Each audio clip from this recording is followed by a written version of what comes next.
Go.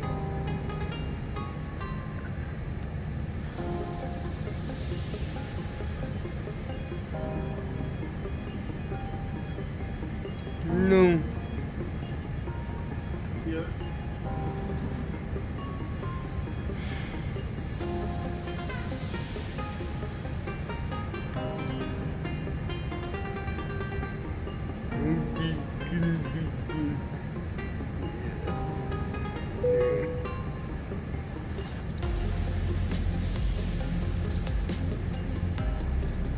Okay.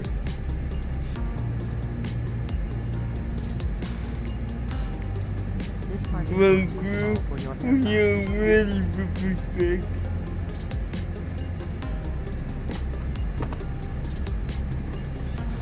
Release parking brakes. Really, really important thing. Release parking brakes.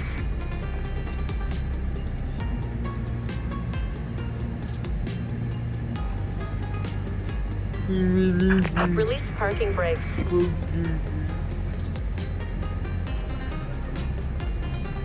Parking brake release. Commencing push. All engines clear. Start at will.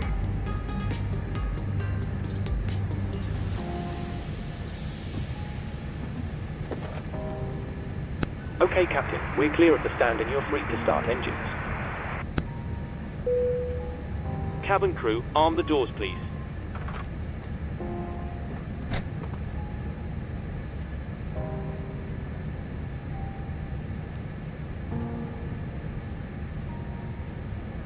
Starting number 4. Roger. Starting number 3. Roger. Starting engine 2. Roger. Starting number 1. Roger.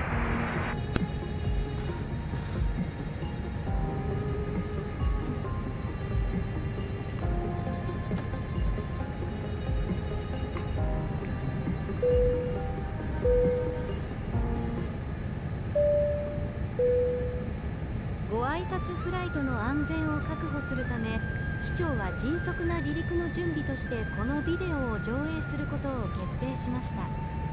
乗客の皆様がこのフライトで怪我をしたり、困難な状況に陥ったりすることのないよう、ぜひご覧ください。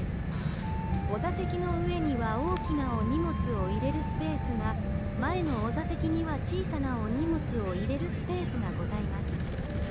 お荷物の破損を防ぐため、Hey, 正 Coop. しい収納スペ Good ースにお morning. 入れくださ Good い。 afternoon. シートベルトは左右に分かれています。片側には左手の調節可能なストラップに取り付けるレバータイプのバックルがあり、もう片側には右手のバックルにロックするストラップがあります。シートベルト着用表示灯が点灯したら、バックルを取り付けてシートベルトを閉めてください。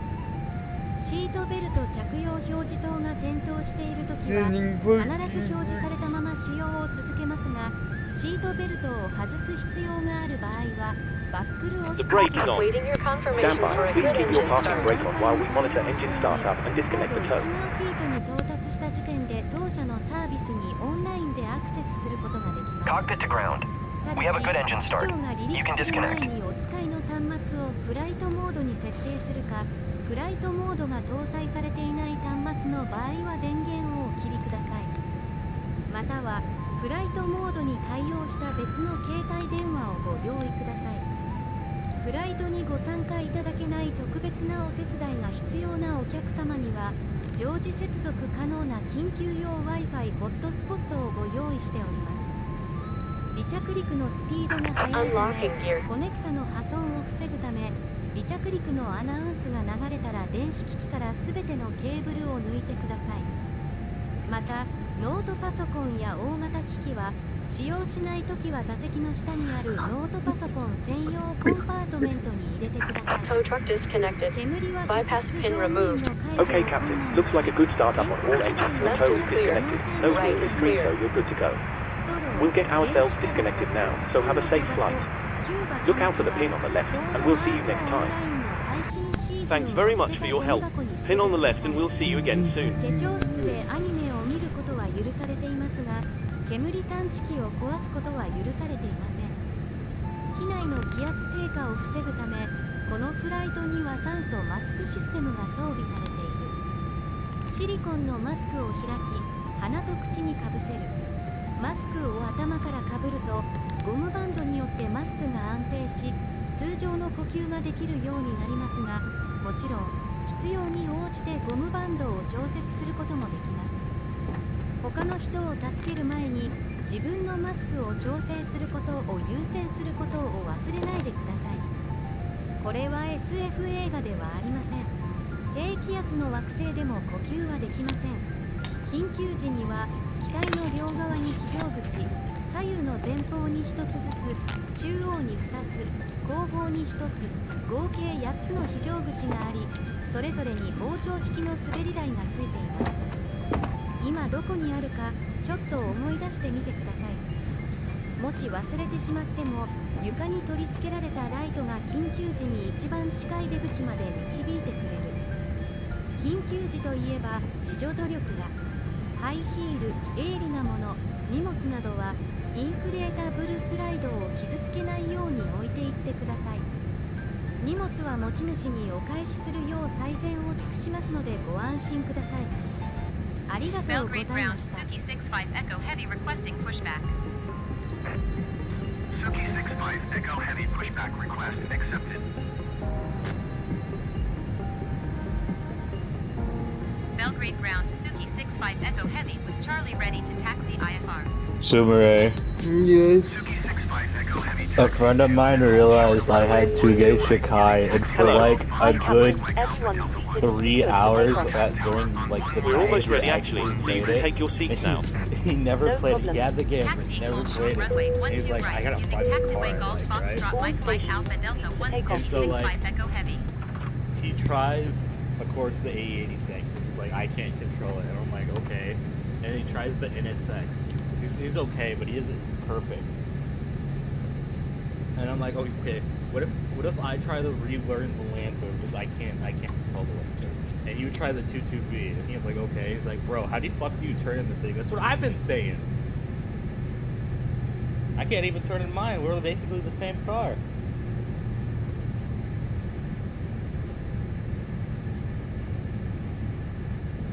But then eventually, he's like, what if the Miata is it? I'm like, nah, try the cappuccino.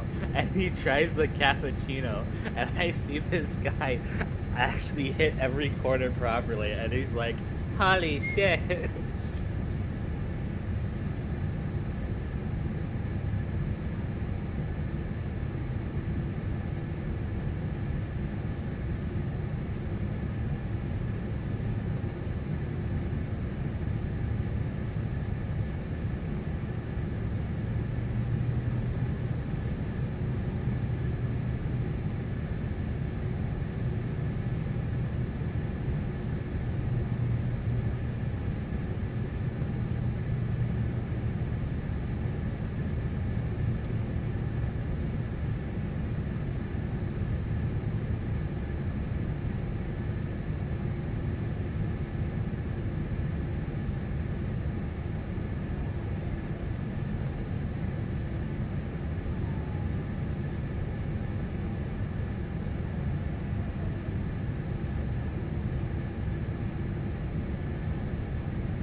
The funniest thing out of that conversation is that we were eventually like, yeah, we're gonna go to bed, and then we spent 2 hours after midnight talking about fucking shit, like battleships.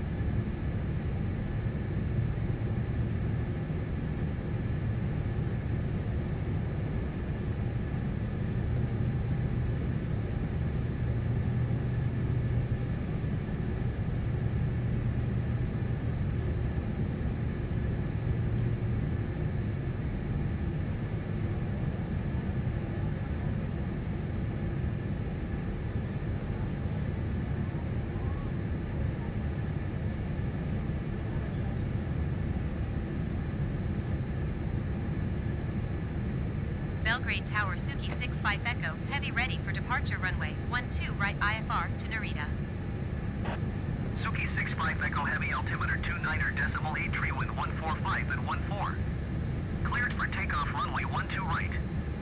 right. Cleared for takeoff runway 12 right Suki 65 Echo Heavy.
Okay, I'm back. Can you guys hear me okay?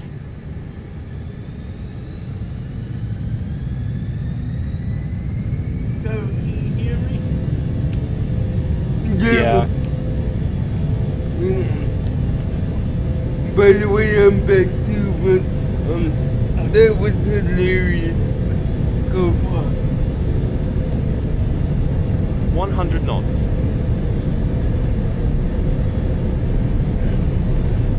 I forgot that. I forgot I was muted, but I heard what you said come. V1.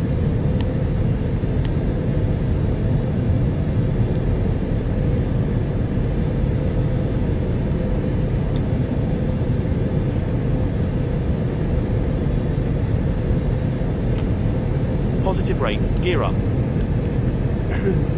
Okay, I just updated your title.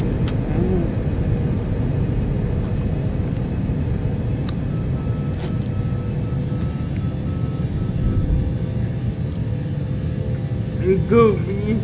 Isn't the cappuccino Suki 65 Echo Heavy, contact Belgrade the, Tower 120.425. the other copy? Going to 120.425 Suki 65 Echo Heavy. Belgrade Center Suki 65 Echo Heavy is at 1,100 feet, climbing 7,000 feet. I know. Suki 65 Echo Heavy, Belgrade It reminds me more of a Tower, Honda 200 Beat than decimal anything. radar contact. Continue to be 201. Suki 65 Echo Heavy, keep speed not above 230 knots. Keep speed not above 230 knots Suki 65 Echo Heavy.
7 to descend and maintain flight level tree 60. Eurowings Niner 6 tree 7 descend and maintain flight level tree 60. Austrian 8 tree 2 descend and maintain flight level tree 40. Suki 65 Echo heavy climb and maintain 17,000 feet. Descend and maintain flight level tree 60 Freebird 1072. Climb and maintain 17,000 feet. Suki 65 Echo heavy. Descend and maintain flight level tree 60 Eurowings Niner 6 tree 7.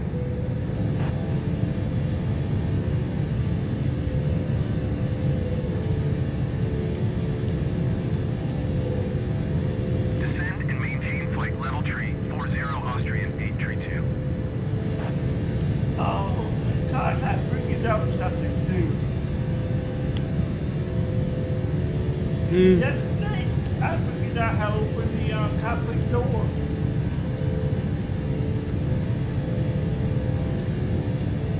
They actually work.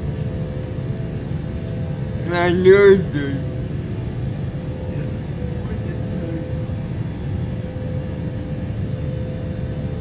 I just gotta figure out how you walk back there, so I know you can. I just gotta figure out because they're turning it into video. Indeed,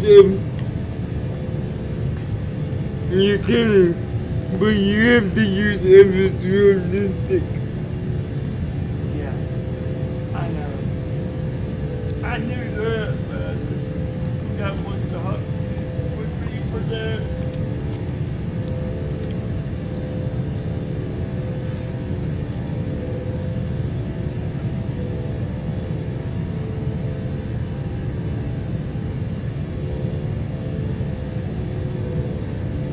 And the exit sign lights actually work too. No. I knew that. Cabin crew, you're free to move around the cabin.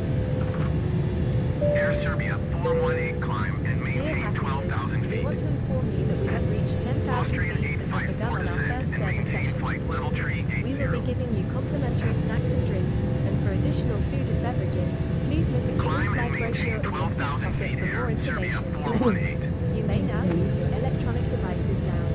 Wi-Fi also will be turned on now. Thank you. お客様各位、1万フィートに到 Descend and 達し、 maintain flight サー level ビ tree スセッ 80 ションを開始したことをお知らせいたします。無料のスナックと飲み物をご用意しております。追加のお食事やお飲み物については、座席のポケットにある機内パンフレットをご覧ください。 Yeah, 電子機器をご利用いただけます。 yeah. Wi-Fi もご利用いただけます。ありがとうございました。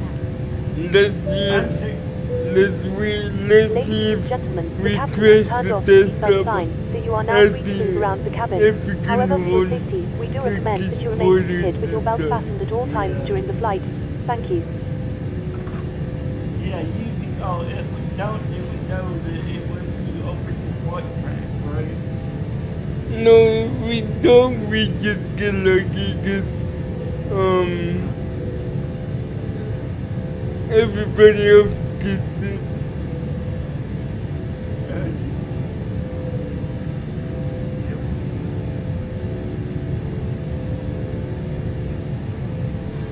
Eurowings Niner 637 traffic is 12 o'clock, 4 miles at flight level tree 80 Airbus.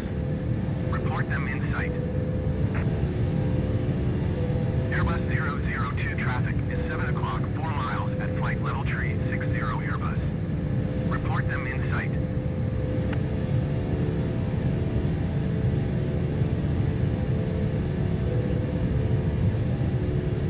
Eurowings Niner 6 tree 7 traffic in sight.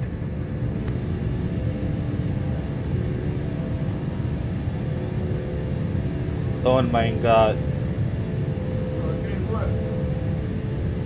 That's pooping farting.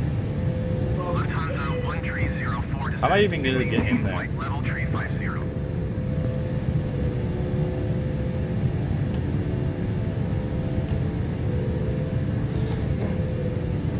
But, Descend and yeah. maintain flight level tree 50 Lufthansa 1 tree 04. Suki 65 Echo heavy climb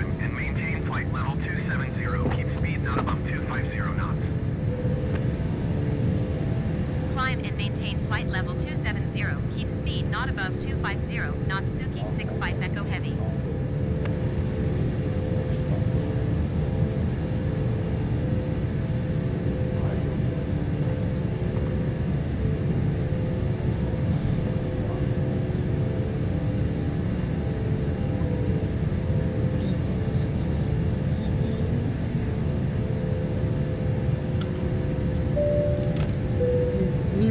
Ladies and gentlemen, in a few minutes we will be starting one of our in-flight movies.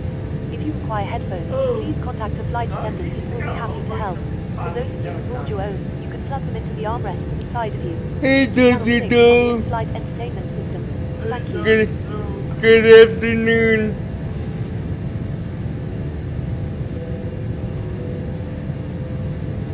You wouldn't say come by why yet, would you? Yep, it's after. Good It's afternoon. after.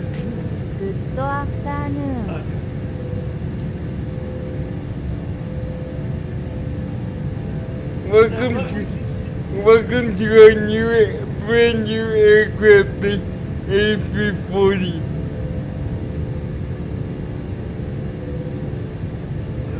So what would you say, like, for good night or good eat? What would you say for that? Compromise works for both. Boy, Sumere, Hi. did you know in Fallout 4 there's a Chinese submarine with the captain still being alive of it? Interesting. Which is really funny because you could either go help him repair the ship or you could leave, or you could straight up tell him that I'm gonna kill you right now. Here,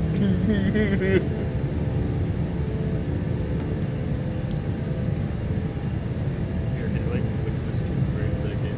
We go to the sub.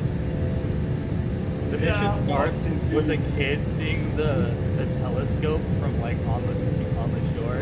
He's like, I think there's a sea monster.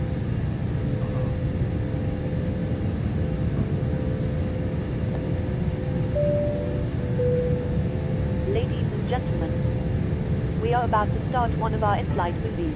If you'd like to watch, please plug in your headphones and select channel 18 from your armrest remote. Thank you, and I hope you enjoy the film.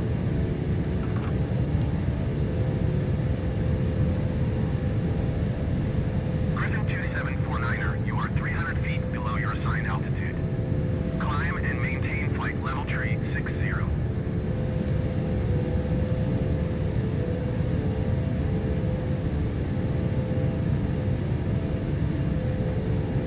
Climb and maintain flight level tree 60 Griffin 2749er.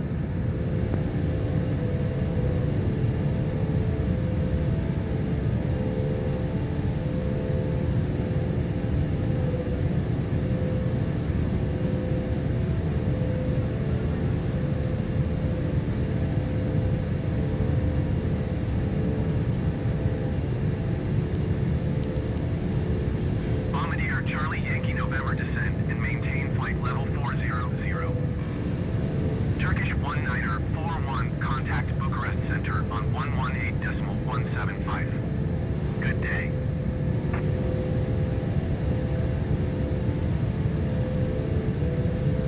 Belgrade Center with Air Tree 177 flight level tree 40. With Air Tree 177 Belgrade Center radar contact, continue to patrol. 118.175, Turkish 19er 41. Goodbye.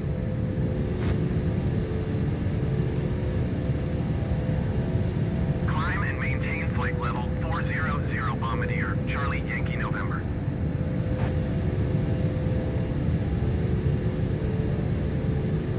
Okay, I'm gonna need your armor now. You can't swim with the Ladies and armor, so I put it gentlemen, on her so it can Just swim to let out you know, here. we will be starting our in-flight training service in a few moments. If you could please clear all aisles and ensure that any bags are placed in the overhead lockers, it would be most appreciated. Thank you.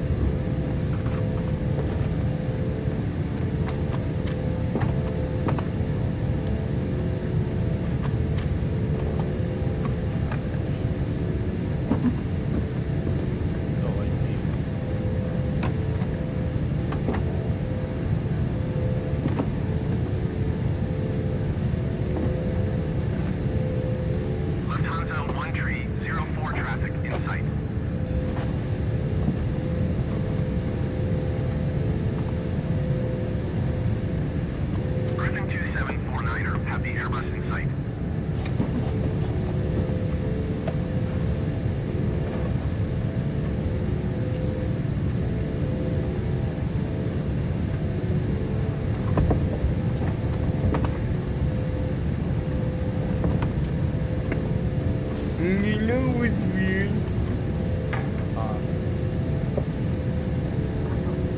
I noticed that when you go to Canada, like when you're in Canada bird,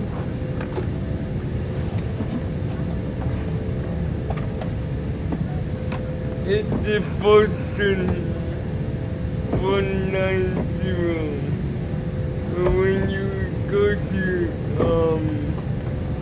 Narita, it's flight level 350.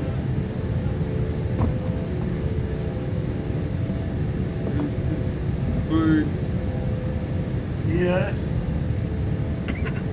did you hear what I just said? Some of it now. When I did the flips in to Canada, it said my initial clearance level should be 190. Belgrade Center, And Turkish then when I 1597 did flight level it 340. today, the Narita Turkish said 1597 Belgrade Center, radar 350. contact. Continue to 4700 N. And even I showed the flight plan to I showed the flight plan to LBFR. Climb and maintain flight level tree And 50 this Suki, is 65 Echo even Heavy. the 190 is right. Ladies and gentlemen, we are about to serve our drinks menu. Our menu is hot tea and coffee with a variety of soft drinks. Please make sure your tray table They is should down and clear any items from the all aisles. be Thank you. between 3,500 and 3,700 Suki 65 Echo Heavy, contact Bucharest Center on 118.175. Good day. So they're saying Going this to one's correct. 118.175 Suki, 65 Echo Heavy. Turkish 1941 contact Belgrade Center on 120.425. Good day. and Bucharest sometimes Center simply Suki 65 does Echo that Heavy with is at flight level turn 260, around. climbing flight level 350. Suki 65 Echo Heavy, Bucharest Center, radar contact. Continue to That's IMCAT. kind of weird.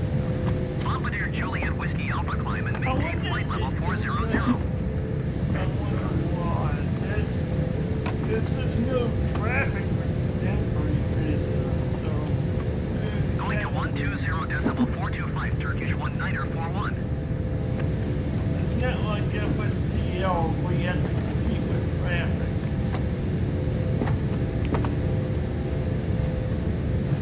But, Traffic.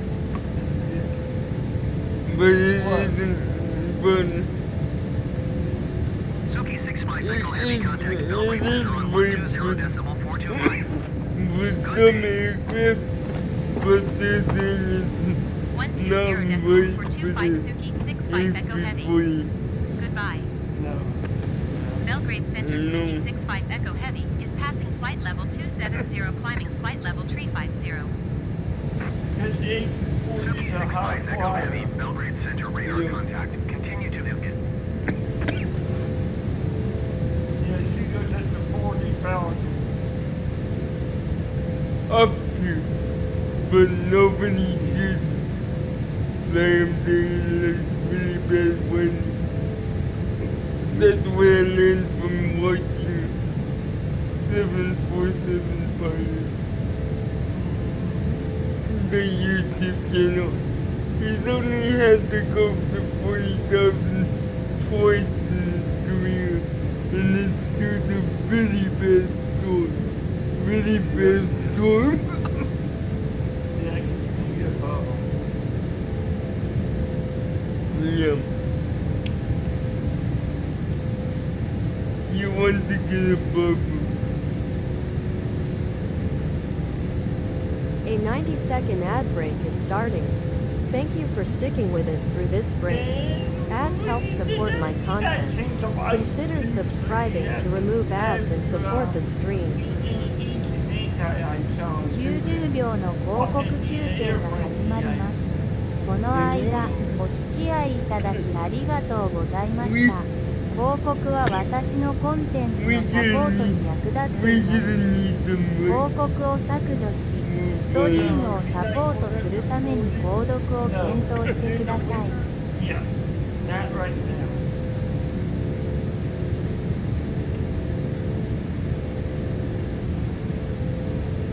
Good.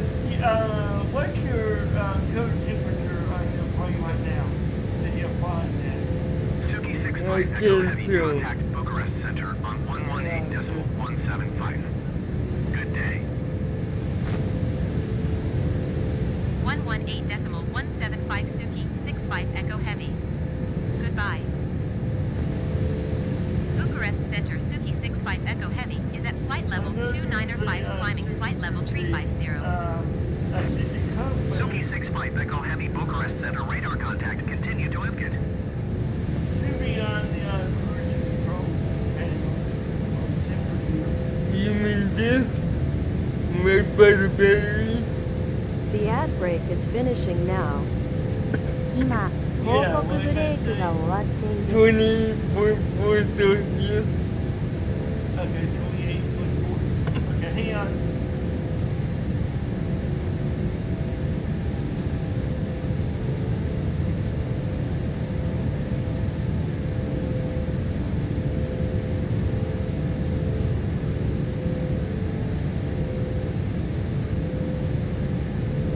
Degrees, I know.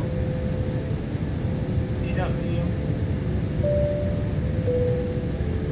Ladies and gentlemen, in a few minutes we will be serving food. If you could please ensure all aisles are clear and bags are placed in the overhead lockers, that would be much appreciated. Thank you.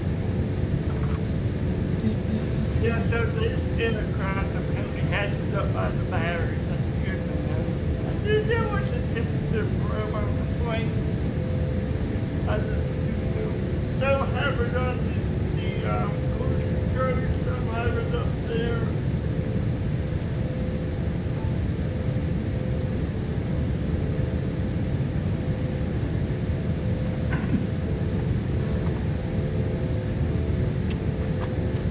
Do you have the lower pen store set to engine, or do you have it set to fuel? There's a I have it set to the Allow cruise. 363 contact Sophia Center on 122.75. So it tells you all that. Good. So that was it has carbon on it. Good. Going to 122.75. So- Fuel L363. So it tells you the temperature of different parts of the plane. Yeah. Like the cockpit is at 23. The cool, the business class, first class is 23. It's balanced right now. 23. What did you say the cockpit temperature is? It's all 23 right now.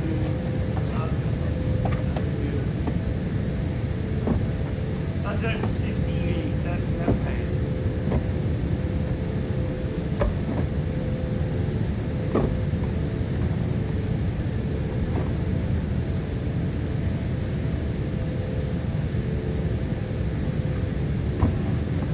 Please, car. I was wondering, there's that head door adjustment work. Did you allow us over the pool? I didn't check that out. I forgot to check that. No? Dang it, Why would you need that for knowing okay, well, go back up to second door. Go back up about. that's the captain train. I like that. Yeah, that's perfect. That actually works I like. Oh, that's a nice down there. That's it. on the AP50 and the AP80. This is the full tablet computer. Yeah, you know what? Leader 708, contact Belgrade Center on 120.425. Good day. See, the seat adjustments on the left armrest. You're at what's it, A1? It's on the left armrest, the other one. But why would you want that?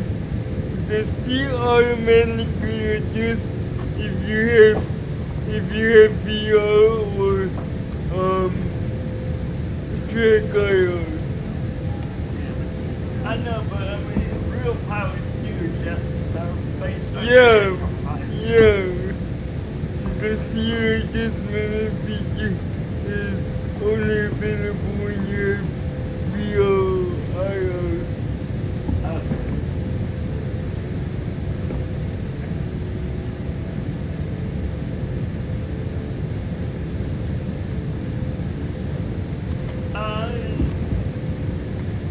I know this didn't work, but I spotted these escape routes too. What? There's actually escape routes smaller than the room above your chair on the wall of this shield. Yeah. And did you notice the antenna on the roof? Yeah.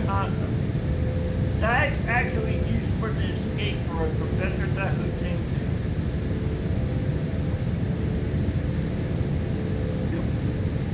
The little baby antenna above the cockpit. You mount the escape rope to that. It could be used as a step, but it also could be used as I thought that was for satellite internet. No, that's in the rear. I'm talking about the front. The square one for satellite internet is in the rear. It's the big one coming in the back. I'm talking about the one that looks like your horns under your head. Good evening once again from the cockpit. I hope all is well with you and you're enjoying flying with us so far. We've reached our cruise level and are currently flying at an altitude of 35,000 feet. We're making good progress towards our destination and expect to arrive on time as planned. I'll leave you now in the capable hands of our fantastic flight crew and you'll hear from me again when we're about to start our descent. Thanks very much.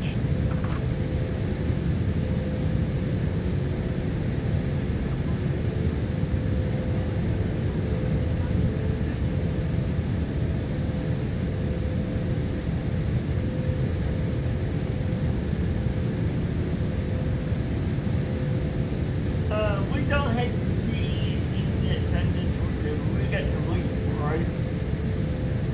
Oh, that's cool. Man, you fucker! This is the 600. We don't have money. I can't pop one for this. I'm sorry. Hello. Hi, Captain. But Would you like a drink? the Coffee or water? 600 doesn't. No, thank you. No problem. Give me a call if you change your mind. Doesn't have that. It has the PW or the Rolls Royce. You can compute with the 787.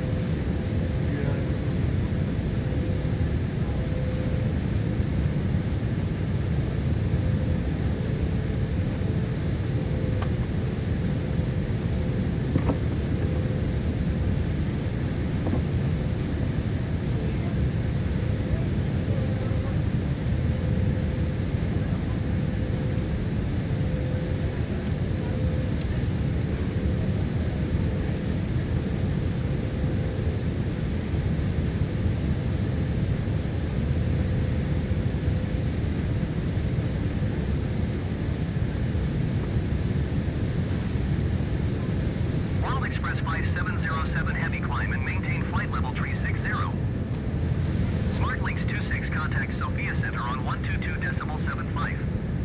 Good day. Night on fire. Climb and maintain flight level 360 World Express 5707 Oh Heavy. boy, sounds like fun. 122.75 Smart Links 26. Goodbye.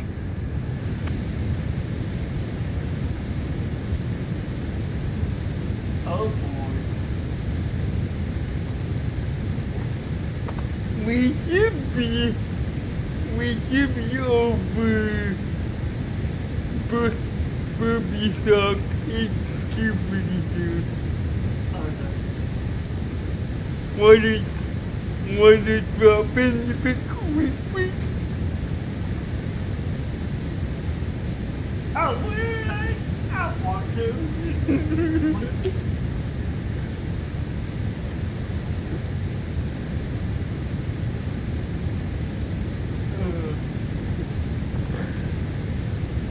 Maybe give him a piece of my mind.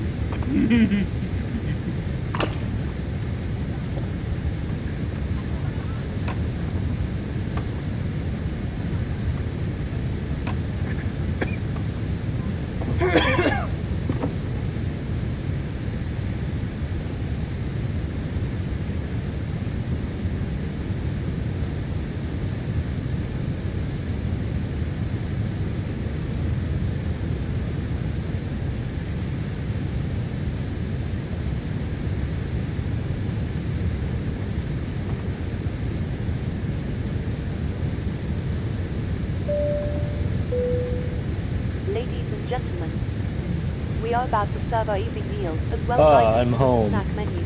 Please make sure your tray table is in the down position and clear any items from the aisles. Thank you. Time to go park my power armor. Gotcha. I think it's really funny that the power armor is just literally a car.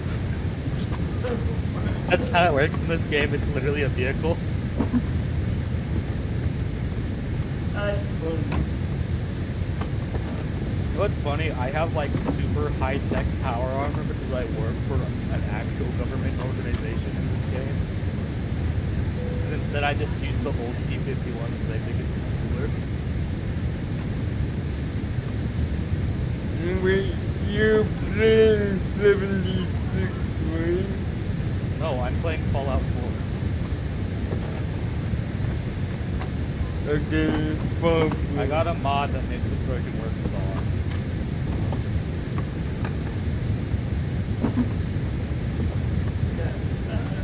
They also added a free DLC where you can get the Enclave radio working, but my mod already did that, so all I did was get a free suit of power armor.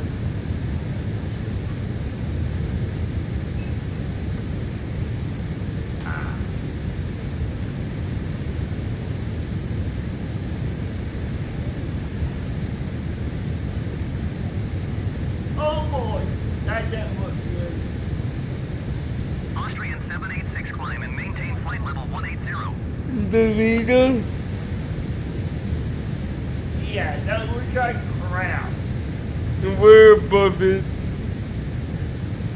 Climb and maintain flight level 180 Austrian We're 786. above it. Nothing to worry about.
Climb and maintain flight level 260 Austrian Do we 786. have another one with another wing view?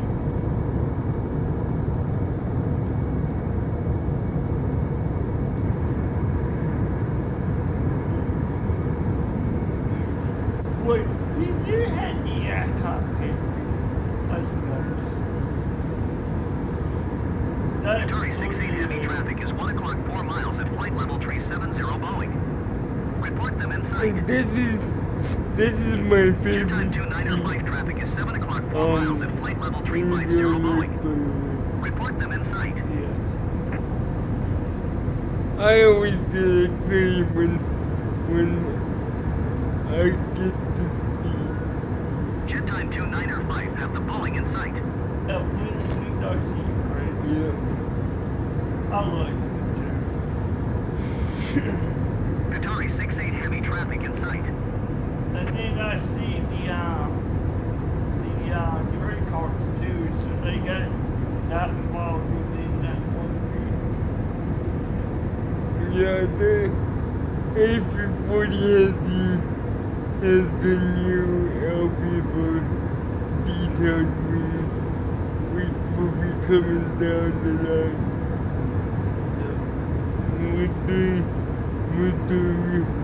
With the wing flex and all that.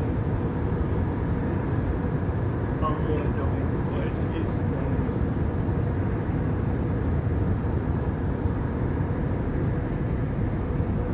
Why do wings flex? I mean, Aerodynamics. they look like they're gonna pop right off. I know, but it has to do with the lift. And of course the difference as well. They look like they're gonna pop right off when they wing flex. Usually there's a reason why they flex. Is that done on purpose? Or Yes. That's done on purpose, yes. If they didn't flex and the wing were rigid, they would actually snap off the support piece of the aircraft. The design does, so they don't need a mental fatigue on the body of the aircraft. It's like if you look at the engines, you'll see them flexing. The engine mounts in flex.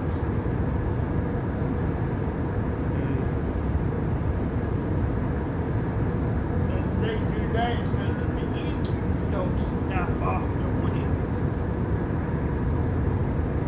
well, That's how it's that didn't work for the Southwest Airlines. No, that was just shroud cover, and I actually watched the mechanic, and he told me what happened on that one. There's actually locking bolts that go on that engine cover, and if you don't close the engine cover and you lock those bolts, then you will hold on enough, and they will come right out, rip right off with it.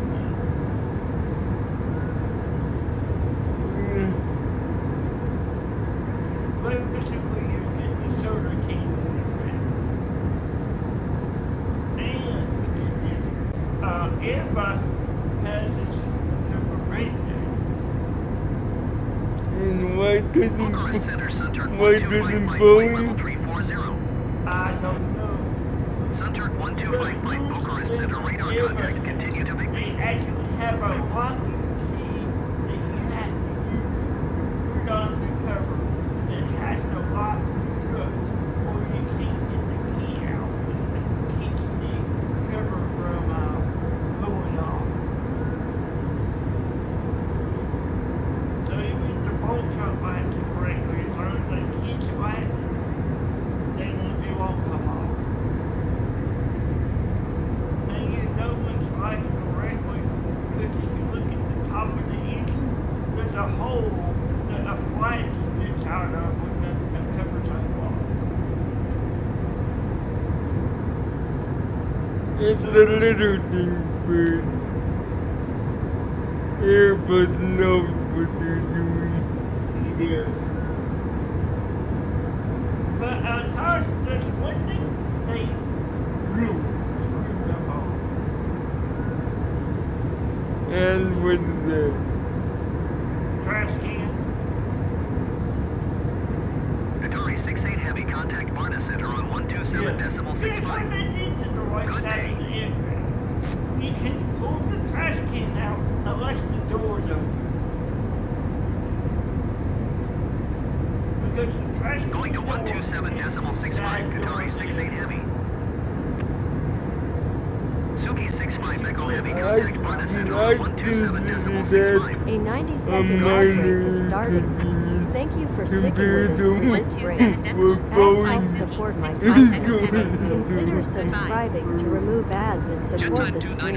contact Barna Center on 90秒の報告休憩が始まります。この間、お付き合いいただきありがとうございました。広告は私のコンテンツのサポートに役立っています。広告を削除し、ストリームをサポートするために購読を検討してください。How do you mess that up? Suki 65 Echo Heavy traffic is 9 o'clock, 4 miles at flight level 370 Boeing. Report them in sight. Suki 65 Echo Heavy, have the traffic. I'm sorry for the guy, the flight attendant that has to trash bag.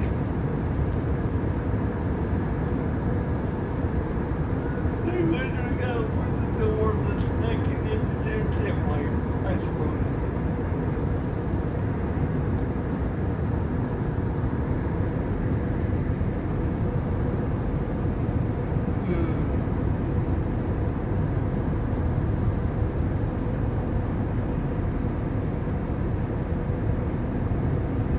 The ad break is finishing now. That's fine. 今、広告ブレイクが終わっている。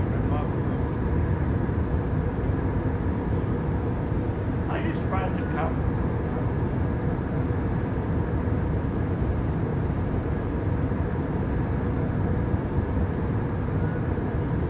Wait, did they have the, guys, did they have the city language modeled on the interior? What? Like on the interior, stickers. What stickers? They're on the very back where there's some on the very back where the, flight attendants sit, and then there's some on the, aisles as well. They probably do, but I don't know. But I don't have if it's realistic on me. Yeah, I know.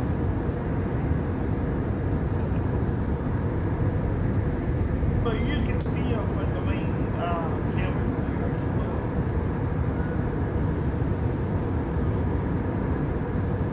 Like, you got oxygen bottles, stickers, you got mask stickers, you got fire extinguisher sticker, you got a bag that you can catch some fire with your phone now. It's a fireproof bag. They got infant life vest, and then you also had the infant tray table to put your infant in, so you don't have to hold them. There's a little basket that hangs on the side of the camera. I know that's Margo because I saw that. That's by the main entrance. You just don't see the basket that's in there, but I saw the compartment.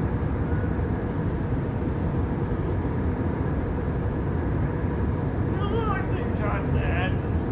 Wonder how much detail LPFR put in, because they made it like it, and then Floyd Flow as well. They did a amazing job with the safety stickers.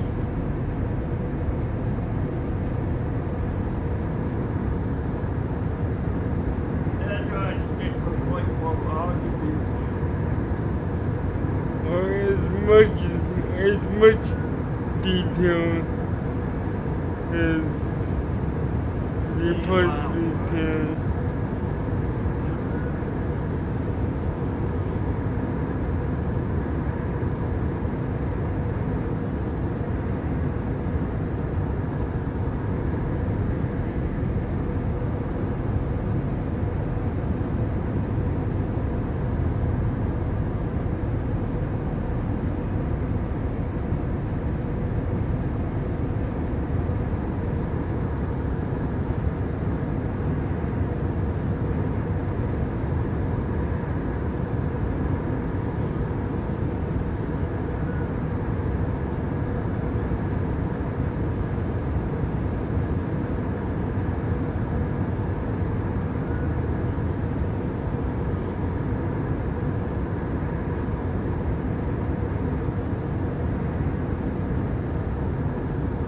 Eurowings Niner 15 climb and maintain flight level 220.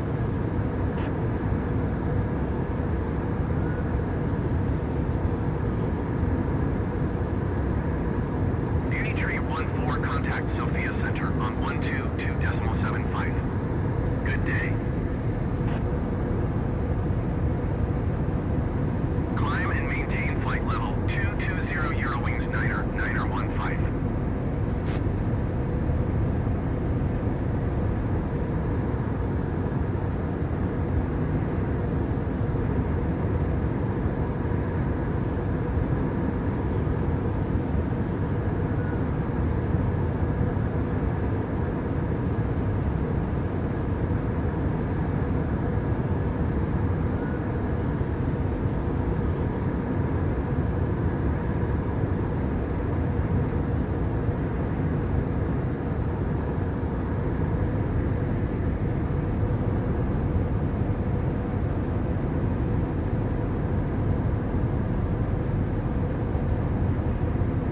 Eurowings Niner 15 climb and maintain flight level 280.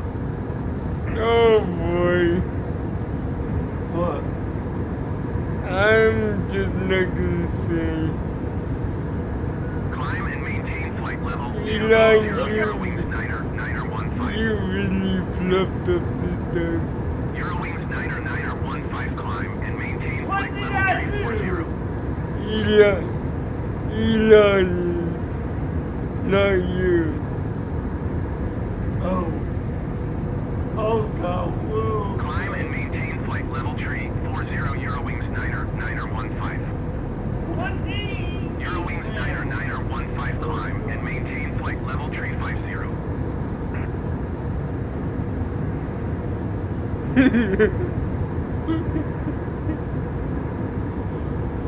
Climb and maintain flight level X 350. is Eurowings now Niner allowing 15. corn on the side.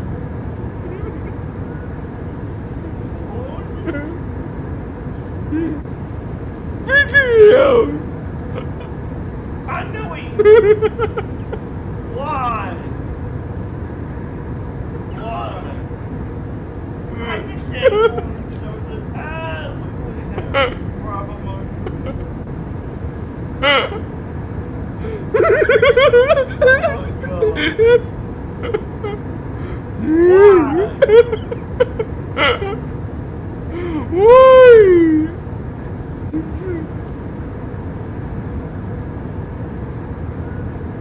That's why I want to know.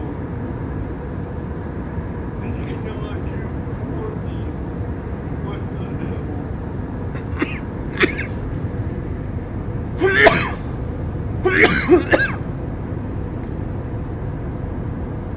I can't believe that.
Yeah.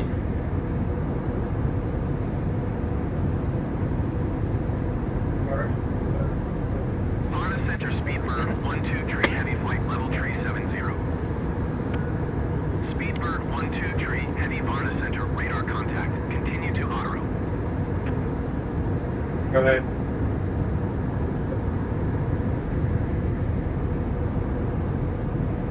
Varna Center, Qatari 4 heavy flight level, tree 90. Qatari 4 heavy Varna Center, radar contact, continue to Mosul.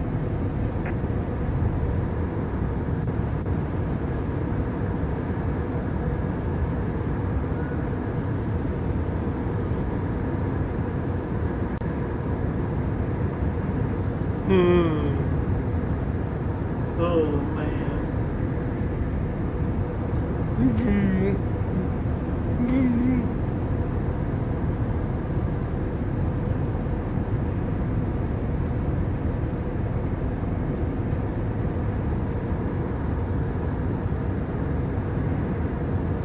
And bird.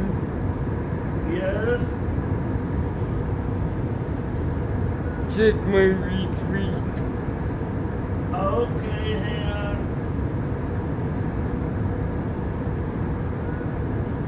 I just got the notification.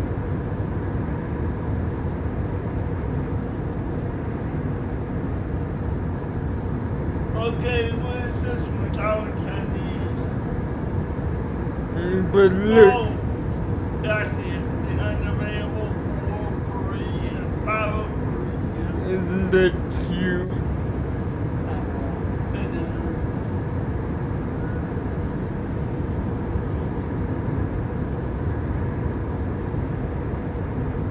Turkish 3980, you are 400 feet below your assigned altitude. Climb and maintain flight level tree 60. Set off following the orders.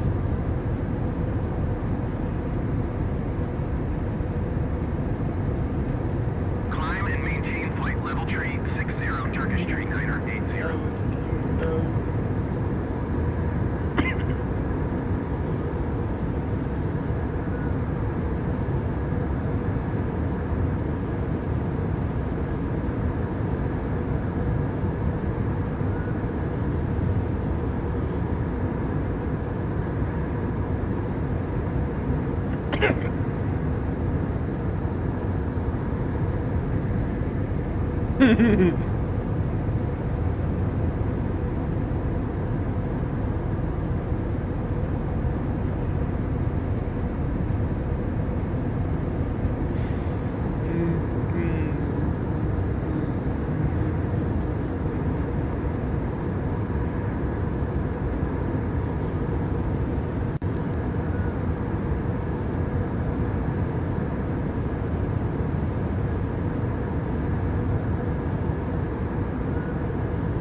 Destin 235, 2 contact Bucharest Center on 118.175.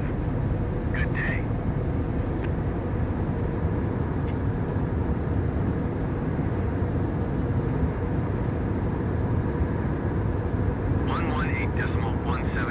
Destin 2352. Goodbye.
175, contact on an approach on 124.6. Let's be nice. We don't have to go there. I mean, you're not wrong.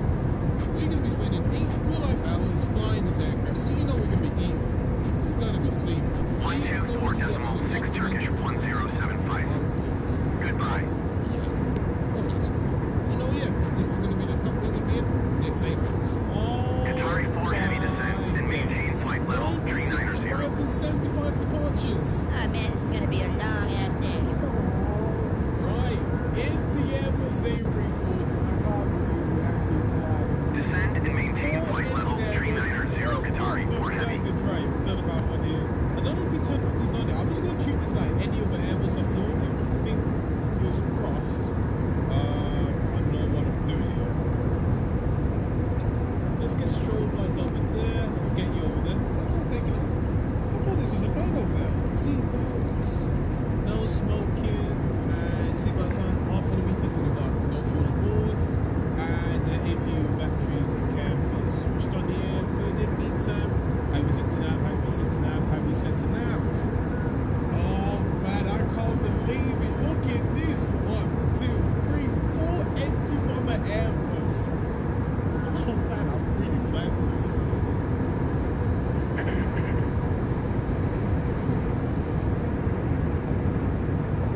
I don't see anybody. It's empty. Hello? Hey, Reserve. Yeah. Oh, there you are, mate. How's it going? I don't want to talk to anybody. Okay, I'm sorry. Guess I'll just leave you to it. Do your job. Qatari 16 heavy traffic is 12 o'clock, 4 miles at flight level 0 Boeing. Report them in sight. We can finish off sitting there. Elau 571 traffic is 9 o'clock, 2 miles at flight level 350 Boeing. Report them in sight.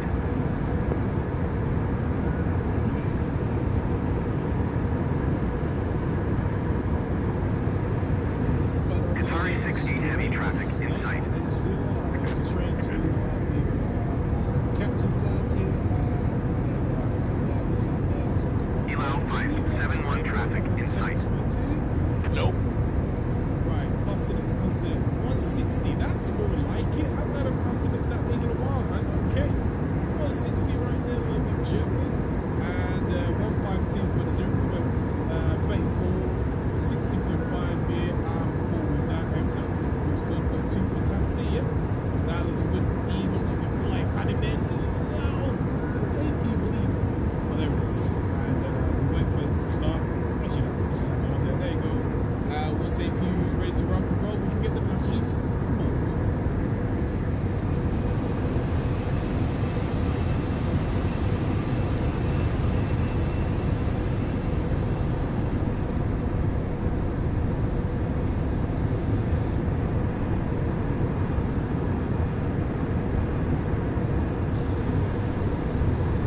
This is a labor.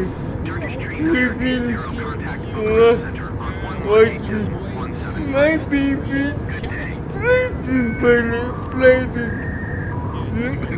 I don't know what show was in Canada or America. It's in Canada. Just to write for the departure, and it's going to be in departures. 118.175 Turkish Gotcha. 0. Oh, it's pretty straightforward. We're really heading in and back into the right and heading towards Edinburgh there. Alright, fair enough. Where are we at the end? Over here. So, in respect to 6, right, been north to left, taxi via November 4, November.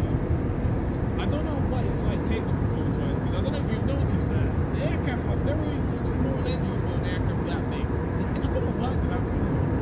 Oh no, man, that's huge.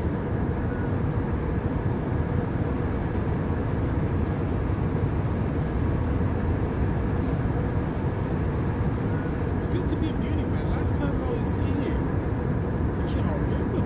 Right, calculate here. You know what? Flaps 1, 147, 147, 163. Why am I all of a sudden worried for this departure? I don't know. 147, 163. Is my memory correct here? I hope so. Let's see if we've got some passengers here coming in. Hello, man. Good to see you. Wait, they duck now, geez. Since when?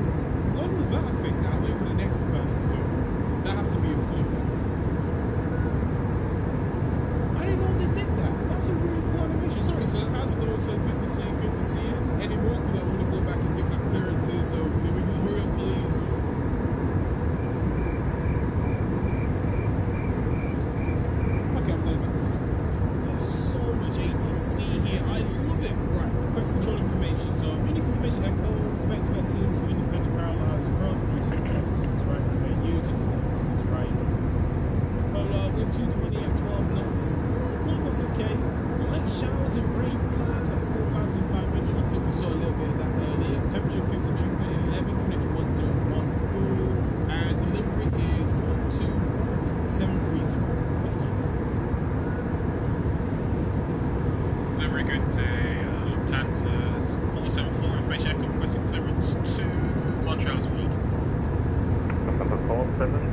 delivery hello, echo correct, you're cleared to Montreal, input to November departure, flight center route, climb by to flight level 70, squawk 2103. It's Montreal, wide to input to November departure, initial climb 70, squawk 2173, Lufthansa is 474. Negative, squawk 2103. 2103 apologies, Lufthansa 474. Is that correct? Couldn't just 1014. Let me go over here. And you know what, for the calculations here, man, you're a bit wrong here. It's actually 1014. 10, oh dear, oh dear, oh dear. 1014. 1014. Me, what are we doing? 1, 4. Oh. Wins, yes, calculate now. Has anything changed? I did all of that for no change. Anyways, let's just forget this had to happen. Our company sent us a message telling us, hey yo, moved, not time, so you need to depart a little bit early. Slight problem though. We'll do over 250 passengers, and that takes it sweet. Next question. Turkish Tree 978, contact Bucharest Center on 118.175. I've actually had the time to look at this aircraft, man. I can't lie, she's absolutely gorgeous. Look how small the engines are. They're so tiny. I can't believe They're the same ones as the CEO, damn it. Oh my days, I'm really excited. Please don't disappoint when the engine start. If I'm disappointed, I might scrap. A 90-second ad break is starting. Thank you for sticking with us through this break. They're the Ads help same support ones my as the content. CEO, Consider damn it. subscribing to remove ads and support the stream. 90秒の広告休憩が始まります。この間、お付き合いいただきありがとうございました。広告は私のコンテンツのサポートに役立っています。広告を削除し、ストリームをサポートするために購読を検討してください。 Nice and spacious here. This is, I'm guessing, economy plus, because it's looking a little different. It's not first class where you're business class, but you know, you got leg room. So I'm guessing this, oh, this might be business class. Yeah, I'm thinking this might be business class. Damn, this galley is big as hell. Oh my. Man, you can cook up a mean kind of cuisine over here. You gotta be the careful. You got to see, okay, you probably put a pizza in the oven. Alright, right? And yeah. Anybody that's standing on the edge of here, be careful.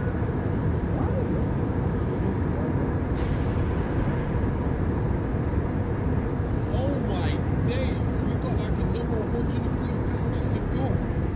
Should have started off boarding earlier, man. Look over here. The ad break is finishing now. Yeah. 今、広告ブレイクが終わっている。 There is a positive we can get from this. Now it's a bit of proper Afghan and nerd out a little bit. Now, this call sign we're flying with today is actually flying IRO as we speak. So the real aircraft is an Airbus A350, not a 340. But it's a 340 in flight. What altitude does it go to? What altitude is it at right now? Is that 39,000 feet? What the hell am I doing at 34,000? Yeah, I might have to follow you. Actually, oh yeah, I forgot you're 350, I'm a 340. We're completely different aircrafts. Okay.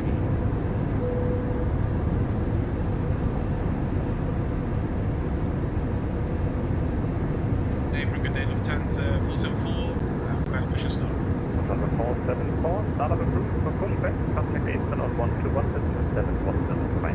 121.710, Lufthansa 474. Alright, 121.710 is set there. I'm not jumping. It's gonna wait for you, mate. And you know what? Listen for the passengers and tell them what's going on. Good afternoon, gentlemen. Just kept speaking from the flight there. Welcome on board this Lufthansa MSFS June. Alright, I'll calm down. I'm sorry. Welcome aboard the Lufthansa A340, scheduled for Montreal. Flight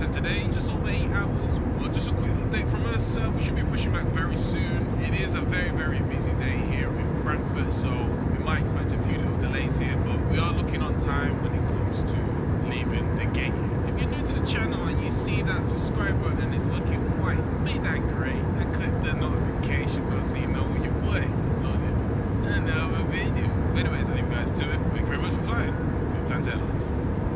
Gary, mate, could you please connect to the aircraft? But don't push us back just yet. I need to get my clearance, alright? Yeah, mate, no problem. Yeah, just let me know when you're ready, alright? Hello, Captain. We're ready for pushback.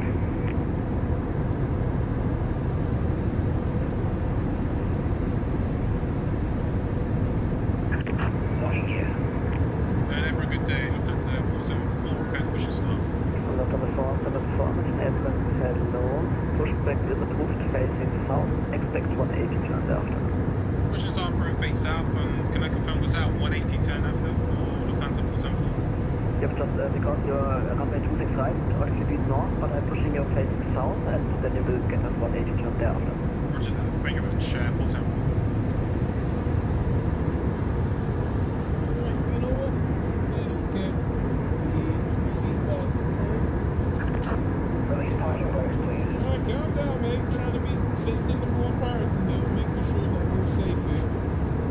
Parking brakes released here. There we go. Alright, start the clock here. Ignition. Does that work from my side or not? No, I don't think so. No, ignition here. I don't know how it works. Do we just start off the number 4 engine? Like that? I don't know how this works here. I'm not too sure, but yeah.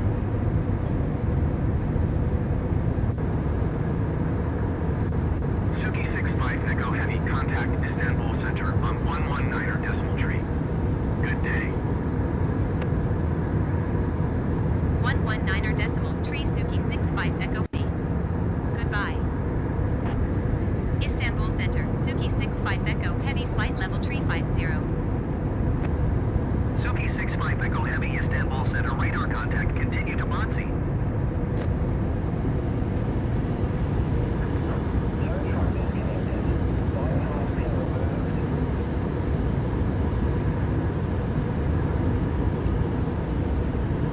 Right, let's go flaps 1 here. So check flaps 1 and flaps 2.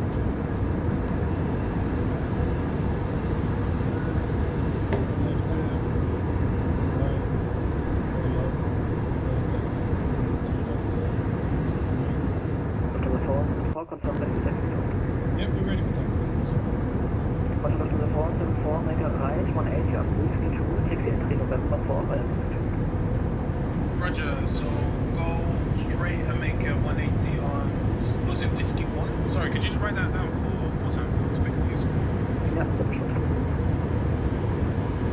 So I'm just gonna go straight here. What does it say? Right 180 whiskey 2, then Y whiskey 2 Delta 1 entry November 4. What? So what the controller's trying to say here, this is where we are currently located. We need to go on this taxiway here from 180 or straight down on this taxi line here and hold at November 4. Let's just say I may have done the wrong thing. I had a couple aircrafts waiting to get to a gate, but you know what? We eventually got it right. We're now heading towards not my proudest moments. Lufthansa 474, contact tower 118 is going to 18705, that's a 474. Oh, look at that aircraft coming to land right there. Love that. Oh, it's so smooth as well. Hello, you. Are you company? Oh, you are company. Don't slam it though.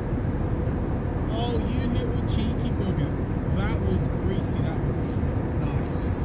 Let's have a good day, Lieutenant. 474, fully ready for departure. Approaching on behalf of the 474 tower. Hello, mate. Good to see you. Right, Alpha 14 is this left turn over here. You can tell the size of this aircraft though, because taxiing, my goodness, like you've got to go pretty wide. Oh, look at that beauty taking off. Oh, this is going to be such a beautiful takeoff. I already know. That's just so, like, you know, you can actually get 474, line up runway 26 right. line up 26 right, Lieutenant 474. You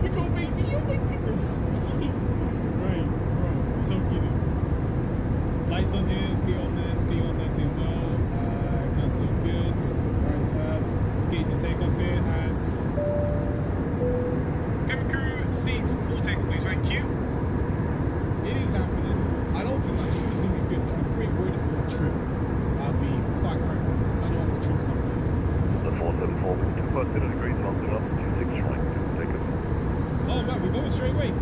Give a takeoff, 26 right, return to the 47. Ooh, I forgot to set my flex in, but you know what? It's cool. We gonna talking today, baby. Oh, listen to that. Oh my goodness, this sounds good. 80 knots. Oh no, I'm in an Airbus.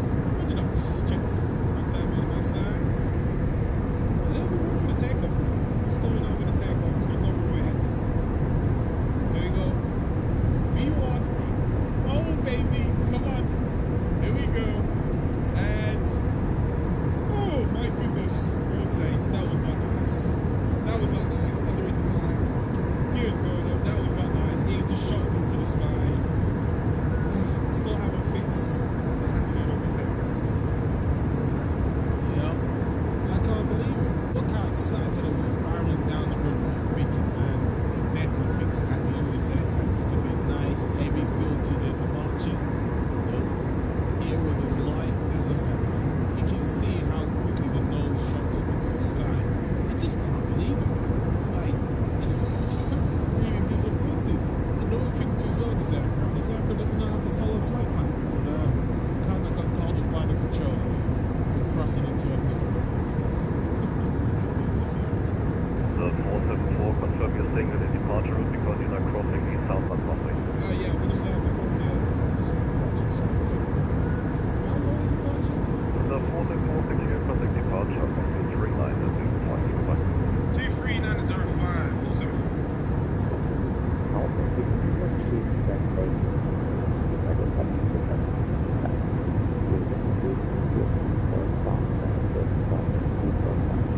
It's required by law.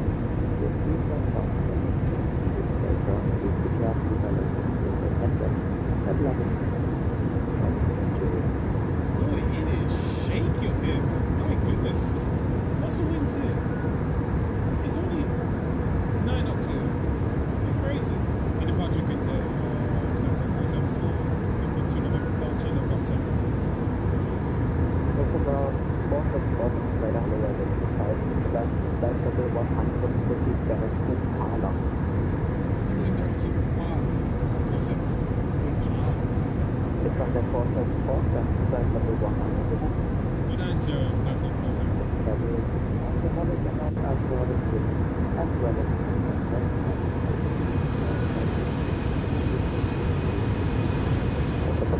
contact Schneider 101.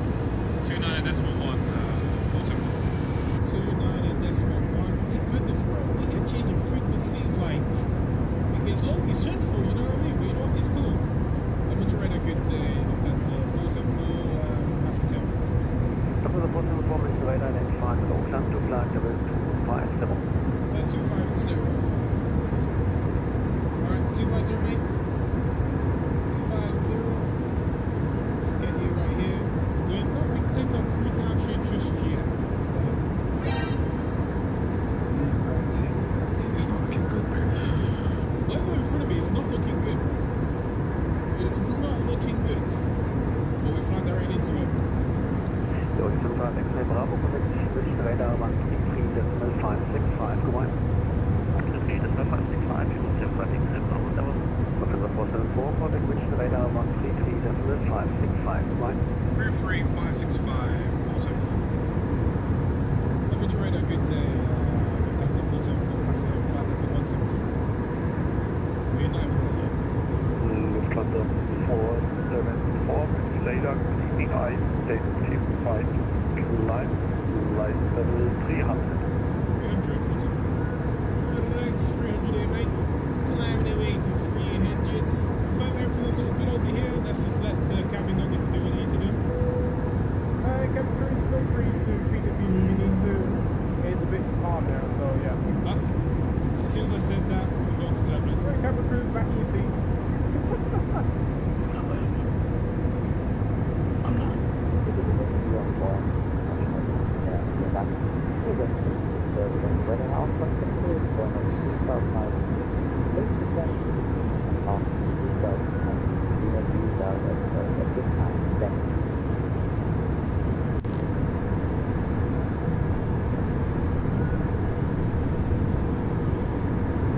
So at this point right now, we're flying for a little bit, and you know, a long haul requires some fuel.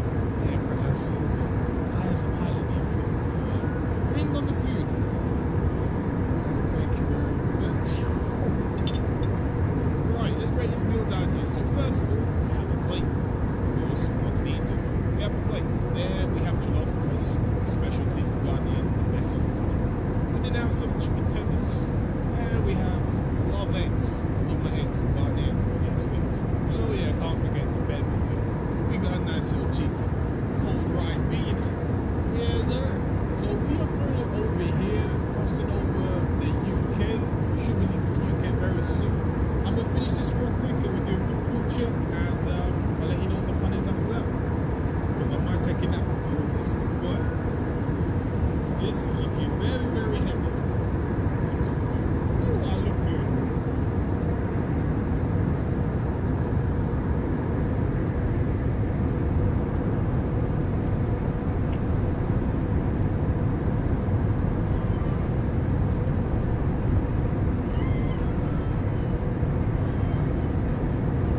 Oh my days, seatbelt sign is on.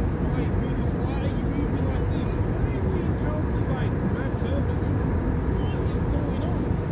Well, as I was saying earlier, I just finished my food. Absolute amazing strength. And I got something on my face here, I don't know. Well, I believe we are near islands. No, let me have a look. So, no, we're still in England, islands over there. But since we left the United Kingdoms, I haven't said it for a while, but Susan, I know there's not much to see here, but play the music. Ladies and gentlemen, please stand for our national anthem.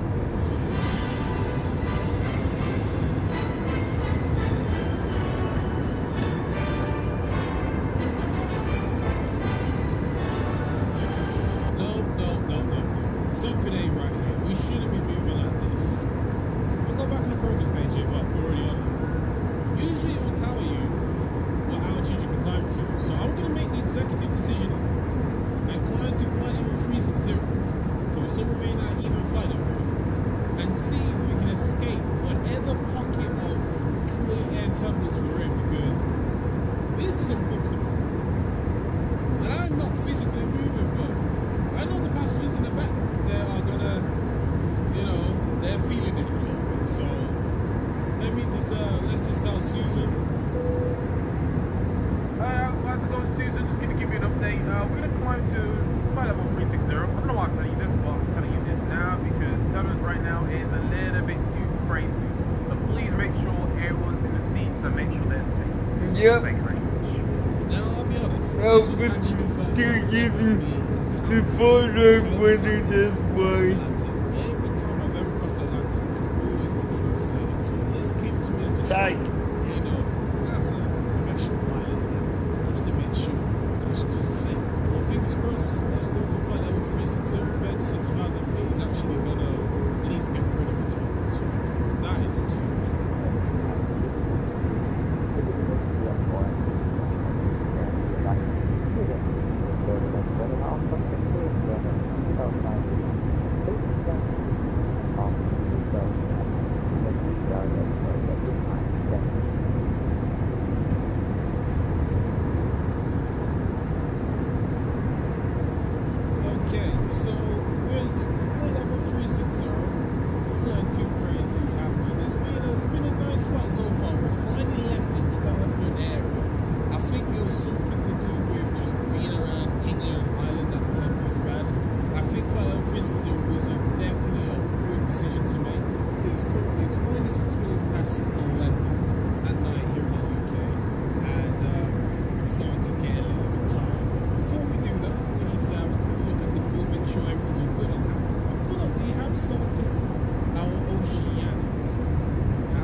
starting. We're Thank close you for to sticking with us Sebastian. through this break. Sebastian Ads help support my Poetry. content.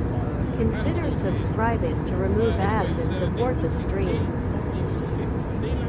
90秒の広告休憩が始まります。この間、お付き合いいただきありがとうございました。広告は私のコンテンツのサポートに役立っています。広告を削除し、ストリームをサポートするために購読を検討してください。So what I'm about to do is I'm about to do something that's kind of unheard of. I call this the outrage descent. So we're going to send like 4,000 people a minute.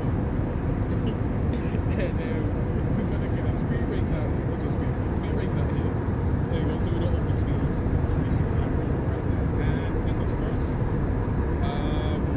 Because the beginning of the arrival starts here. So yeah, I want to make sure we're at least 8,000 feet where we need to be. So let me explain. Basically, as we was crossing into Canadian airspace into Montreal Centre, we got told information what actually to descend to, etc., etc. But unfortunately, this aircraft doesn't have a VNAV map, and I kind of forgot until I realized like, well, we need to be 8,000 feet very soon because the airport actually isn't that far from here. So I apologize to all the passengers that I've just experienced a no gravity kind of feel, but hey, listen, I don't want to be in the air any longer.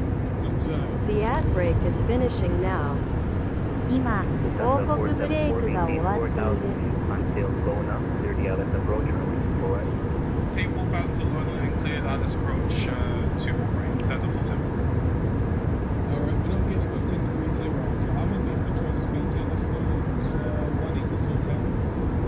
180 to 10 here, and then we go flaps 2 here.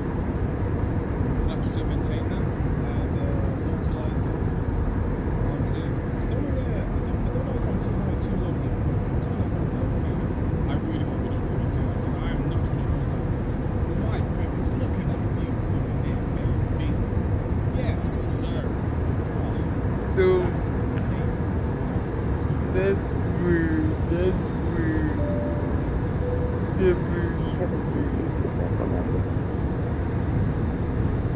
Center 474, contact Montreal Tower. We're 99, appreciate we it. just up the coast of Sebastopol, Ukraine.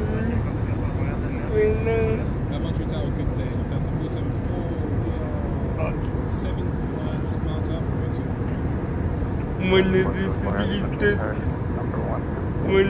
cities that's been blown to bits, by the way. Right, let's go full flight. Pretty sad. Speeds.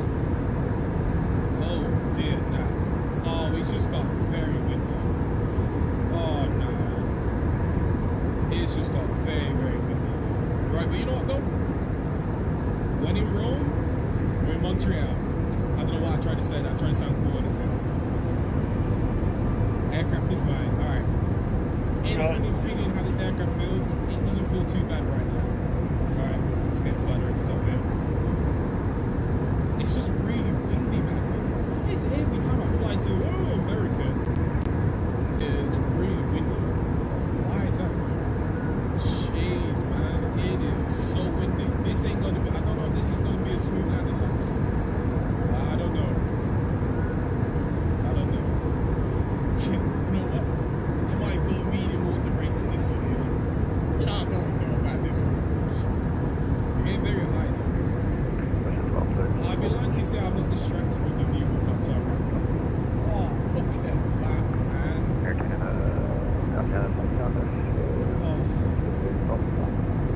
Come on, come in 737 said to me, make sure you vacate, please. I don't want to go around town. I want to land. There it is. You can see, oh, it was taking off. Ah, okay. Yeah, we're good. Oh, this is going to be a weird landing. I can smell it. You can smell when it's going to be a weird landing from miles away, but I'm telling you, it's going to be weird. I got good heavy. Clear to land 248.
747, what about the taxi key 50 to be arrived right to the south ramp, okay? Right, 4 on the south ramp, appreciate it, thank you very much. 747. Hey, listen, forgive me, okay? Here's a 4-engine aircraft that we never saw. Ah, come on, it's late in the UK, so your boy's tired. But ladies and gentlemen, we are here in Montreal, Canada. Flight time is just over 8 hours. All my days were waiting. Eventually, I found my stand because I didn't realize it's at 5.6. The sun is actually 5.9. Eventually found it, and we're home, baby. Enjoy the video. Be sure to like and subscribe. Ding the notification bell. Don't forget, guys. God bless you. Jesus absolutely loves you. You hear me? Deuces.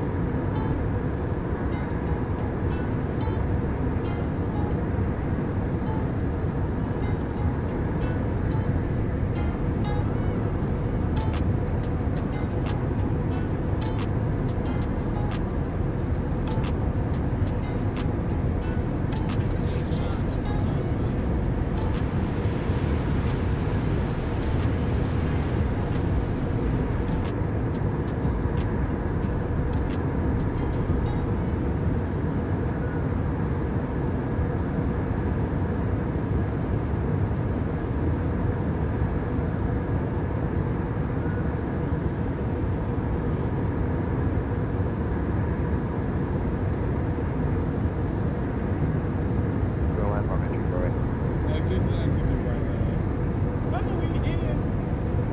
Slow reverse is here.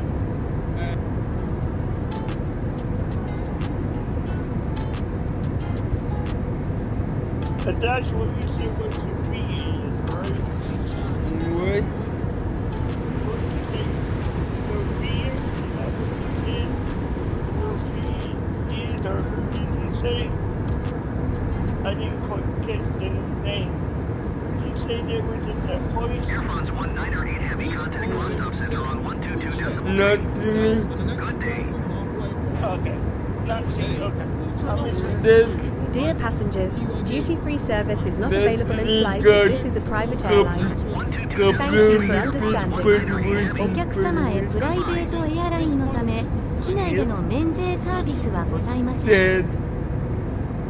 Well, let's just I say know, this. but This was our first time ever doing this, and pilots are really trained to this. What she said? Who's that? You open the door. Of course. Come in, mate. Oh, yeah, what's going on? How's it going, mate? I don't see you, but I see you. How's it going? I'm very well. I'm excited for a good flight. This is the flight deck. Who's a good friend of mine, fellow YouTuber in the flights in space. This is the actual person sharing a company with me in the Boeing 737. Really hope he knows what he's doing in this, because I haven't flown this aircraft in a while. I'm not sure about this whole sitting in the FO seat, but it's okay. I respect you, so let it slap this time. Hey, listen. You know what? Because of that, Mr. FO, could you please kindly do a walk around and just double check the aircraft's in good condition? Because I was told that the pilot beforehand was a little bit crazy, so you know, we just do a check in here any birds. Yeah, okay. Let's get out the door. Okay, fine. I'll just jump out the window. We're in Sydney, ladies and gentlemen, here. Great success. Alright, so flight level 361 today, flight time hour 30 minutes, room for taking 60.2, taking 67. Not that heavy time. Very visual settle in the MCU, which is Gucci, and as well, get the evening started off. It's still talking about having masters of this, so fuel's already on here. Let's get evening started. 1, 2, 3, 4, 5.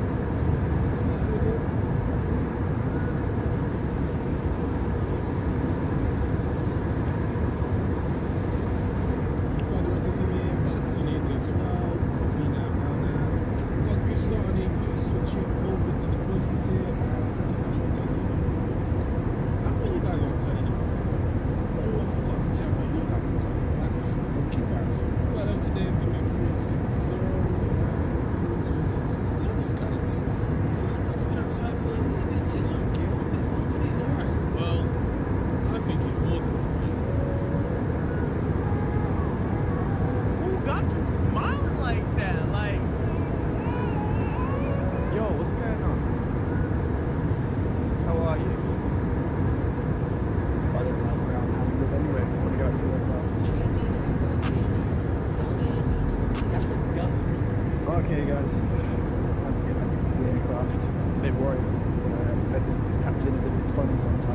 beg your pardon.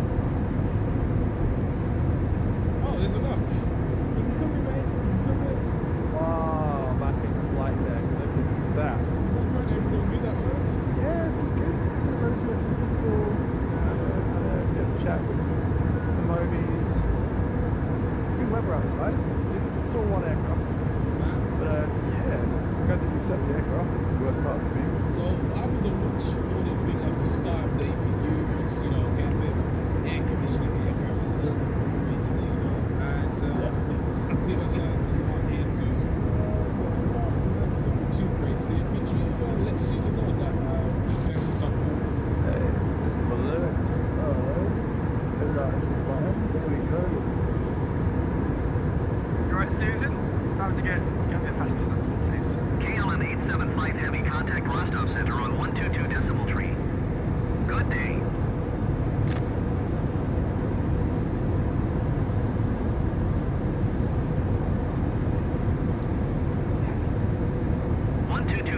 KLM 875 Heavy.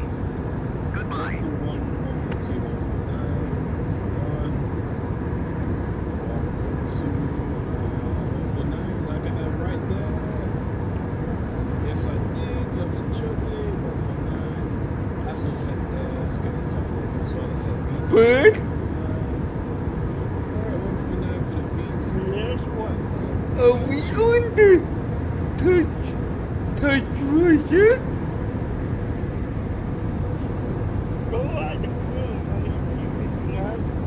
Pre-flight check. Check. Fantastic. Battery. Good. Power. If we are, I need to call Anya and Aki in case we get talking about this.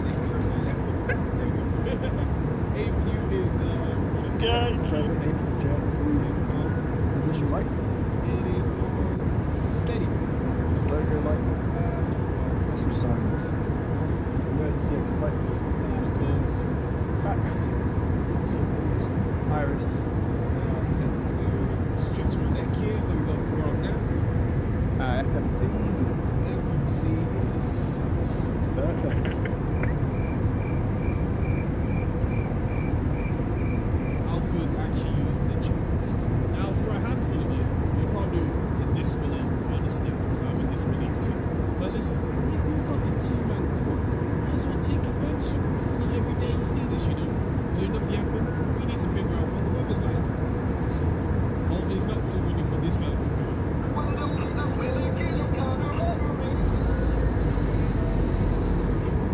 Right, so let's have a look at information leaving. Expects instrument approach. I don't really care about that. 6 left, 16 right for the right departure. I'm guessing 6 left for us. And winter calm, okay, conditions. Temperature 21, QNH 1010. And since I'm the pilot monitoring, I will get our comments. To 433 information, Lima requesting clearance to Melbourne as follows. 433, clear to Melbourne by Wollongong, flight around runway 16 right, KP 6 departure, Wollongong transition, climb by SID to 5000, squawk 4211, departure on 123, day 40. Good to Melbourne by the Camp 16 departure, initial climb 5000, runway 16 right, squawk 4211 and departure 123, S0, to 433. Clear 433, thanks. Push contact ground 126.5. The Jockey 26.5, thank you very much. 433. I'll be honest, people. What he said there, no clue. Is it Campion 16? Campion 16? Yeah. Wollongong transition. Yeah. Take off, right? And 16 right. Was it? No, it was a 16 right. Thank you for that. This is why, guys, you need to have an FO. You know what I mean? The best FO in the world, guys. Yeah. Best FO. I actually don't know yet, man. I need to see how you are. Right, so since we got 16 right, does that change anything? Pressing 141, 142, 149, not really. That's 533. Oh, we're taking takeoff one. Okay. So let's just go back here to take off. If we can find it a little bit. Takeoff one here, 33. Alright, let's have a look here. So always delete my speech. I love doing that. 141, 142, 149. Oh, perfect. There we go.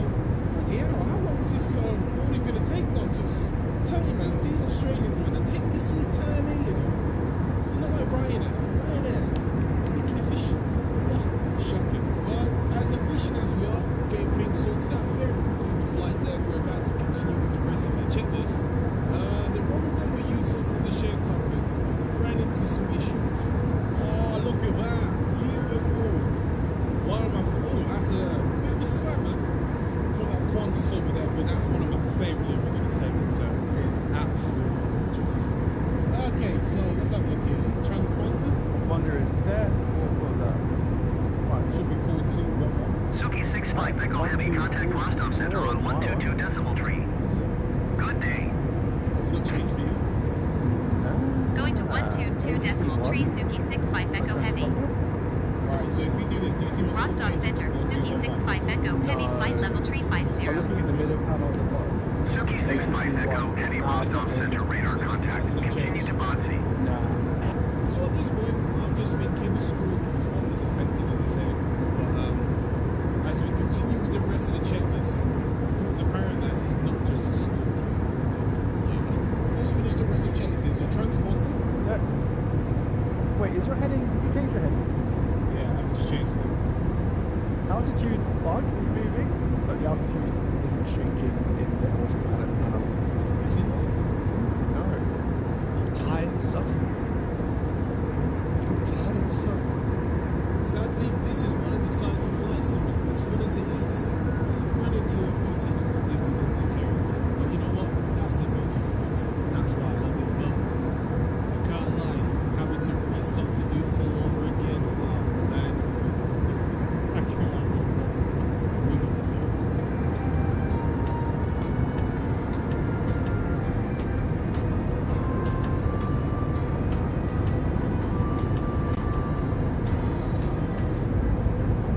Let's finish off with the checklist here. So we're just complete. Let's go transponder. Transponder is set for 211. Fantastic. Right, indicator airspeed, max speeds V2. Yeah, V2 149. Set. And River Hill is not set like that. Should be 155. I'm so sorry. It's okay. I worked 5 years today. Do it again. Oh, sorry, I'm the FO. Sorry. Now the bounce is set. Initial altitude. 0 to 5,000 is set. Fuel damper. Fuel damper is on. Fantastic. And window heat. Yeah, window heat is on. That is. The jubbly window heat is on. And flight altitude. The flight altitude, we're cruising at, what's our expected cruise? 36,000. We've got it set at the top there, so it's on top right. Right, so set up to 36,000, right? Yeah. And the jubbly, flight directives, my side is on. My side is on as well. Now that VNAV. Now that VNAV is set. And the jubbly minimums. I've never set minimums before, so we're just going to forget about that. What's the QNH you got set here? The QNH we've got as the latest is...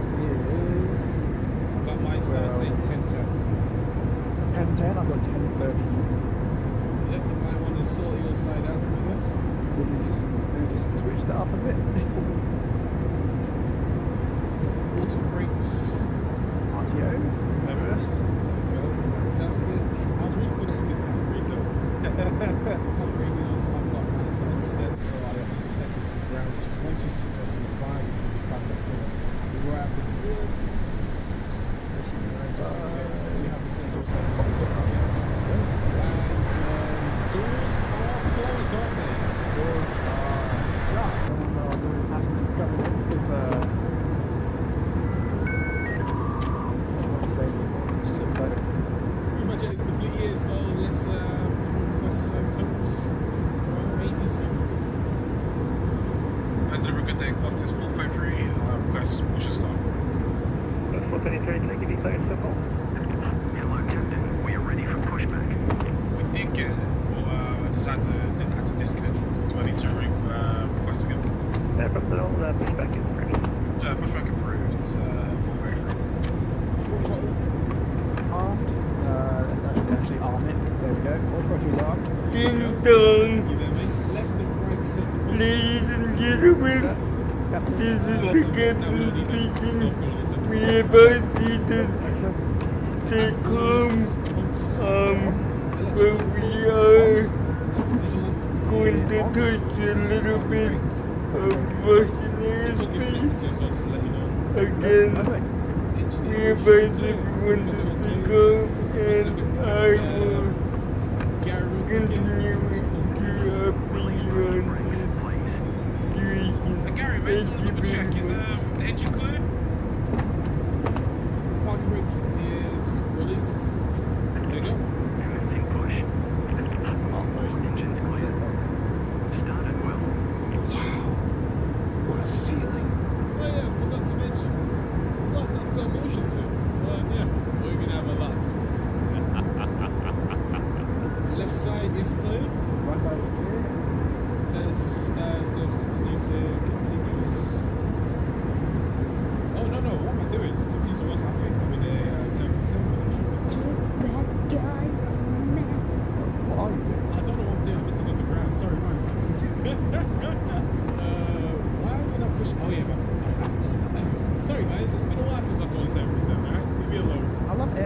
very flexible. This is, makes you think. Yeah, it makes you think a lot, doesn't it? Alright. N1 rising. Fantastic. Just wait for nice 24% on the N2 and then we can eject the fuel. That's 22, 23, 24. Eject the fuel.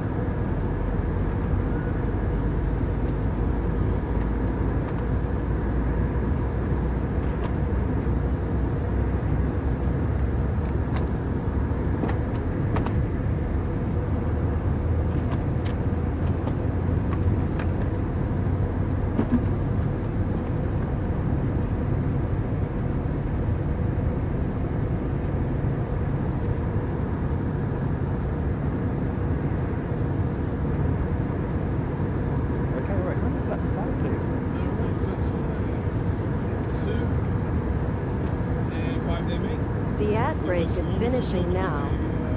今、広告ブレイクが終わっている。Oh yeah, of course, yeah. Just to let you know, we just got a hand signal from my boy Gary there. Just to let you know. Well, actually not Gary, mate. It's Steve. I don't know who this one is. No, it's Gary the second. Yeah, Gary the second's giving us a hand. You got full left. Yep. And full right. Yep. Elevator check. We've got full forwards. We've got full aft. Yep. We've got rudders coming in. We've got full right. Yep. We've got full left. And that's our flight control check. So what's oxygen? So generators 1 and 2. On. Repeat is on. Again, TS. Don't need that in Australia.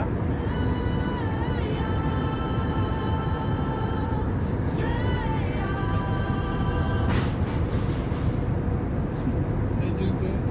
Not required. Pax to auto. Pax. Let's go to auto. Oh no, they're on high. Okay, they're ready auto. Okay, Pax on auto. Thank you very much. AP bleed. AP bleed is off. Fantastic. APU. APU is also off. So let's set this engine start switches. Engine start switches to continuous. Is that flight? Okay, the radio continuous. The engine start switches continue. Flap set to 5. 6 stick. Elevation trim. Elevator trim set for takeoff. Flight controls. Flight controls for 3 correct. Right, recall. I don't think the recall actually. You see this over here? That's the recall. Ah, I see. Yeah, got you. Okay, so recall check. Low display. It is off. Alright, request taxi for us. Once is 433 request taxi. 433, taxi on Queen Bravo 216 right. Bravo 2, 16 right. 433. Alright, then we put my seatbelt into as well. Oh my days, the amount of traffic that's landed on 16 right is incredible. Is it really? Yeah, man, I'm looking at my TCAS right now. It's looking crazy. But yeah, we're going to parking brakes and start taxi, so it's just straight heads. And then 16 right is just in front. Alright, cool. That's right. I love doing that to get the parking brakes from front of me. Okay. Love it. There we go, mate. Let's go. Old man once told me to know if something's working, you gotta test it. So I'm just being a good friend here. Let's test out flight that's watching some, make sure it's running, you know? No brake check required. This ain't no Airbus. What the? You think you're funny, yeah? That's alright. I did that. Baby jump. That guy's coming in. Oh. Yeah, I'm sorry, fuck. I didn't mean to do that. I had to, man. I'm sorry. Switch 433, contact tower 1205.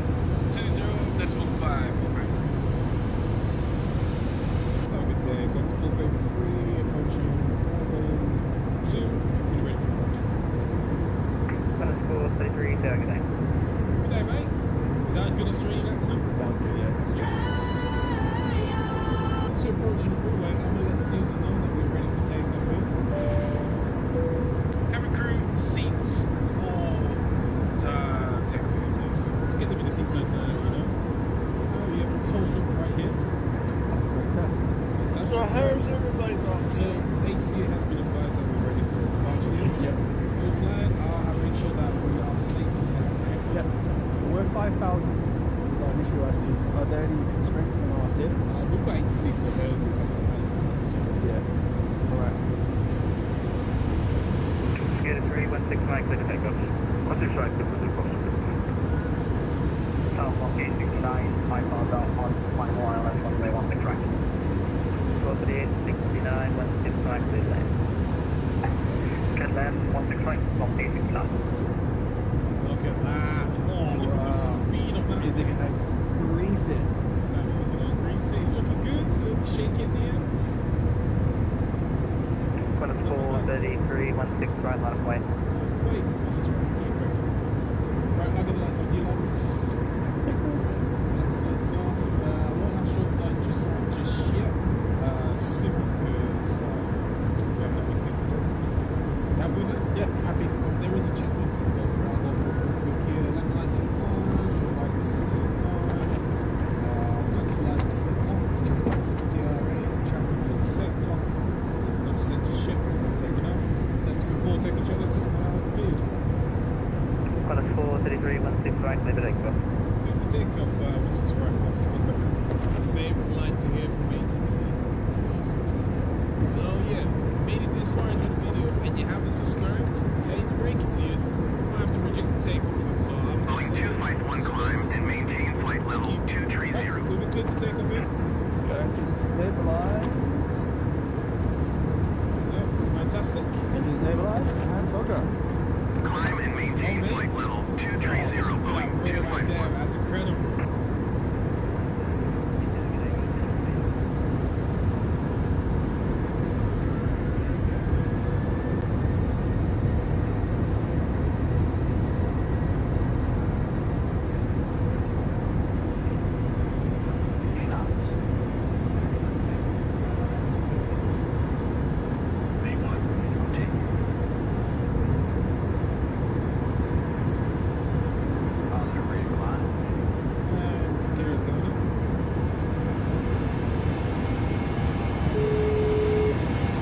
Hello. Hi, Captain. How are things? All good? Yes, everything is fine. Thanks for asking. Great. Appreciate it. Give me a call if you need anything else. Good day. Comfortable, friendly, Captain 160 departure, passing 2000. 433, departure today, then I'm out. Climb in tip on a 280. Laps one please. That may be flaps too much. I'll get this one to in a second. And flaps up when you're ready. Flaps up. You are beautiful, right? Lights here.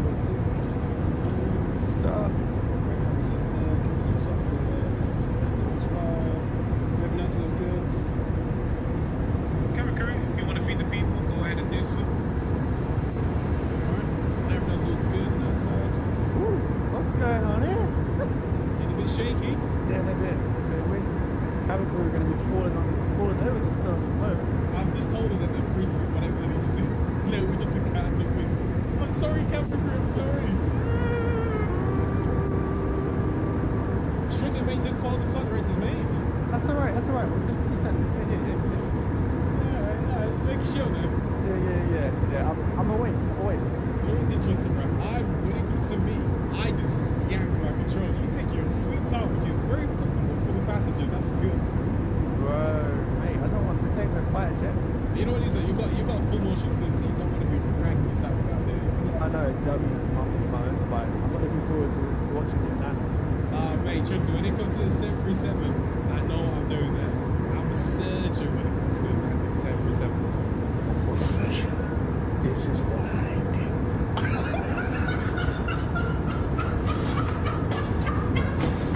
Maybe a little bit of some cap there, but come on, we can land the 737 smoothly. Anyways, enough talk of me being such a great 737 pilot. Let's continue with the rest of our journey.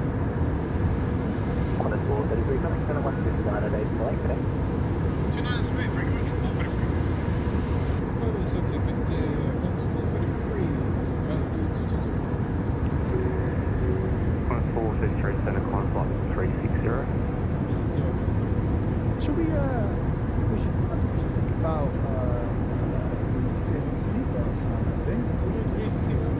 Yeah, let's let it go, yeah.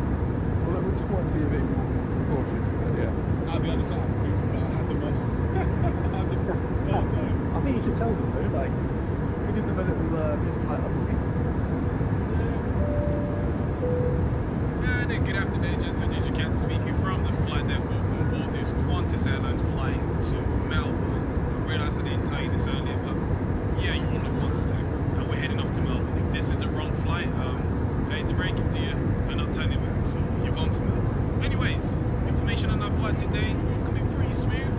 From what we see so far, we should be in Melbourne in the next 55 minutes, so sit back, relax, enjoy the ride, and again, please don't clog the toilet. Thank you very much.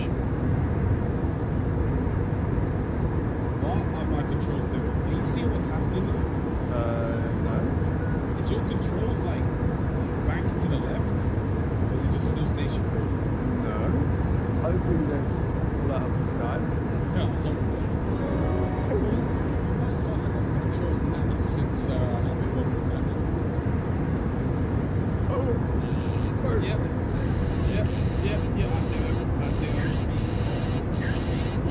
Oh my days. That was actually kind of terrifying.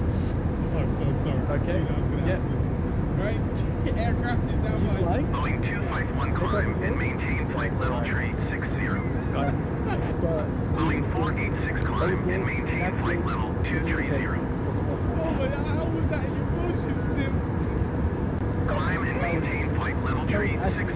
Boeing 251. And I'm just like, now I've got the 3 screens. Wait, that was, I want to see my face on the video because that was actually short. Climb and maintain flight level 230. Boeing 486. You know what, I should have told you in advance, but I just wanted to see what it would be like. I'm so sorry. Let me just have a chat to the messages.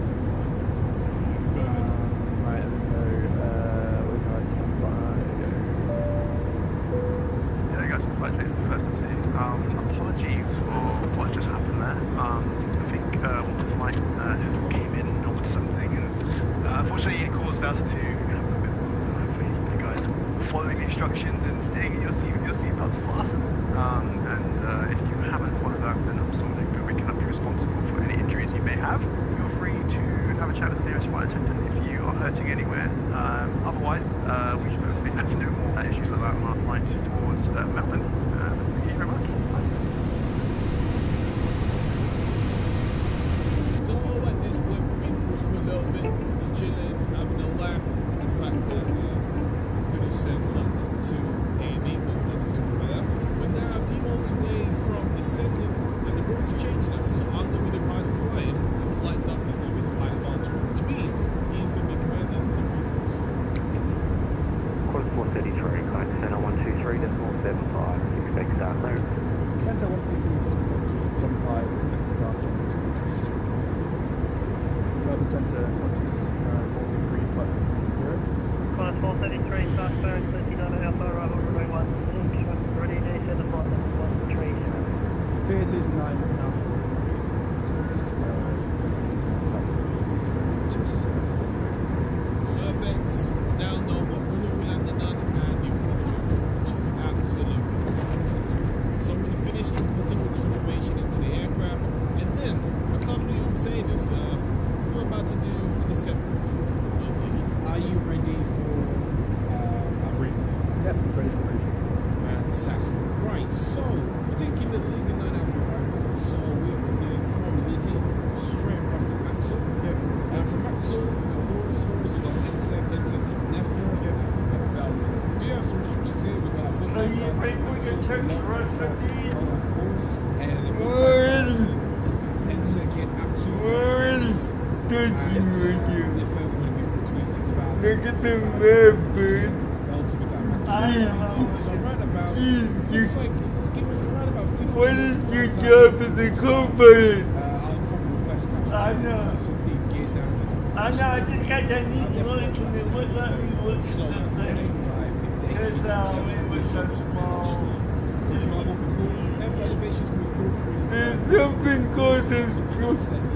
What will you use this? Our ILS is going to be 109.7 frequencies. Course is 160. Barrel here, 640 for barrel here, and altitude to intercept the lights up. It is 3,000. Again, to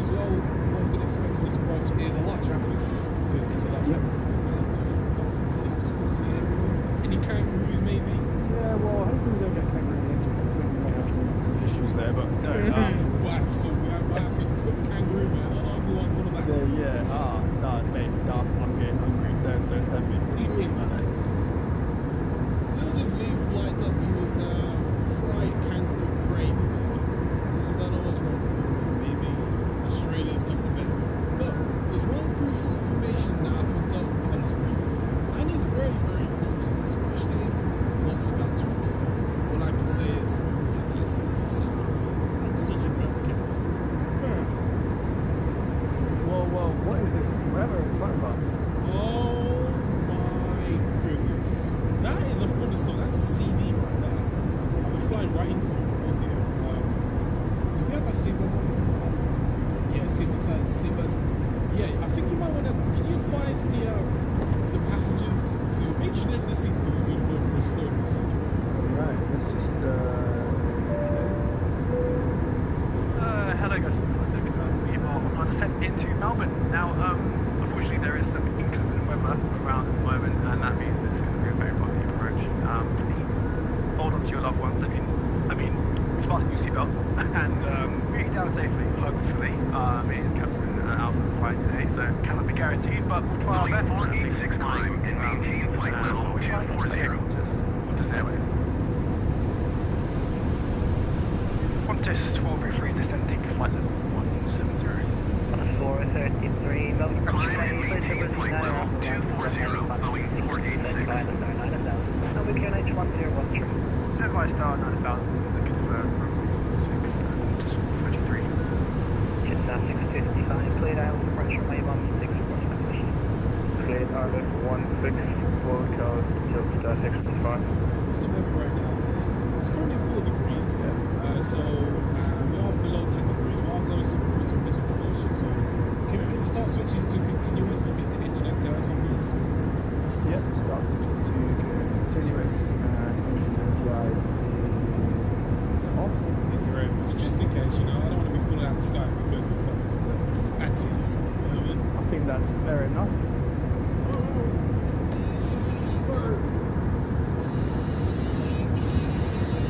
I can't lie to you. I don't normally get scared when it comes to these flights, but I'm a little bit nervous, lads. I'm gonna be honest. I'm a little bit nervous. I mean, I'm not nervous. I'm just not nervous.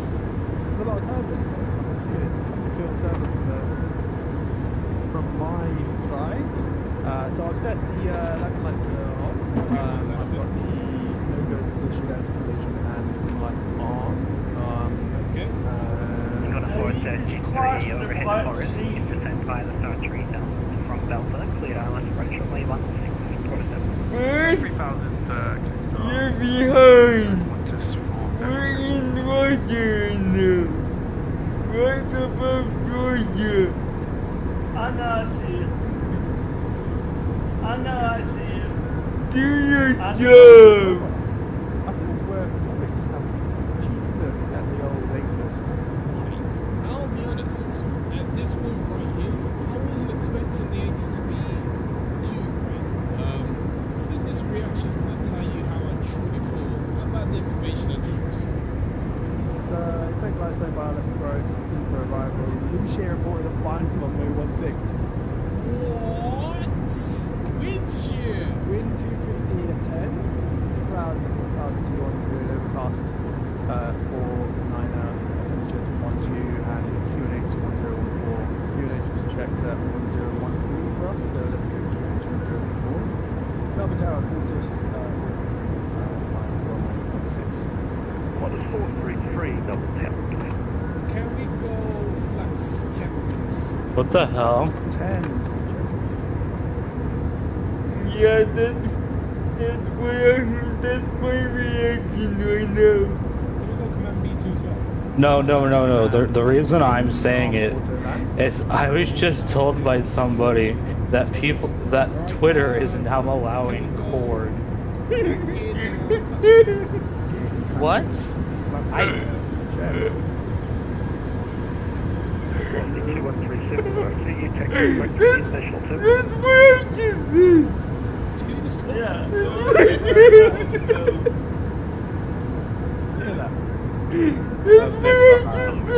As we commence down the step, we ask you to return to your seat. Ensure that your seat back Well, I wasn't upright, paying attention, your or I seatbelts are fastened. Please also ensure that your tray tables are returned to the upright Everything. position and your Everything. shades are open. What are you doing, Elon? And now we cool. Just being a silly guy. Come on, man. Seriously? Nah, I believe there's broken down. Okay. I can see the ground. One days I can see the ground too as well. But this is gonna be. Oh, okay. Do you want wipers on, mate? Yes, please. Yeah, get some wipers, please. Okay, let's wipe her. Thank you. 433, runway 16, cleared land. Let's land runway 16. I can't lie to you, I've just lost the room, but I can't see the room. Yeah, I was even like, what the heck? Right, let's go. Alright, thank you very much. Should have done the landing check still, but I forget if it's all good. Let's go. Wow, bro, the winds. And just let me know if you're dropping below, because I'm going to try and really focus on keeping safe. Yeah, you're on the glide path. Wow, this is slightly above. So looking for like 153 for the speed to 7 Yeah, so you're 4 below. Yeah, guys, you don't need to worry about news. We got clean. Still slightly high. What?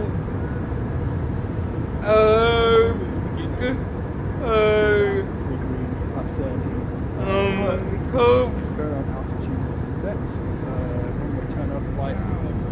The reason why I'm concerned right now is we're over Mother Russia right now. You said you were near Georgia, right? You're worrying about Russians, I'll be worrying about Chechens. What are they called? IGLA anti-aircraft missions. A 90-second ad break is starting. Thank you for sticking with us through this break. Ads help support my content. Consider subscribing to remove ads and support the stream.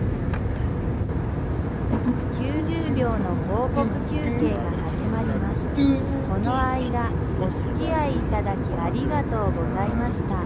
広告は私のコンテンツのサポートに役立っています。広告を削除し、ストリームをサポートするために購読を検討してください。Yeah, like that. Did you get that? We got it down. Yes.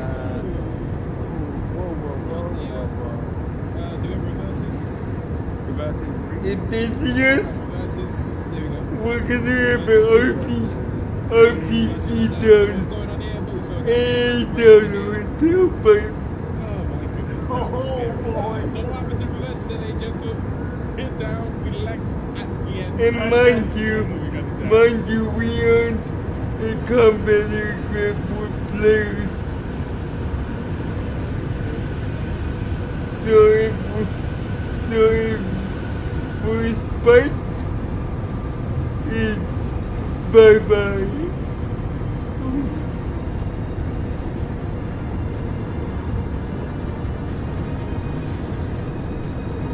The ad break is finishing now. 今、広告ブレイクが終わっている。It's just my look. It's 5 feet above the runway. Shit. Anyways, if you enjoyed the video, be sure to like and subscribe. Ding that notification bell. Check out Flight Talk in the description. God bless you guys. Jesus loves you. Deuces. Mate, look at that parking lot. That's all I'm talking about, mate. I'd take that. I'd take that any day, though. I didn't take a picture. I'm proud of that.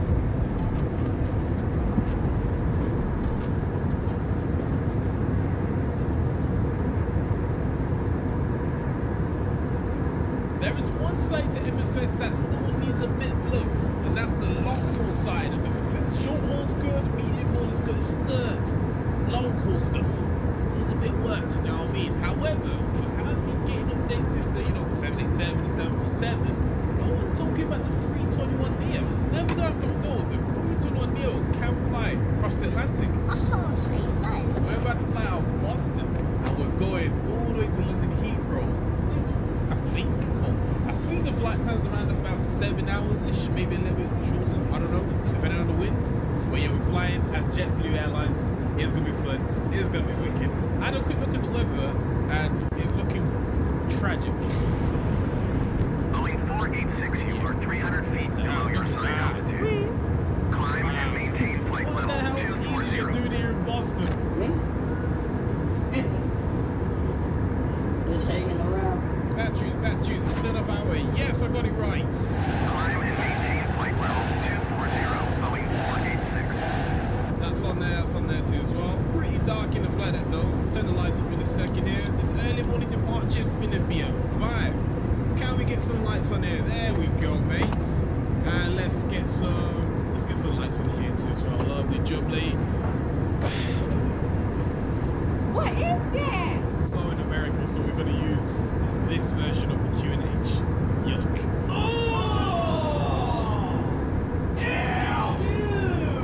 What the? Watch your profanity. Golly, why are the winds like that? 24 gusting 36. Oh, departure's gonna be fun. And 0915 Zulu, 1016 Zulu. Okay. We got a thing and oh, message. We just got a PDC. 1 second. Boston Tower PDC, course on JetBlue 1620 equipment. We're an Airbus A220. What am I? Airbus A321 Neo. There we go. All right, we're flying from Boston. It's the Lipster 7 departure, and I think that's just my route right here. Yeah. Climb by the SID. So flight level 350, 10 minutes after departure, frequency 133,000. Squawk 7370. Contact Boston Tower 128. That's 18. Location on the aircraft. I'm guessing that's my squawk in it. Yeah, I think so. Grenade system ready for push. Or if you have a question regarding its clearance. Okay. Also, you have to request push here. Fair enough. I mean, it does make sense because we are very close to the active taxiway. Alright, so it's runway 22 right. And yeah, look at the winds, bro. Ooh, this is gonna be fun. And yeah, 22 right, what's it called? I guess it's called the Lipster. What's the actual name of this departure? Name. LBSTA. I'm guessing it's the Lipster, the Labster. Top altitude 5,000 here, so we're gonna get that set in the aircraft. Yeah, everything else seems good here. Where's 22 right actually? This airport was confusing. So yeah, it looks like we're gonna go north right here, taxi via Alpha November, and then probably cross runway 15 right. Not probably, we will cross runway 15 right. Continue on November. Do we cross runway here, or is it something we can? I feel we can continue taxiing on him, and all the way to 22 right. We'll probably get November 1. I'll request November 2 just because we're just very, very heavy today, like extremely heavy. I think so. Let me have a look. Alright, so I'm looking over here, so takeaway is going to be 89 tons, max takeaway is 93.5, so yeah, we're just a bit below the max takeoff weight here. Landing weight is going to be interesting, but yeah, look at the fuel too as well. Fuel max is 18,500, and yeah, look at that. We're basically taking max out of fuel. This is dope. So we've got 350 for the first, and 360, then 350, E-tops, all good right there, custom X, all good right there. Alright, lovely job. Where's my... I was gonna say, where's my super suit? Where is my super suit? Where's my cabin crew? They told them they can start boarding, but yeah, you can start boarding now. Where have you guys gone?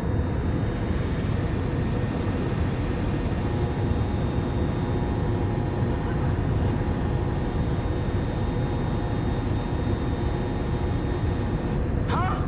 Oh boy, I think somebody so called the ground crew, man. You've messed up on your calculations there, mates.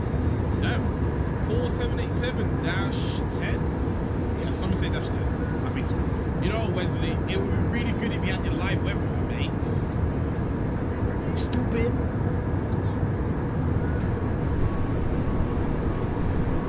Climb and maintain flight level 340, Boeing 153 and 157 and Flexiday. We're gonna go 56 for the Flexi.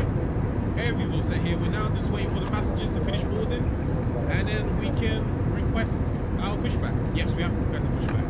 Boston. I'm so confused. In America, you don't really request it, usually anyway, so it's a bit different. I feel like I'm in Europe. That's not the point of me flying in America. Oh well.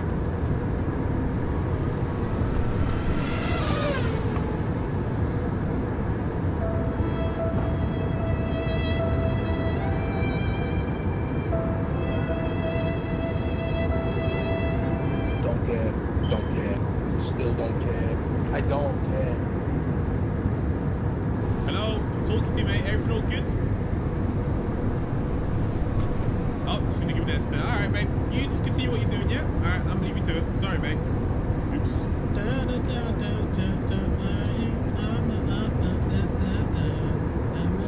That's supposed to be my head all day, man. That's such a nice living. I genuinely love it, man. I don't think I've found United, have I yet? I need to give United a little go, man. I love that United living, man. I think it's one of the best livers out there, honestly. I mean, I feel like the Air Canada Black liver is up there. This one here, though, top 5 at least. Top 5 for sure. And a good afternoon, gentlemen. Just Ken speaking from the flight. Then we're just finishing off the paperwork here, and we're going to be on our way to London Heathrow. For some information on our takeoff today, takeoff is going to be pretty sketchy because the winds are gusting like crazy, and I've never experienced this in a 321 before, so this is going to be fun. Just got a stupid flight deck. There we go. Sorry, flight, you're dead. Oops, I didn't mean to say that. As we're finishing off, you're probably going to hear the flight attendant go through the safety demonstrations, and listen carefully to the bar when he tells you to like, comment, subscribe, and ding that notification bell, because you know what we're going to say now. We're on the road to that silver playbook, baby. 100K, man. We're getting there, man. For you guys, all for your support. We should hopefully start with right very soon. Thank you very much. Tell your passengers very much as well. That's why we're not pushing. Thank you. I didn't tell you bleed on here. Some pounds out here. Oh, I love that click sound, man. I'm so satisfied. Oh, so good. Looks like the cargoes are close, which means I'm guessing the cargo's finished. If I look over here, yep, it is finished, and I think that is boarding completed. Love that. I think we can turn the lights off here. Sun's coming up here. That's all good right there, and that's all good right there too as well. Right, I think we can go request our pushback. I think so. Yeah. Where are they? Wherever you are, Steve, Susan, wherever you are, it's time for the pushback. Thank you. Where are they?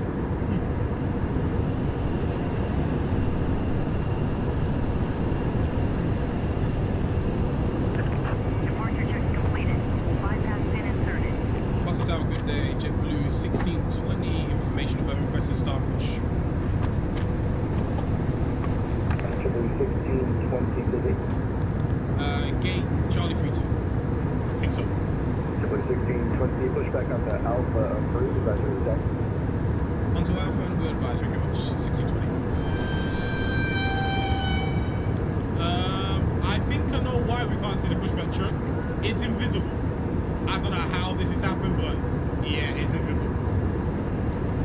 You got bug rates released? All engines clear. Oh, I forgot to do so many things. Right, that's all good right there. Let's get you on there too as well, mates. Right, left side is clear. I hope so. Right side is clear too as well. And let's go ignition here. And let's go, I think it's number 1 in the 321. I think so. There you go, number 1 stop.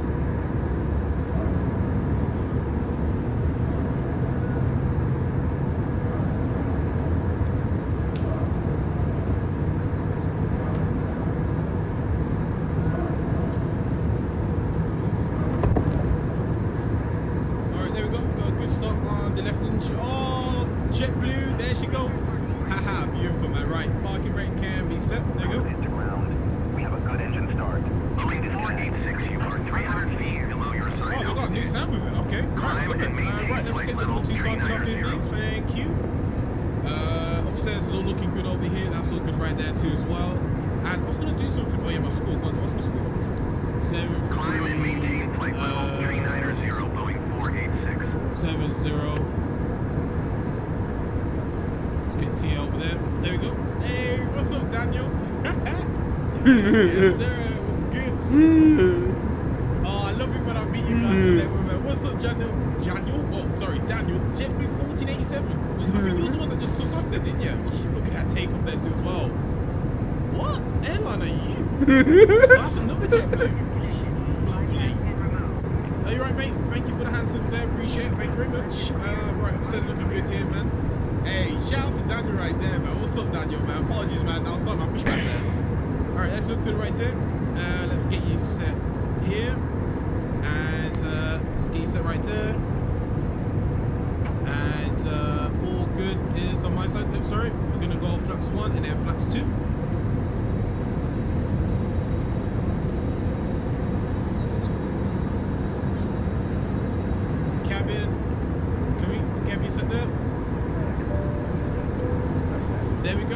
Crew 6-4 landed. I keep getting it wrong. 6 for take. I even thought about it and I saw what's wrong with me? A JetBlue 1620 request taxi. JetBlue 1620, runway 22 right. Taxi via Alpha, November, cross runway 15 right, hold short 15 left. Alpha November, cross 15 right, hold short 15 left, breaking on 1620. Alright, marking rate is released. Let's get a bit of power, a little bit of juice. And let's not forget the taxi lights now. Yeah, I remembered. Yeah, I'm pro now. Remembered. Hey, guy, we're moving. Oh, wait, we are moving in a 321, baby. One thing we have to remember too as well is that the 321 is a lot longer than the 320, so we don't want to make that mistake and just go too quickly, if that makes sense. Fingers crossed we don't do anything like that, man. Fingers crossed.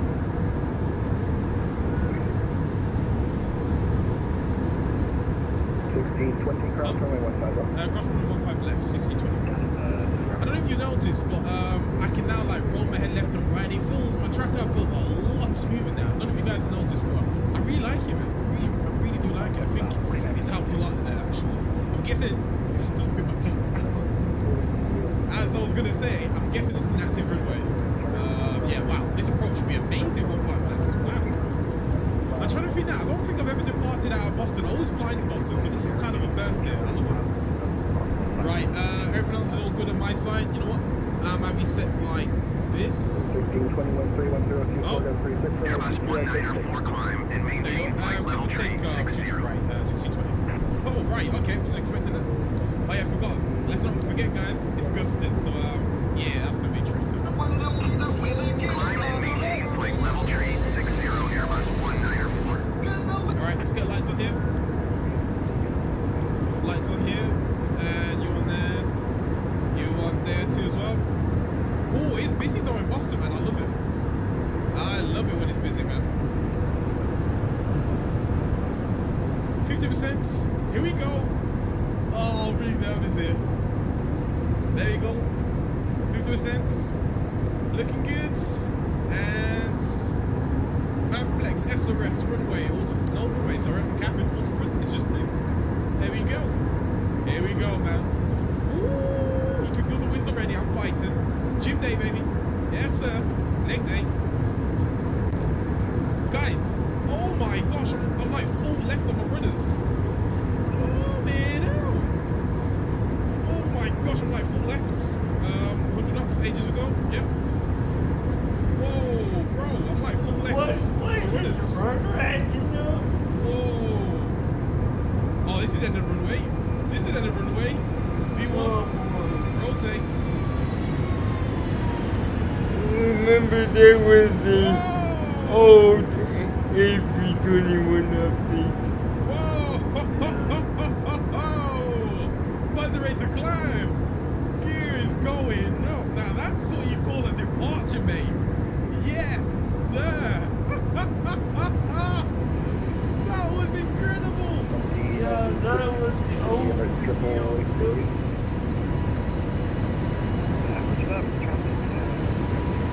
Yo, that was a crazy departure. Alright, let's go. First climb nav. Let's get rid of the lights here. I've already got departure on standby on frequency, so when he tells us to go there, we're gonna go there. Alright, let's go flaps one here. Departure, appreciate it.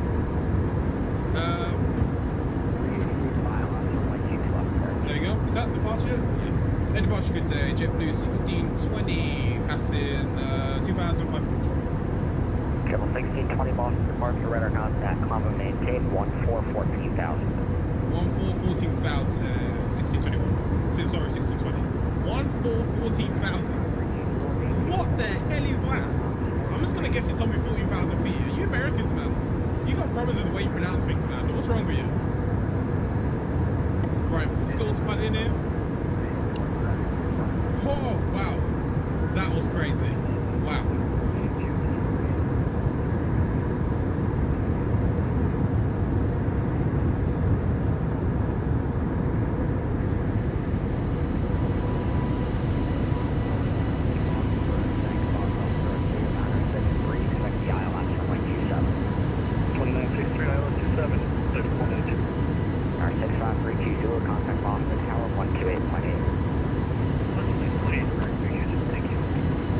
JetBlue 1620, contact Boston Center 134.7.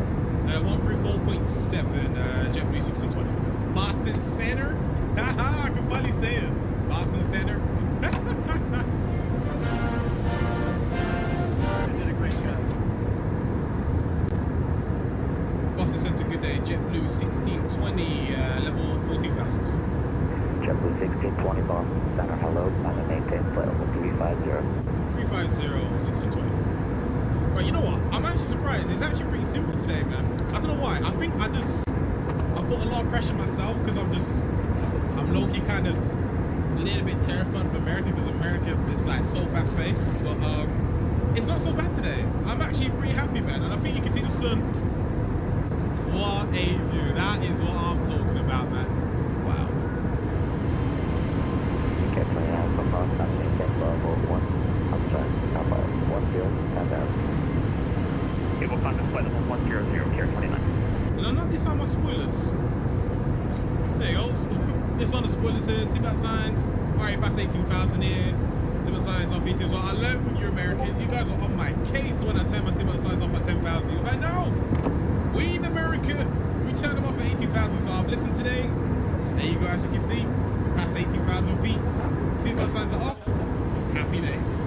On the 317, wind plus 33026, gust 38, good luck. 320 and thank you for 370.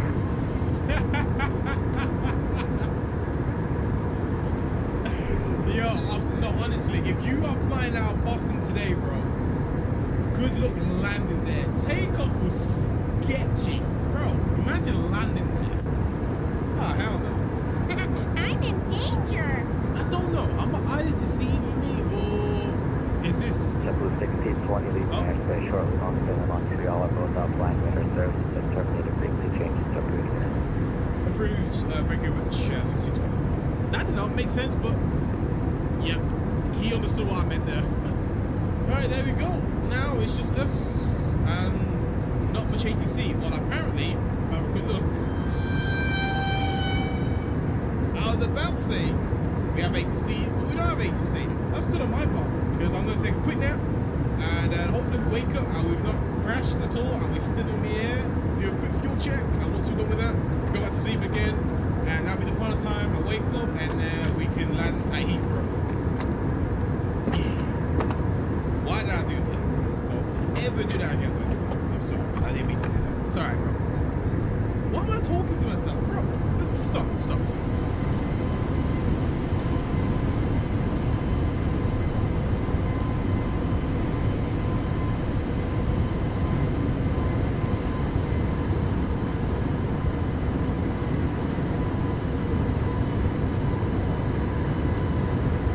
Well, as you can see, ladies and gentlemen, I'm still awake. Over there is where I tried to have a nap, but you know when there ones where you just can't sleep? Yeah. I don't know why. I was just paranoid. I was thinking we're not gonna have enough fuel. However, I think we can climb higher. We can't climb higher just yet.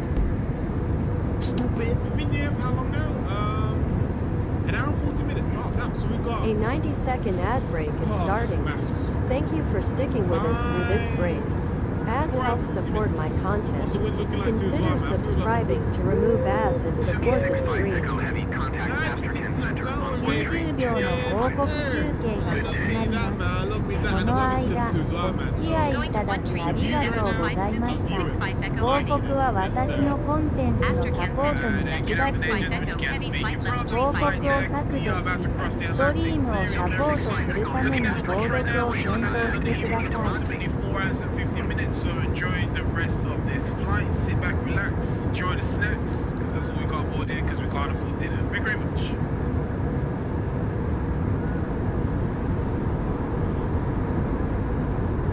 When you see this, you know your boy has just woken up. I can't lie to you. That was a very, very good nap. I don't know where we are though, but I think we're actually coming to the end of our nap track. So I was meant to check it midway through the nap track, but the nap was that good that we're near the end. We're about to enter.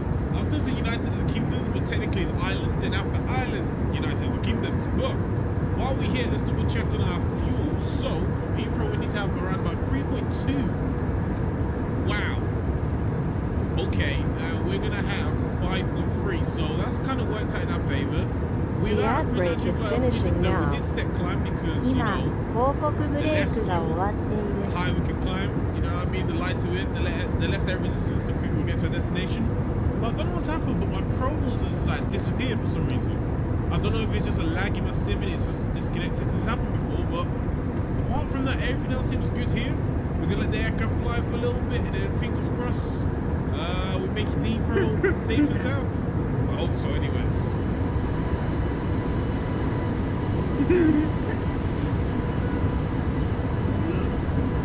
Ladies and gentlemen, please stand for our national anthem.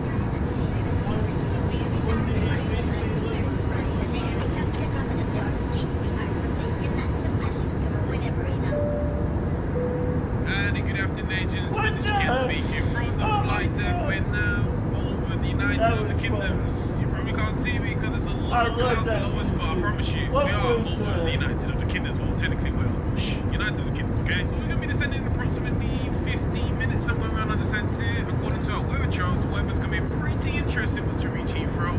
We have been crossing up to 11 knots, so yeah, it's going to be a windy approach to Heathrow, so make sure when the seatbelt sign is on, you have your seatbelts on, okay? Now for the legends on board today, I want you to come in minty. Thank you very much for flying with JetBlue. Should be Heathrow very soon.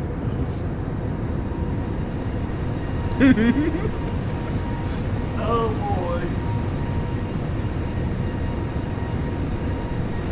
Okay. My goodness, look at Lily gave me some good news. London Control on 127. That's Lily gave me some good news. JetBlue 1620. If we absolutely had to fly with Russian airspace like today, we'd probably stupid. If we got targeted NATO fighters would probably scramble, so we're fine. Yes, no, the one on time. 7370. Winds on 2 times 50 knots. Boy, alright, QNH is and it's variable too as well. Yeah. Because we have Lithuanian registration, but on Earth, we are registered under Japan, so that's a NATO member. And we have got Barrow at, which is going to be 277. So, Cat 2. 620 descent, flight number 15, into the level of Sockbed. 150 level at Sockbed, 1620. Where is Sockbed actually? Sockbed's over there. Okay, that's fine. So that's actually following our arrival perfect to a T here. And I think, if I look over here, yes, that's the United Arab Kingdoms down below, man. Oh, this is class, man.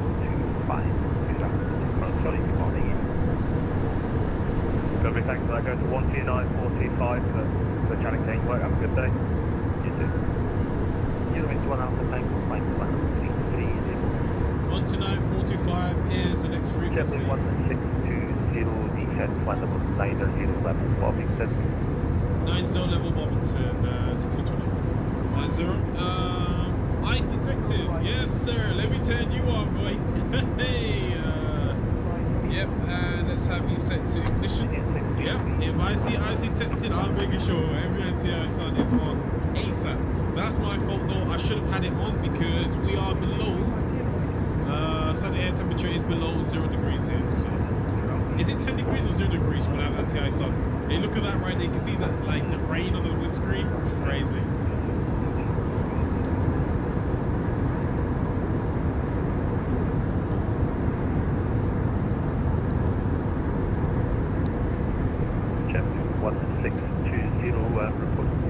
Level for London 129.425. Good morning. Report out cleared, available to London Control 129.425. Appreciate it. 1620. Control, good day. JetBlue 162 we've been cleared to flight level 90. JetBlue 162 London Control, hello. Lead bombing just heading 120 degrees. Lead bomb down heading 120 degrees. 1620. JetBlue JetBlue 1620, set flight level 80, landing 27 left. 80 landing 27 left. It's JetBlue 1620. I need to stop saying 1620 out my head. I need to get it out of my head. I'm not an American no more. I have a feeling it's going to bring me in early, you know. I have a feeling, right? With 10,000 feet. Land lights on here. Suicide's already on there too as well. Oh, we're getting close to Heathrow, baby. I love when we have ATC at Heathrow, you know. I love it, man. I love it. JetBlue 1620, set to altitude 4,000 feet, QNH 1,000, takes Pascal. 4,000, QNH 1,000, JetBlue 1620. I clicked the wrong button. JetBlue 160, speed 220 knots. 220 knots, 1620. Yep, it's busy. If we get speed restrictions this high up, yeah, it is busy in Heathrow. Yes, sir. I love it when it's busy, man. Yeah. Right. At that point, I'll probably start introducing my flaps now. So you know what? Performance here, activate approach phase. Essentially telling us to go below green light speed. We might as well. JetBlue 1620, turn right to 180 degrees. 180 degrees. JetBlue 1620. Super 262. Alright, 180 degrees. Oh, I love vectors, bro. We're turning, baby. I love it. I love it. I love it. This is amazing, man. Look at this. Is that the city of London in front of us? I love it, man. I love it. I love it. London City should be nearby. Is that it right there? I think that's London City over here. I think so. JetBlue 1620, speed 180 knots. 180 knots, 160. Oh, yeah. 598, flight level 180. 180 knots here. And let's start introducing the flaps here. Speed check. Flaps 1.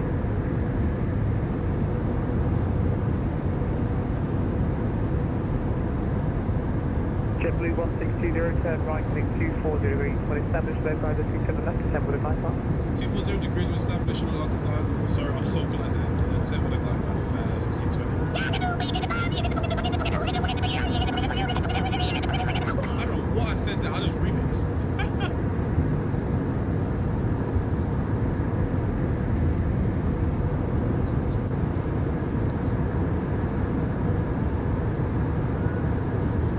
JetBlue 1620, speed 160 knots, maintain 4 dB.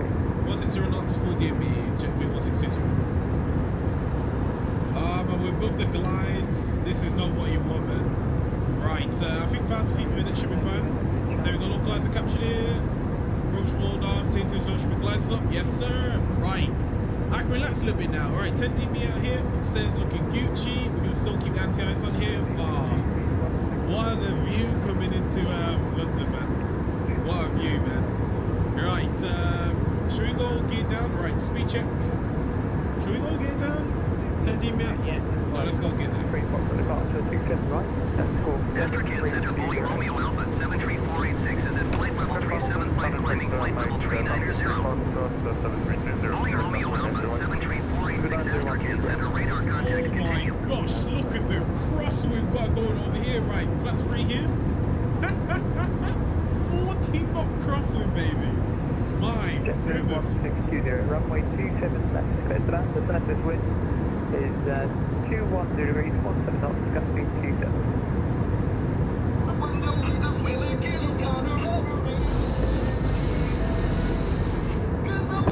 Alright, clear to land 27 left, JetBlue 1620. Okay, Gustin. Yeah, my boy. Yeah, my boy. Yeah, let me go over here real quick and let me change this to 144. Is it 146? Yeah.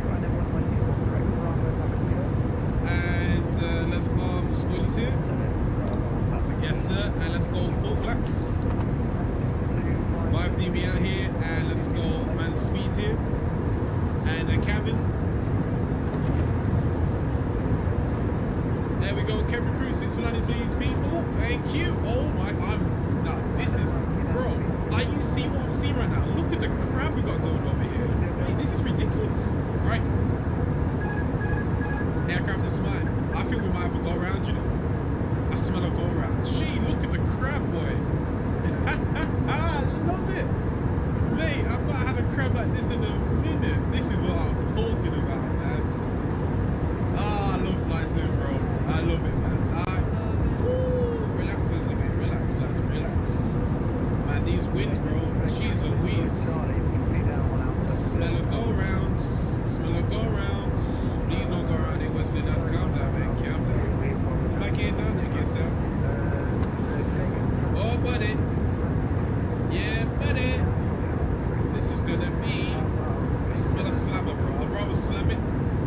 and try and get greasy with these kind of winds, bro. My gosh, am I fighting with this side stick right now. 100 there, baby, let's go. Remember, where's he kick out the crab over the piano tires? Alright. Look outside now. Down the runway we go. There we go. Continue. Okay. Okay. Okay. 50, 40, whoa. 20. Get it out. Get it out. Get it out. Get it out. Come on. 5. Get it out. There you go. And spoilers. Oh. Alright. Calm down, mate. Oh, spoilers. That's a green. One decel. Ladies and gentlemen. Oh my god, I'm going full right in. The aircraft ain't doing anything. Ladies and gentlemen, walking down to Heathrow, man. My goodness, that was crazy, right? Okay, to left here. Oh my goodness, bro. That was scary. JetBlue 1620, first right on Alpha. First right on Alpha, 1620. Why do I say 1620? My bad. I don't meant to say that. Right. Oh my gosh. Anybody that's landing, yo, that was scary. Alright, let's turn you guys off here. Don't need you no more. Land lights off here. And it's off there. JetBlue 1620, taxi flight Alpha and Kilo, stand 217. Alpha Kilo, stand 217, JetBlue 1620.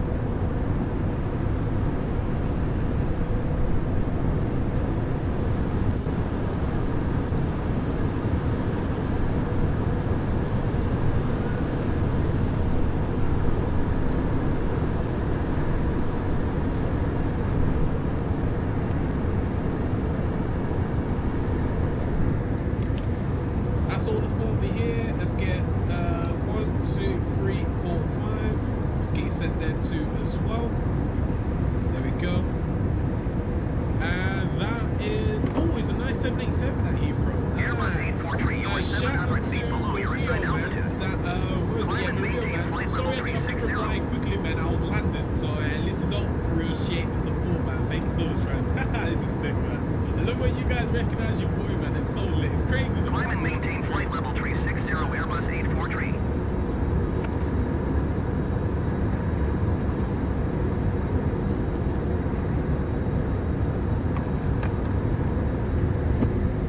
Right, Kilo's just to my left over here. Slow this will be down.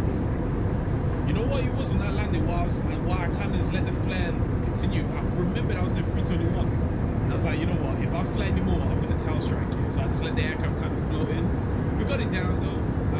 2 minutes. I should have gone around. I'll be right. Should have gone around. But it's all good. Alright, so that's 28 left. 218, I believe. No, that's 220.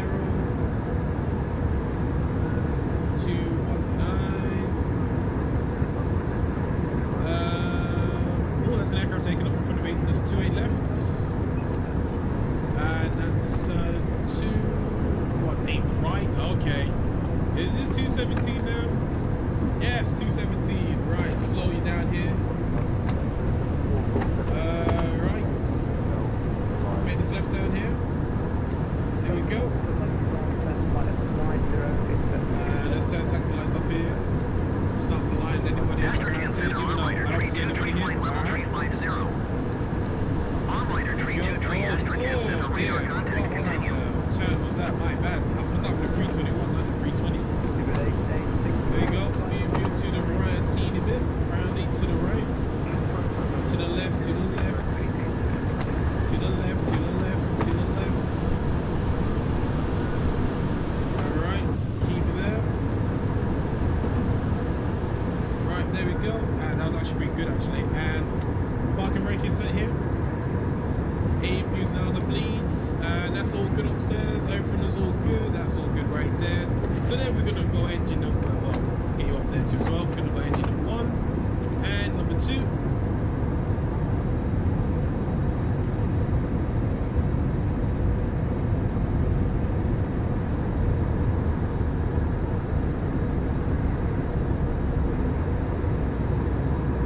Right. Oh, it would have been great if I turned my short lights off here. going to be off here, and seatbelt signs is off, and there you go, bam, bada bing, bada boom, and we can turn you off there, off.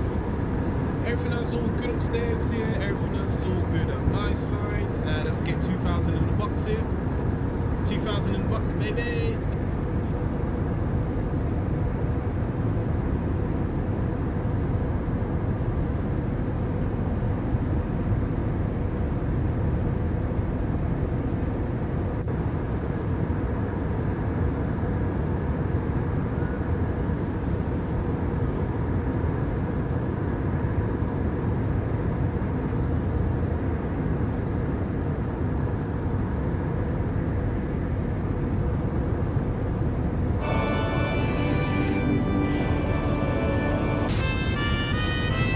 Now, we went out to something spicy. Did you have any idea what it was we were going to try? No. 닭발 좋아하세요? 잘 안 먹어요? 진짜요? 왜요? 아이, 징그러워. 징그러워서? 좋아하는 사람들 엄청 좋아하더라고. 소주를 소주 한잔하고. 그죠.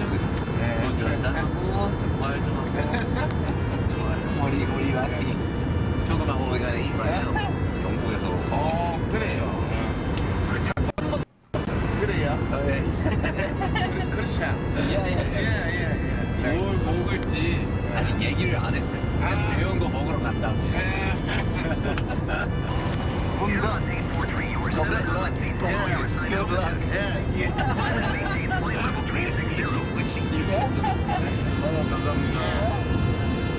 Alright, ready for this?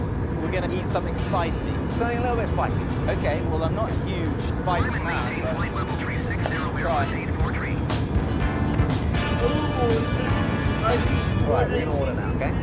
주문할게요. 저희 그 통닭발 매운 거 하나랑요. 무뼈 닭발, 계란찜, 소주도 한 방 주세요. Okay. What's this for? Plastic gloves. Why did you get given plastic gloves? Oh, you'll find out soon. Plastic gloves? What kind of food? I'm getting a bit nervous.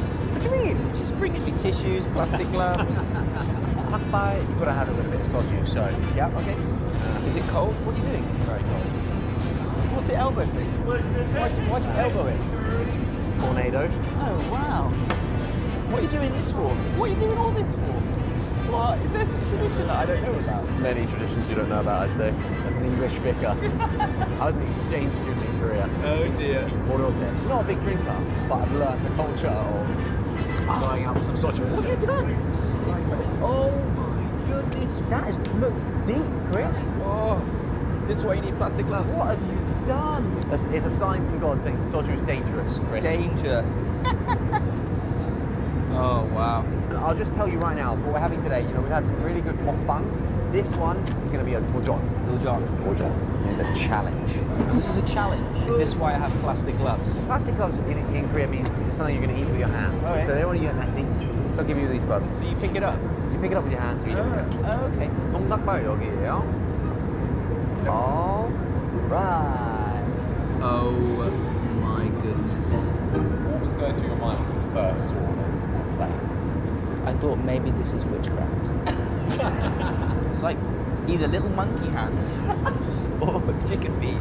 It's like something out of Indiana Jones. How do you eat feet?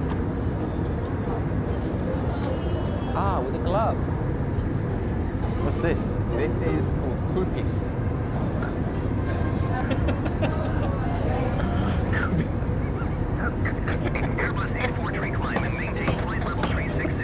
Ah, right. Kupis. You've never had anything like this before. Who's had stuff like this before? Look at it. Climb and maintain flight level 360 Airbus H43.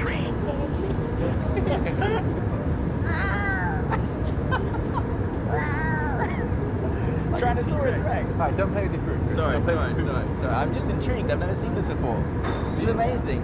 This is chicken feet. You may have picked it up. As you can see, there's bones in this. That is literally their finger bones. So around the bone, there's this collagen, which is good for your skin.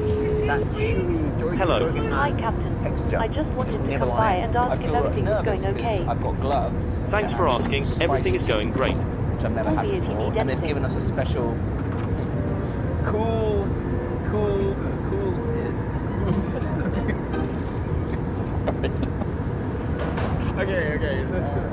wait. Oh, you just went. That's the whole finger. Is that meant to come off? Oh my gosh! Straight away, it's really hot. Pulling the fingers off.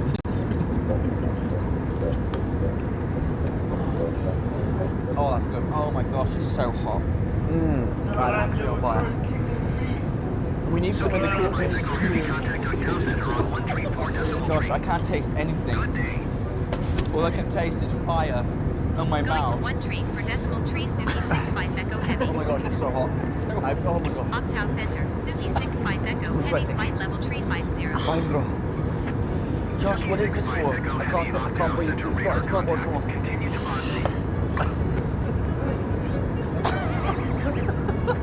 This is so much hotter than I realised it was going to be. I shouldn't have disrespected the chicken feet. It's killing me. Got runny nose, can't see. I just want a bucket of this. Put my face in it. Why would you go back for more? It's like eating pain. When you eat it, can't let it touch your lips. Because you'll just be done. Thank you, but he could have told me that before I tried it. Look at the sweat, look at the sweat. I can't eat more than this. I've had one. A 90-second ad break is starting. Thank you for sticking with us for this break. It tastes like Ads pain. help support It's like my being punched content. in the mouth Consider repetitively, subscribing and then to slapped in the remove face. ads and support It's the like, stream. have some. If pain is to be a 90秒の taste, 広 it 告 would be 中継 that. が始まります。この間、お付き合いいただきありがとうございました。広告は私のコンテンツのサポートに役立っています。 I think I'm ready to go in for another one. 広告を This 削除 gives you a し、 few seconds ス relief. トリ You ー go ム for を another サ one. ポートす Okay, るため you're に not allowed to 購 let 読を it. 検討 Oh, してください。 that's a heat. This So you is just the gotta, green don't let it touch your version. lips. The Chinese version is sticky and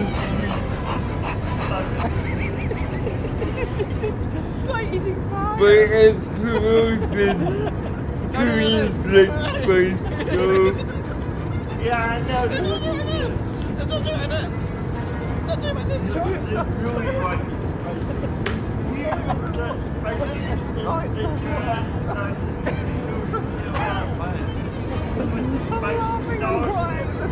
and everything. Woo! Because my dad tricked me in the drive. It's so hot. He tricked me in the drive. And I'm like, oh my god! Get a glove. Get a glove. Are you sure, Ollie? The ad break is finishing now. 今、広告収益が終わっています。 It builds and it doesn't stop building. It keeps building. You're crying a little bit.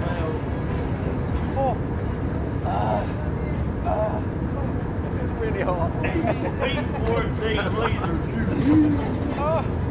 No, you don't pay for it. Just a day later, you pay for it for Just chosen 3, this like 4 days. poisonous sauce. Put it on something that is not really edible in the first place. You had 2. That's the rules. Well, I had 3 nipples touched to that. Yeah. It keeps going on.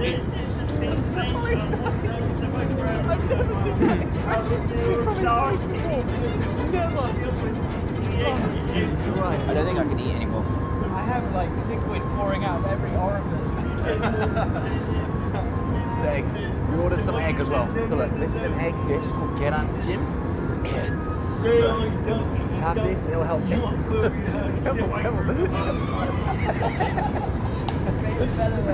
Does it make it better? Can I have a spoon? I need a spoon. Just dabbing my lips on it. It really helps. I mean, look, if I wasn't eating this, I'd be freaking out how strange this egg is. Why? Because it's so weird. It's like a massive cream caramel. I call it Geran Jim. I'm not gonna lie, it looks horrible. I'm really lightheaded. My head is like spinning. The chicken's feet was so spicy, so incredibly spicy, that it just hit this adrenaline rush in you. It felt like I was climbing a mountain or jumping off a cliff. It felt like an event. It didn't feel like a food. Maybe that's why people like eating this. Oh yeah. It's like an adrenaline hit. Yeah, it's like a drug. It's like it makes you like. skydiving. I do feel like this insane adventure. I feel like I've had a religious experience. I can tell you about that. That is not what it is, guys. This isn't of the Lord. Heard it from him. This is not from Jesus. No, this is not hell. It talks about fire and sulfur. I hope you never experience it, Josh. Me too. I've had a taste. Don't want to. That was. Wait. Gabby's here with us. She's just trying it. And she's absolutely dying. Hold it closer. Gabby. 엄청 맵지? 이거 장난 아니지? Touch your lips. Sweetie, are you okay? Touch your lips. Cookie smasher. This would be illegal. This would be some sort of punishment. If you insult the Queen, eat 5 닭발. Don't touch your eyes. It's too hot.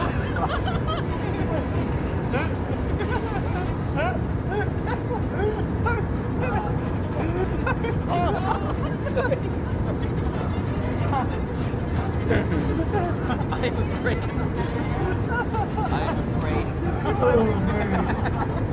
I can feel the intrigue is there though. You know, that kind of I put myself through something. Yeah. It's an experience. Yeah, it's like it's a challenge. Yeah. It's like a roller coaster. Yeah.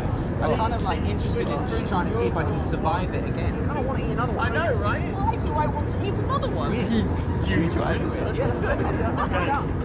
I want to see. They call it food piss.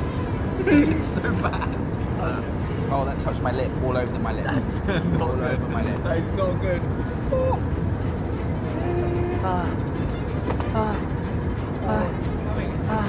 It comes in waves.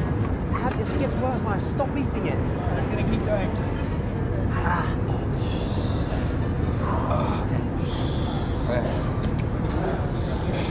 It's not ending, Chris.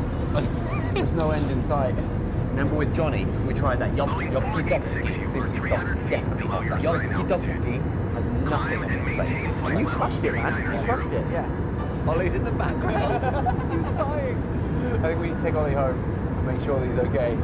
It was What like, did it say that when you eat spicy food, you like it relieves stress. No, I get that. That makes and sense. I don't think I'd really gotten it until today. Yeah, because you burn off the excess adrenaline. Yeah, you release everything. You don't think about anything except just that spice, and it comes out of sweat. But you just go blank.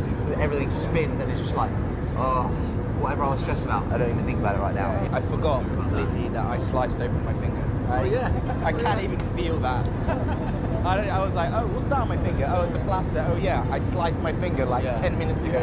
Tomorrow, we are going to absolutely destroy the toilets. You're gonna never have been happier to have a bidet. Oh yeah, that electric robot toilet. Toilets here. Beep, beep. Just keep pressing it. Are you pressing the button? Yeah, over and over again. Press out. Just hold it. I personally need to lie down. Yeah. Is this what it feels like when you're about to die? So after that food, it was as if it was the end of all things. It was an emotional time. I spent the night asking for healing. I was like, Lord, help me. I got a little sick. Really sick. So sick that Ollie and I and you spent the night in A&E.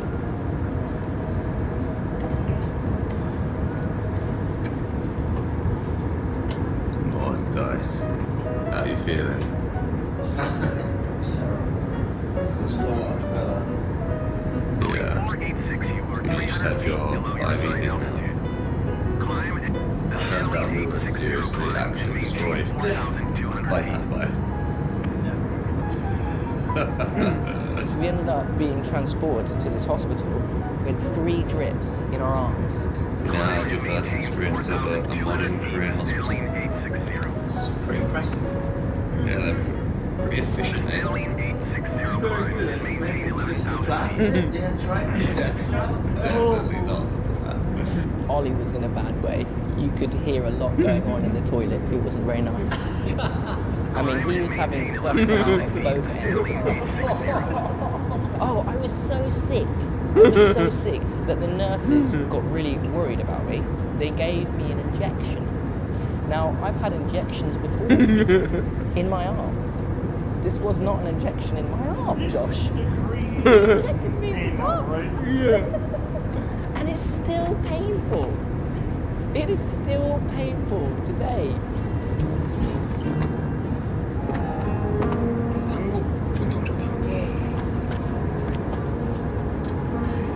You have a needle sticking through you. It's okay. Trust in the Lord. This is an acupuncture. Haven't tried Korean chicken. You're just genuinely missing out on life.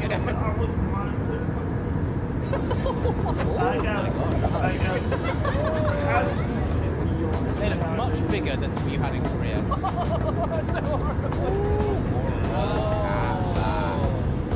안녕하세요. 제 이름은 조시고요. 오늘 맞아요.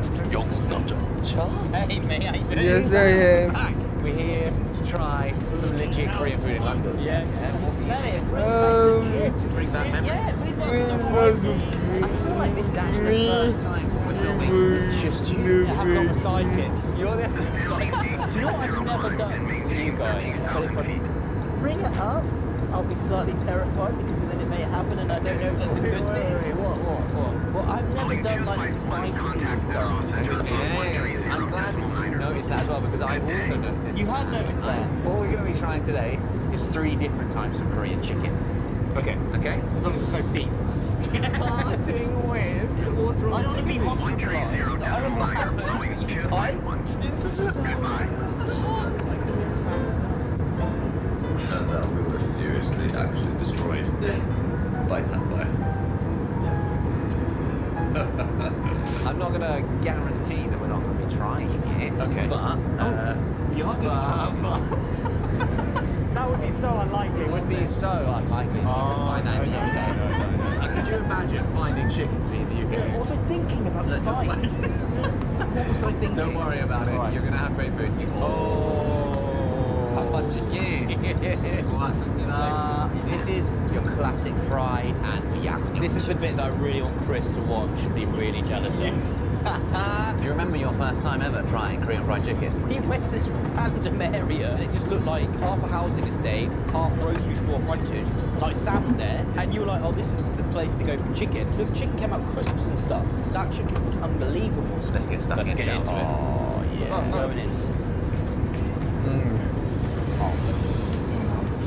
We have to beep some of this out in a minute. That's not fair. Such an original taste. So it's not fair to compare it to fried chicken in the UK. If you haven't tried Korean crispy chicken, then you're just genuinely missing out on life. Something hasn't happened for you yet that needs to happen. Okay, there you go. And you can get it outside of Korea now. It's just been proven. It's not an advert for this restaurant, but well, I didn't know where we are. It tastes good. It tastes good. I feel like of all of our friends, you are like a proper actual watcher of the channel. I'm such a geek. I love it. I love it. That's great, mate. You also give us critiques. 15 minutes after upload, I get a text from Charlie like, I think you could have actually done that a little better. The place that you occupy on the internet is such a lovely place of joy and fun and like wholesomeness. Like an ulterior motive. It's about you guys being passionate, and your passion comes out like Korean culture, and it's blown up as well across the world. Like it's the Olympics there, music and the food and the movies and Netflix. Yeah, it's crazy. So much. And you guys were kind of my entry into that, and I'm sure probably a lot of people are. You know what? One of the videos I really liked when Taron Egerton tried the chicken. Yeah, that was so good. That was genuine joy. I tried Korean fried chicken with beer, which I think is the best fried chicken I've ever had. And trust me, I know fried chicken. To the point where it was like so obviously disappointing the next time. Next time we do this, though, I totally get it. You need to introduce me to something new. Yeah. I would like a side dish of fried chicken as well. Okay. I dream of it. Really? Yeah, it's amazing. It's next level, mate. That's chicken under there. That is chicken covered in melted cheese. This is cheese butter. Cheese hasn't even been in Korea for that long. But they figured out how to combine it just perfectly. And that's just classic Korean.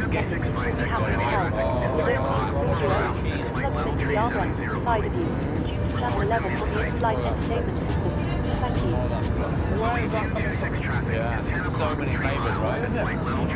So tasty, man. So good. Literally, like with this, look at that. that bit of cheese is just cooked to get to the edge of the hot Echo Heavy, pad. have the Boeing in sight. Oh my gosh, wow, you I thought the spice there. So I tingle. Yeah. 6. Oh, fantastic. Maybe 6.5. 6.5 out of 10 is. Let's be honest, it's a 7. Okay. It's a 7. It's not actually it's a 7. It's great. Wow, you guys have absolutely destroyed that. Look at that. I can lick that. I'd probably burn my tongue. But it might be worth it. Alright. Alright, bro. Of course. Is. What did you think it was? You didn't recognize it. I didn't recognise it. They look much bigger than what you had in Korea. These are bigger chickens. I'm putting 2 gloves on. Can I help you? Who thought to eat these? You were the one who proposed doing spicy. True. I know, genuinely. I thought I was safe in the UK. This isn't going to be as spicy as Korean, so don't worry. Cheers. Yeah.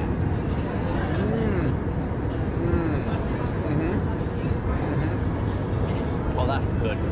Is it? That is really good. Yeah.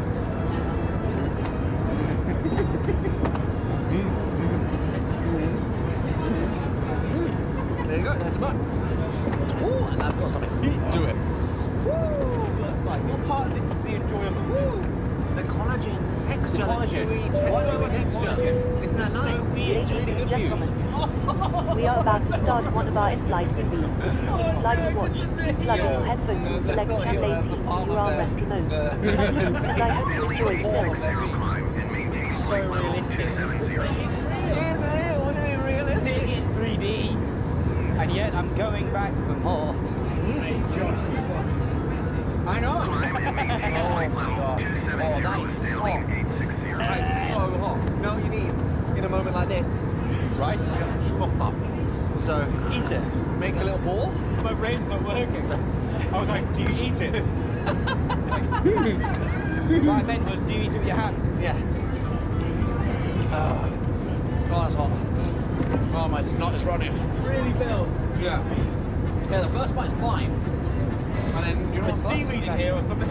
Yeah. You're adding to a world of pain right now, John. What are you talking about? There's a fishy bit to that. There's a chicken bit over here. I forgot, Charles, you're not used to seaweed. Oh, no. Can you not handle the Kim? He's having coke. This is so strange to me. I thought it was going to be rice calming the palate down. And then the fish hit me. It doesn't taste like fish. Yeah, it does. Fish used to taste like salty. You're right though, these chickens feet are massive. I feel like they weren't this big in Korea. Hey, look at Grace. Grace is going for it. Oh wow. That smells good, right? It's really good. It's legit. No, Grace, it tastes like hell. Does not taste like Korea. We can't finish on this. We got one more dish for you to try. Ruin it. You ready for that? Never again. Never again. I'm like really enjoying this because it's bringing back all the memories. So good, yeah, the memories. The first time you saw Chris go to Korea by himself, what was that like? I was just like super jealous. It's like, Christopher, guess what? Hashtag blessed again. Okay. If you don't believe in God, you don't have to. But I look at my brother's life and go, there's something about this. Something's ringing true with this whole existence. Oh, 감사합니다. Yeah, John. This is John. This is John. You remember John? This is Kimchi John. Kimchi John. This is a bulgogi jongboy. And then this is sweet potato noodles. Sweet potato noodles? Yeah, noodles made from sweet potato, yeah. Can you eat this raw? I wouldn't if I was you. Well, I've just eaten chicken feet. Okay. Yeah, but I mean, it's not going to be very good. It's, yeah. It's a noodle made of sweet potato. Yeah. Classic way to cut up the John in Korea, just go straight at it with your chopsticks. Yes, mate, I remember this. I remember this. Yeah, we had John in Korea, Yeah, didn't we did. Oh, that looks good.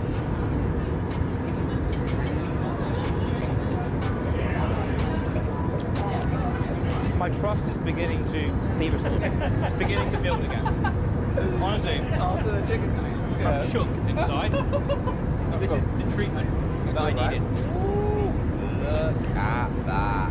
Oh, yeah. Mate, the Korean stews, one of my favourite Korean dishes was the army stew that we did. Yeah? Yeah, man. You came and you cooked it when I I was the sub-unit commander. We had some great feedback about that. They were loving it. Yeah, the guys had a great time. We all did. It was So nice. It was amazing. That stew was amazing. Yeah. Some of them couldn't handle the spice at all. You guys are doing good. You're going for it. I just think it'd be nice and hot. My boobs are sweating, man. My old BSM though, Yeah. we loved that kimchi. Yeah, I remember. We did Korean army rations, but we did UK army rations in Korea. That was true, yeah. Oh, that was so hard. What do you mean? Because I could only bring 2 boxes with me, right? Okay, all And the the way box to I there, yeah. bought was so horrible. Oh no.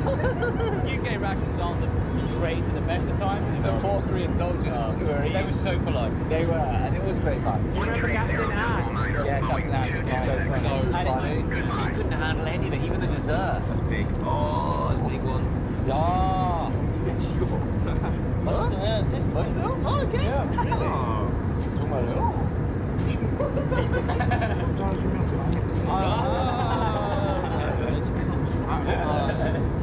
He couldn't even hit a Snickers bar. We filmed quite a lot on that army base. Yeah, man, that was so much fun. We need to get fit if we go back, guys. Yeah, get fit. We did the training, that army training, that was tough. Yeah. Played football with the Korean soldiers. Man, that was a highlight. It was fun, right? Epic. And then having like the massive hog roast. Yeah. The whole pig. We got to have fun with the guys. Ah, so many good memories of Korea.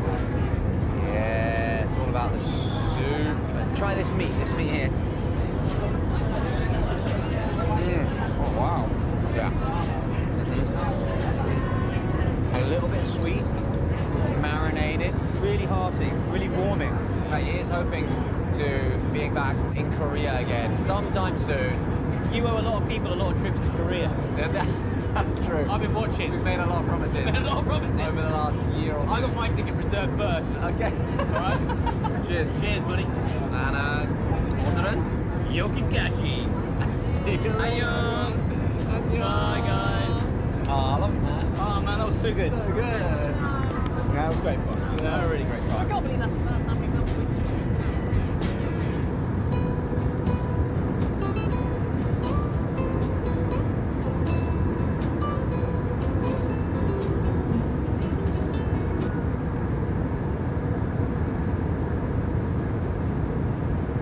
After an intense morning of hard exercise and the long training, we gathered at the training grounds again to learn the basic skills needed for solid. We got disarmed guns, which was terrifying in itself, I'd say, carrying a gun. The instructor showed us all these different types of crawling techniques. Then we got to the assault course. 지금부터 첫 번째 습대 훈련 실시하겠습니다. 돌격 자세 잡아. 지금 여러분들한테 적이 나타났다 생각하면 바로 돌격할 수 있는 자세로 잡습니다. 다리 더 벌립니다. 내쉬면은 젖히는.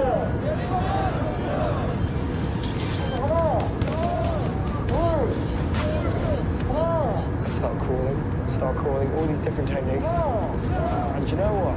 The back crawl, it was the first time where I was A 90-second ad break is starting. I was like, Thank you know you what? for I can do sticking this. with I us can through do this it. break. Well, Ads help support my content. Consider subscribing to remove ads and support the stream. Boys obviously they're 19, 20 years old, I'm 36. Boy do I feel my age again, that's every single part of my body. But to finish together, so if they're going full their recovery is a lot quicker. So in the moment they feel it, but then afterwards they're totally fine, whereas I'm hobbling away at the end. But I think for our age we've done quite well. Yeah, you've done better than I have. The long training just about broke my back to the point where they had to pull me out from the next training. it's been such long days. I have so much respect for all the kids. They're 20-year-olds, but they look so young. All these Koreans, they all have to do the service. And they're doing it for such long periods. Like, this is 2 days. It's really given me a lot of respect to anyone that's done a military service. Even though there were some that were less physically fit, they would just do it. No one stopped or abandoned, so it was really impressive. It was really insightful. With like broken fingers being a struggle, I can't lie. All the mates back there, they'll tell you like, they'll say it's tough, but I wanted to do the stuff because I felt bad for you lot. The stuff like the lot, you lot can say you've achieved it, I can't really say that. Is that what you went for? Yeah, you just got to give 100%. Even if it means you sort of making mistakes along the way. Hi. The ad break is finishing now. はい。今、広告ブレーキが終わっている。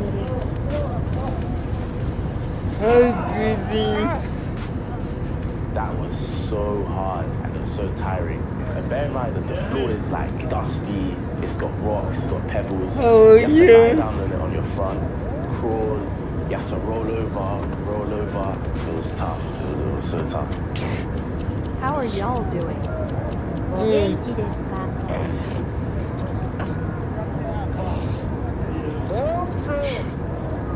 I'll show you where we are at the moment.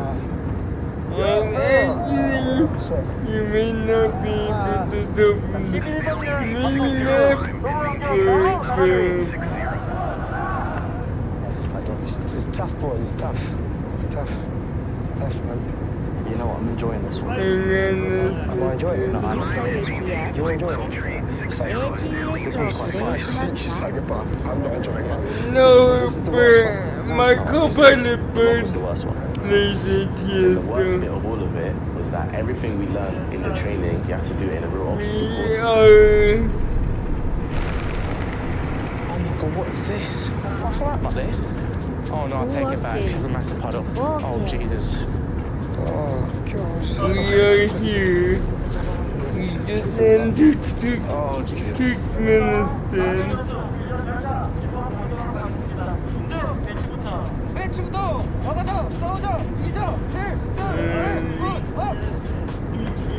We have 8 hours and 17 minutes to go. The enemy's position using the combat skills the boys have learned. Barbed wire obstacles, muddy and rocky trails, and the sound of heavy gunfire to prepare them for real. Most importantly, they must move and finish together with their squad. We jump into like a trench to start. We're doing like a assault course and on the floor crawling. It's really intense. Like, there's big actual like smoke grenades going off. The sound of like gunfire going on. Flipping heck. That gun is so loud. I was terrified. I was like, one of these guns are active. You can see, I like jolting. And I kept jolting. It was so scary.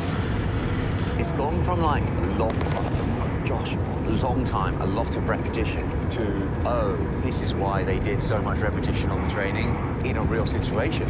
You really need to have that muscle memory trained in. This is suddenly very, very real. Bobby's got a tipping broken finger, but it's still going. Proud of him. He's doing really well.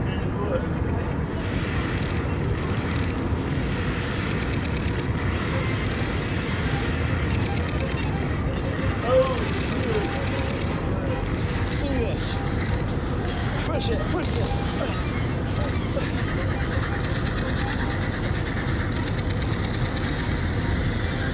Yeah, the Next, Bobby. machine. Absolute machine. Come on.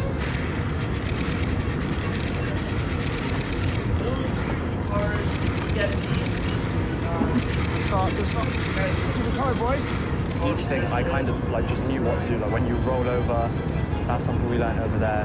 Or even just like the crawls, the different types, or how to hold the gun. It was really useful. It really hurt. It really hurt. So they gave us some elbow and knee pads, which didn't seem to do anything whatsoever. And you felt every single stone, every single rock. Go.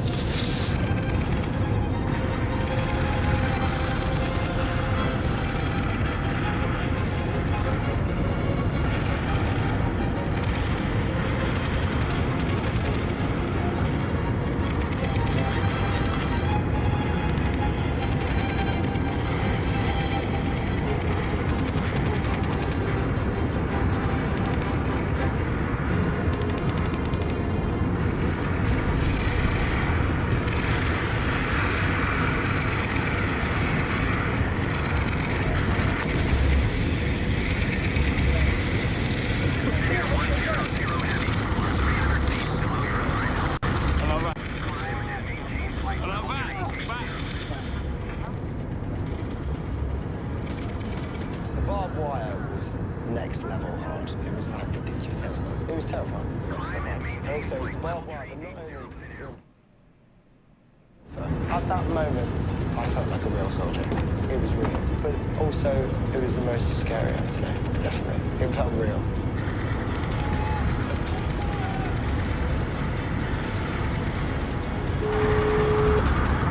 Hello. Hi, Captain. How are things? All good? Okay, Yes, Harlan's made it out. everything is Harlan's fine. made it Thanks out. for asking. That's they're halfway through. The boys are as tired as I've ever seen them.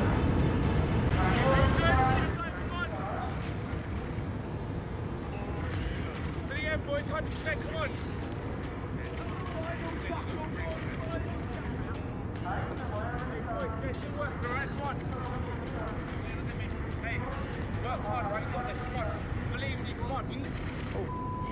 I should have realised about the last one. Help. Big help. Do you know who impressed me the most? The Natty was so far ahead. And I was like, I can't believe it. I think he just didn't feel the rocks, I guess. Clearly, he smashed it. And I think I smashed it as well, but he was amazing. Yeah. Come on, guys. Yeah. We got it. Come on. Come on. Come on.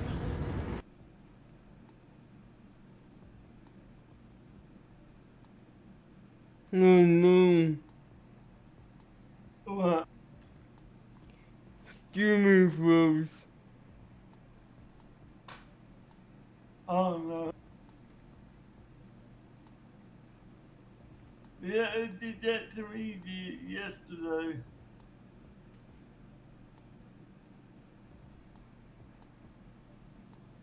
Did it just completely go? Going down my combat thing, in my trousers, my underpants, my shoes, my socks. Imagine I'm basically swimming in like wet mud. Every time I'm crawling, I'm just getting muddier and muddier. And the more I go forward, it's just getting Well, dirtier that's and the dirtier, first time in 8 hours That was one I you hated did the it, most. right? Because when I finished that, like, I couldn't No, because I opened this You don't really sound realise how panel. much the repetition really helps, but when you're just doing it over and over again, you might think, oh, this is hell. Why do I have to keep doing it? But then when you're in situations like that, it just kicks in just like that, and you know exactly what to do. You can do it at a faster pace. Oh, Jesus Christ. Trying to... The stuff I do, honestly. But man, Yeah? performing a lot better though. Okay, thanks.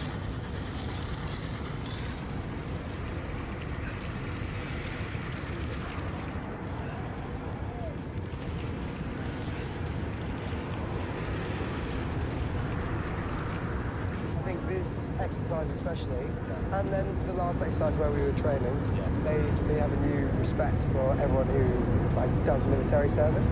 Definitely, like all the people our age going through these 20 months of service, like whole new respect because we can barely stand one day. I mean, and we're trying our best. I mean, we are giving it our all. Yeah.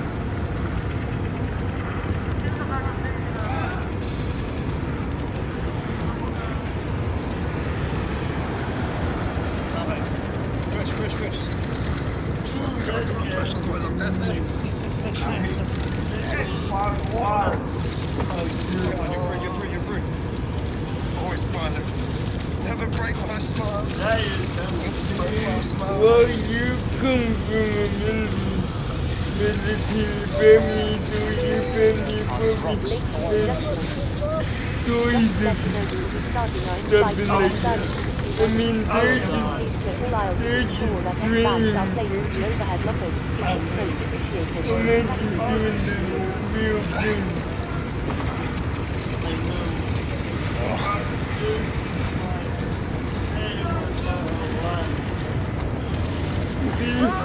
Video games make it look easy, but it's not easy.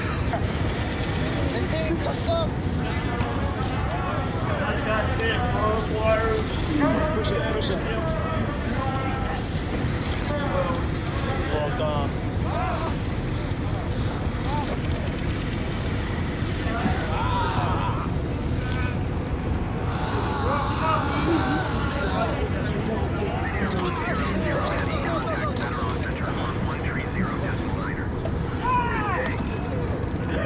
Oh, sorry. You're going to have to step. Alright, cool.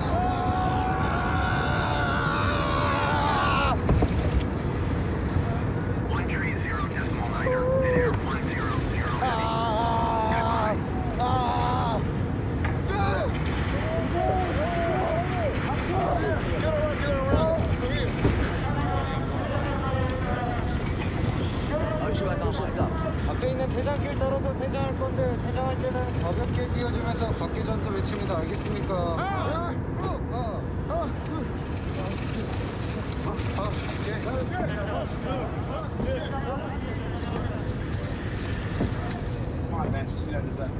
And everybody who's 20 or older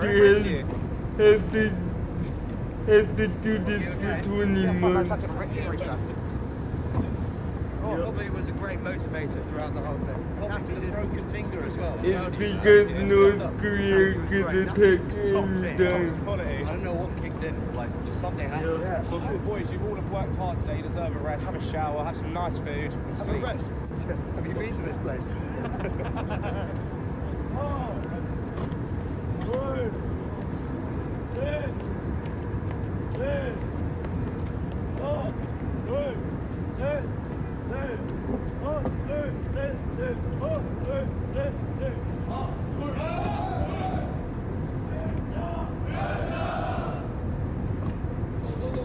And this is the Navy. Imagine the Army. Great food.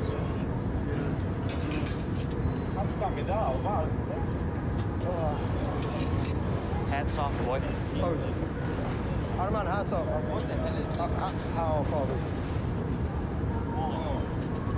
Have a go on that.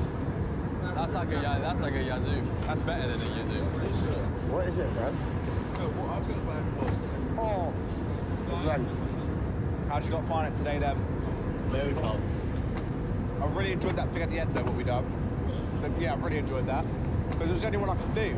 I think we all did so well today. I think we smashed it. There were so many times I thought I was going to give up. Especially that logbook. And I would not have stayed in there. I don't think I'm built for the Navy. The fact that you lot are doing it is actually so much respect. Now, I find it hard and challenging. Like, I'm missing my family and my friends. And you can't contact your family till the weekend and you only have 2 hours. I think that's ridiculous. And the fact you do that is like, you got to respect it. I don't know how we're going to thank the guys, but they've been legends. They've been legends. They've been such legends. And so cool. We'll thank them tomorrow, boys. We'll thank them tomorrow. All right. Let's go. 감사합니다.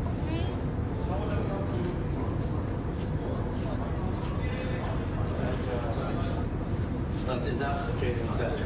This one? Bathing? Yeah, this one. Because I used his bathing. Jacob.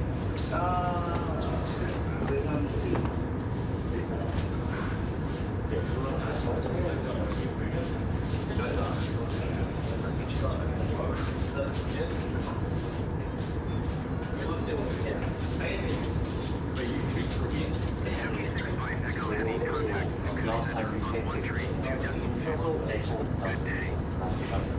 This is your first time to be in Korea. Going to 1 3 2.2 Suki 65 Echo Central. Center, Suki 65 Echo Heavy Flight Level 350. Suki 65 Echo Heavy Command Center radar contact continue.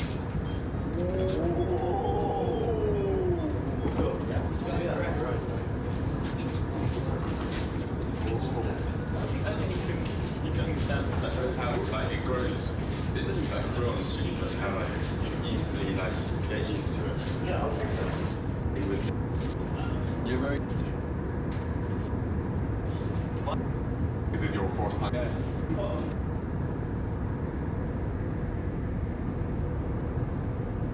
이치에 맞습니까? 네가 청소가 끝났으면 다른 훈련병 도와서 같이 할 수 있도록 해야지. So where are we flying into? Question mark.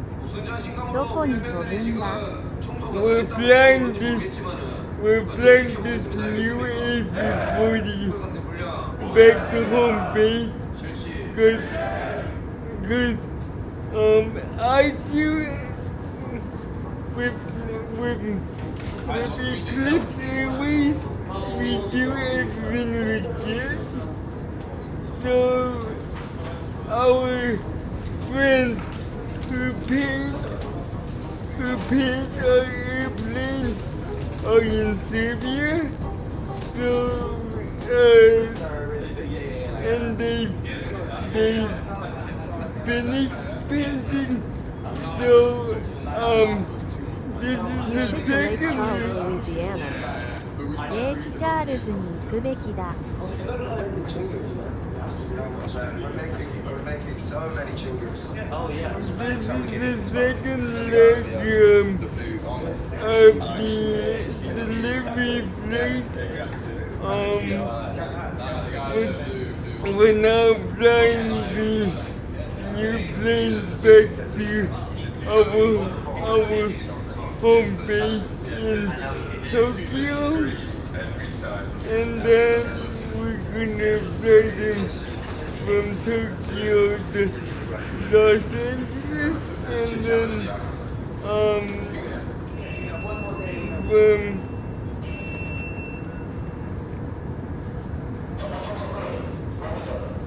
from Los Angeles, this one in particular is the anniversary delivery, so this one's gonna be taken in Dallas, Texas.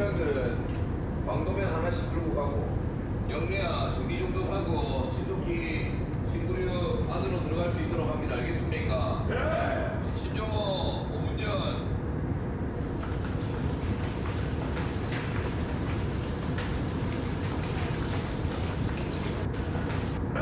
신속하고 신구류 광도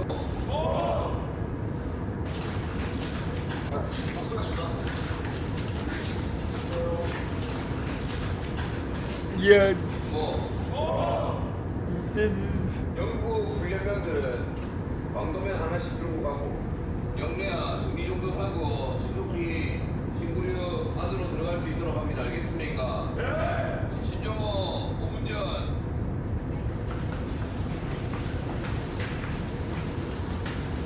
this is not a short range train. The A340 is a long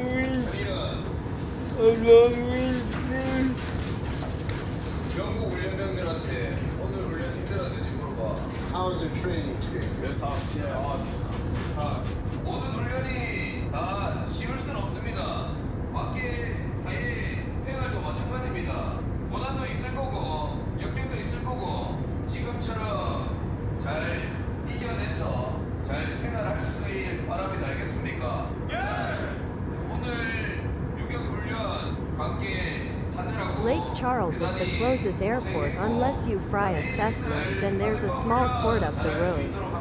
From near on. レイクチャールズが一番近い空港だけど、セスナ機で行かないなら、この先に小さな港があるよ、わら。 Our service hub in the US. Everything just hurts. Our service hub in the US is, well, the primary one is in Shreveport, Louisiana. So I don't think that's too far, but maybe I take one of our short range A320s. Middle stamp, please. Looking natural, Jaden. Looking nice. No, I'm just. Alright, down the camera. Excellent. You guys must have said out that she knew. Just for hands yeah. First thing we had was the tteokbokki. Yeah, that was the first thing we had, and then we did it again. Shreveport is way north of me. シュリーブポートは私の北にある。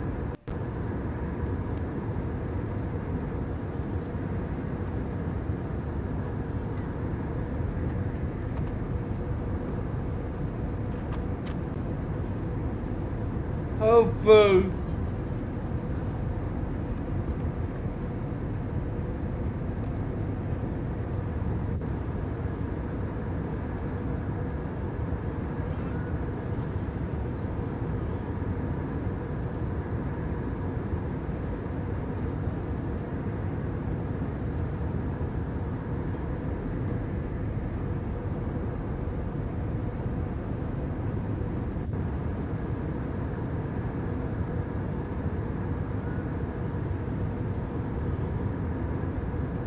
because that's our service of business people. Tokyo.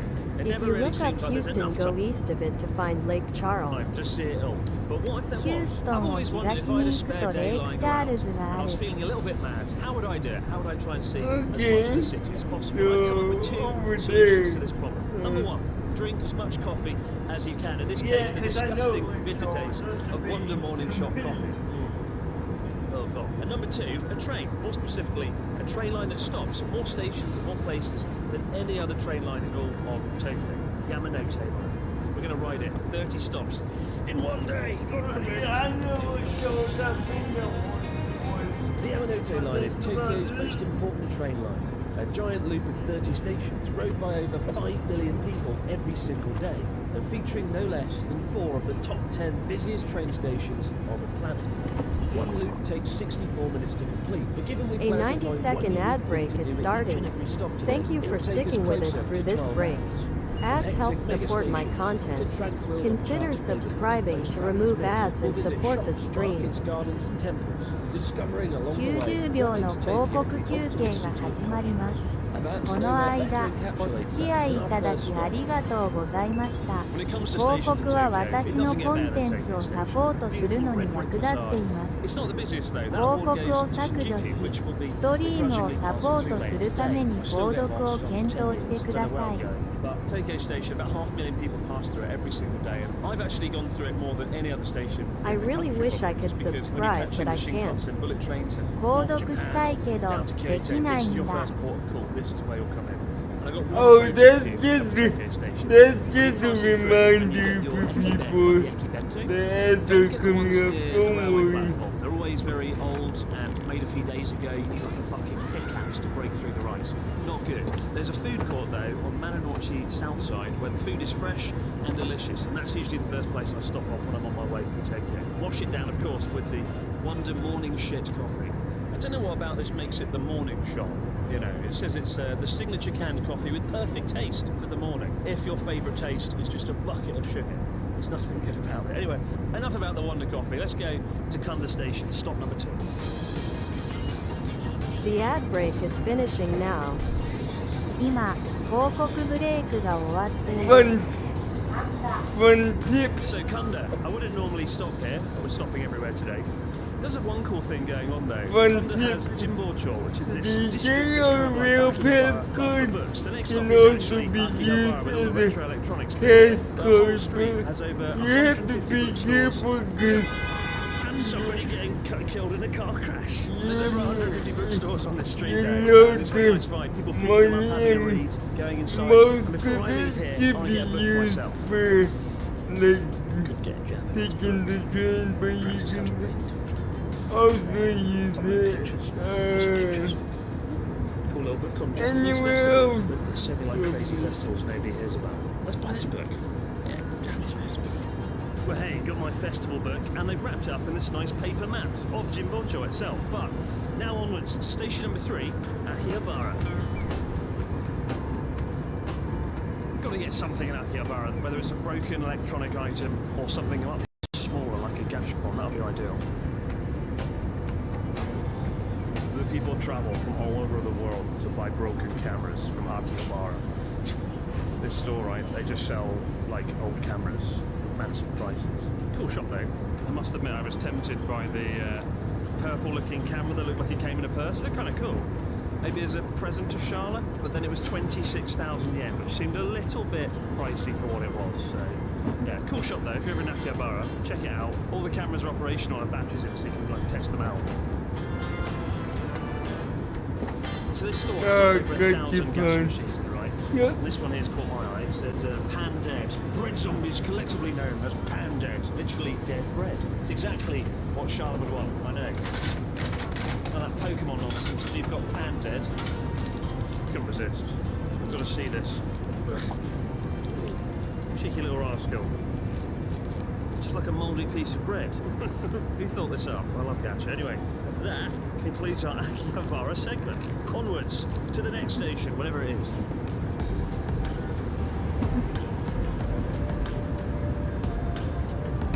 Our next stop is Okachimachi Station. And Okachimachi is not only Japan's most rival station, but it also bookends one side of the thriving Amiogacho market, tucked beneath the railway tracks of the Yamanote line. One thing I love about Amiogacho Market is it's a real lived-in market. You know, it's not like just for tourists. It's here, the locals come in, and there's like lots of little temples and shrines dotted throughout. Like there's one hidden above here I always like to visit. Really nice market, really cool place, and it's usually open until about 3 p.m. and then at night it becomes like a nightlife hotspot. Couldn't resist. Got some beautiful grapes, get your vitamin C, and then batter it in sugar. Very good actually. Once you've bitten through the sugary outer shell.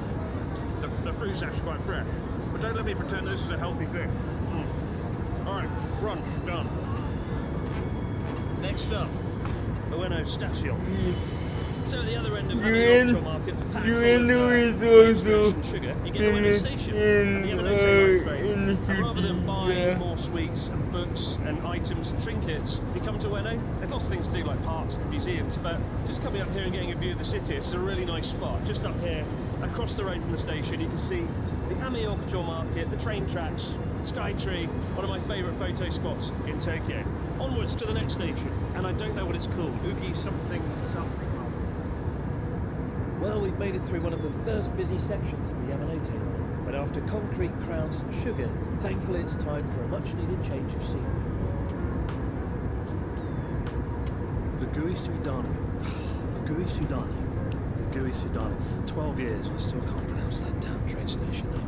Probably the hardest train station name to say in Tokyo. But anyway, next to Lugui Sudani is one of my favourite spots in all of Tokyo, Yanaka Cemetery, right? And you might think, oh, cemetery, a bit grim, a bit depressing, but actually this cemetery, it really is stunning. It's kind of like a moment of calm in the middle of the city. I mean, it's like a Game of Thrones-esque tree right here.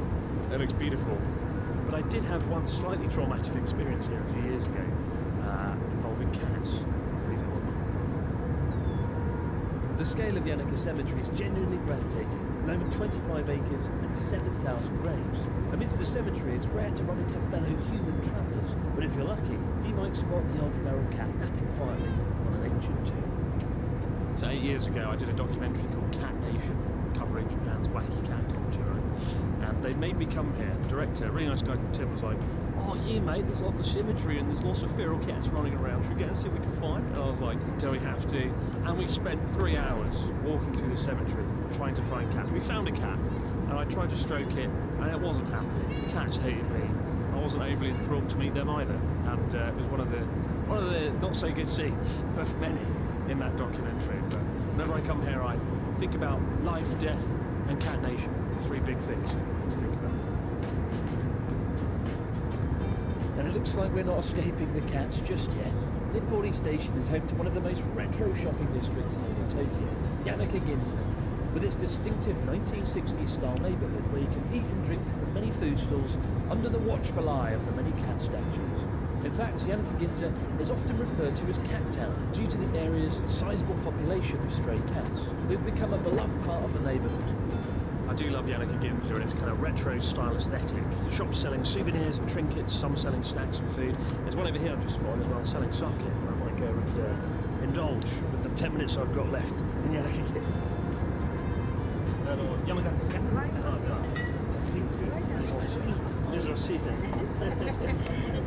Good goals. They gave me all the Nihon shit. Normally, you have like a little bit in a cup. That's like, let's get drunk, speed run. Oh my god. Bloody hell, that's really good. Well, I will admit, when it came out, and I was like, oh, pink sake, oh yeah. That's not something you normally get excited about. It's usually not a sign that it's going to be good, but I quite like fruity, it's kind of like craft sake. 10% though, this isn't going to end well, is it? I'll admit also, every time I come to Yanaka Ginza, and I walk down here, I've always wanted to stand here and just drink sake, and now that dream has come true. Yanaka Ginza, I'm sold. Oh boy, after drinking a whole glass of sake on a practically empty stomach, let's just hope I make it to the next stop in 1 minute. Well, hello, it's future far more sober Chris here. You know, you find with the mood of a video, it's not necessarily the footage, but the audio and the soundtrack that kind of sets the tone. And it's been clear today that each station in Tokyo has a completely different vibe, whether it's the chaos of Amiogacho or the laid-back atmosphere of Yanaka Ginza. So for our stroll through Yanaka Ginza, I found a soul-inspired soundtrack that fits the 1960s aesthetic of the neighbourhood. a track called Whiskey Saved My Soul. Ironic really, as in this case it was actually something that saved my soul.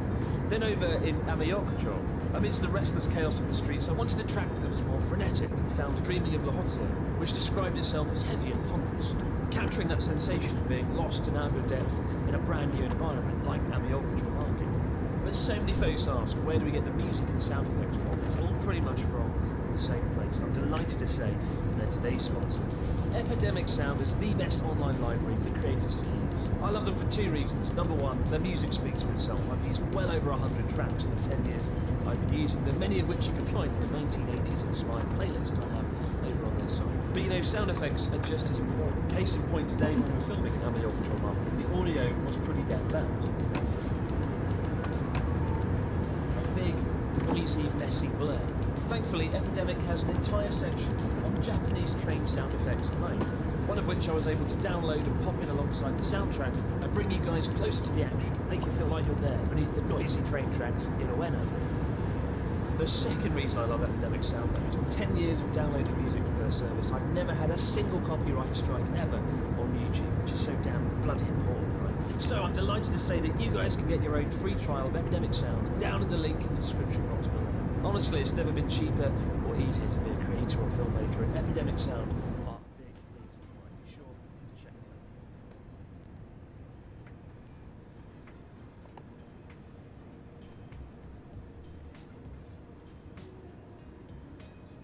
Well, the next few stops were officially an uncharted, magnificent and lush.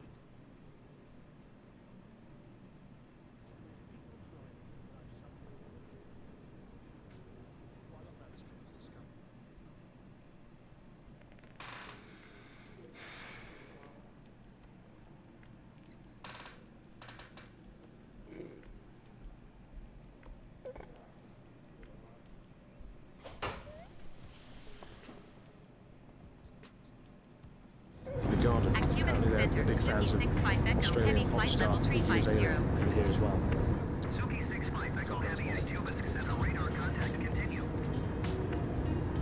Bud, Who needs Fushimi and Irish Kyoto? We've got it at home.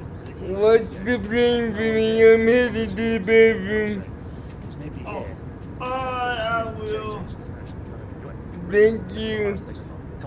No problem. Here we are, at Tartar Station. Never been here before, not many people know about it, but it's actually the closest stop on the Yamanote line to the sun. It's so hot, what ridiculous. But also, Tabata Station has the award of being the cheapest stop on the entire Yamanote line. It's 88,000 yen on average here for an apartment, which is about $550 a month, which is a steal if you're in Tokyo. So check it out if you're moving here on a budget. Place to be, Tabata. But now, onwards to the next station, Komagome, I think. All this dashing between stations and trains is thirsty business. Fortunately for our next stop at Komigome's serene Nikugen Gardens, amidst the picturesque ponds and stone bridges, lies a small Chashitsu tea house, serving up fresh matcha green tea. Just the ticket. Nice beautiful cold cup of matcha green tea overlooking the stunning Nikugen Garden. Fun fact, a few years ago, when I finished teaching in 2015 and I moved to Sendai, there was a small period of time where I actually kind of spent a month living in Tokyo. Talked about before, and I ended up here in Komagome living at a friend's place, and whenever I told Japanese friends, oh, I'm staying in Komagome, they were like, wow, I don't know what that is, because it's not a very famous station. In autumn they did really nice illuminations here, and that's the first and only time I came here, like 7-8 years ago. It was built by the lord of the Kawagoe domain back in the 18th century, and there's 88 scenes here depicting famous moments from ancient waka poetry. Funny, isn't it? Some lords die in battle, get slaughtered on a field, others get to build their favourite garden. Swings and roundabouts being a lord of Japan. Well, it's been a pleasant few stops through the more peaceful neighbourhoods of the Yamanote line. But as we arrive in Sugamo, we find ourselves thrown into one of North Tokyo's most thriving street markets. Well, sort of. So here we are, Sugamo Jizodori Street, kind of colloquially known as Granny Harajuku. It's a shopping street bustling with elderly people. I don't know why it caters to elderly. I guess there's lots of clothes shops or something. It's living true to his word though. Everyone here is at least over 100 years old. I'm sort of odd one out. A minute ago I walked past the shop straight off the boat from Corbett and I was like, Kobe beef, count me in. Alas, it was white clothes and some fabric. I found this place serving cheese kamaboko or cheese fish cakes. Look at that bad boy. It's so heavy. It's pretty good. It's an acquired taste kamaboko. It's a bit like fish sticks, but it's got cheese in it. How can I not? Let's face it. Really cool street again. Haven't seen a single tourist here. I feel like the odd one out. And also I feel very young for once. That's good. If you want to feel young, get yourself to Jizodori Street.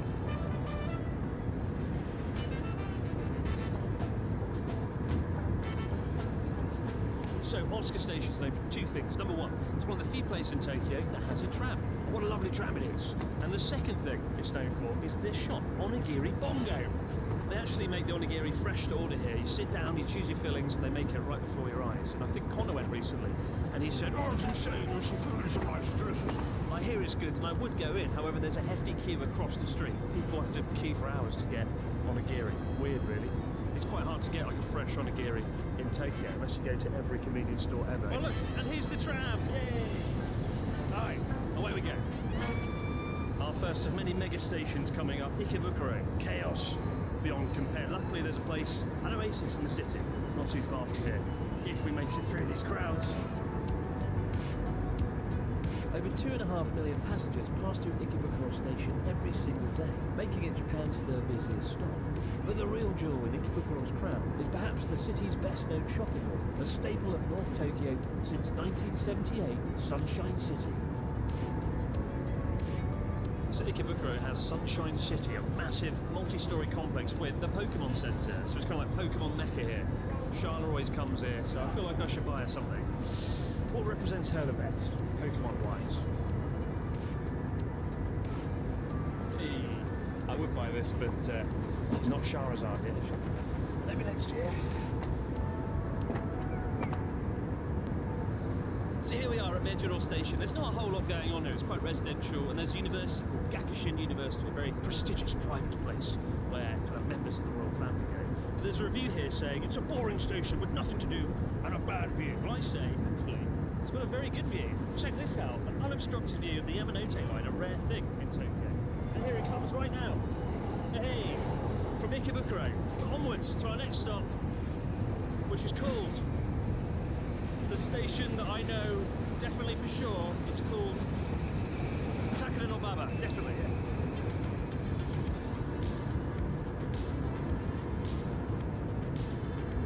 Oh, thank God. The miracle of the car is sweat. But we're here, guys, at Takeda no Baba station, which I love. I love it for two reasons. Number one, it actually marks the halfway point of our entire journey. This is station number 15. We've made it halfway. Only another 15 stations to go. Oh my God, kill me. And the second reason that I love Takeda no Baba station is it's home to the greatest retro amusement arcade in all of Tokyo. Takeda no Baba Mikado. Let's go in. Let's go. Take a trip back in time. Man, you guys are in for a real treat. I can't wait to take you inside. Oh, wait. So I went in and I was rejected because look, it says here, if your body odour is unclean and smells bad, it will be a nuisance to other customers. We will refuse entry. And that, dear viewers, is why I wasn't allowed it. Terrible shame. That we didn't get film permission in advance. Bear that in mind if you want to film it. Well, after the absolute fail that was Takeda no Baba, it's time to turn those fortunes around with the stop on the Yamanote line I've been looking forward to the most.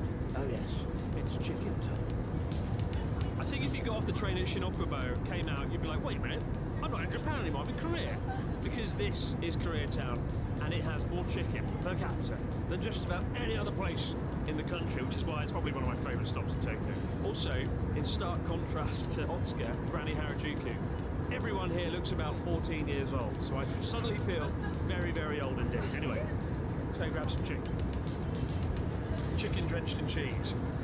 Perfect there. Cheese, chicken, kimchi. What a potent combo. Oh.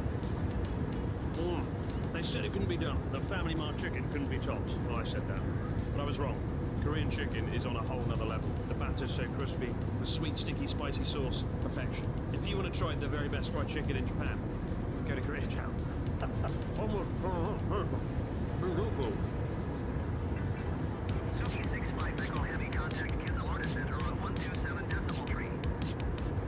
Shinjuku Shinjuku Station, the world's busiest station. I've got lost in the jungles of Okinawa and the forests of Hokkaido, but I've never got so lost as I am right now in Shinjuku Station. 12 years living here, I still haven't a bloody clue where I'm going, and at the moment they're renovating it, so it's especially confusing. Let's get out of here. I do like Shinjuku, I just hate this station. It's so damn confusing, but I've got a really cool view lined up, if and when I eventually find my way out. So we've escaped the chaos of Shinjuku Station to arrive here on this rusted footbridge. But it's the view, right? Check this out. Shinjuku, the train line, the lights, at night. This is one of my favourite spots in all Tokyo. The shots you get here from this bridge are incredible. But even during the day, it's kind of cool as well. But not only do you get the view of Shinjuku that way, check this out over here. This is the Shinjuku skyscraper district. And this is my favourite skyscraper in Tokyo. The Sompo building, built in 1976. Look the way it sort of tapers off at the bottom. It kind of looks very futuristic. I love it. Anyway, enough gawping at skyscrapers. Onwards to New York.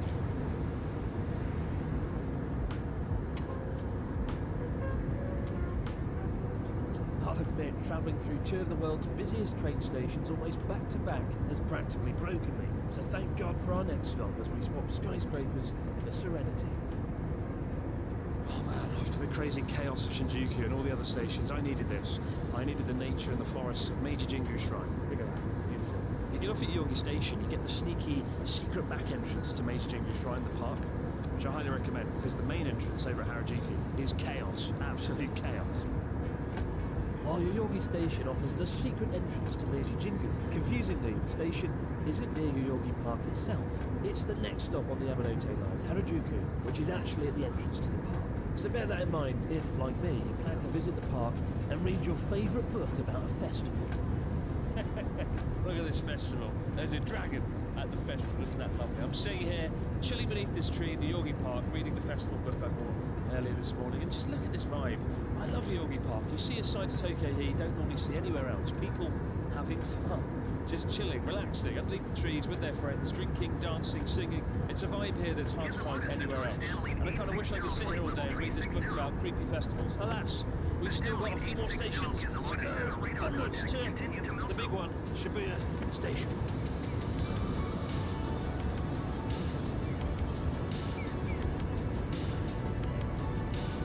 I realise we haven't bought any souvenirs since Akihabara. Thankfully though, Tokyo's shopping mecca, Shibuya, is our next stop, and I know just the place to go shopping for our next item.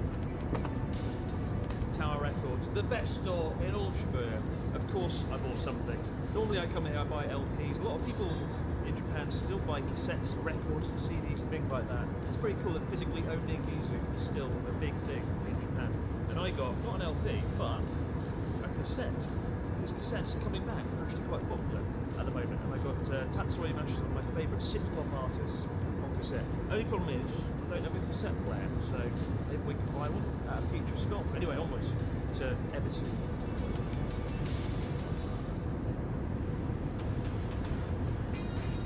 Ebisu Station. A 90-second ad break is starting. Thank you for sticking with us through this break.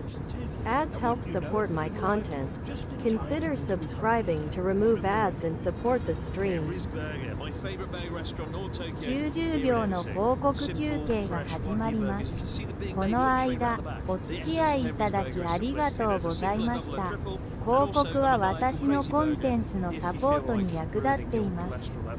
広告を削除し、ストリームをサポートするために購読を検討してください。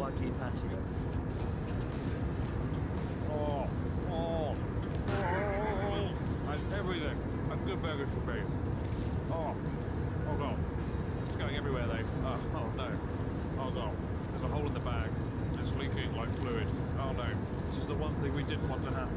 There's no two ways about it. Henry's Burger, the best burger in Tokyo, but also the messiest, God forbid. Come with napkins. Bring all the napkins. Having desecrated the streets of Tokyo with burger sauce, it's time to burn off that rich, buttery wagyu with a stroll. And thankfully our next stop of Meguro has one of the most scenic stretches of river in the city. So this is the Meguro River, and it might look quite unassuming today, but these are all cherry trees, and in late March. This is probably the greatest cherry blossom viewing spot in the entire city. It's so busy. If you happen to be in Tokyo around late March, early April, swing by here and you won't regret it. And when you're done, look at the cherry The trees, ad of break course. is finishing now. To the Castle Hotel. 今 The finest 広 love 告 hotel ブレイ in ク the が終 Negro わってい district. る But be careful. They're having a renovation in the year 2007, according to the banner on the side of the castle. So if you come around here 2007, just be aware of that. They're renovating.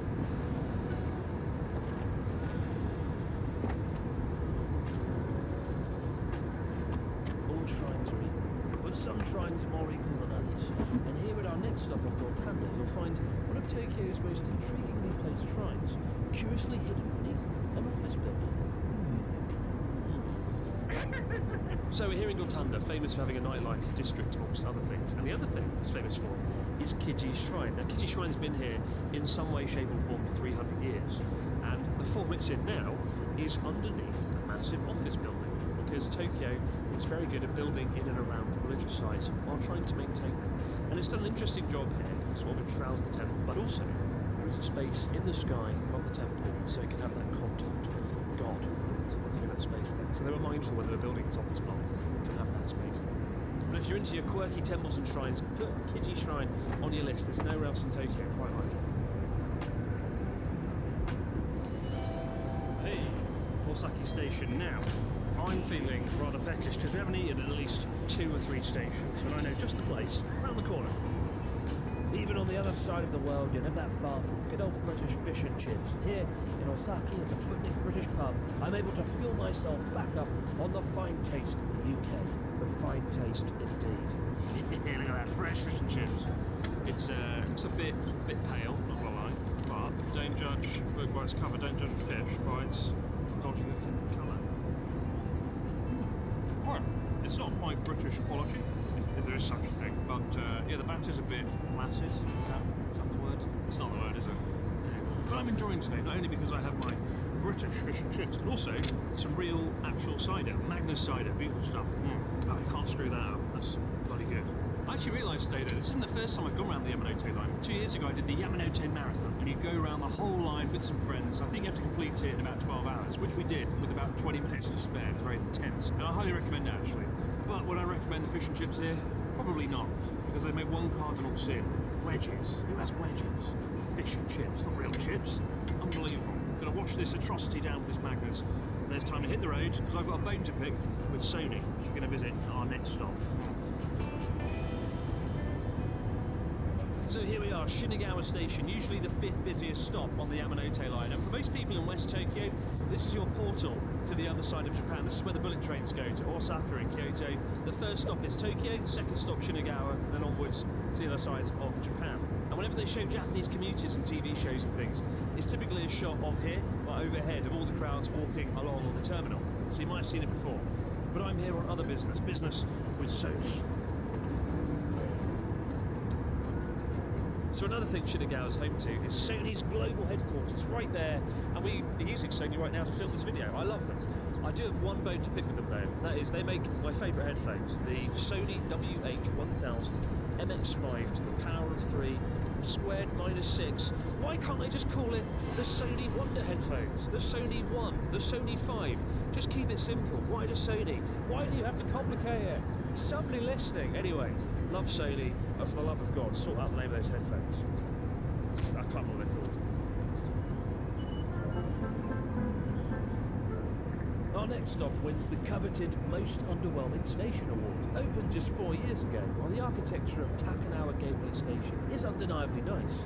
The name itself proved so unpopular that an unsuccessful petition was launched to change the name. So, Takanawa Gateway, the latest addition to the Yamanote line, built in 2020. In fact, the last station built before that was 1971, so it's kind of a big deal. But what is there to do in Takanawa Gateway? Well, in my case, I bought some Picari sweat because there's fuck all else to do here. Nice station though. But, yeah, you don't need to come here. So it's built to alleviate congestion on the Yamanote line. That's what you need to know.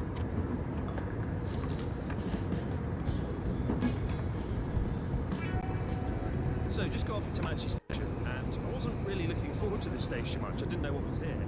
But then I got out my map and I was like, wait a minute, isn't this right next to the Rainbow Crossing? A big Rainbow Bridge. And sure enough, check this out. We're right underneath it, and all of a sudden, it's become one of my favourite stops on the entire trip.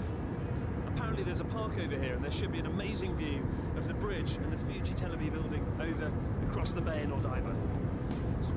The many great views we've had today, I think this just about steals the show. Check this out. Rainbow Bridge, Odaiba, a futuristic island development of the 90s, and the iconic Fuji Television building, built in 1996 at great expense, cost over $1 billion. That sphere there is actually an observation deck. You can go inside it and get a pretty good view of Tokyo. But I love the design. After the Nakagin Capsule Tower, may it rest in peace, probably my favourite building in Tokyo. But it is very windy. We've got a lot more train stations to go, I think 4. Onwards to wherever we're going next, Hamamatsucho. So if you think the last view was good, Hamamatsucho Station is next to the iconic Zojoji Temple, which has the trifecta of excellence. We've got the ancient temple itself. Then we've got Tokyo Tower, kind of modernism, right? And then behind that we've got hyper, super, duper, crazy modernism, Azabudai Hills, 325 metres. Still not as tall as Tokyo Tower, thankfully. I'm glad about that. Tokyo Tower for me is like the OG of towers, right? So lit up at night, unbeatable. Way better than the Tokyo Skytree. Let no one else tell you otherwise. Tokyo Tower's where it's at, although I'm a little bit biased because that's where I finished the cycle back in April. Had like a massive ending. It was crazy and epic, and I'll never forget that. So, for me, Tokyo Tower will always have a special place in my heart. I do recommend coming here during the daytime though. It is a lot nicer during the day. Given we've been travelling for 300 years around the Yamanote line, beggars can't be choosers. But we've only got 2 stations left, so let's get on it. Next up, Shimbashi Station.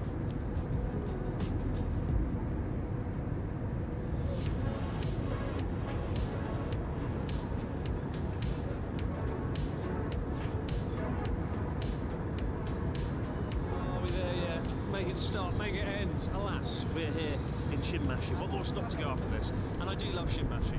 It's a bit like Shinjuku, all the lights, all the chaos, but not as kind of stressful, because you have to pass through Shinjuku Station. So I like to come here and do nighttime photography. Probably my favourite spot in the city, to be honest. And I really enjoyed coming here with Pete, when Pete and I did our Tokyo in a Day video, where we walked all the way from Asakusa across to Shibuya. Go and check out that video after this one if you want to see another perspective on Tokyo. But yeah, Shimbashi, if you're into your nighttime photography, this is the place to do it. And now, one last stop, Yurakucho, and then we're back at Tokyo Station. I can't bloody believe it. What a day.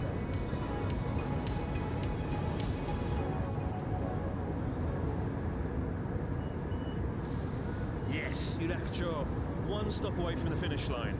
Now, Yurakucho is kind of a shopping district, so I'm thinking, what can I do here? What can I buy? And earlier today, we did buy a cassette. The first cassette I bought in 25 years. The only problem is, I don't have a cassette player. But look, there's a big camera just behind me. One of the biggest, bestest, baddest electronic stores in Tokyo. Let's see if we can find a cassette player. I don't actually know if they exist, so it should be kind of interesting.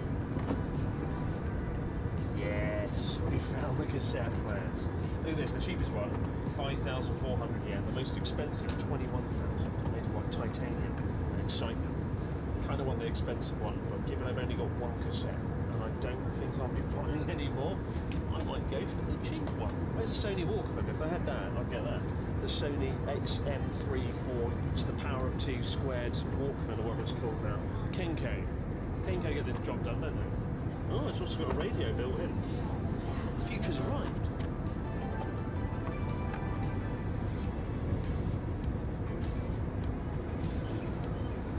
This is it, guys. End of the line.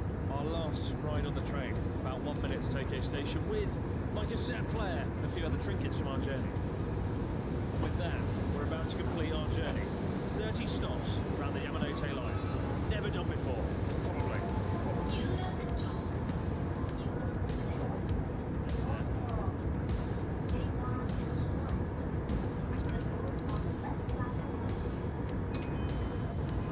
Yeah! 30 stops, a million years. Let's never do this again, ever, ever again. What a day, what a day. What a journey. I never want to ride the Yamanote line again. Well guys, many thanks for joining me on our 30-station odyssey around the Tokyo Yamanote line. As we arrive in Tokyo Station at the finish line, there's only one thing left to do. This is it. The first time in 25 years I'm going to put a cassette on. But what a day, guys. We're here at Tokyo Station. I can't believe it. you so much for making it this far into the video, just to watch me fail to open a cassette player. But inevitably, the big questions: which was my favourite and least favourite stop today? I think the most surprising and wonderful stop was Nishimori, where we got to go to the Nezu Shrine with the torii gates, the koi carp splashing around. I enjoyed the Granny Harajuku in Osaka. Again, never been there before. That was really fun, having the old cheese kamaboko fish stick. My least favourite station that we passed through today was Shinjuku, as always, because I get lost, I don't know what I'm doing.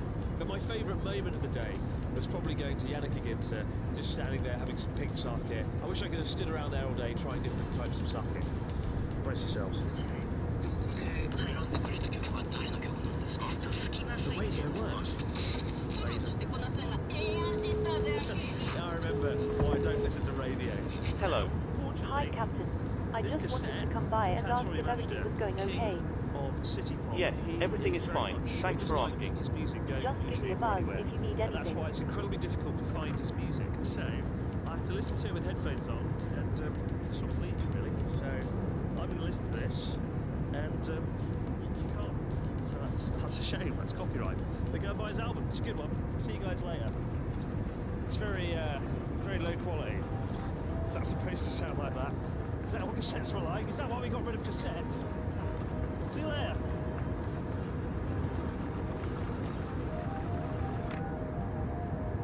But one station left, and my voice is getting lower. But I've got no energy. Industrial size pop-up pirate. Actually quite scary. Uh-oh. Staff said they're filming for you. I don't need filming. This is Major Jingu Shrine with a Boeing 777 jet going overhead very loudly. Why did they make the flight path go over Yoyogi? Katsumachi Station, you've probably never heard of it. Bookends. I love it. I just wish I could just sit there.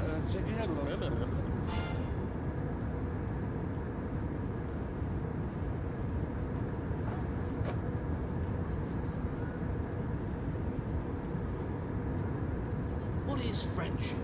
The Oxford English Dictionary defines a friend as a person with whom one has a bond of mutual affection. A person who is not an enemy or an opponent. Or finally, a familiar or helpful thing. And Connor is most certainly a familiar or helpful thing. Well, most of the time anyway. Back in December, I took Connor on a whirlwind camping trip to a remote island in the Pacific where he had, and I quote, the worst night's sleep of his life. Now look, to be fair, it was pretty bad. And if you ever hire a so-called camping expert, make sure they don't bring an Amazon Basic fucking sleeping bag in the height of the winter season. This isn't wacky weekend, this is wacky shit. And so this episode of Wacky Weekend, the first and hopefully not the last since the ill-fated camping trip, is something of an apology to make it up to my good friend Connor. A surprise luxury trip where he'll dine on the finest sake and ramen in all of North Japan, all leading up to something very special. An overnight stay in the most isolated traditional inn in the entire country, and one that famously has no internet, no Wi-Fi, and no electricity. Okay, I know what you might be thinking. Wait a minute. This doesn't sound like a reward, this sounds like torture. You're torturing the poor boy. But wait, look, Connor has a problem, right? Generally, he's got really nasty phone addiction. Whenever you're with him, he's glued to his phone. If you ever talk to him, he scarcely looks up during the interaction. He's glued to it 24/7. We're going to put a stop to that. Now, that's not his fault. Society's done this. Society has made him, shit. And I'm going to reverse it by taking him out to the wilderness where he literally can't use his phone. And get him looking away from this at the bigger picture, at nature, the world around him. And if that's not an incredible gift, if that's not an amazing reward, then quite frankly, I don't know what is. He's going to love it, trust me. Either that, or he's going to beat me to death with a stick.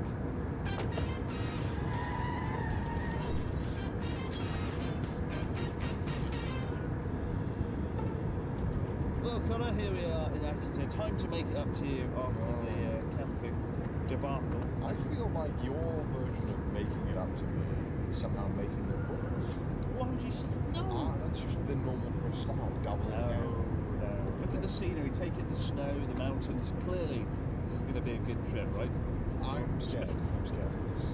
The last time you took me on an adventure, I nearly died. So. No, you didn't. You got a little bit cold. A little bit cold. A little bit cold. It's fine. you dick. This is going to be... What are we doing this time? I've got a very special accommodation lined up for this work, right? Yeah. It is out here in the mountains, it's very remote, and has a kind of some special features. Features that I think you need more than anyone I know. Special features? You freeze to death. What features? Believe in me, trust me for once. God's sake. And so begins Connor's relaxing and in no way suspicious weekend of luxury. And first off, we're heading into Akita Prefecture, to the remote peninsula of Oga.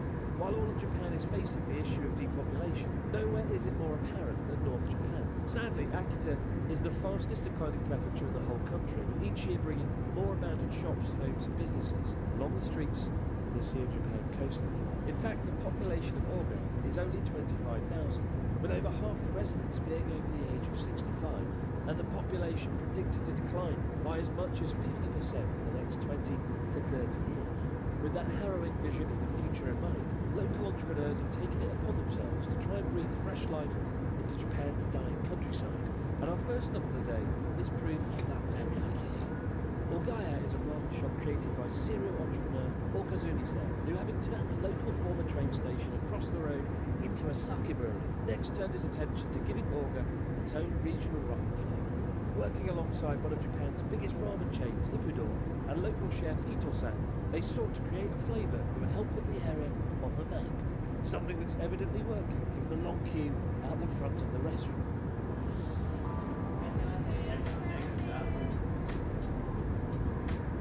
私たち小ヶ谷では高原比内地鶏という鶏ガラを使ってスープを作っています。実際にこのお店に来てくれる人たちというのが地元のおじいちゃんおばあちゃんだったり、地元の会社で働いている人、それぞれ地元のおじいちゃんおばあちゃんにはこのラーメンを食べに来るというので会話が生まれるようなそんな場所に、働いている人たちはお昼を食べて午後も頑張れるような熱いラーメンを、特別な思い出に残るようなラーメンを出せればいいなと思って作っています。 Look at that. Wow. I've already mixed all of mine out. Yeah, Con didn't wait a single solitary second. He chucked it all in. Where's ramen? You have to eat it right away. It's disrespectful. Alright, I'm gonna go for a bite then. That's really smooth. It's also kind of light. Normally, if I get ramen, I go for one that puts me in a coma. This feels like I can actually do stuff after it. It's quite intimidating doing food eating in front of Japanese people. Because look, we have 3 staff members. Hello, hi gozaimasu, good morning. Standing there, and like British people have the worst reactions to food. We're like, oh, yeah, there's food. Yeah, but this is really good. Oh, the pork is really good. Nailed that. Here it almost looks like beef. It looks like something you get like shabu shabu. Yeah. Normally you find like chicken chashu with a lot more fat on it. But this, I mean, you can see it. Like that is, it's a really beautiful piece of meat. Well, such elegance. I'm trying my hardest here to enjoy my food. Oh, you need this. It's like Lady in the Tramp, except it's just tramp and tramp. At least the ramen's good. It's really good. Jesus, Connie, you made short work of that. It's gone. It's gone in like 50 seconds. That was good. That was very easy to eat. Very, very easy. Well, beautiful braised pork, wonderful noodles, tantalising broth, which you've drunk all. Yeah, I don't normally drink the absolute bottom of the ramen. Wait, why? That was the saltiest part. I think I've already sold enough. It's pretty dry up here right now. Sitting in a nice ramen shop. I think ramen shops in winter, they're at their best, right? You come in, it's really cozy, it's warm, steam everywhere, hot piping rolls. But this ramen shop is actually owned by the same guy who owns the brewery across the street, which we're going to take you to next. Oh, very exciting. And they've got ramen sake that pairs with ramen. Is it going to be a prank or something? Does he use locusts? There's no pranks on this show. It's always going to be a prank. There's always something. This is your relaxation trip. Massages, ramen, sake. So far, so good. Just a few steps away from Ogaya, across the road, is Ineto Ogama, Okazumi-san's local craft sake brewery, and he's agreed to show us the inner workings of how the drink is made, perhaps against his better judgment. It's very reminiscent of Charlie and the Chocolate Factory. I want to go in the chocolate lake. I was saying you remind me of Augustus Gloop when he sees the chops on the river. I'm going to fall in the hot. Craft sake differs from traditional sake or nihonshi in that extra flavours or ingredients are added to the brewing process. Traditionally, to receive a license to make sake in Japan, you need to have a connection to an already established historical sake brewery, making the process of creating a new sake brewery practically impossible. But by adding new flavours such as hops, fruit essences, or agave syrup, hence the name Ineto Agave, you can obtain a license to make craft sake. The same license used to make drinks like doboroku, a type of cloudy, unrefined sake, the perfect drink for an unrefined Welshman. I'd love to put you in one of these sort of rolling down a hill. That's a fantasy I have. Maybe next wacky weekend. 今、小川の人口どんどん減っていて、この町が僕が生きている間になくなってもおかしくないと思ってるんですね。お酒を通して小川っていう町を知ってもらいたいんですね。で、お酒って美味しければなんかその町に行ってみたくなる特殊の能力を持ってると思っていて、なくなりゆく町の未来を作れたらなってそんな思いでお酒作りやりながら今町づくりをやらせてもらってます。And so, with the hopes of all this future resting on our shoulders, there was no choice but to taste the sake for ourselves. Or rather, for Connor to taste it as I'm chauffeuring him around. God damn it, next time we need to pay for a driver. That's a lot. That's okay. That's Scotchy there. Scotchy. Oh,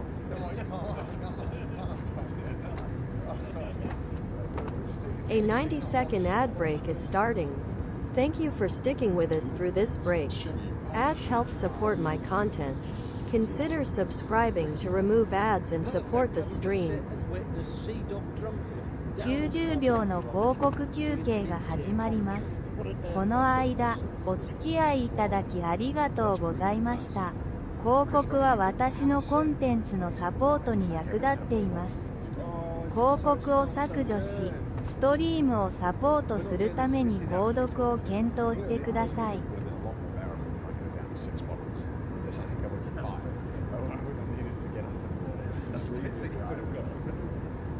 I really like something you've taken me to. This is great. This is a great start to the trip. Well, the population's going down, so if you could bump the population. Yeah, no wonder the population's going down. No one can do anything. It's all drunk and full of the amazing sound. 素晴らしい。全部美味しかった。ありがとうございます。前は酒、美味しくないと思いますね。まあ今は酒好き。正直。ありがとうございます。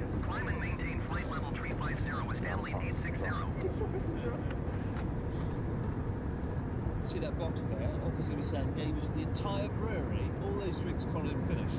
He's handed them over. So I'm sorry, was I supposed to drink 7 whole bottles? I thought that's what the plan was. Get you a little bit drunk, relax. What alcohol was it? The ad break is finishing now. 今、広告ブレイクが終わっている。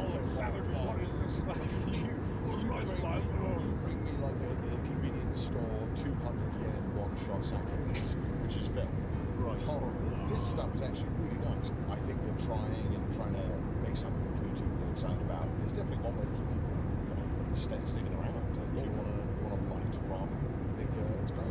Now it's time for a light drinking session. Over our hotel.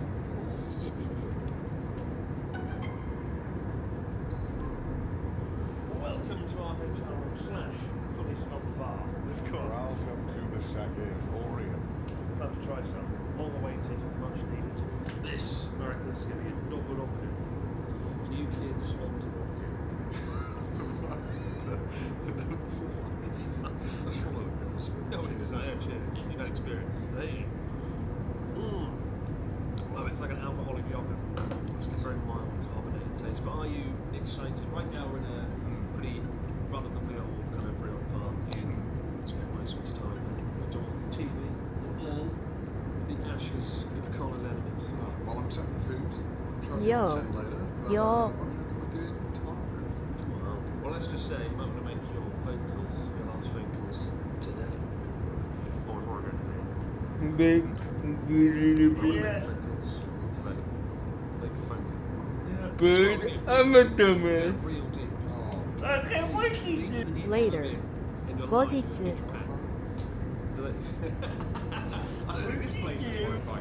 I just realized that the flavor I'm doing is completely useless because it's not a part of the award. Oh, we brought a man to watch it.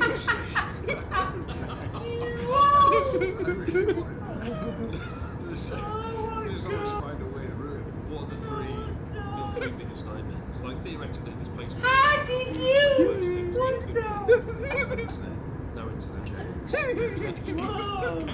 I want to play about you. There's definitely going to be bears. One thing is it's quite deep. It's quite remote. Oh, but why did you do that? Bears per capita. How are you going to survive? That's I don't know. I mean, you're going to be there. So worst case, I just push you out. I have my moments too, you know. Just faster than the slowest person. I was the fastest runner in my school. You ain't going to outrun that. Where did you go to? This time I spared you from the Balkans. Maybe you should turn their favor this time. So, given we're off into the wilderness without electricity or internet, we're trying to get some work done in advance. Check this out. This is the iconic wacky weekend. Whatever comes to the record for number the award. When it came to I know. it sounded like this. Well, we just did the awards tomorrow. And from there, right, it's just a matter of things like car doors, got a good car crash, which is unfortunate because I'm the driver in the animation. What the hell was I thinking? Some swords, because we always clash, and a little bit of neon in there. Put it all together and you get a wacky weekend. But I get pretty much all my music, all my sound effects from one place. They partner with us for this trip, this wacky weekend. Epidemic Sound is the best online library of music for creators to use. And over the years, I've used well over 100 songs from their catalogue. I love them for two reasons. Number one, the music is amazing. It speaks for itself. Hell, I've even got this swanky playlist, which I'll link in the description box, of some of my favourite songs, inspired by Tokyo. But the second reason I love them is in a world where YouTubers often get copyright strikes for music they've used, typically under dubious circumstances as well. I have never ever had a single issue with Epidemic or any of the music that I've used. Perhaps best of all, the sound effect library has over 90,000 sound effects, half of which I've used for the wacky weekend intro alone. But rather than troll websites all day looking for sound effects, they're all here to use in a seemingly unlimited library. Honestly, it's never been cheaper or easier to be a YouTuber or filmmaker, and Epidemic Sound are a big reason why. Be sure to grab your 7-day free trial in the description box below. The next morning, we continue our road trip north to the neighbouring prefecture of Almond. Before heading off into the wilderness, we first grab a quick breakfast at a quirky fish market with a unique way of experiencing all the bustling food stalls within. So, I know you're Mr. Benevolent Dictator. You like to choose things, you like choice. That's you. This fish market is 30 shops, right? And the problem with fish markets is often you go in and you have to buy fish take home. You can't like just eat it there and then. This place, you get 12 coupons for 2,000 yen. You exchange the coupons for fish at different stands. So like little bowls that you can take. It's called knock it on. Don't knock it until you try it. I just like the idea that I'm a benevolent dictator. Of course you are. Because I like choosing food. Come on, choice. And there's no better way to please the iron grasp of the benevolent dictator than a bountiful breakfast of shrimp, salmon, tuna and scallops. Just grab yourself a ticket for 2,000 yen and trade the coupons for the seafood of your choice to create the knock-it-on rice bowl of your dreams. It really is a great way to experience a slice of the local side of northern Japan with friendly stall owners starting conversations and coercing you to buy their products with their sweet little lies. It's a really cool vibe though. I feel like fish markets can often be not so inviting to everyday folks. Not just tourists, but you know, people coming to eat. And yeah, here it's kind of like it's really interactive and fun. Look at that. Two pretty different looking bowls. Mine now cracked. Yours is very tuna heavy, I'm not gonna lie. Well, I am no stranger. I know what's the best tasting fish, and it's evil dog. Yeah. The fattiest tuna. It's 2 tickets for one slice. Yeah, I know. I actually regret getting this heavy when I could have had more tuna. So I use 60% of my tickets, 3 slices of delicious tuna. Well, they saw you coming back there, but they were like, oh my god, it's back. Yes, like money bags. You went for the entire fucking cast of double there. That's it. I'm kind of more of a communist, sort of socialist, in the sense that I distribute tickets to pretty much every store in the place, whereas Cole's like, take it all. You have shoot on There's, You just gave everything to one shop. I like to stick with everyone. They did good stuff. They had unagi, which you didn't get as well. Delicious unagi, a delectable dish. You know how this works though, right? With donburi, you mix up the soy sauce and the wasabi and then you pour it on like that. Sandwich. I can't do that. That's how you do it. It's a sandwich. That is the way to do it. You can't dip it all in, can you? Well, that's what I was going to do. No. I was going to shop. It's beautiful. Oh, look at that. Look at the marbling on that. That's so good.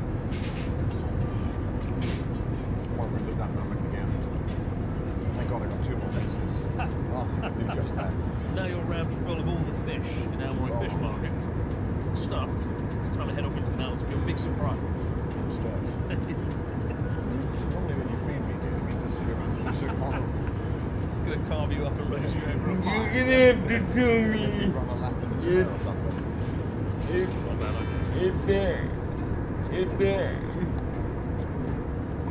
African border I've hinted at lots of things. Have some guesses. See if you can guess what's so special about this place. you get there or you get lucky No, I just said like bring people. You were like, go to the toilet because you might not be able to. something Like go outside. There's a toilet. Okay. No, and I was just. You've had like a Russian winter stockpile. This is huge.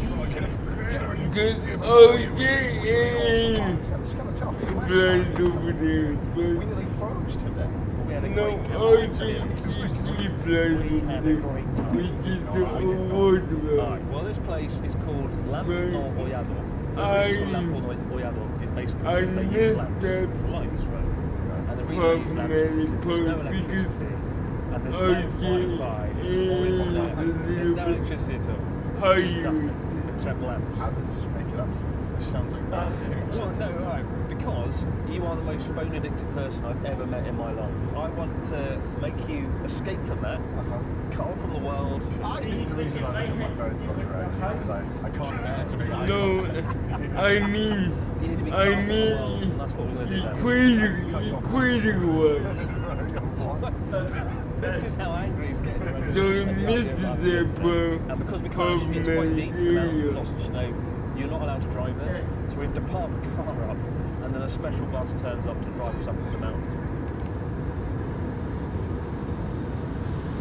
Look at all this food you brought. It's so heavy that I have to pound it on one. You're going to be glad that I brought all the supplies. Oh, you're sharing, are you? This is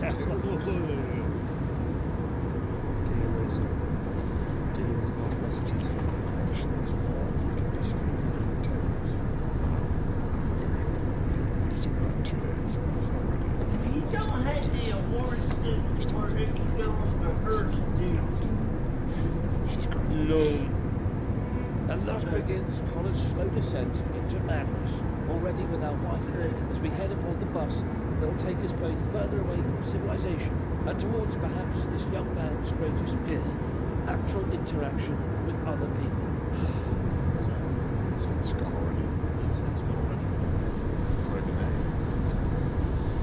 As the last bars of internet access fade from his phone, so too does the light fade from his already glazed and soulless eyes. Agitated, isolated, and unable to Google his own name for almost 20 minutes, the young content creator snaps out in frustration. Oh dear, and so it begins. But after an hour's journey away from the city and deep into the forests of North Japan, we finally reach our secluded destination, the Ryokan, Lampo no Oyado. Look like you come out. Yeah, I'm trying to say this is the heaviest thing going to. You look like you come out of a washing machine. It felt like I came out of a washing machine. It's so steep, that road. I thought we were done. I thought we were gone. We were dead. Pretty nice. Nice with the Wi-Fi carrier. It's not very bad.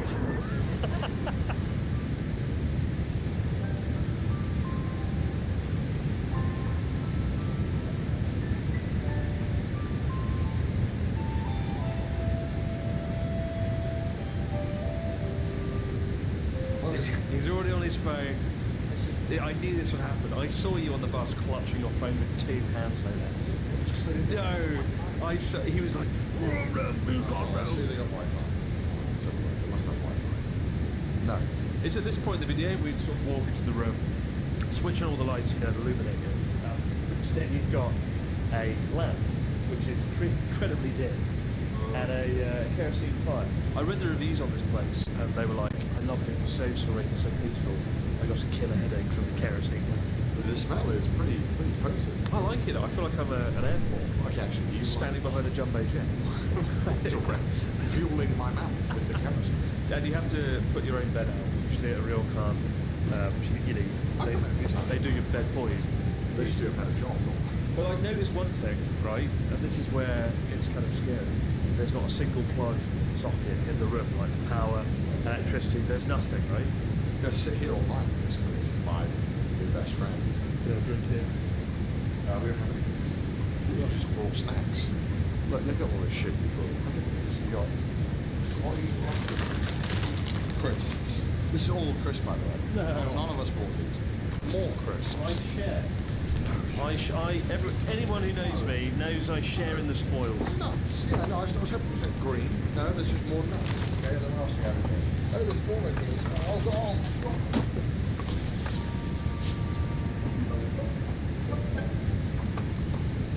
So earlier on, Connor was like, I'm not going to be able to talk to my chief and get my crane game video out. All it is. I found a way. There's an old school phone over there. A real phone with a real phone line. Oh boy! Do you know how this phone number works on your own? You can ask your team. Oh wait, you can't. Okay, really? The actual? Yeah. I can do it for to who? Dominic. See if they deliver it. I need double crust, Dad. I'm not gonna lie, I'm taking Oh my! What was initially like, ooh, a nice smell. All you can smell is kerosene. I really like the kind of mythical place there. You like, we're just behind us, you know. But the, can I remember what these are called? Oh, come on! It makes sense! I know! I just pulled out my phone to Google what are they, and I realised from the internet. So that's all the. You're about to discover that I'm actually not that knowledgeable. I just Googled it. Already, I'm discovering the world without the internet is tricky. We've only been here like 10 minutes. I can't. I think we should do a challenge where you try to do a full Born Japan video without opening Google to Google stuff. We'll see how pretty. There is a river, and it's a river. It's the kerosene. It's the kerosene. Actually, will leave 4 That's hours. funny! And so, to escape the kerosene fumes, we venture outside the inn and enjoy a beautiful traditional scene. Snow gathers on the roofs of the buildings, lamps glowing dimly in the late afternoon sun. Picturesque surroundings, untouched by the oppressive demands of modern technology. The perfect escape from civilization. I think between the lamps, the sort of wooden architecture, all the little things go. It's so kind of, it's a photographer's dream. I want to get out the camera. I want to just spend all day filming around it. But we also look like peeping Tom with cameras and everyone walking around. But it is really nice though. I am a little bit cold, so I just want to get in the bath already. We'll get in the bath. There's not that many people around today actually, so it's kind of like a ghost town. When we got off the bus, there was like 6 or 7 people. They were like, you will only be 3 when you remain. It's like Willy Wonka's chocolate factory being saw. I really like it. I really do. No, it's nice. I just wish they had No. I know everyone will come to oh, you want to ruin it with your... One day, Connor, enjoy the world for what it is. I think it'd be great. Enjoy the world. You know, if I just had some, company that was good. What the? Some good company.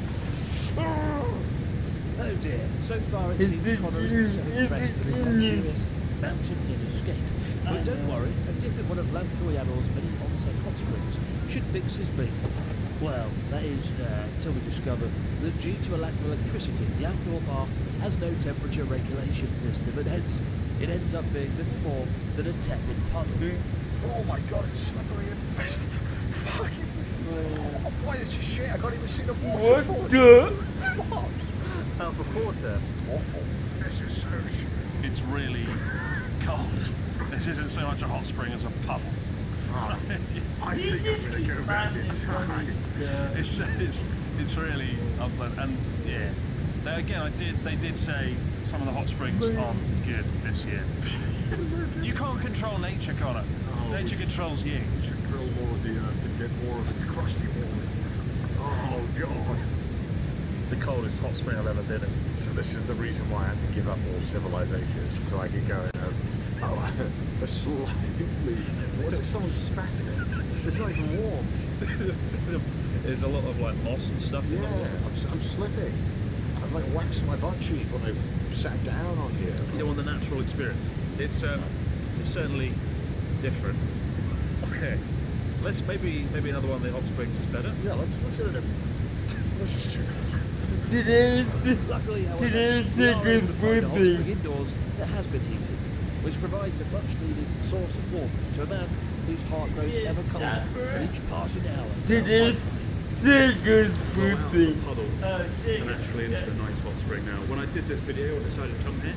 I told myself there wouldn't be a shot of Connor in a bath this time, and I failed. I failed you. Oh. We were in a bath. Yeah, I just realised that. I thought you meant like a lot. You've been 2 hours right into it, holding up right. So far so good. Yeah, I was thinking about like Wi-Fi codes. My favorite Wi-Fi codes in my head. 1, 2, 3, 4. Goodbye. Yeah, my favorite Wi-Fi codes of all time. Wisconsin Center, Suki 65 Echo, heavy flight level 350. Interesting how Connor and I deal with boredom. Very differently. I've eaten literally everything that I own in this bag while Connor's on his Stream Deck. Steam Deck. Oh my. And he's got, what, 3 or 4 hours battery left? Counting down. I was reading this, you get a little bit of paper when you check in. It says oil lamps brought to your room between 3 and 4. Refrain from touching it. It will set off the alarm. I don't know what alarm. Apparently touching that triggers something, either in there or maybe it's it says do not switch off the light at night. Otherwise monsters from the darkness will descend upon an evil face. Here at Alney Onsen, electricity was not available until some decades ago.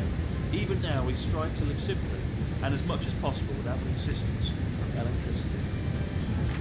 I imagine we'll be eating in the darkness as well. We're cheating a little bit.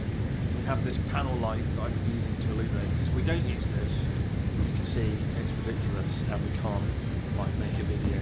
Now it's colourful, it's a party.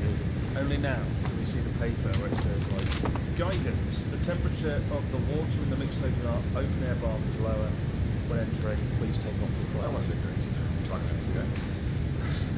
We're diving into the slimy harbour. That's why kerosene. That's why you got to switch the heater off at night. Don't feel good. Don't. And now, not only do I have a headache from all the chemicals I'm smelling, I have another headache called Chris, who just keeps trying to talk to me and socialise. Leave me alone. As much as Connor and I are enjoying our special bonding time, it's 6 p.m. and thus it's time to head for our traditional dinner. The most prominent feature of the dining hall is the already sunken stove in the middle of the room, a common feature of older Japanese buildings that not only provides a source of heat, but a place to gather and cook meals over the open flame. And today we're being served shiryaki ayu, or sweet fish, delicious, smoky, and definitely not reminiscent of medieval torture methods. This is really quite cool. You know what this room reminds me of? Hogwarts. Where they go like into the banquet hall. Pointing down the sorting hat. Japanese version. What are you going to be? Cheers. Gryffindor. Nah, you'll be a Slytherin. Yeah. I love these river trout, freshwater trout. Yeah, me too. Underrated. Unlimited miso soup as well. It may look like the most gnarly dish I've ever seen, especially if you eat it like that. What was that? When I first heard this had no electricity, I was like, just cut it off. It's like, yeah, we're trying to be unique. There's no electricity and no internet. She needs it Latin. But actually, you can tell they're really passionate and they really care about it. It's been here quite a long time. They're passionate about the baths. Some of them aren't hot. It's not their fault, is it? I think they should use electricity to heat them up. If Connor bought this place and renovated it, it'd be rubbish. We need Starlink in every room. Flats, 45-inch flat screen TV. Would your room not be improved with a 50-inch TV? With dinner finished, it's time for bed. A 90-second ad break is starting. Thank you for sticking with us through this break. Ads help support my content. Consider subscribing to remove ads and support the stream. 90秒の広告休憩が始まります。この間、お付き合いいただきありがとうございました。広告は私のコンテンツのサポートに役立っています。広告を削除し、ストリームをサポートするために購読を検討してください。Alive like yakitori while I sleep, or smelling like kerosene. Oh, it's so good. It's nice, but it's really good. I mean, you have to keep the light on there, that's one thing. And it's very dim, but it's also sort of bright enough that it'll ruin your experience. Well, I can sleep at night. I wake up to So, whenever we share a hotel room, you're like, if you don't close that one atom gap, I'm going to wake up at 5 a.m. and I'm going to be fabulous tomorrow. That's what you say. No, I don't. If I could have a little like bit of the curtain open, you throw a straw. Yes, you do. Yes, you do. Yes, you do. You're like, sleep. I just realized you're not good. The ad break is finishing now. 今、広告ブレイクが終わっている。 Final test of all, the sweet test. And I have to say, the bed's actually pretty damn comfortable. Double lead futons, nice thick blanket and duvet to keep me warm now heated. This is the bit where I normally say, good night everyone, switch off the light very dramatically. But can't do that tonight, rather bizarre situation. So go sleep through that, and most importantly, we've come along like cancer. But keep a full sleep with you tomorrow morning at breakfast. See you then. Wish you good luck.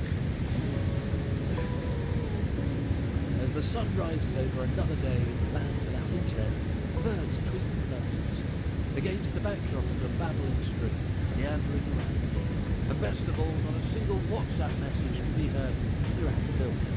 A peaceful and quiet experience had by all. Well, Connor, moment of truth. As we sit here, eat breakfast at 7:30 in the morning, how did you sleep? Actually, pretty good. I started feeling this morning. It's like thunder.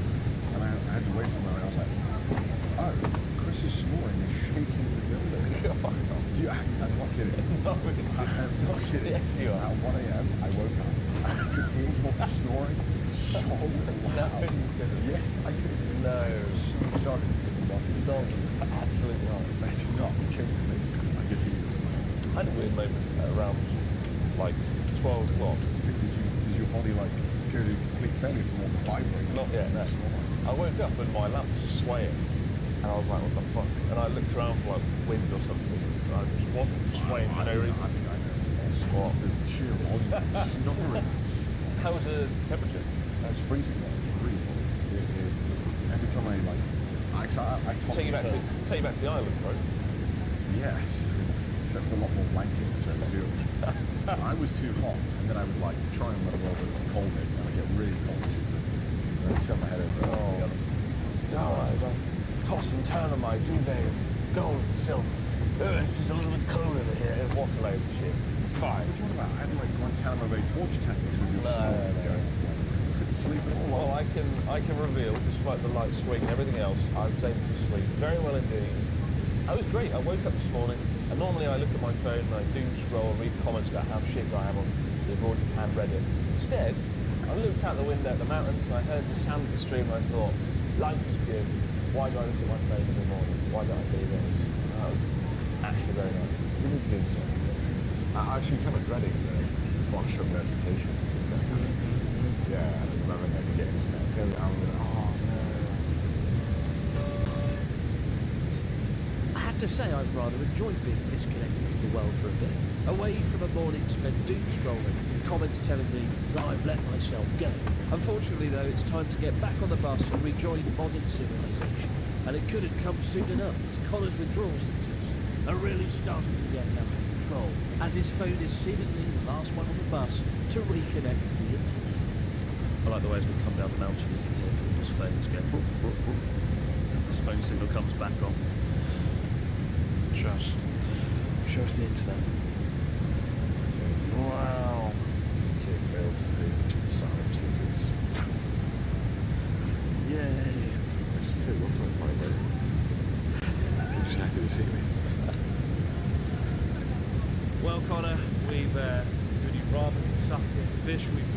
off into the wilderness, the romantic, traditional.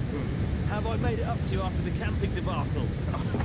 Oh, I'm sorry, which part was supposed to make up to me? Was it the, the freezing cold onsen, or was it the wet fish, or the time when I couldn't do any work? Oh, or was it the time when I was freezing again while sleeping? Which part was it that was supposed to make up to me?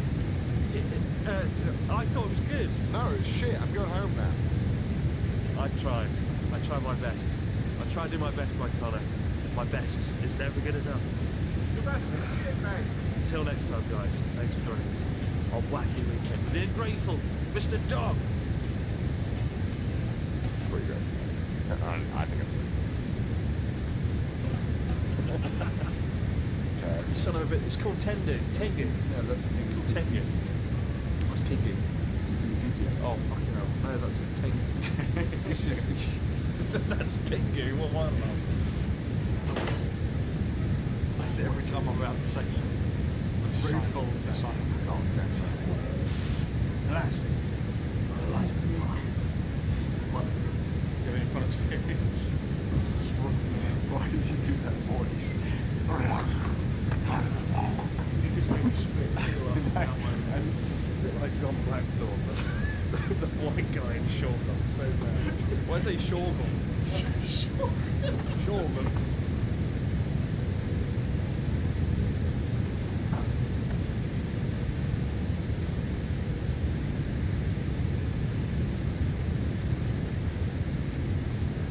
I somehow managed to convince some of the biggest streamers in the world to join me on an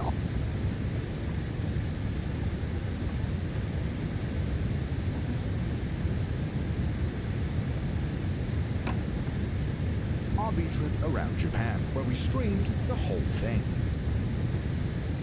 I meticulously planned out a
Great. Yeah. Crush it. Crush punch. Crush punch.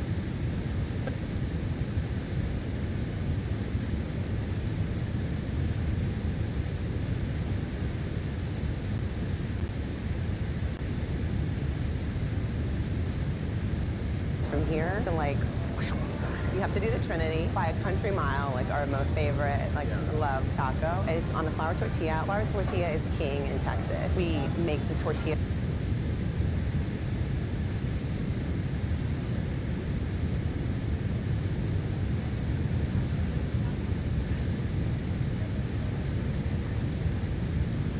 Hey, Rie. Hi, Andrew. Welcome, everyone, to this work.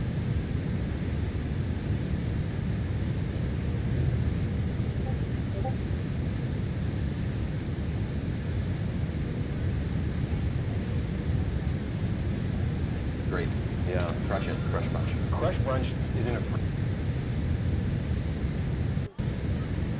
phrase that I expect coming out of a place like that. Free-flowing crush it. Free-flowing crush.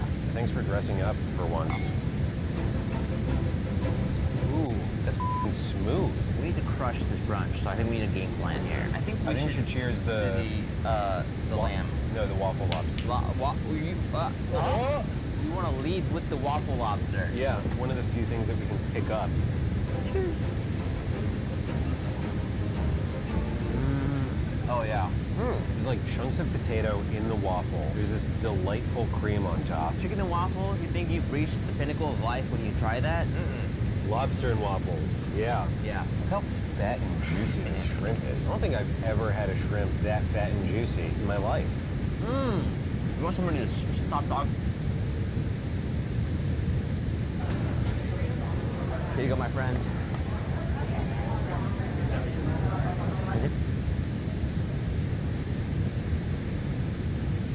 Dumb. Brunch is not dumb.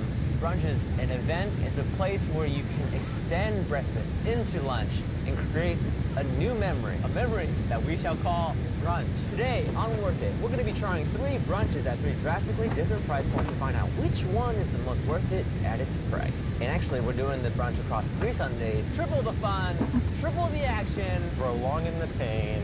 He says that, but he truly loves me. So the first place we're going to is in fact not a brunch place. Yes, they serve breakfast, but they serve it from 8 a.m. to 3 p.m. So what do you do when you eat breakfast at 3 p.m.? Isn't that a combination of breakfast and dinner? What? Where are you going here? Brinner, brupper.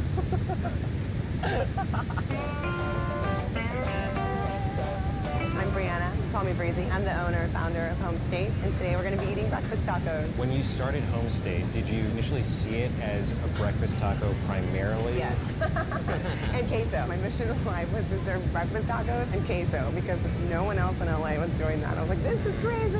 We opened with really bad queso. I thought we were going to go down because, like, you know, it's a big deal. We finally got it about a year after we opened. So what was the secret? It's real cheese blended with jalapenos, serranos, onions, tomatoes. It's a huge part of your breakfast taco experience because you need to dip the taco in the queso. It'll take your dining experience from here to, like, you have to do the Trinity by a country mile, like our most favorite, like, love taco. It's on a flour tortilla. Flour tortilla is king in Texas. We make the tortillas by hand. They're made fresh to order. We have scrambled eggs, which are really beautifully cooked, topped with crispy potatoes, crispy bacon, and melted cheddar cheese. I like that we're having coffee as the first beverage that we have in this episode because brunch is nothing but breakfast. See, this is why you're on this trip. I'm here to educate you.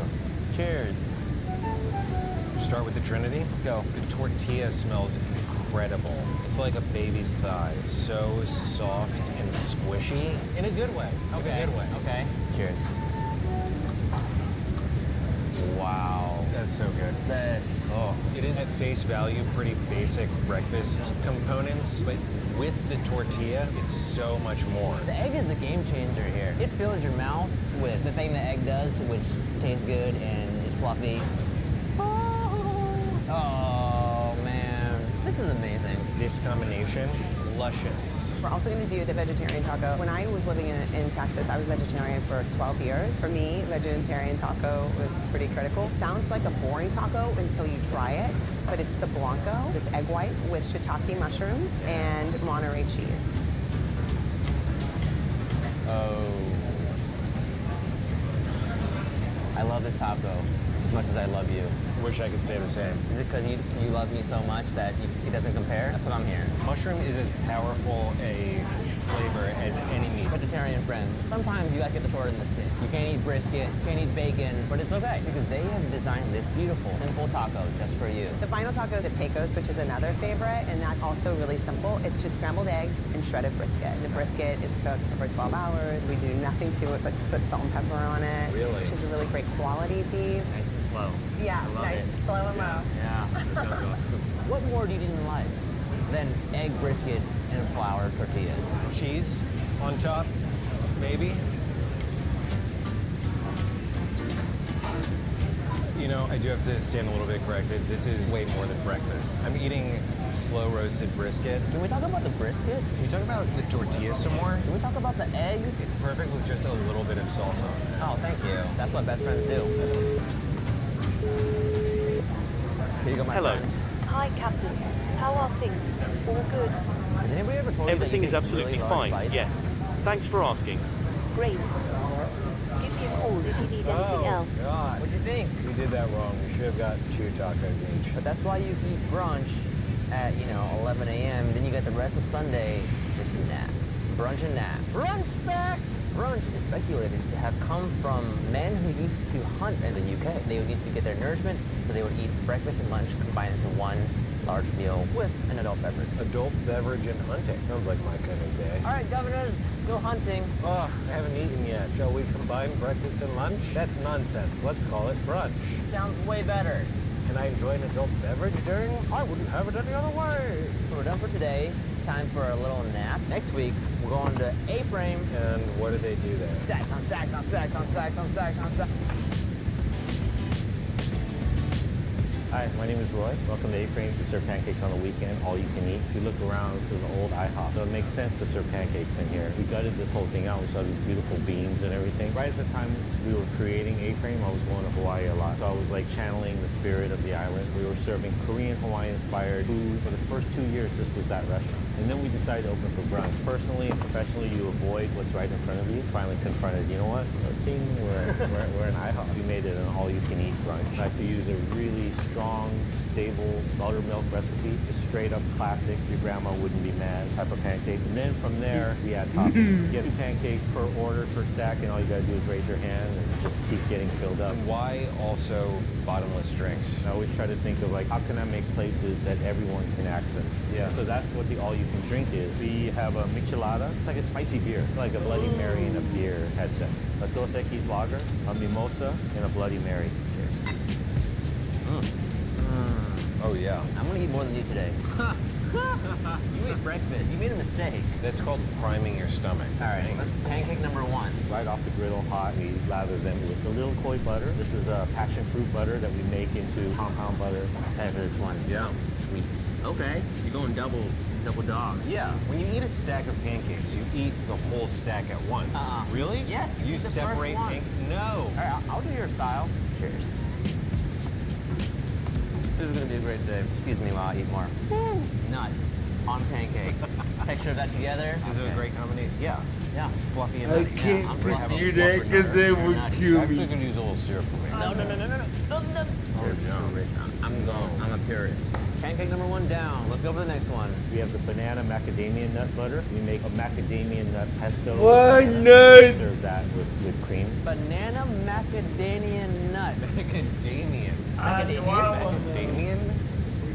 All right. This is fun. Having fun at brunch. Let's eat. So banana. Oh, excuse me. Banana and pancake is a classic combo for me. A soft, fluffy texture with a soft, mushy texture that goes so well together. Give me a whippy bite. Cheers. The thing that you just said about, mushy and soft together, yeah, that was happening in my mouth just now. And then we have the pineapple orange guava, which is almost like a jam. Can I feed you a bite? Tell me what you think about that. It's not quite like the others. It's a little more tart and it's got that pineapple acidity to it. It's like I'm in Hawaii, like lying in the sand. The world is passing by me. And suddenly some fruit falls from a tree and lands in your mouth, right? Yeah. And then we have the buttermilk chicken, which is our buttermilk pancake with a mochiko rice flour fried chicken. Kind of Japanese style, Japanese Hawaiian style. Woo! Now I kind of feel like we've finally arrived at brunch. You're a smart guy, Andrew. That's why I bring you on these. Thank you. He's so charming and smart, and what a great... And I'm good at eating. This is the way to do it. Yeah. Start with the sweeter ones. Then when lunch comes around, 11 a.m., 12 p.m., you go to The rest of the lunch hours. This is the first time we had the buttermilk pancake on its own. It's beautiful. Did you eat it with fried chicken? I didn't have it together. You made the mistake. Do it. Here, I'll give you some of mine. You have the fried chicken, soft and fluffy pancake, a dynamic duo of friendship. I think we have a special treat for Adam.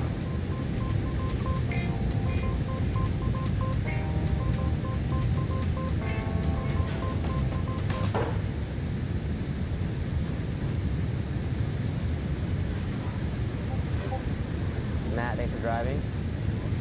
appreciate it. Allowed me to enjoy a drink on the show. What'd you think? What did you think? Dude, that was so good. Unlimited pancakes. Yeah. Come on. Come on. Pancakes are delicious. Brunch back. Dude, I have to pee so bad. That's not a brunch Those back. mimosas and water glasses. If I tickle you, will you pee?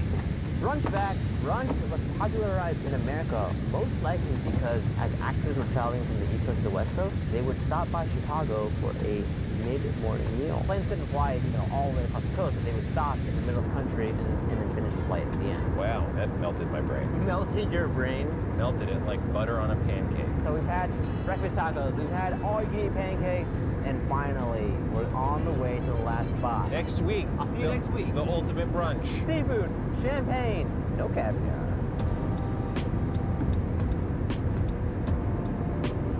My name is David Codney. I'm the executive chef of the Peninsula Beverly Hills, and you are here to dine with us for our Sunday brunch. We like to do things that are just fun, a little bit different, more of the old school nod to how brunches used to be, just done with a modern twist. We like things where it's slower paced, people can walk through at their leisure, hence the champagne, so you can just sit there and have fun. And if you don't like your family, you can always drink a little bit more. And I think brunch is like the ultimate way to win somebody's heart, right? I would agree.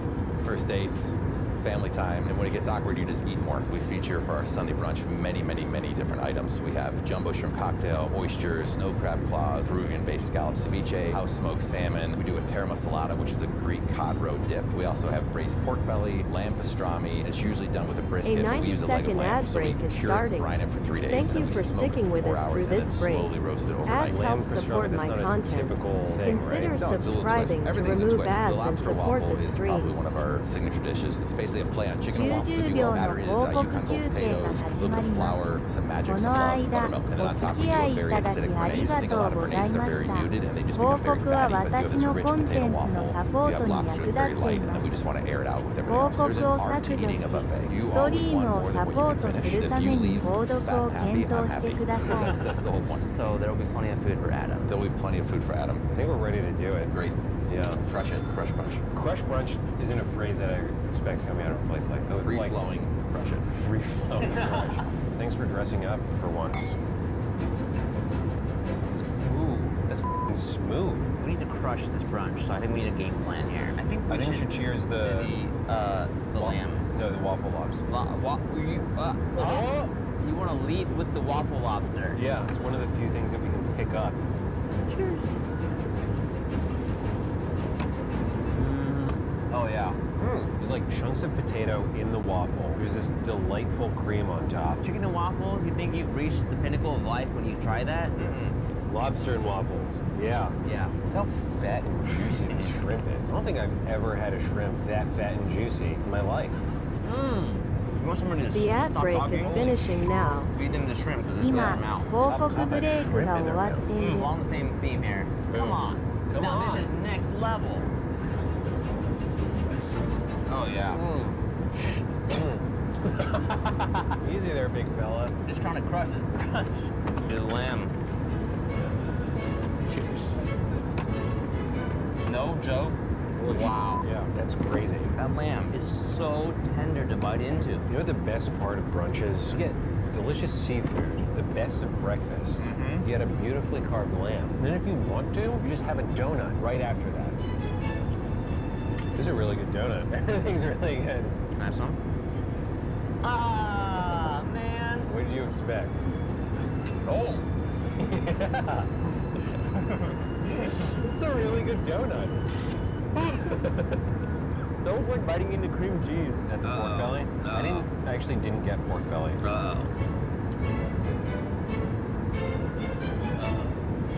Wow.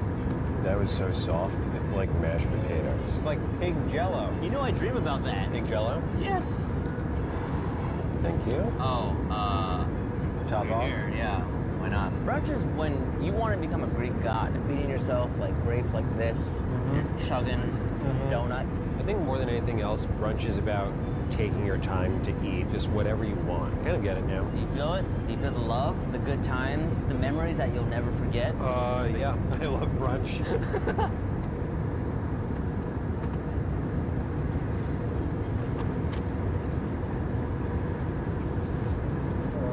Were you wearing a belt earlier? I had to take it off because of the constriction. All right, Andrew, which brunch was the most worth it at its price to you? My favorite brunch spot is Homestay, because if you want a low-impact brunch, you can have it there, and if you want to ball hard and dip your breakfast taco into a cheese pool, you can do that too. Actually, no, A-Frame is my worth it winner. What? Sorry. No, Homestay is my worth it winner. Yeah. No, you can't. You can't go one way and then go the other way and then go the other way. The problem is that breakfast tacos are such a good savory breakfast food, and pancakes are such a good sweet. It's really hard to choose between them. I gotta say, my worth it winner, I mean, you know what I'm gonna pick. A-Frame. That macadamia nut pancake, oh my gosh, I'm still dreaming about it. Adam? I win. You don't win. This is the first time on the show he picked something with me. Shout out to Belvedere, though. It was great. Seafood lovers out there, catch your spot. Next time you see us, we might be in Japan.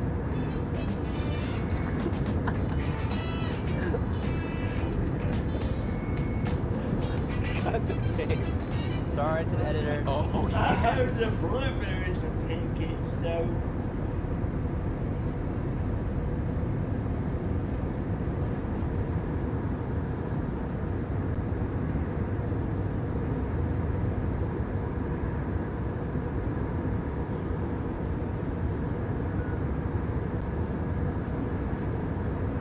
Hey, Rie.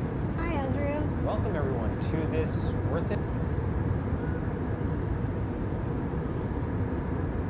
Japan Marathon. So this marathon is all of our Bose episode we shot in Japan, and we are sharing our commentary between each episodes. Rie and I have a new video coming out this Saturday where we interview Chef Motokichi in the Worth It Egg episode, and I try to recreate the ox tongue stew that we also ate in that episode. But in the meantime, we thought we'd reminisce on our travels and share some more of the details of what it was like to film Worth It in Japan. Okay, so the first video is from our 2017 trip. It's the ramen episode, and it's the first thing that we filmed after arriving in Japan. It was very hot, we were all very tired, but that ended up playing into sort of the plot of the video. Cured our jet lag. And the shop was so small that most of us had to stay outside with the equipment while we were filming inside. We were actually filming the kitchen through a window out on the street. Okay, so here's the ramen episode. Please enjoy. Here we are. For the last 3 episodes of season 3, we're here doing Worth It Japan. We brought our friend, colleague, cultural guide, translator, basic producer, David Lenny. Hi. 3 foods, 3 parts, ramen, coffee, cake. There's gonna be trains, vending machines, walking, other B-roll, eating things that aren't in episodes, sweating, sweating. This is it, right? Like, we've peaked with Worth It. Well, we didn't get to do sushi here. We can't wait to come back. We're already planning our second trip to Japan, and we haven't even started our first one. I love it. Let's go. Ramen. Ramen. Ramen. Today, we're gonna try 3 ramens at 3 drastically different price points to find out which ramen is the most worth it at its price. Love it. Probably the most requested episode ever. Buckle up, we're doing ramen. I think this is going to be an experience to remember. Okay.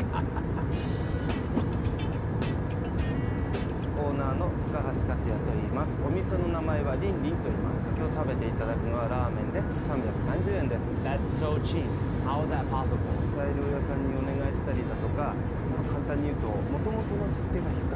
How much do you eat ramen? 毎日。お休みの日は違うとこ行って食べてます。1日1回麺類食わないとなんか変かなみたいな。あっさりラーメンなので、お年寄りから小さいお子さんまで安心して食べられる。最初は麺をざるに入れて、1分半ほど茹でます。その間に丼に醤油を入れて、調味料を入れて、ネギを入れて、スープを入れまして、で1分半経ったら麺を揚げます。でそしたらメンマとチャーシューを乗っけて終わりです。 We're also going to be having the gyoza today. We hear about how they're made. そうだよ。いやもう最初からなんで43年ぐらいか。He's the expert. 普通で1500、多い時で2000から2500。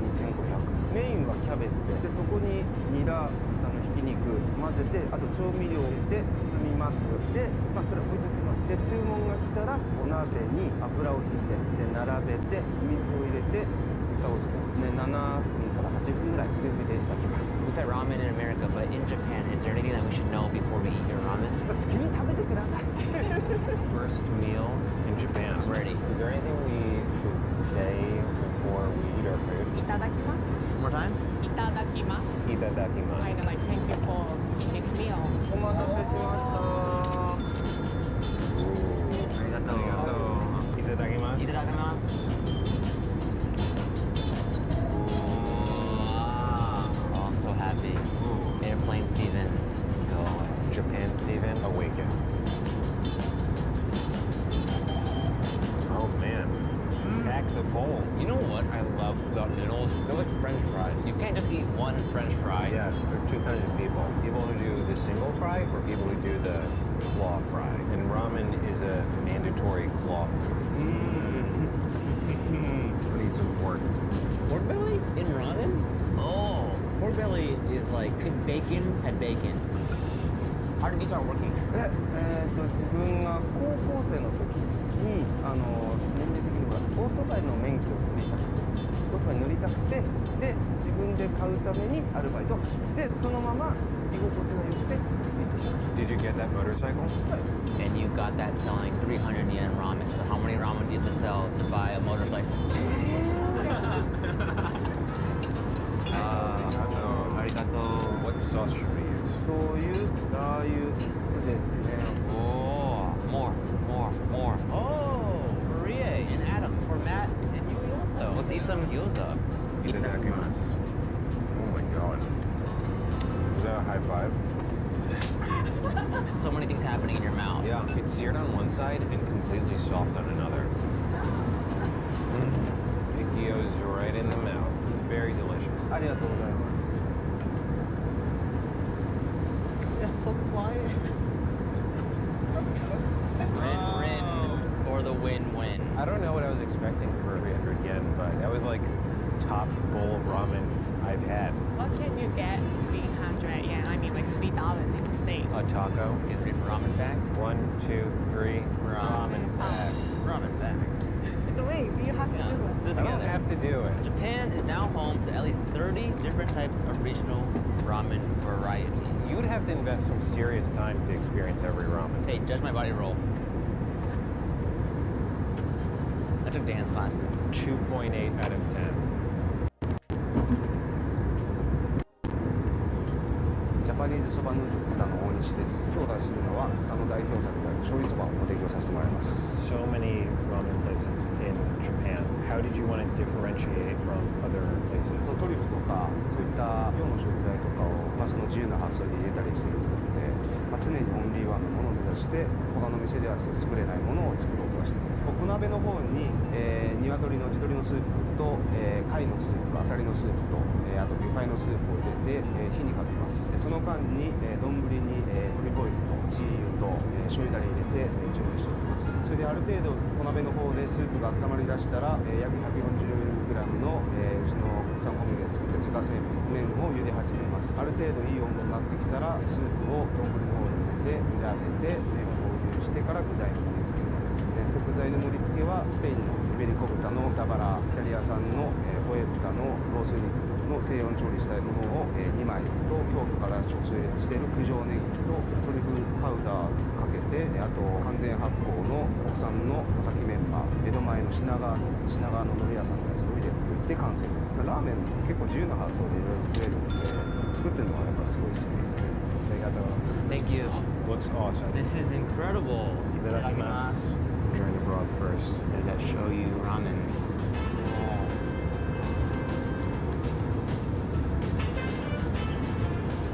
Oh, yeah. Excuse me. 1 second. Wow. It's very, very good. But you knew that, right?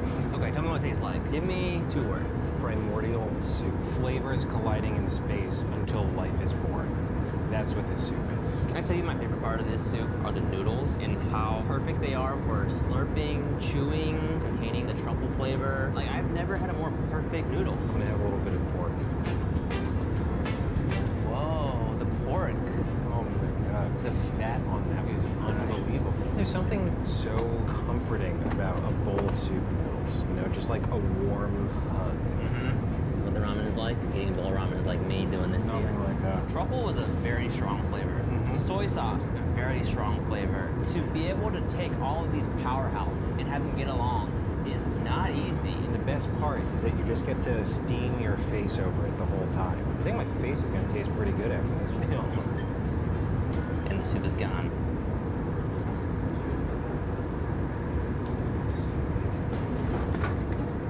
Boss is the boss of them all, just like me. I wonder if I was supposed to shake it. I'm going to ask Ria. Was I supposed to shake this? I don't think so. Oh, yeah. I was? Yeah.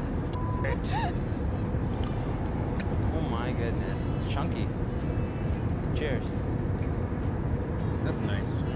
Wait, it's like drinking a cake. Ramen fact. Ramen fact. Ramen, mame chishiki. Ramen actually is believed to originate from China. I mean, I like knowing where things come from. I actually don't know where we're going. We are going to Gang 8 Tokyo. They serve course menu. The main course is the ramen. Oh, like multi-course menu. Yeah, so 3-course menu. Does it have truffle? No truffle. Gold?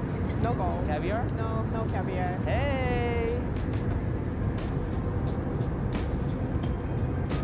お店の名前が幻影東京オーナーシェフの入江と申します、今日お二人に召し上がっていただくのはイベリコ豚ベジョータのしゃぶしゃぶのコース、締めって言いますか、メインが塩香る醤油ラーメンっていうメニューです。うちは基本的にこういう食べ方ってほとんどないと思うんですが、僕がすごい食べ歩きが好きで、いわゆる星付きのレストランだったりとか予約の取れないお店みたいなのに肩肘を張っちゃうんですよ、どうしても。で終わって帰る時にちょっと疲れたからラーメン食べて帰ろうよって非常になりやすい。だったら最初から食事を楽しみながらいわゆるメインでラーメンが出るお店があっても面白いんじゃないかなって。乾杯。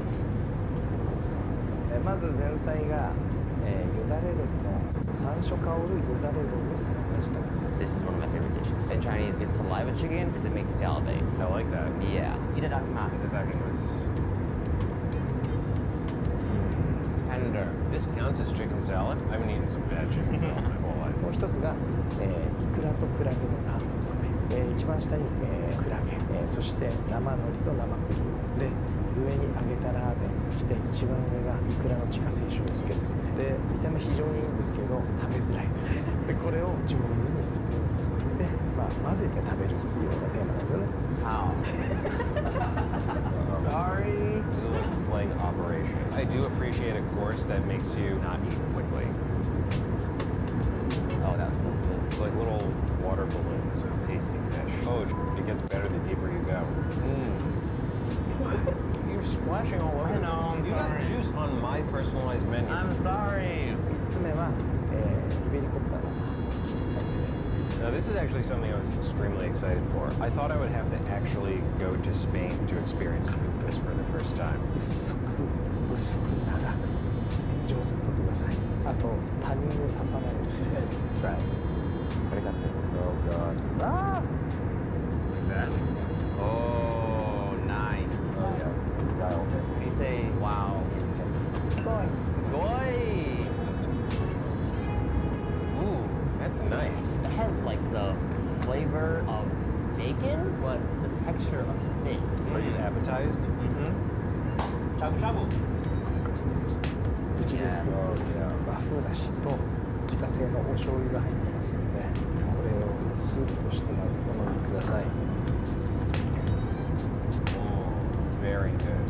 お肉がイベリコ豚ベジョータ 100% の肩ローストと、タンです。お出汁の中につけて、ほぼレアの状態、レアもしくはミディアムの状態で茹で上げてそれを食べるスタイルですね。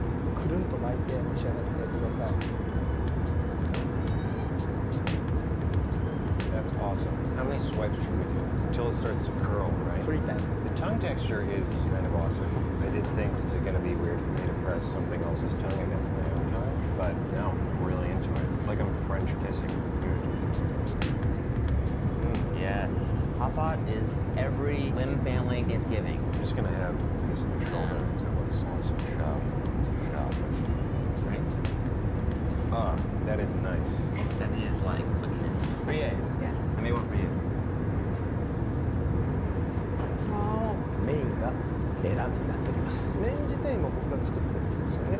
大体、店内に来て1週間は熟成をさせてるようにしているので、その熟成の間に透明感を出していくことにななしの味わいが一番、分かりやすい、いわゆる海の香りがする、潮の香りがするラーメンということで、麺の茹で上げ時間は今現状で20秒ぐらいなんですけど、盛り付けで、白髪ネギと、あとイベリコ豚の、セクレトっていう、希少部位があるんですよ。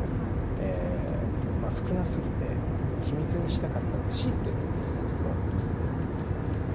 はい、お待たせいたしました。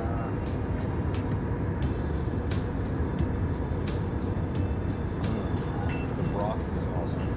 Refreshing. Think about it. Soy sauce and it's refreshing. Oh, they have an awesome texture. It has a lot of chew to it, but it's not the same as just like an al dente spaghetti noodle. No, it snaps really easily. I'm gonna try the pork.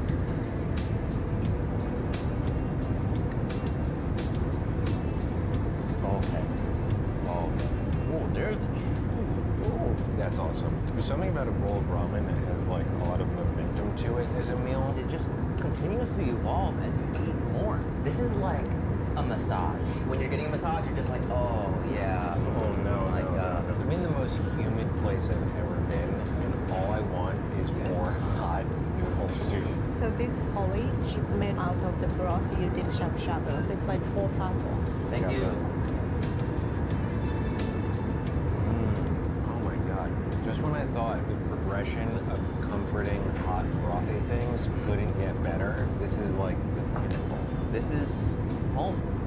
Guys, I'm so happy right now. I'm in a food coma. I'm like a food cobra. I've been struck with the ramen lightning.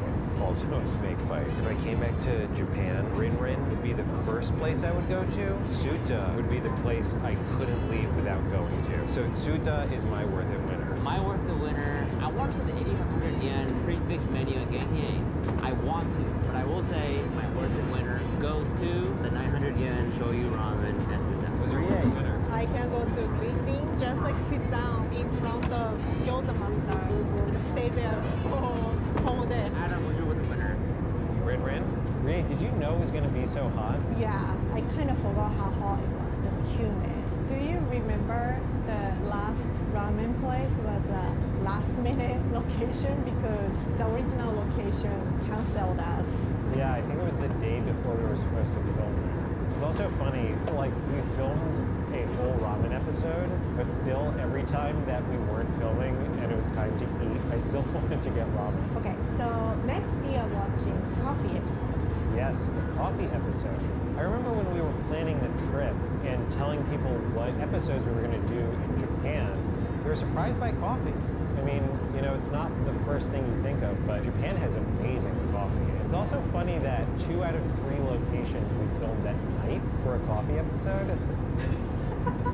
That's the thing, like I kind of noticed Japan, we have a lot of cafe open at night and they still serve coffee or tea. So if you don't drink alcohol, that's, you know, perfect place to go with friends. But in the States, I feel like coffee shop close early.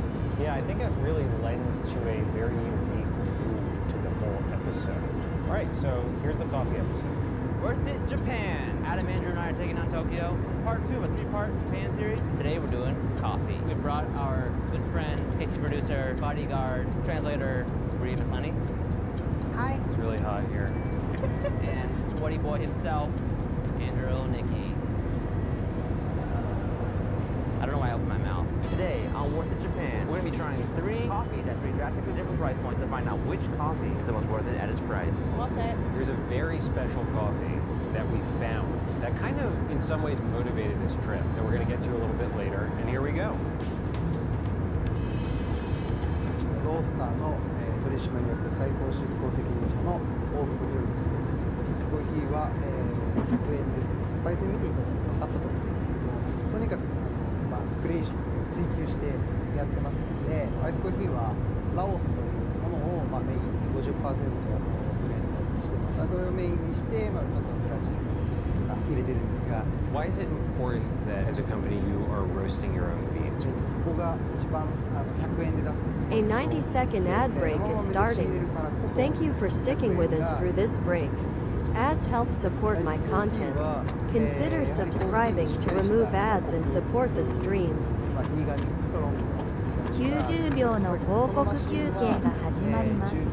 この間、お付き合いいただきありがとうございました。広告は私のコンテンツのサポートに役立っています。広告を削除し、ストリームをサポートするために購読を検討してください。手放せない、1日に2回、3回来られる方もかなり多くいらっしゃいます。So what we're having is that, there it is, that and that. What do you say cheers in Japanese? Kanpai. Kanpai. Kanpai. Kanpai. Wow. That is powerful. Super strong. Yeah, tastes like bitterness and a little bit of sweetness. Do you usually go for iced coffee? Always. I take my beverages very slowly.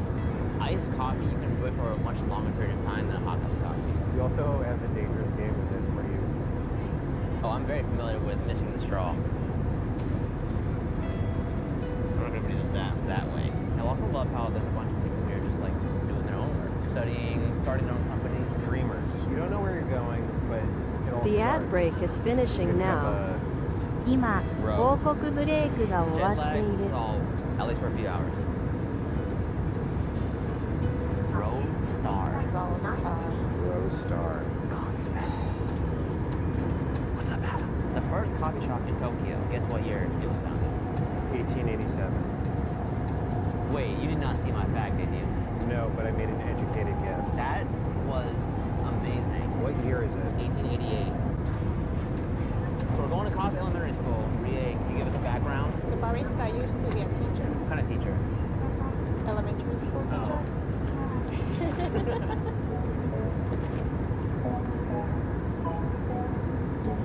吉田渡です。私立コーヒー小学校です。僕は先生と呼ばれています。僕がこの職業に就く前に小学校の教員を21年間やっていました。So is your coffee for elementary students?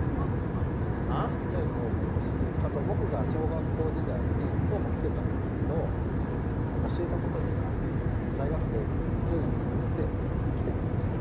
ちょっと懐かしく思っていただけるように、これは日本の出席簿を模してメニューを作ってあります。今日のコーヒーはコーヒーが苦手な人も好きな人も満足して飲んでもらえる味を作りたくて作った僕のブレンドです。本当にいくつか豆があって豆に合わせて引き目を変えています。ちょっとフルーティーさとビターさがうまく出るように、でもあまり苦すぎないように僕は中引きよりちょっと甘めぐらい引き目でブレンドをグラインドします。ブルーベリーの香りがするというか甘い香りのするコーヒーにしたいなと思って作ってもらいました。ドリップが終わったらポアオーバー用の特別なカップに入れて提供いたします。これで鼻がここに入って皆さんに楽しんでいただく、香りを楽しんでいただける器を用意しています。そこに攪拌してから入れています。 It really does smell like chocolate. Floral chocolate. It's like a chocolate of rose petals. I love a handmade mug. I mean, the way they make this is by like going like this on clay, right? But it does also kind of mold to the hand. Is this clay? Could be. Cheers. Kanpai. It's this sort of color. This is like pastel beige. Warm and hugging, but not aggressive. It's crazy how smooth this coffee is. It's almost like a coffee tea. Do you taste blueberries? A little bit. This is like an episode of Scooby-Doo. There was this blueberry that pulls off a rubber mask, and it's like, oh my god, that coffee was a blueberry this whole time, and it just blew your mind berries. I am starting to get the coffee jitters. You know what this coffee really boils down to? Ha ha ha. Boil. I don't think it technically boils, but... No, you put boiling water over coffee bean. It's actually below boiling. Just below boiling. Anyway, what were you gonna say? I don't even remember. Wow, this coffee's hitting me. This is great. Let's go party. Blueberry. It's like, how did you get in here?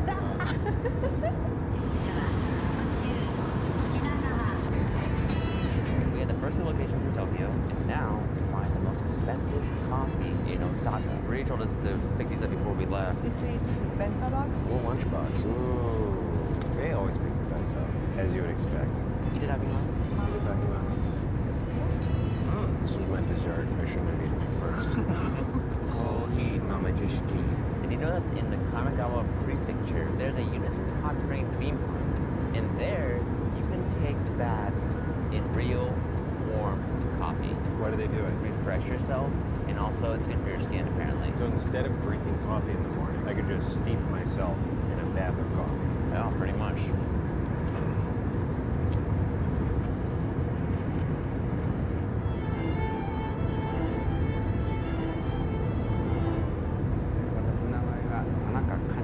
店の名前がザ・ミンスで今からお持ち来たコーヒーが熟成標本コーヒー20年 Why did you barrel age coffee?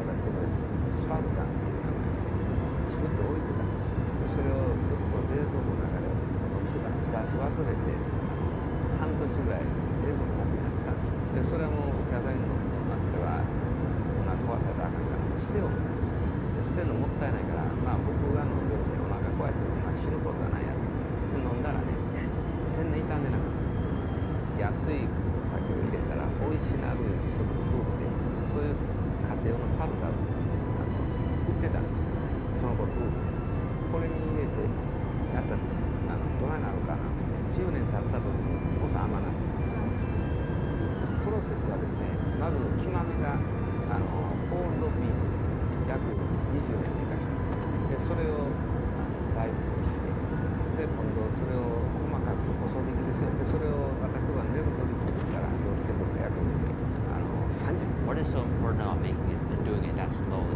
ゆっくり落とす方がブラシと抽出が同時進行なんですやっぱり甘みでねそれと雑味が消えるその22年のコーヒーですねそのコーヒーに限ってね私が集中しているゴールドマイスそれは世界に一つしかないです言葉のポエムが見るポエムこれはこういうの一番いいとこだけエキスこれは飲むポエム We have a 100,000 yen cup of coffee right in front of us. I have a lot of emotions. I feel weird. What if I die? I also am excited though. Really, we started a coffee episode and we're ending up somewhere in a wine episode. Because this is like aged, something you sip. We're here at night. Like, we're no longer doing this the way that coffee is normally consumed. Yeah, we went from coffee to coffee wine. Coffee wine. It's a new Pokemon. Coffee wine.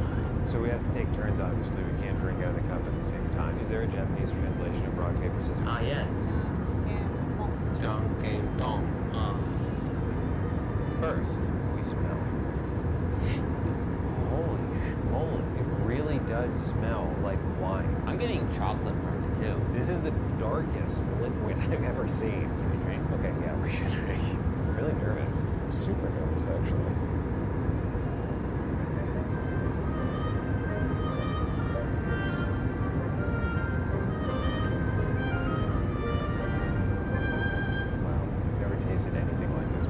Is it actually good? Oh yeah, it's very good. Oh, I want a second sip, but I'll let you have a sip first. You really amped this up for me. I'm scared to like lift it too high. It's gonna look awkward.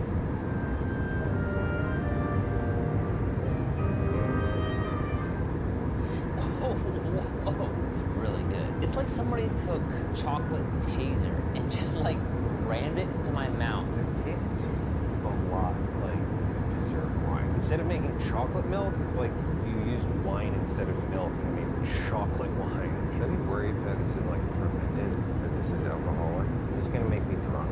Is it okay to drink a whole cup of this? Are you sure this is not alcoholic? Because I'm feeling pretty weird right now. Here's what I know. This is absolutely worth trying. It's pretty yummy. I'm not gonna lie. Come on over, Adam and Brienne. Okay.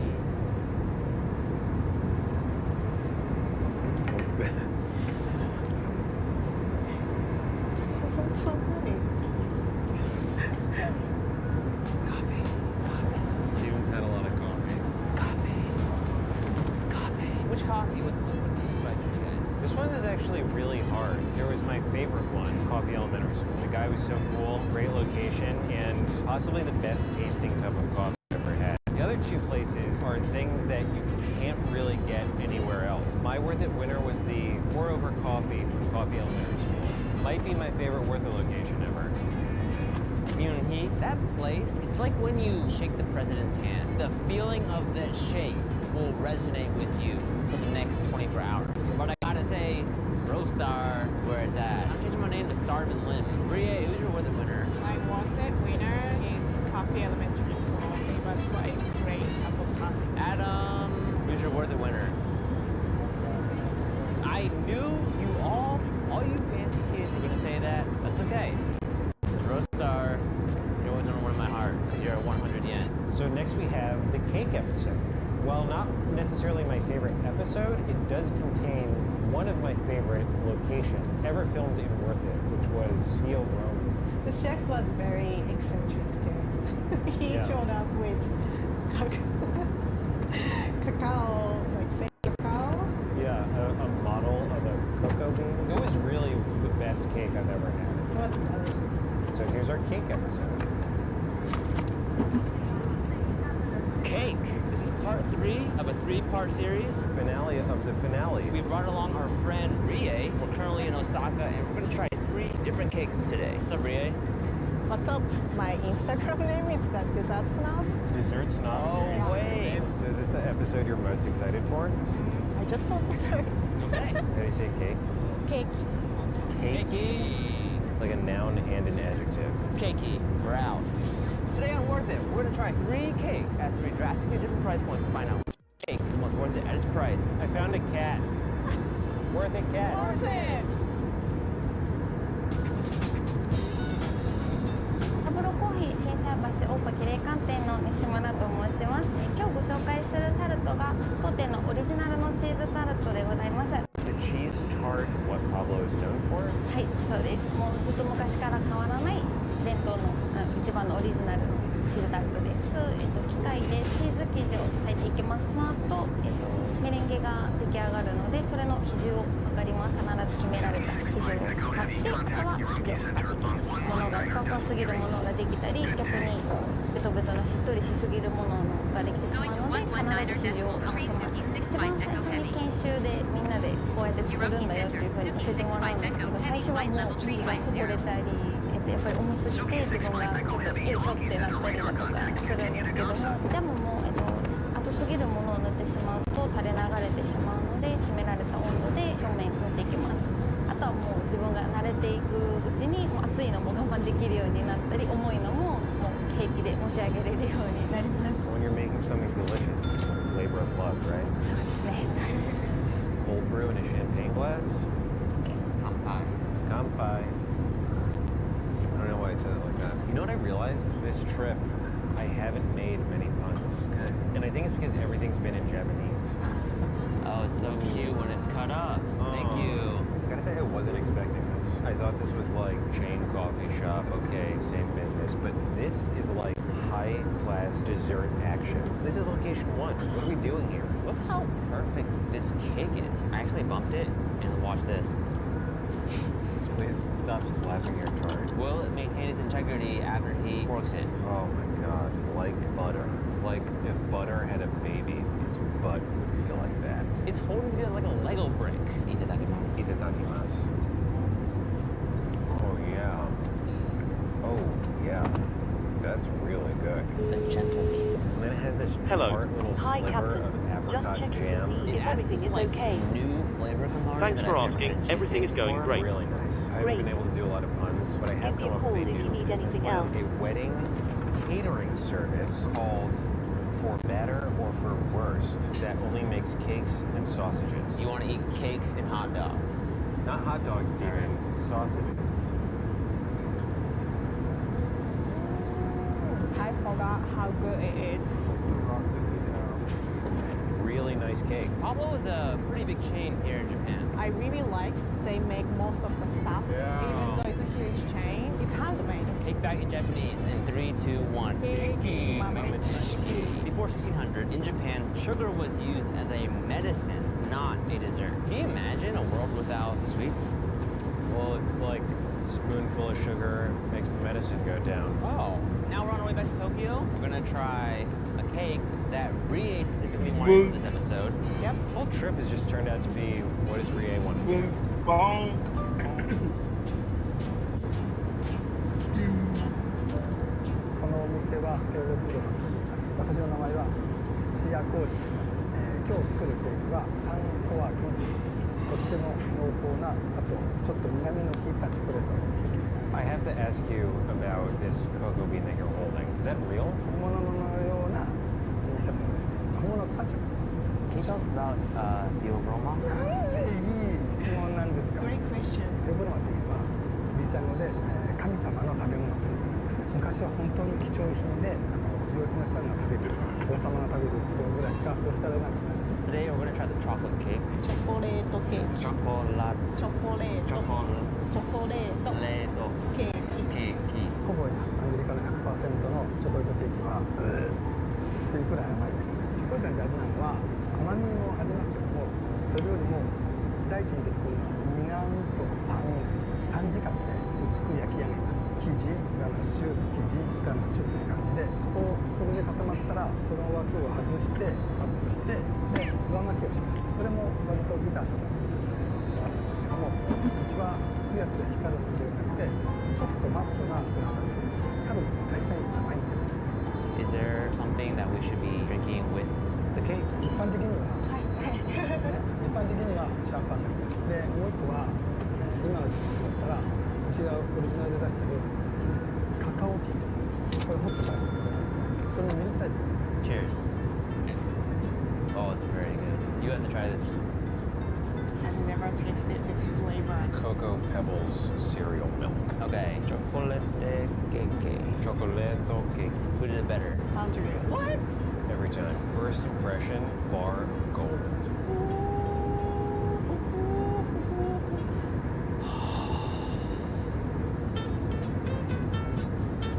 This chocolate cake is nice. You know when something is just like so wrong that it's like so right that it's wrong? It's so, which one is it? No, this is good. I think what you mean is like when you feel naughty about eating chocolate cake. Exactly. But that's like that sweet other chocolate cake. This has such a round flavor of chocolate. This chocolate cake is what other chocolate cakes aspire to be. It's that A-plus student who's also student body president, captain of the football team. Every component is playing an equal part in making it taste awesome. Usually you get bored and tired of cake because it's just like overpowering you with sweetness. Totally. I have no sweetness fatigue when eating this. Wow. I have a lot of like emotion in my mouth. It's just the best chocolate cake I've ever had, hands down. Sounds so good. I mean, a guy shows up with a model of a cocoa bean. You know he's pretty serious about chocolate. Keiki Facto. Keiki Facto. Keiki Facto. Who said it better? Andrew. You can't win. That was introduced to Japan in the 16th century by what country? England. Portuguese. Yes. Wow. How do you know that? I went to elementary school, junior high school, in Japan, and I learned stuff there.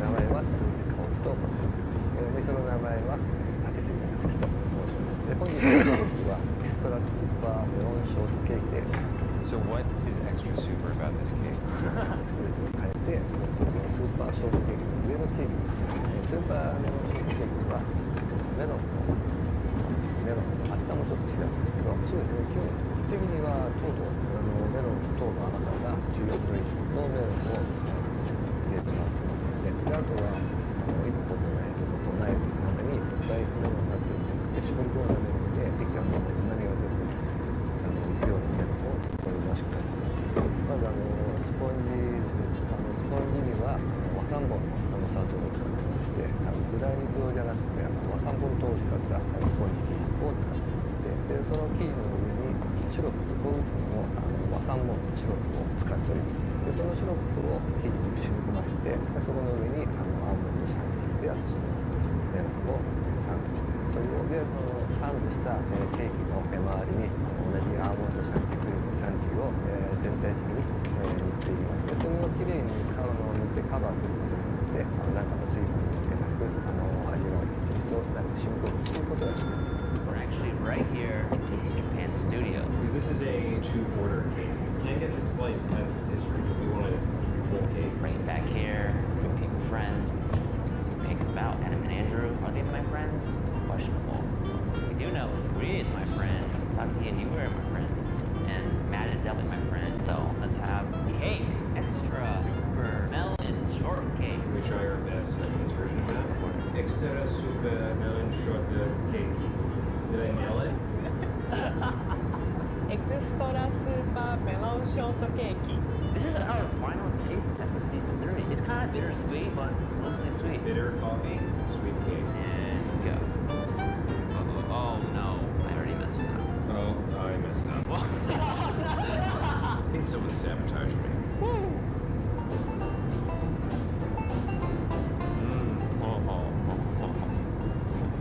So smooth. The melon is so good. This is a crushable cake. What I've learned about cake in Japan is that for a good cake, you gotta have great texture, great flavor. Sweetness is last. The melon also provides very nice, subtle tartness. I didn't get why he was individually scooping like 3 or 4 melon on at a time. Put the bowl on there and you're done. What is up with that? It doesn't look pretty. This is the difference between professional pastry chef and you.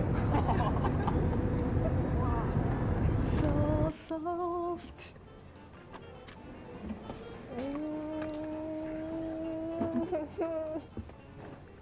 すごい美味しい。 So juicy. Please give us whole one.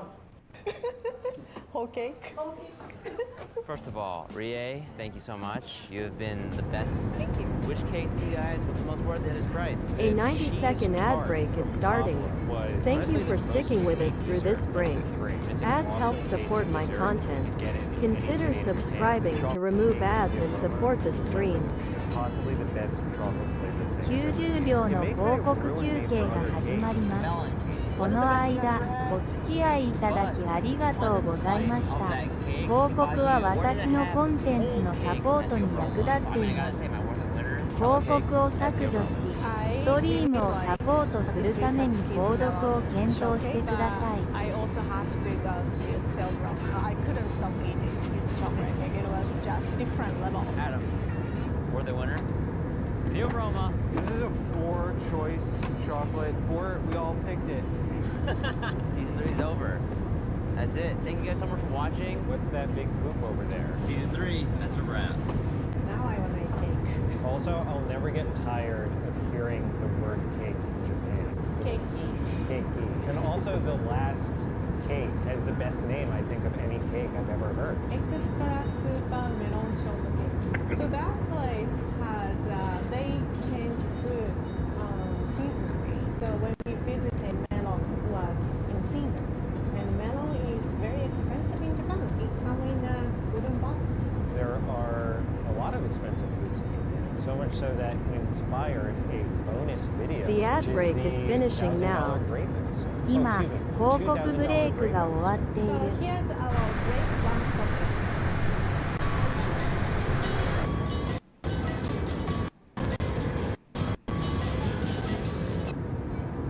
Welcome to a new episode of Worth It One Stop, a new show where we try foods that are uniquely worth it in their own worth it ways. It's Rie. Today we're going to be trying out some expensive grapes. How expensive? We were going to buy $1,000 grapes, but we found out somebody actually bought them in the last 24 hours. So we can't get them anymore. That's crazy. Yeah. So it's worth it to somebody. What would you say are the main differences between American grapes and Japanese grapes? We don't eat the skin. What? We peel the skin and eat the fruit inside. Interesting. Oh. You know what else is in season right now? What's that? Cicadas. Oh my gosh. You walk through a garden and they're just like...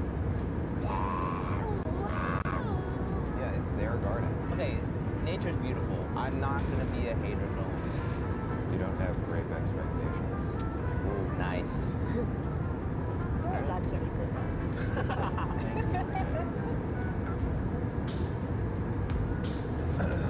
Whoa, is that an apple? Yeah. Oh, look at the spots. This is my favorite thing. This melon, the way that the stem is perfectly straight like that. Bree, do you have like a favorite fruit? Peach. Ah. It's like bigger, juicier. Those look like butts. And now here are the grapes. They're just like really big. Don't touch. Wait, I can't touch this? No. No touching. こちらは、伊勢丹新宿本店で果物と野菜のフレッシュマーケットのアシスタントバイヤーをしております竹正と申します。 Can you tell us a little bit about the culture of fruits in Japan? このお客様はやはり何かお祝い事とかが多いので、その時のたびに例えばお客様のご自宅に招かれた時とかにお土産として持ってったりですとか。 Why is grapes so expensive? This is not normal, right? What makes it so expensive? はい、こちらのプレミアムのルビーロマンなんですけれども、ルビーロマンの価格を決める方が何人かいらっしゃるんですけれども、その方たちは毎日毎日ルビーロマンで市場に出回るルビーロマンをしてるんですけれども、やっぱりこちらは見ていただくと一口が絶対30グラム以上あるってことと、形が綺麗なんですよ。ブドウのバランスがいいっていうところと、あとはどこから見ても本当に同じ色のムラがない綺麗なルビー色っていうところで他と違ってこのような値段になってます。こちらのプレミアムのルビーロマンなんですけれども、お値段がなんと21万6000円します。はい。 That is a present. It looks like an award too. It actually makes a lot of sense getting a gift of fruit for somebody.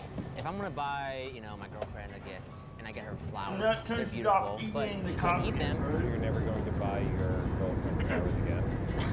Yeah. No, that's not true. Sorry, no. 1,000 grams. This is a very nice box. Can I keep this box? Oh yeah. The key component of giving a good gift package comes in. Right. Gotta get it set up. You can't just throw a grape at someone. You gotta bring it in a nice box. So the box had a nice wood smell to the box. Good feel. Made the unboxing commence. You have a little... It's like buying an iPhone with the manual. It's like a certificate. And here's how you turn it on. How do you say grape? Udon. Udon?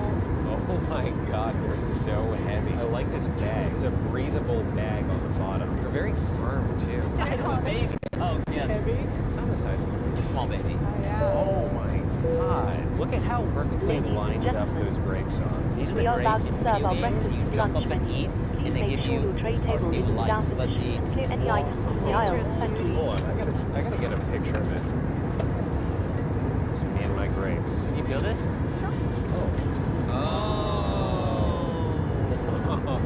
Look at it. Just take off. Yeah. 1, 2, 3, 4, 2, 3, 34. 35 grapes. So each grape is $57. The inside is so special looking. Oh, it's dripping with juice. Adam. Sugoi! Cheers. Cheers. Cheers. 3, 2, 1.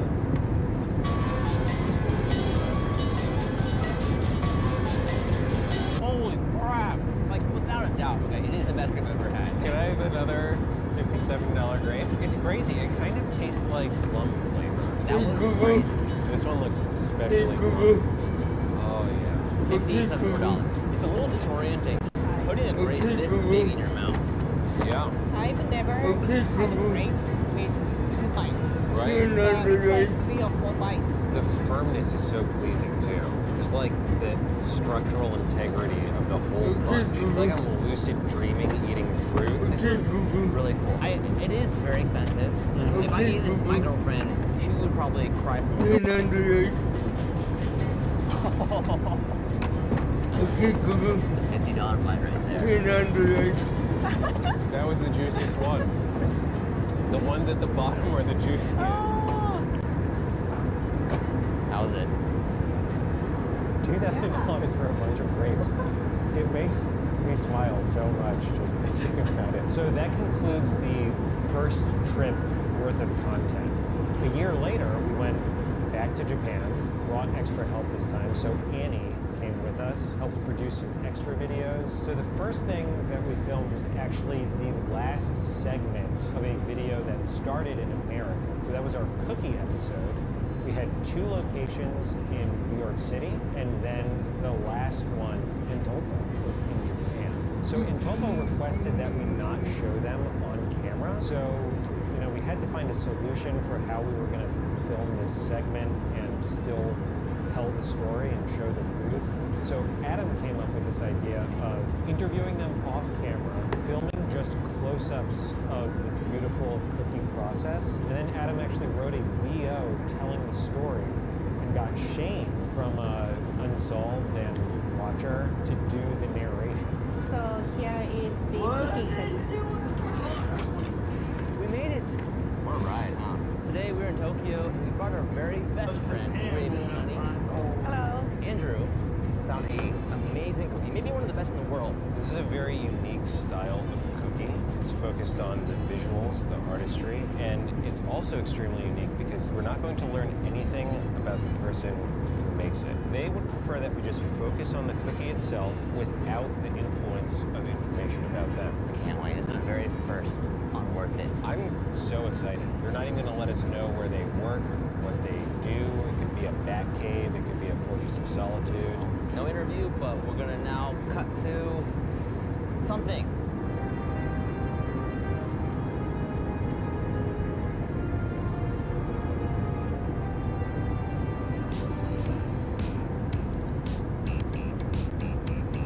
Would you look at these beautiful cookies? These are the work of Antolpo Icing Cookie, a custom cookie maker in Japan.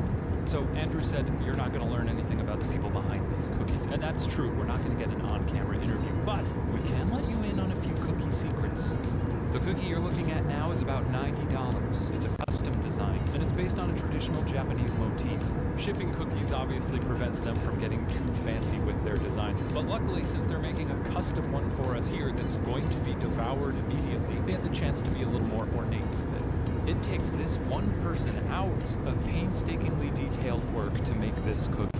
Each little layer of frosting has to dry before they can apply another one. So yeah, that's where the $90 comes from. Sure, plenty of cookies are cute, but Antolpo strives to create elegant cookies. In their process of making iced cookies, Antolpo discovered you could use the icing to create three-dimensional designs, and the ultimate use of that technique is creating a bird with individual feathers, each with their own depth. Before we get to the main feature, we wanted to have one of Antolpo's smaller offerings. I don't believe that there's a cookie in here. This looks like how jewelry is sold. This reminds me of the packaging for the Lego. I can't destroy this, Adam. Don't make me eat it. You eat it. No, we'll eat it. That's okay. It's fine. It's just a cookie. I can't believe I just did that. It's awesome. Yeah. It's not too sweet. I like that a lot.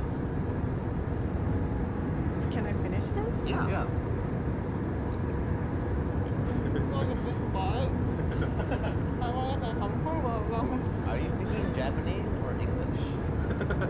It tastes very nostalgic for me. Oh, really? It's like something my mom made. Why do you think that is? Cookie?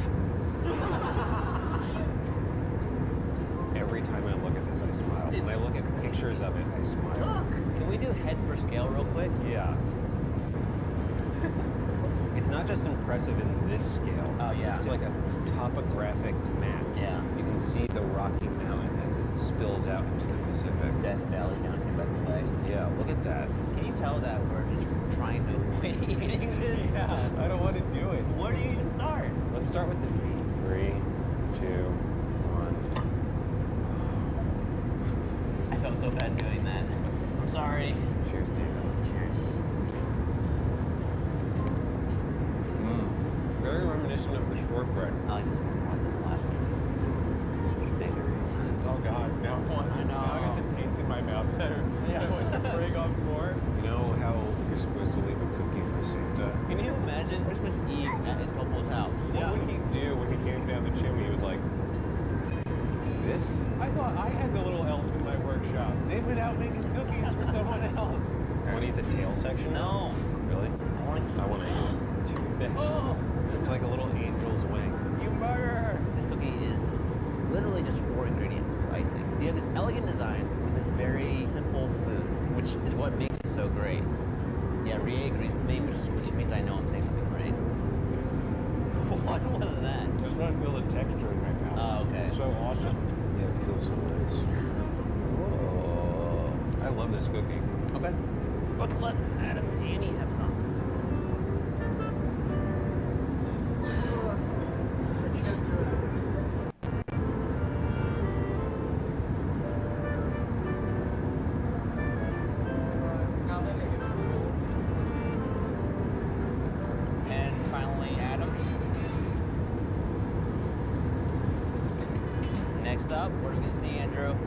see egg-shaped things, fish-shaped things, box-shaped things. What does that mean? You don't know. If you could just rhyme, you could be Dr. Seuss. I would be Dr. Zeus, because that's how good I would be at rhyming. I actually still have that cookie. I have it somewhere in a drawer here. I never ate it. I still have it. Should I bring it? This was literally in a desk next to my checkbook.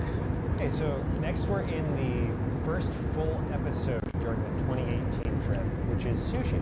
It was once again really hot. Again in the summertime. We never learn. Which you see in the opening. We should definitely do some wintertime Japan content. Yeah. So here's the sushi episode. We're back. We're in Tokyo. We're in Japan part 2. Is doigt two in any language?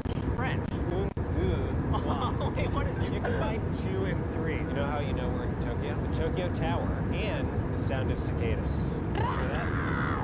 We had to bring along our friend, translator, tasty producer, lovely person all around, Creative Lenny. Hi. We're gonna be eating things that come on rice. We may even put on some fancy clothing, which we've never done for a restaurant before. We're doing sushi. Let's go. How do you say let's go? Ikimashou. Ikimashou. Today I'm worth it. We're going to be trying 3 excellent sushi places at 3 drastically different price points to find out which one is the most worth it at its price. And we made the mistake of coming in 95-degree heat. Love that. I'm super excited. The first place we're going to is a highly automated sushi restaurant called Kuro Sushi. We call it kaiten sushi. Kaiten is like spin. Sushi is brought out to you on a conveyor belt. I wish I could be conveyor belted to this restaurant right now. Give me a try? Yeah, conveyor belt me. All right. It's like Yoshi. 私、くら寿司広報の辻と申します。全皿100円で、お寿司の種類がだいたい80種類ぐらいありますので、低価格のファミリー向けの回転寿司。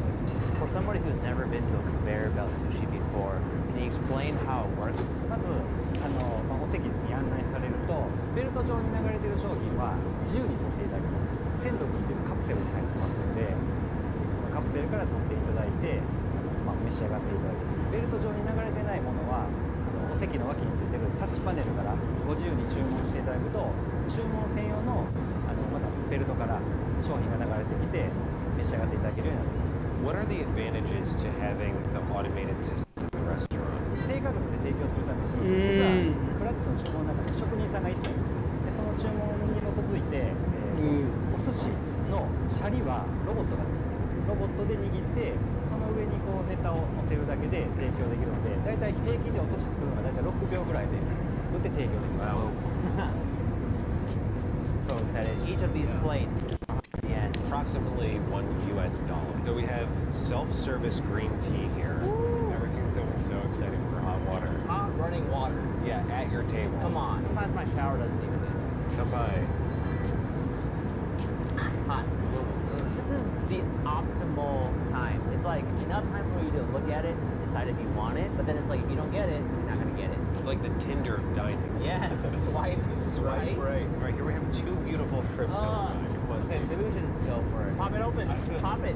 First hit. Here we go. Oh yeah. Here's Steven. Itadakimasu. Perfect. Oh, now I'm excited. Hey, how about some tuna? I love tuna. This long cut of tuna. Cheers it up. That's so great. Yeah, we can have as many as we want. They just keep coming. Oh. Have you ever been in a lazy river? Yes. Oh my God. This is the lazy river Oh my of God. food. But instead of you in the river, the food is in the river. You just seize the river. Sama, it's a pike mackerel.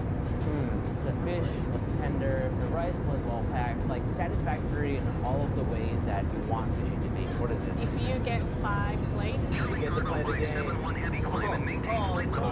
no! What happened? you lost.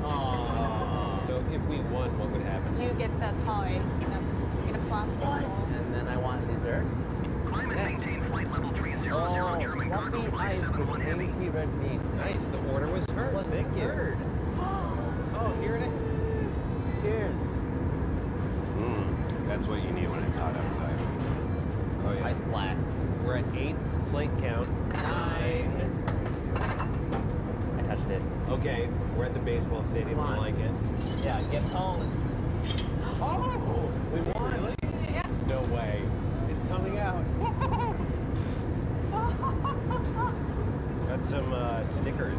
So thank you for the meal. ごちそうさまでした. That was wonderful. Fun and cheap. Yeah, and very technologically advanced, which I appreciate. So we're headed to the next sushi spot. But before we do that, we asked Rie for a suggestion on any desserts that would look fish-shaped. Here. Here we are. Here we go. I love it. It's a beautiful stand. Konnichiwa. We are eating taiyaki, fish-shaped pancake. What do you want? I want red bean taiyaki. Okay. Annie wants matcha. You can have the matcha one, Annie. Oh, so cute.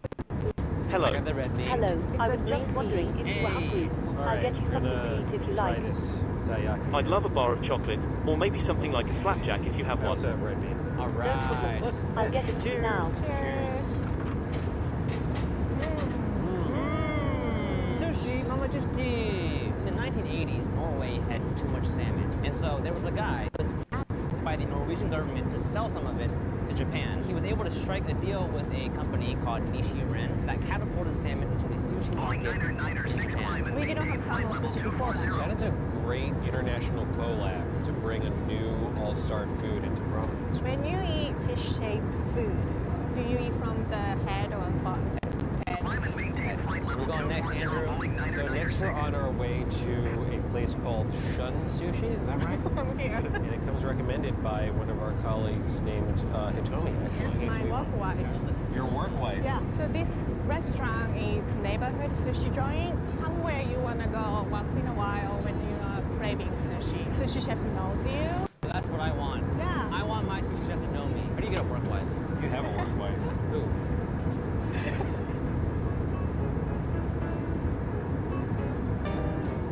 私は店長の石川正明と申します。寿司どころ主湯島店と本店の方は本社の方は創業約100年。I'm curious how long you've worked as a sushi chef. 今年で32年です。人に物を作ってお出しする商売に仕事をしたかったのでこの仕事をしました。Today we're going to be ordering the omakase set. はい。 What is the choice of fish that you're going to be serving us? マグロを食べた後にここから味の濃いものに大体流れなんですよ。ですから最初淡白なもの、イカですとか白身でだんだん味の濃いもの、マグロですとかアナゴを食べたりすることにだんだんこう口が慣れてくる大体流れを持ってくるんですけど、その途中一つ一つの時にガリを食べてとりあえず口の中をさっぱりさせてもらってっていうのが大体普通のオーソドックスな、ポピュラーな食べ方だと思います。ただこういった自分が思う中でこれが美味しいなっていう感じでお出ししたいなと思うんですけど、そんな感じでよろしく。Yes, absolutely. So do we coming first, Rie? Sake. Ah, yes. Come on. Do we shot this or? No, we just sit up. Ooh, he's grating wasabi. You know what I love about sushi? You're seeing everything that goes into what your money is going to. So this is chutoro. Here we go, first bite.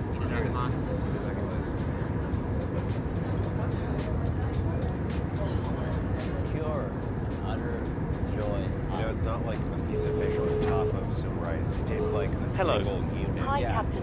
Your food is ready. It's in the storage area, so feel free to collect it whenever you're free. Thanks a lot. No problem. ですので今日もこれそうなんです。食べていただけると分かるんですけど、身が締まってるのでもうプリプリしてるというか。いただきます。 That was delicious. I'm so happy. Very pleasant texture. It's also really interesting the temperature that it arrives. Sushi, I don't think, is a cold food. It becomes a part of your mouth instantly. 日本のお寿司屋さんは全部が全部ではないですけど、結構このシャリ日本語で言うと人肌って大体30度ぐらいの The best temp is body temp. 特に美味しいものなんですよ。で、絶品なの。 A 90-second ad break is starting. Thank you for sticking with us through this break. Ads help support my content. Consider subscribing to remove ads and support the stream. 白イカ、90秒の広告休憩が始まります。この間、お付き合いいただきありがとうございました。広告は私のコンテンツのサポートに役立っています。広告を削除し、ストリームをサポートするために購読を検討してください。うちのなんですかね、モットーっていうかコンセプトとしては、アットホームな、とにかくなんかこう気軽に行けるようなお店っていうのがやっぱりそういうのを中心にしてるので、なんか家庭的な雰囲気っていうのやっぱりそういうところなんか和気あいあいとした感じで気軽に来れるそういうようなお寿司屋さん。これでも一匹みたいな感じなんで、もう相当な数。So is it mini shrimp? Yeah. Wow. All raw. Oh my god. Saltwater eel or the another? Oh. Yeah. Annie's face just perked up. Egg comes out and she's like, wow, look at it. 自家製の卵焼きで、静岡の浜名湖の青のりが中に一番入れて焼いてあります。hey yo. It was almost like biting into a grape cake. Yes. I saved it for Annie. Tamagoyaki. The ad break is finishing now. 今、広告ブレイクが終わっている。Shun sushi. Ended to Shun. Love it. It was very comfortable. Chef was very friendly, and I loved the conversation. I realized today I want a sushi chef like I want a hairstylist. My hairstylist is the person I see probably more regularly than anybody else in my life. I want that for a sushi chef. Yeah. This is my sushi dance. I decided. What part is sushi? We're going to our final sushi spot. The place is called Cube. And from what I understand, we need to get a little bit fancy. Rie, what's going on here? Everyone knows Cube. The chef from Shun knows. My dad's know. It's very famous. All right, let's go get that Cube. Oh, the reason we're dressed up is because we're eating in a restaurant with the dress code. I cannot believe that we got such a prestigious sushi restaurant in Tokyo. Let's do it. 私はキューベの今田洋介と申します。握りの特徴のやつを出したいと思います。Everybody we've talked to in Japan says Cube is amazing. Why do you think Cube is so popular? 数多くお客様に楽しんでお買いいただいているおかげなのかなということですね。そういう中に捉えられたり、で何かにつけ今度のクリントンさんにちょっとこうサービスをしたりとか、だからじゃあ全部スピルバーグさん、この前のオバマさんにやったりとか、そういうことでいろんなやっぱり著名なお客さんがいたっていうことも事実ですけど、そういう方ばっかりで成り立ってるわけじゃない。I mean, this has got to be one of the. I don't even know how to talk. It's just I'm The greatest opportunities we've had on this show. Yeah, I'm a little nervous. やっぱりね、うちもそうなんですけど、いろんなお客さんいらっしゃるけど、初めての方ってやっぱり緊張なさるんですよ。だからそれをいかにこう少なくするかっていう方法を我々はやる。それが大きい。Do you eat hair? Oh. No, more. Don't afraid.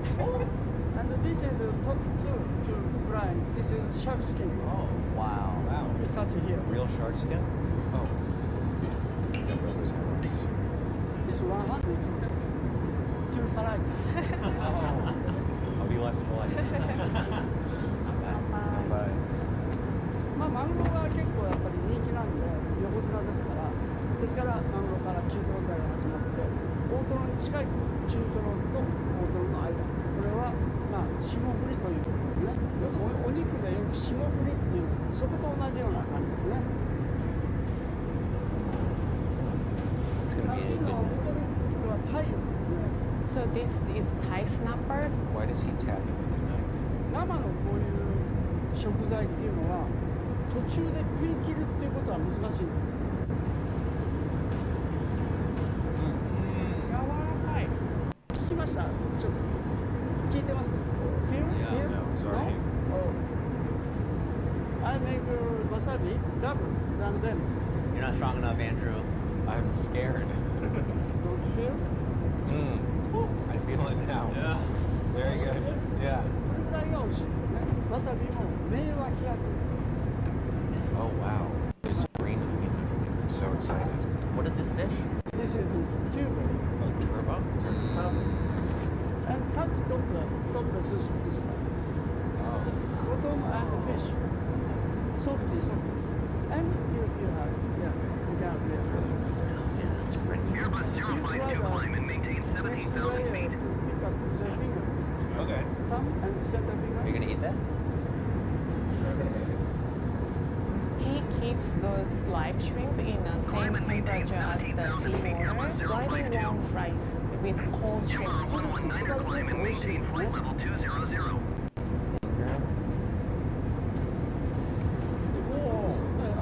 これを差し上げましょうか。ありがとう。So he's gonna give Annie the shrimp.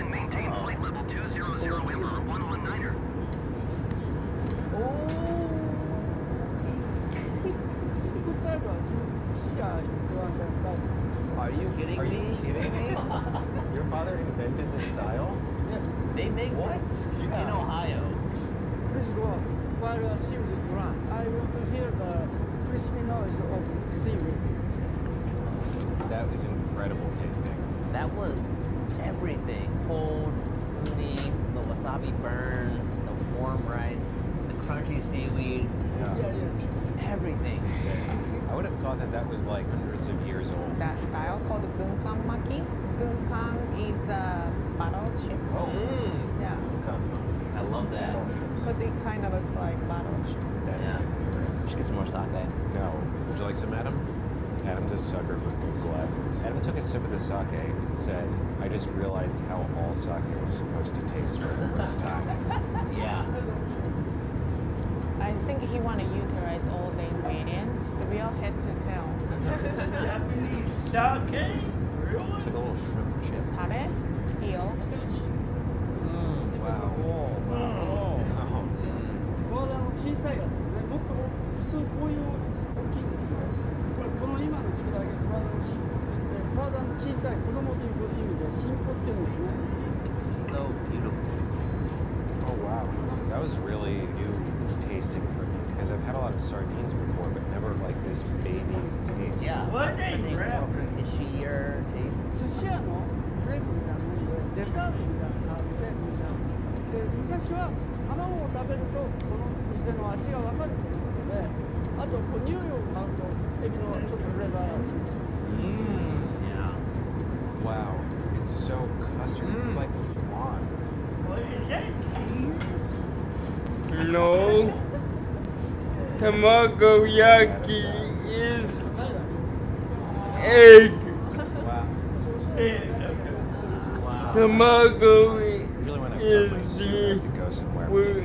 is the Japanese word for egg. You dumbass. I didn't know. Wow. I'm having a great time. I feel like I'm hanging out in somebody's basement, you know, just playing video games. I feel like I stepped in something. Oh, yeah. I can never go back. The thing that was every piece kind of had like its own kick about it or its own character. Its own personality. Yeah. 大体このぐらいですね。食べると。Question? I do. I have one question. Why is sushi so great? で料理っていうのはやっぱりその持ち味を食べるっていう楽しむことですよね。でそれを獲得するとそれに一番近いところにいるのが寿司だ。その非常にそのものを食べる加工する率が少ないわけですね。だから美味しいんじゃないかなと思いますので。Thank you very much. It was so ありがとうございました。We are glad you enjoyed it. It was so good. I'll never forget it. Guys, I want to say y'all look snazzy today. Adam especially. You don't look too bad yourself there. We're gonna change the fact that we do our jobs, and our job today is which sushi restaurant was the most worth it to you at its price. I truly loved every place we went to. Although at first glance, a lot of the preparations might look the same, you really got a completely different thing at every restaurant. I think each would be worth going to at their price point. For me, if I came back to Tokyo, I would go to Cuba. I think it's that good. It would be worth the price every time. Rie. I like this episode a lot because like sushi is something special like in Japan and you can enjoy different level. My birthday winner is Cuban. Oh, I knew it. It's also not too expensive. You could spend a lot more at a restaurant. Yeah. I wanted sushi to be my winner because it was like my but I do also go Kyubey. He paid attention to every detail. Annie? Wow. Adam? Kyubey. Kyubey. That's it for sushi. Quick shout out to Daiki, one from Tasty Japan, who helped us get into Kyubey. We're still in Japan. We got one more episode here. It's Rie's favorite food. We're going to be visiting a very special old friend next week on Worth It. Okay, so next up is what I consider the best Worth It episode. The egg video in Japan. It's also a great thumbnail. Oh yeah, great thumbnail. It shows a lot of variety that is not sort of the international famous food that Japan is known for. You know, like we did the sushi episode, but we also did an egg episode which shows 3 perspectives that are really unique to Japan. We actually have a new video coming out with the chef from the second location, Chef Motokichi. I'm actually going to be making the ox tongue stew. So you'll see that video on the channel soon, but here's the egg episode. How do you say egg in Japanese? Tamago. Tamago? Together? Tamago. Tamago. Tamago. Tamago. Tamago. All right. Today on Worth It Japan, we're going to be trying 3 delicious egg dishes at 3 drastically different price points to find out which egg is the most worth it at its price. We went to a local convenience store, got a bunch of egg snacks because I have a fact for you. Tamago mamajushi. On average, Japanese people eat 320 eggs per year, making them the 3rd highest consumers of eggs in the world. Wow. You know what? Let me guess. China. You're close. Korea. No. India. No. Malaysia. What? And Mexico. I'm so mad at myself. We have a delicious egg salad sandwich, single serving hard-boiled egg. This egg salad sandwich, that is a pizza on top, and a sandwich that has 2 hard-boiled egg halves in it.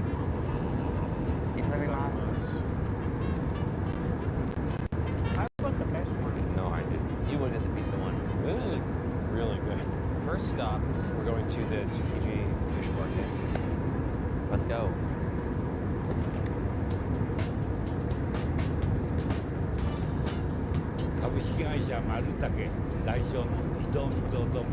Your mascot is one of the coolest I've ever seen. Can you tell me the story behind it? それはね、今ちょっとね、年取って痩せましたけど、若い時はこんなふっくらした子いてます。それ卵。卵といろいろな関係で、はい、店舗としてはこことあと工場が別に3カ所あります。農場にしまして、農場から今は液卵できます。それとうちで作った出汁をですね、ミックスしまして3対1の割合で、それでベルトコンベヤで焼いております。What do you think is so great about eggs?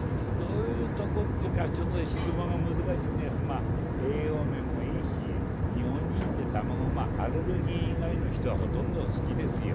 何回ぐらい巻く3、4回ですね。はい。Do you eat the tamagoyaki every day? 大体朝食べますね。その日の味を見ますから。美味しいよりも味が変わらないかっていう感じですね。美味しいのは毎日美味しいです。Thank you very much. ありがとうございました。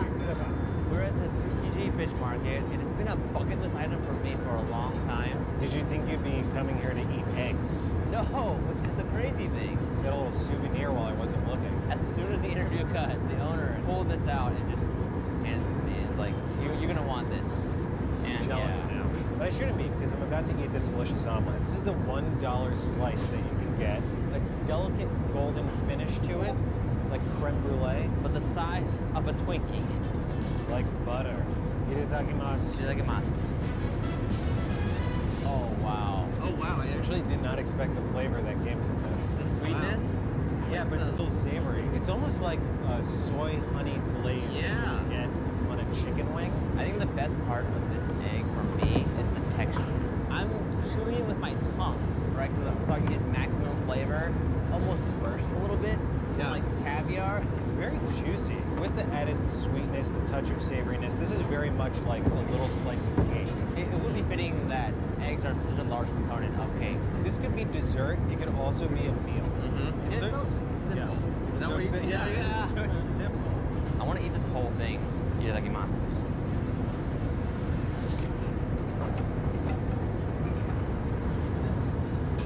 Good thing you ate the rest of it right there. What do you think about their automation, their system they have here? It's an assembly line, but everything's in my hand. Because they're churning out the omelets here, but everyone is made by an individual guy who's taken a lot of time to perfect it. Eggs, not just for babies and old people anymore.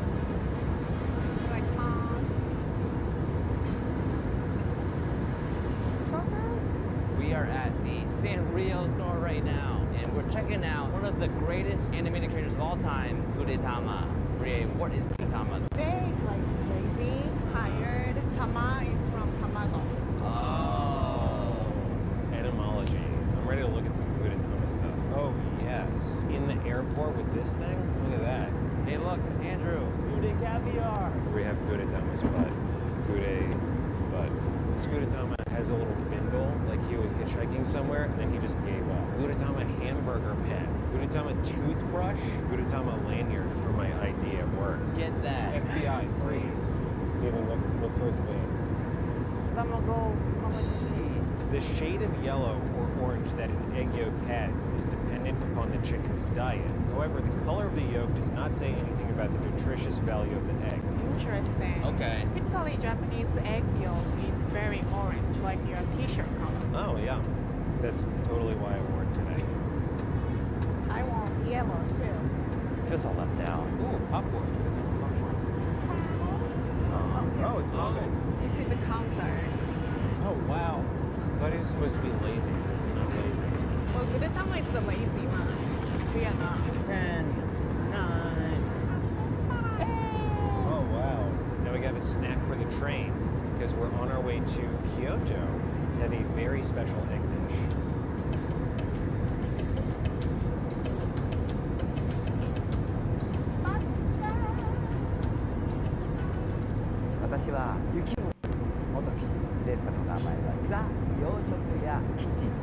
What type of restaurant is this? で洋食なので西洋の料理、それコロッケとかハンバーグでオムライスということでね、日本で外国からこうね入ってきたんですけれども、日本でそれが進化していって日本独特の、食べ物になっていってますよね。大体高級な料理だったんですけれども、アメリカからケチャップというものが入って庶民の方にずっと広がっていったというのが洋食ですね。This morning, Brie put ketchup on his eggs. Al was like, oh, what are you doing? No. 僕らご飯にケチャップを食べればいいよ。Okay. What sets your rice from the original recipe? So I understand that it's typically made with ketchup. ケチャップライスとしても巻き込んであるっていうのが一般的ですよね。自分のオムライス作りたかったので、デミグラスソース味でオムレツを乗せて割り落としてデミグラスソースがかかってて提供するっていう。Putting the omelet on top, how does that enhance the taste of the dish? 卵があれ半熟ですから、ご飯かぶじゃないです。飲めるであっさりたくさん食べれるっていうのがあったので、レディー、いやー、まずチキンライスかなり強みと、そしてスピード、この2つ要求されます。ここができるとできないので全然まず違う。まずそしてそれからオムレツですよね。で周りの中は半熟、周りは1枚の焼き薄い卵焼きにしなければはい。ベリーウェルミキシーもうグッ。今度は素早くトントントンね。皆さんこのトントントンが非常に難しいと思ってると思うんですが違うんです。速やかにチキンライスのようですので、あとはカットしますけれども、黄色いドレスっていう感じですね。The way that you make this rice is very theatrical. What do you think that is to the diner? 僕は料理を通じてお客様には夢を、料理を売ってる夢を売る商売だと認識をしてるんです。黙って料理をしてたらなんか面白くない。自分がエンジョイすることでだんだん一体化する。それが劇場の形になっていった。Do you think that the theater helps the food taste better? もちろん、of course だからもっともっと楽しむ。自分をエンジョイしながら料理を作る。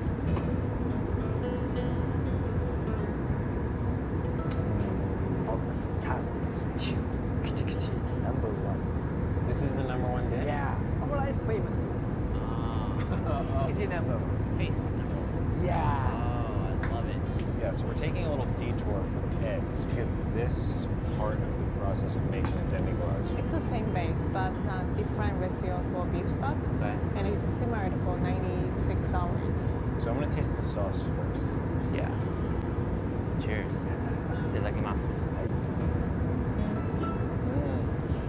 Holy crap. I need another one because that was too complicated to understand on the first bite. This is like unsweetened chocolate syrup style bitterness. It's very delicious. Tongue is one of the most underrated meats. Can come off a little scary because it's the tongue. Yeah. Anything that's part of something's expression is scary to eat. But it tastes good. Wow. That's wonderful. That is so soft. Adam actually loves tongue more than everybody on this show.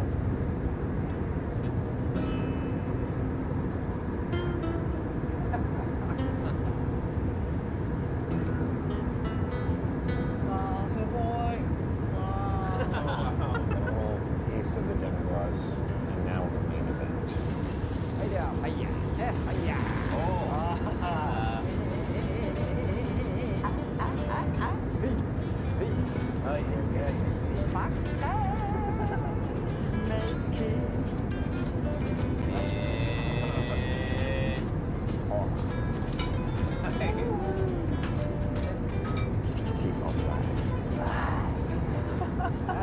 Full disclosure, it's before, it never gets away. No. Every time, it's a smile on your face. It's like Disney. Itadakimasu. Not having to chew is a luxury. Here at the restaurant, they only put spoons available because that's all you're going to need, right? The egg is almost like an icing for this rice, but the textures are still distinct and interact with each other very well, you know? It's not just one creamy steam. The je ne sais quoi, the magic of this dish. A 90-second ad break is starting. Thank you for sticking with us through this break. Ads help support my content. Consider subscribing to remove ads and support the stream. Is incredible, and I get to 90秒の広告休憩が始まります。この間、お付き合いいただきありがとうございました。広告は私のコンテンツのサポートに役立っています。広告を削除し、ストリームをサポートするために購読を検討してください。That's actually a very good lesson. How to be happy? You can't do it by yourself. Your happiness, my happiness. Oh, no, your happiness, my happiness. This was very delicious. Thank you so much. Thank you.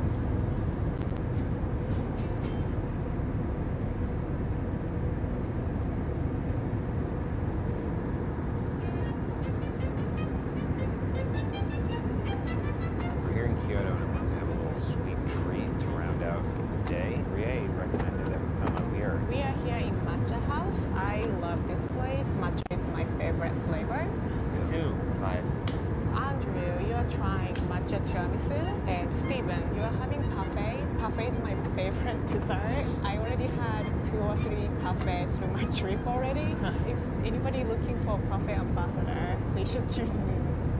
Oh, look at how it. The ad break is finishing now. 今、広告ブレイクが終わっている。 Yeah, shut up and put the matcha in your mouth. Isn't it creamiest tiramisu you've ever had? Yeah, it's so good. All right, parfait partay. Parfait. The matcha is so smooth here. In the Wakatani Valley, or Great Boiling Valley, there's a certain egg delicacy known as Kuro tomato, famous for their black exterior that develops from being boiled in volcanic water. Ray, have you ever heard of this? I just told Ray something about eggs in Japan. That's the beauty of the egg fact. Everybody learns something. Egg fact. Rie, I'm ready to be your parfait apprentice. Yeah. Can I be a Tiramisu chef? Yeah, tiramisu chef. Yeah. Okay. That does it on Kyoto. Off to Chichibu.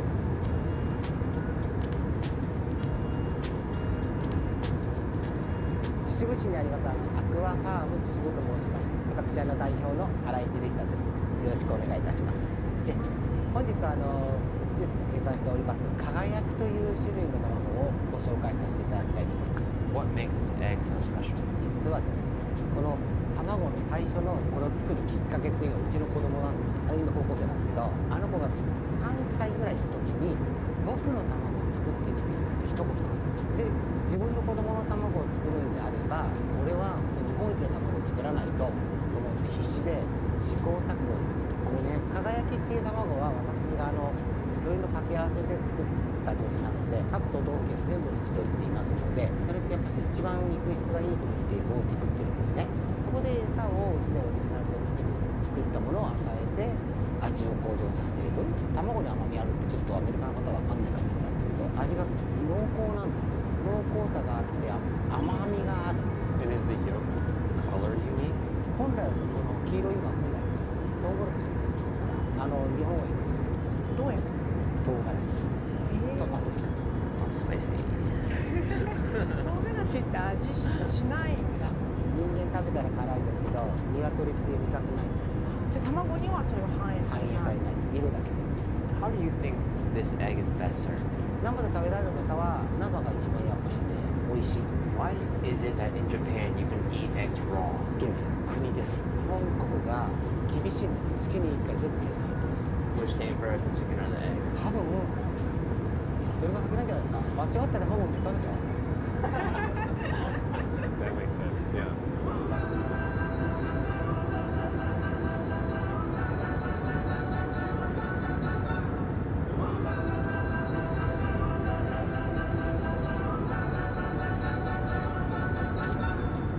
We're now back in Tokyo. The eggs took a little train ride with us. So what are we going to be eating today? It's called tamago kake gohan. We call it TKG. Tamago is egg, kake is over, gohan is rice. Thank you, Saki, for the vocab. Tamago kake gohan. Tamago kake gohan? You did it better, Rie. It's pretty, I think it's a tie. So look at this. This is like how a nice bottle of champagne usually comes. This egg name is Kagayaki. Kagayaki is like shine. His son's name is Hikaru, also same kanji character. His son was like, when am I going to get an egg? Yeah. He's like, all right, let's get this TKG RTG What does it mean? ready to go.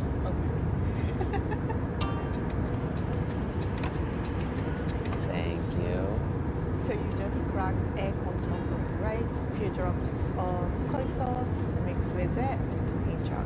My heart is racing because I don't want to mess this up. It's like when you take thousands of free throws. I've cracked thousands of eggs in my life, preparing for this one moment. Cheers, Steven. Cheers. Nice. Wow. Look at that Whoa, it's so orange.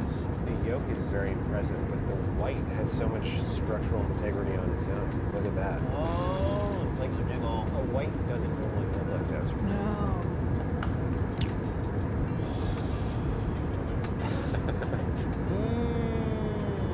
It's right on top. Come on, Ray. Ray's a bullet. I was, Oh my goodness. Oh, the color is getting even richer. It looks like I put ketchup on these rice. Itadakimasu. That's wow. So rich. It tastes like an egg-based dessert. It's really good, Ria. yeah. I really like the texture of it. It's not like a sauce. Right. It's kind of like a custard that easily mixes with rice. Compliments to the chef, who is the chicken. Adam, I'd like to show you how viscous this is. That's the word, viscous. It's like eating Tide Pods. No. No. Steven, No, no. because it has an abbreviation. No eating Tide Pods. I need an abbreviation. TKG. Yeah. Like MIB, NBA, CIA. No eating Tide Pods. BLT. Oh, Yeah. That's an actual food. What I really like about TKG, it's like sushi. You have a delicious ingredient over this palette of rice. It allows you to enjoy it the best you possibly can.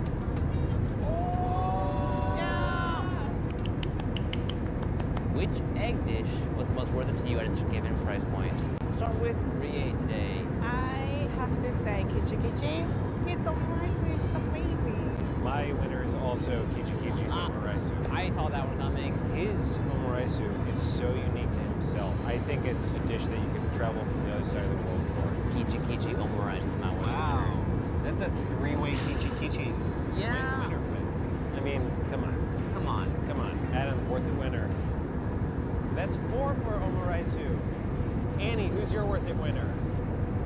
We have one more special Japan location. It's going to sneak up on you in a very unexpected way. Gudetama. Oh yes, we went to Gudetama too. That was a highlight. Yeah, this episode has some of my favorite interstitial scenes too. How did we come up with that idea? You know, egg, Gudetama is an egg. I was actually the most surprised that we got Sanrio to agree to let us film at a Gudetama store. That was more surprising than even the sushi restaurant. It was like, wow, Gudetama. Also the parfait, that was one of the most delicious parfait I ate during the trip. And I ate a lot of parfait during the trip too. And that nighttime walking in Kyoto was just that was beautiful. really like a scene out of a movie. So now you are watching sandwich segment from Japan. Yeah, the first two parts of the episode take place in two different cities. And then the climax is in Japan, where we eat this incredible fried Wagyu sandwich. So here's the Japan segment of the sandwich episode. We're here to try a very special, very expensive sandwich. We have Rie, our cultural guide, translator, parfait ambassador, to help us out. But before we get to the very special sandwich, we're going to learn a little bit more about sandwiches in Japan generally at a place called Yoshida Pan. Speaking of pan, wow. So this one is Napolitan. It's ketchup dressed pasta. Wow. I'm gonna get that one. I want to try that. Annie, what do you want? Excellent choice. Have you seen this kind of sandwich before? No. Hamukatsu, which is a deep fried ham. I'm gonna get a margarine because it's my favorite combo. Anko is sweet beans and buttery spread. Hi. Hey, check this out. This is probably the best packaging of a liquid I've ever seen in my entire life. Wow. It's like an abstract Capri Sun. Why are you pointing at me? Milk tank. This bun is the most inviting food I've ever seen. Itadakimasu.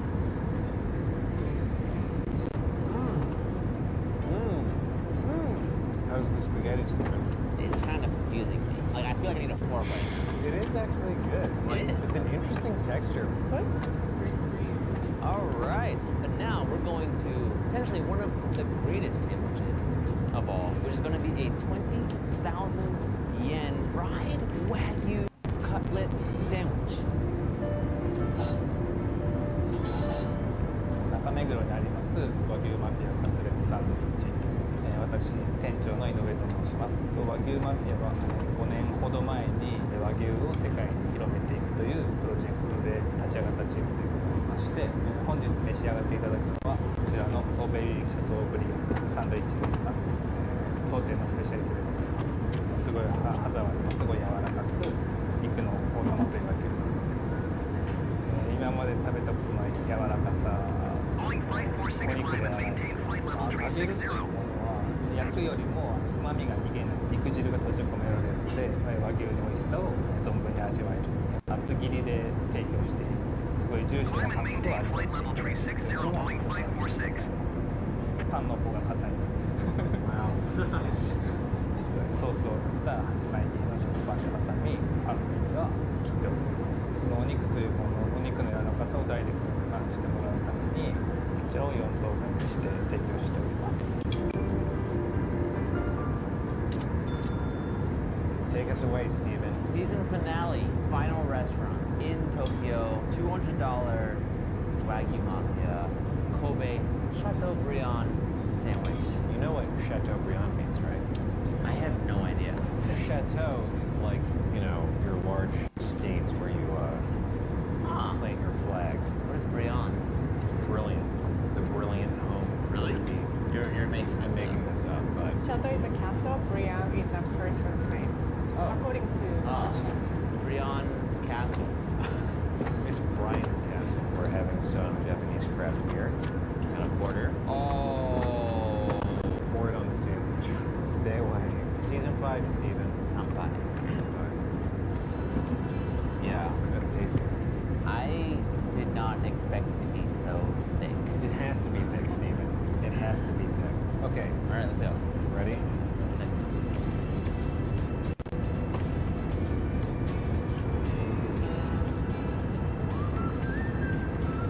Wow.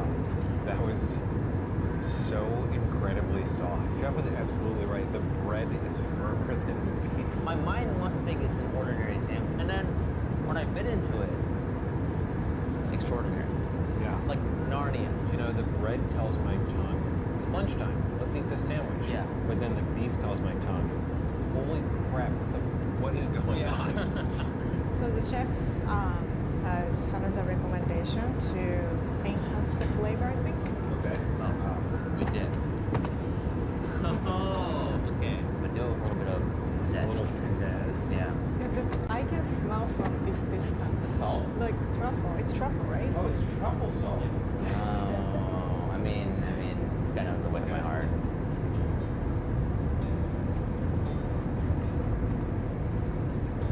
Every time I'm like, yeah, it's tender, no big deal. And then I put it in my mouth. And then, All right, I'm going to finish this off. Yeah, I'm really delighted in here. Cheers, Steven. Bye.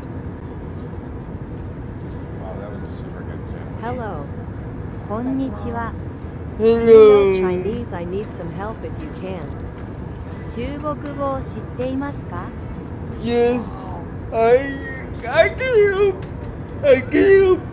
Did you have the pickle? I can The help. next video is a single location worth it one stop. What We had do this you need? custom-made candy that featured Adam's face, which was just the perfect thing.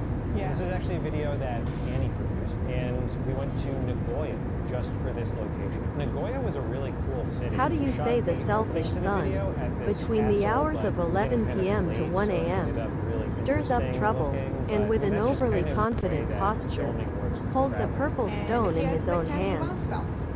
わがままな息子は午後11時から午前1時までの間問題を起こし自信過剰な姿勢で紫色の石を自分の手に持っている。 And that is the Nagoya Castle. It's actually lit right now. And we're with my best friend, Ria Mitleni. Yummy. I think it works like this. She's your best friend, but I'm her best friend. Oh, that one hurts. And you're here with us because Can we're you doing give an me a awesome, second? spectacular episode on custom Japanese candy. We call it kintaro ame. Kintaro is Japanese folktale character. Bird, Traditionally, can the you, candy has kintaro can you face send on it. what he sent in chat to me in Not too many spoilers. in but the we do have a very special in design. We're not going to give it away right now. That's right. You're not going to see Kintaro on our candy. You see somebody else. Oh, Hang man, on a it's sec. crazy. Also, there are crows cowing. What do they say in Japanese? Kaka. So we got some kaka and some going on right now. Let's do it. All right, let's do it. 私は藤井紗友子と言います。マヤメ工房の広報をしています。本日はカスタムキャンディーを皆さんに召し上がっていただきます。 We sent in our own design to make our special custom candy. Spoiler alert, design is of our co-producer Adam Bianchi. We thought it would be a good design because there's lots of complications about his face. You know, you have this facial hair here, the glasses. そうですね。特徴がすごくあるので、特徴があるお顔の方が作りやすいのでバッチリだと思います。まずお客様からオリジナルの原画をいただいて、その後に職人とデザイナーと製造可能なデザインかっていうのを検討します。今日皆さんに見に行っていただくのは、日本のこの組合の文化を次の世代に残していこうと奮闘している渡辺兄弟が飴を作っている現場になります。渡辺博之です。マイアメ工房の飴職人です。おじいさんが創業で、そうですね、今僕ね。I'm a chicken again. まず鍋に砂糖と水ですね。高温をして熱で熱します。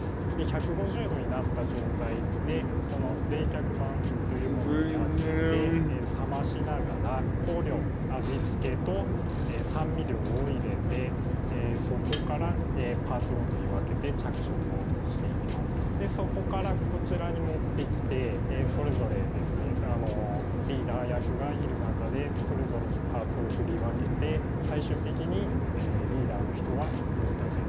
How is each part of Adam's face made? まず全体で言えることなんですけど、似顔絵だったりキャラクター作る時に気をつけるっていうのがパーツのバランスですね。目、鼻、口のバランス、それから笑いのバランスが曲がってる、そういう部分をまず第一に気をつけるべ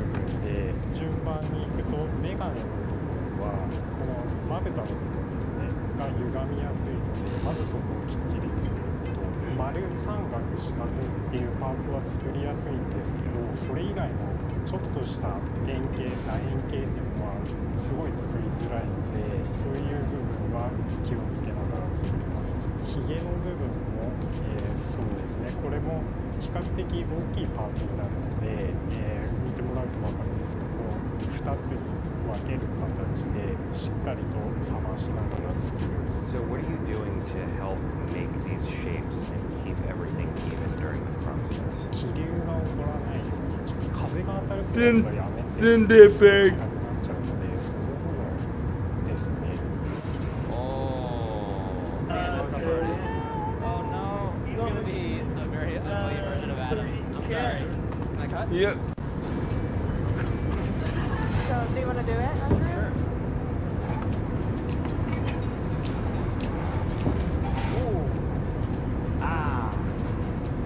Okay, and turn to it. Don't say anything weird now. No. 自私的儿子在晚上11点到凌晨1点之间挑起事端，手里拿着一块紫色的石头，姿态过于自信。利己的な息子、午後11時から午前1時のは紫色の石を手に自信過剰な仕草で問題を起こす。Perfect. There you go. We got some candy. So not only did we see the candy, You're we got welcome. to get our hands in the mix. Yeah, and we did not do a good job. Or should I say, Probably for the your least kids. challenging part. Yes. So we just lived this moment, but I wanted to call your attention again Oh man. to that. It's weird because Adam is holding the camera and filming me show him this. It's very hard. Like this could be a turtle or and then it tapers off into its little tail end very good. Candy Adam. Rie, what do you think about this? There's a Japanese ghost called the Rokurokubi, which is a ghost has a long neck and coming at you. Sounds look like that. Rokurokubi? Adam Bianchi?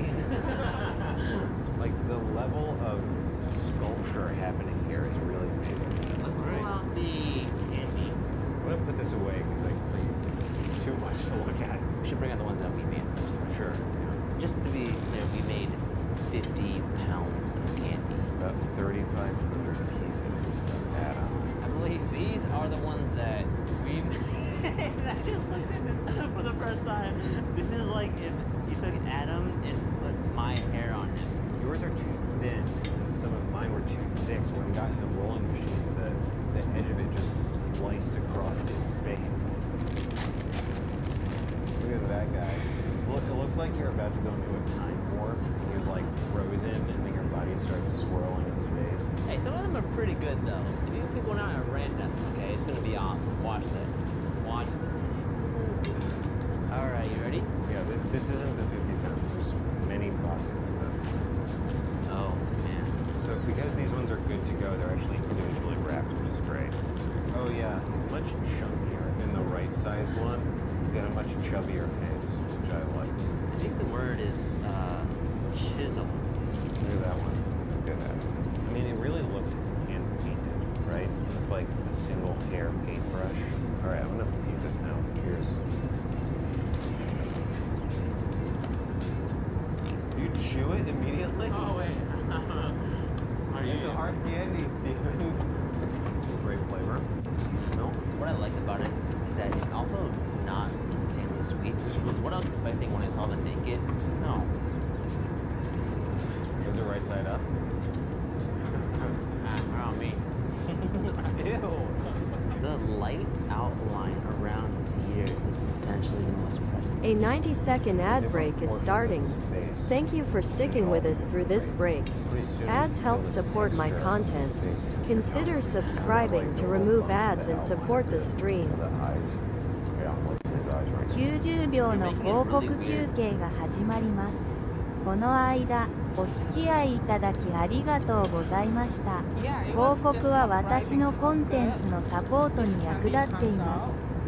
広告を削除し、ストリームをサポートするために購読を検討してください。I left the candy in my desk and I went back recently because we are not working from office anymore. So I had to bring some stuff from my desk and I found a bag of candy in my desk drawer. It was all melted. Oh no.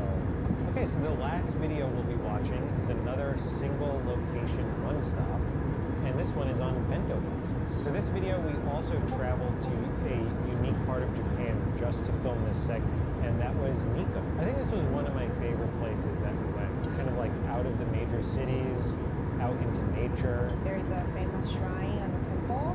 We started walking toward to it, but it super dark and we found out it's 30 or 1 hour hike from where we were staying. So we ended up stopping The by ad this break is super finishing cute now. cafe and ate shaved 今、 ice. 広告ブレイクが終わっている。 The supermarket that the bento box was sold from had all this commemorative train stuff. And I remember getting a sake glass that had the exact train on it. All right, so here's the bento episode.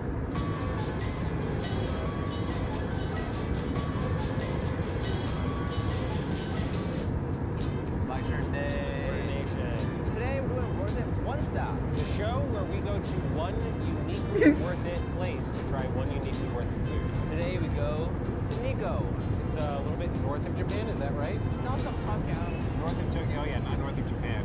That's the ocean. Today we're going to be eating foods in boxes. Right, bento boxes. So today we're having a very special, a very unique, and a very pricey, exquisite bento box. In preparation of this video, we bought some ekiben, which are bentos you buy at the train station, and we're gonna enjoy that on the way. Let's do it. Love train food. Let's go. Let's go. We're going up on a Thursday to eat this very special bento box. And what is a bento box, you ask? It's like the Japanese version of a lunchbox. You can buy a bento box at a train station, but different train stations throughout the country will have different bento boxes. I'm going to use this one. Go into the big one. Yeah. The fancy one. Tofu and sushi. And it gives you the allergen information. These great little drawings. Want to de-sleeve this? Yeah, de-sleeving. Yes. Alright. No regrets. This one's got the pickled plum at the top. I've got the trifecta of cucumber, egg, and crab. I have one of your... No. Ah, that looks good. Yeah, it's good. Can I smell it? You didn't even eat it yet. Nikko. We made it. Yes. We're at Nikko Honjin. What are the bento boxes? Let's go. Let's go. Peaches. Peach. Melons. Watermelon. Ooh, sake. Here we are. We made it. Around 80,000 yen. Yeah, look at this fish illustration. That's got Adam written all over it. Rie, what can you tell me about this one here that comes with a shovel? It is a chirashi sushi. It's kind of type of sushi. Ooh, like Chanel. Whoa, it's heavy. Only got 10 pounds. I didn't expect it to be swaddled like this. Yeah, it's beautiful cloth. Let's go buy this. 空港を旋回するエアバスの長蛇の列があったのはなぜだろう。ゲートでアイロソミスのコンサートを観戦していたからだ。Why was there a long line of Airbuses circling the airport? Because they were watching the ILO Somis concert at the gate. 食べ物が大好きで28年前に日光でマス寿司を作りたいと思って始めたのがきっかけです。日光には中禅寺湖っていう大きな湖があります。そこにマスがたくさんいてマスが有名なんですね。でもあまりマスの料理はなくてマス寿司は僕が大好きだったのでそれを作って販売したい。 What is a bento and what does it mean? うちのお弁当は駅弁といって特殊なお弁当なんです。夢のあるお弁当ですから喜んでいただくために日光を知っていただくために作ったお弁当です。それが一番です。 This is a sake that they make here. I believe it's unpasteurized, so it needs to stay No. refrigerated or else it'll spoil, because I think just ordered for Rie or sake. You hold your hands, ladle up. Teamwork makes the dream work.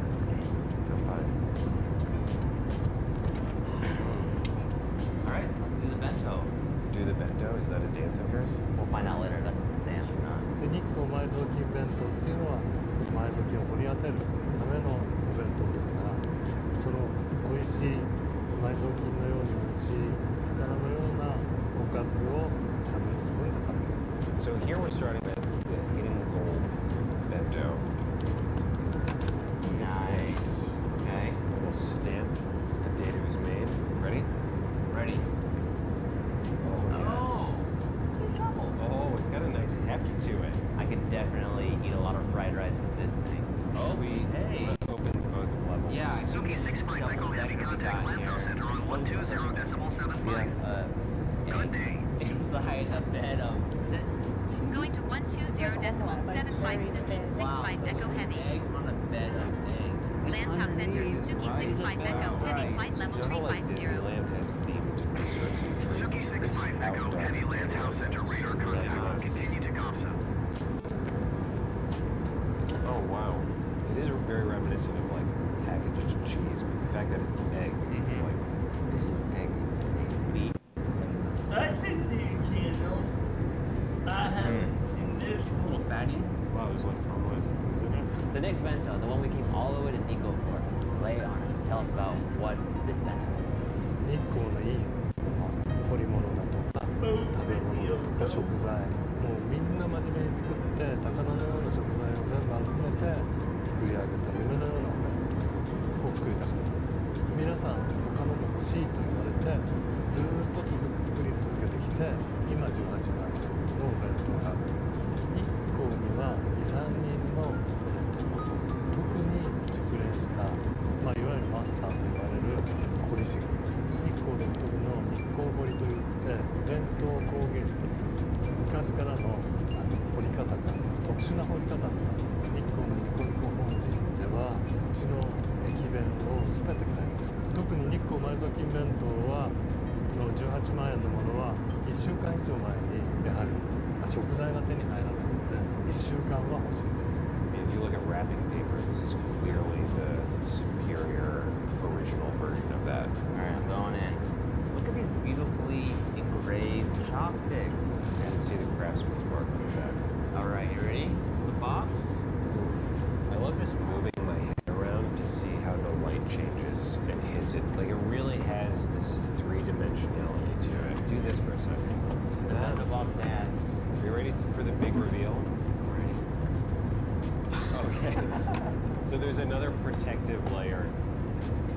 Ooh, wow. This is the king of bentos. The ingredients here are assembled because they're his favorite foods. Yeah. Tofu skin cup. Whoa.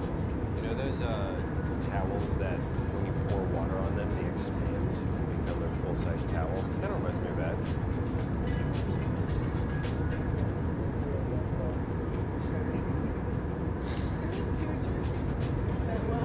It's very juicy. I'm not sure what it's dressed with, but it's the savoriness is great. Should we have a mushroom? Should have a mushroom? Your favorite? Yeah, because I'm a guy. It's gently marinated. Mushroom jack.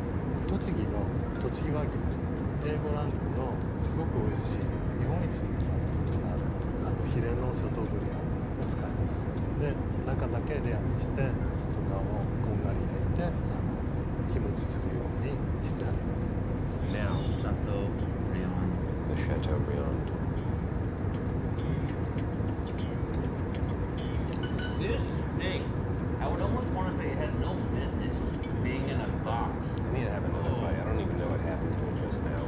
Don't go too hard with those chopsticks, Steven. There's the inside. I bet I could get a cleaner bite than that. Look at that. Here you are. Literally a marshmallow with meat. Him? Yeah, both. 昔から車エビは日本では高級食材として扱われていますそれはエビの甘みだとか旨みが際立っているから、車エビはさっと熱湯に通してパーッと赤くなるまでほんの何秒かですですけれども、熱湯に通します。そこから塩を振って焼き始めます。工夫して作ってますけれども、全部素材の味が一番よくわかるような料理法しかしていません。 Okay. Shrimp. Peel the shell. All its little legs are still here. Oh. Remember when we had to peel the grapes? So sweet. Sweet shrimp meat and alive moments ago. Let's go for this background. This is what is in their award-winning bento box. Is there a particular name for what we're doing here? Masuzushi, which is a pressed trout sushi. うちのます寿司は量産できないんです。手作りで作る。1日作るのも200本ぐらい。すべてお米を研いだり、お魚を漬け込んだり、すべて手作りでやっています。 I've never seen sushi like this. Almost like the cars in Japan, all blocky. Wow. Yeah, the flesh is very grapefruit-like. This is not a one bite, for sure. I'm doing it. No. Like a block of trout. Maria's shaking her head, and you know that means. It's so tall, it's so satisfying to bite through. Oh my goodness. Look at that. Look at it. It's so satisfying that it's compressed like that. 日光の名前は有名なんですけれども、これは本当に豆乳で作った最初の膜を揚げた時にしか作れない生湯なんです。で、その上に僕の大好きなキャビアのロシア産のベルーガのキャビア。So here we have tofu skin mounded with caviar and then gilded with a touch of gold. Is it shovel time? Do we bring the shovel back into play here? Here we go. Oh god. Oh sorry, I almost got all the caviar. We're about to finish a jar of caviar. We got 2 bites here. We got a lot of gold. Oh wow. It's such an interesting texture. It looks like you pulled your linen out of the laundry machine to curl it and still glisten and soak. Let's try this. Caviar. Really good. Yeah, it's Yeah, literally bursting with flavor. Last but not least. Grab time. タラバガニは北海道で取れたてのものを生きたまま送ってもらいます。しかもオスのタラバガニが使えます。メスは卵とかを払ってしまうと味が変わってしまうので、もう必ずオスのタラバガニの3キロから4キロそれしか取りません。で、それが取れない場合は海がしけていて取れなかったりした場合はお客様に待っていただきます。 Did you see this crab when it was alive? Dragon. It is like the closest thing to a prehistoric beast I've ever seen in real life. No. Wow, look at how thick and plump. Oh my goodness. Is that gross? You know what's amazing about the crab is that all of its meat is good to go. You take away its shell, and then the rest of it is delicious. Here's where shovel time comes into play. Ready, Annie? Pull this crab piece out. Struck rice. I'm gonna build one for Andy here. Never shoot the best club. Let's do dessert. This bento box comes with a side of dessert. Oh, it's a 2-layer thing here. Ooh, wow. What? This is like in the office when Jim puts white staplers in the jello. What is inside? Sweet beans. Cheers. Oh, it's like a bath bomb of flavor. This is crazy. Here, you can have the rest of it. Thank you. So good. So here we have this. This is mochi wrapped in tea leaf. Smell that. Look at that. Oh, big and juicy. That is, wow, that's incredible. Last but not least, sunflowers. I don't know what's in here. It looks like a cake. This is a sunflower because now we're in summer. We'll change this flower to the end of the season.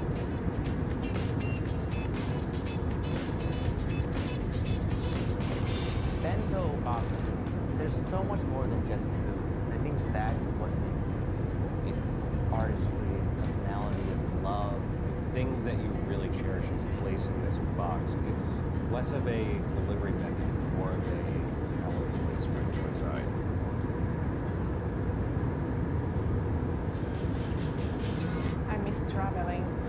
Me too. I hope we can do more Japan episode in the future. Cold season this time. Yes, please. Spring or fall? What content should we make in Japan next? Eel. Eel. Yes, eel. Eel would be great. Do you think? Yeah, why not? Or maybe we can do obscure, like a long animals. Worth it, long animals.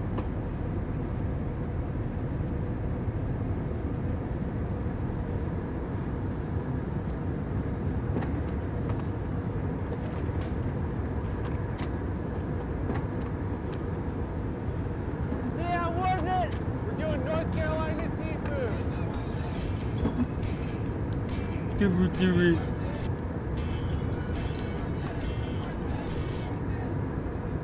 Today on Worth It, we're going to be trying 3 different North Carolinian seafood dishes at 3 drastically different price points to find out which one is the most worth it and its price. That's right, we're here in North Carolina trying a wide array of seafood. It's a broad category, but we're going to get to try a lot of different things. For our first stop, we're heading over to Durham. That's right, we're going to see Ricky over at Saltbox Seafood Joint try his smothered oysters and grits. I've never had real grits before. Turn my seat over to hide.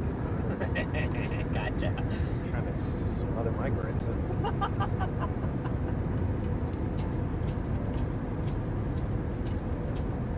What kind of restaurant is this? What sort of cuisine do you serve? I serve North Carolina seafood that's caught by North Carolina fisher folks.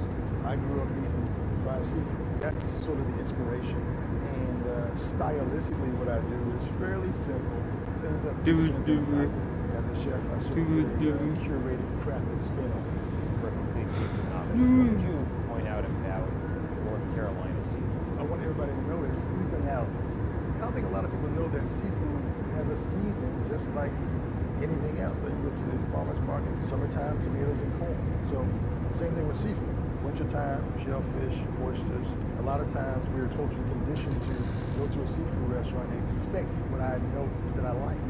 But if someone is truly living and breathing this idea of sustainable seafood and sourcing locally, then sometimes your favorite won't be there based on the seasons. So that's what I want to share with the novice. So I think we're starting with smothered oysters. Yeah, smothered oyster dish is sort of like if one thinks about etouffee, to smother, to cook something in a gravy or a sauce.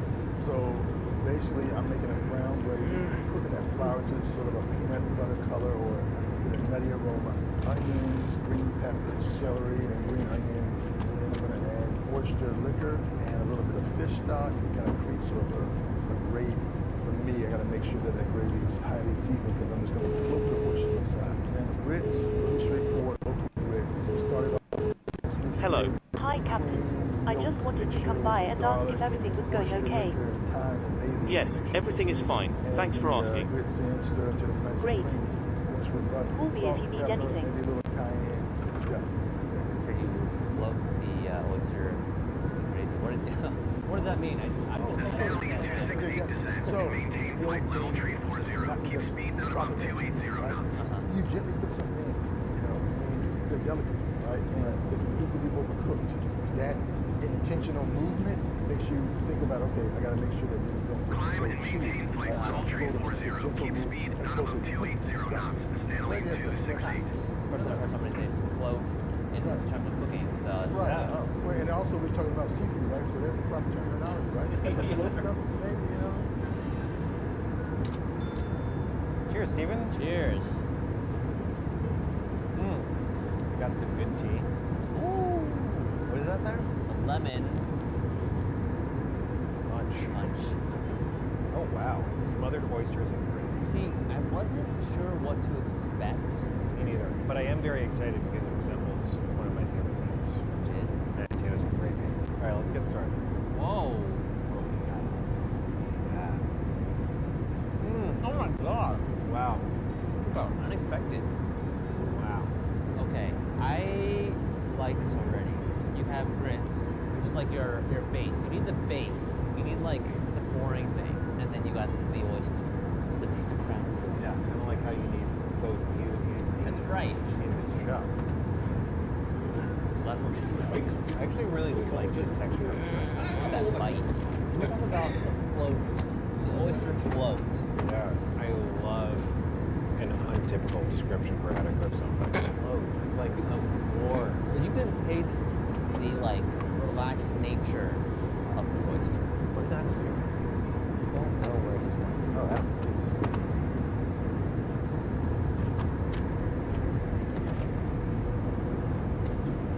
Next dish is going to be the croaker. The technique we're going to do is going to be fried hard. Now, let me explain that.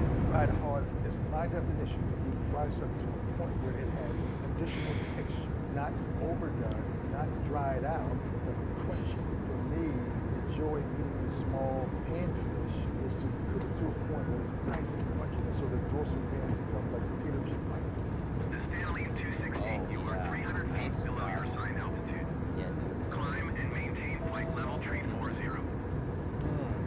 Something about eating a fish whole is one of the most satisfying ways to eat any fish. Yeah. I'm gonna eat the spinach. Yeah. Fried hard. Fried hard. Wow. See, I've never eaten fin. What am I doing here? That was good. Are you fin on that show? I don't think so. Even though the outside is fried hard, the inside is so soft and tender. It's ridiculous.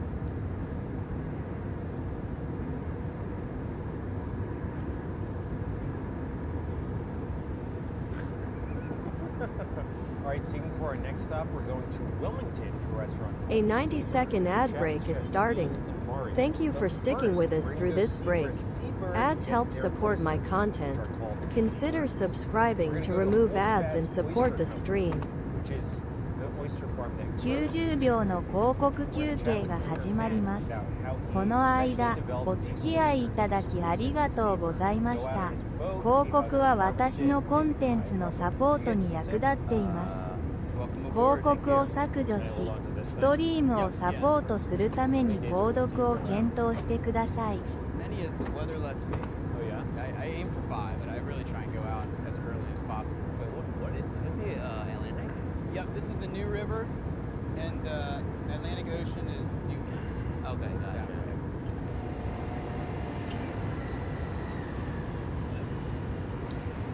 This is the Seabirdie farm. And then I have a crane, hook it up to the cage, and just hook part of the cage and yank it up? Yank it up, yeah, on the very bottom. Hook that up and let the crane do the rest of the work. Pull the bag out.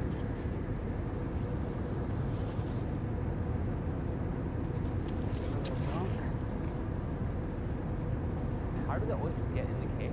I put them there. So I get the oysters when they're about 2 millimeters, and I grow them until they're about, say, around 8 millimeters, and then put them out in bags. The ad break is finishing now. 今、広告ブレイクが終わっている。 They move into different bags. They graduate. Look at that. Sea birdies. Ready to shuck? Yeah. Your tools, gentlemen. It's all about the angle. You want about a 45-degree angle. You kind of rock it back and forth and get it set in there. And then once you have it open like that, you want to take the knife and go along the top, cut the adductor muscle. It's a muscle that keeps it closed. Cheers. Cheers.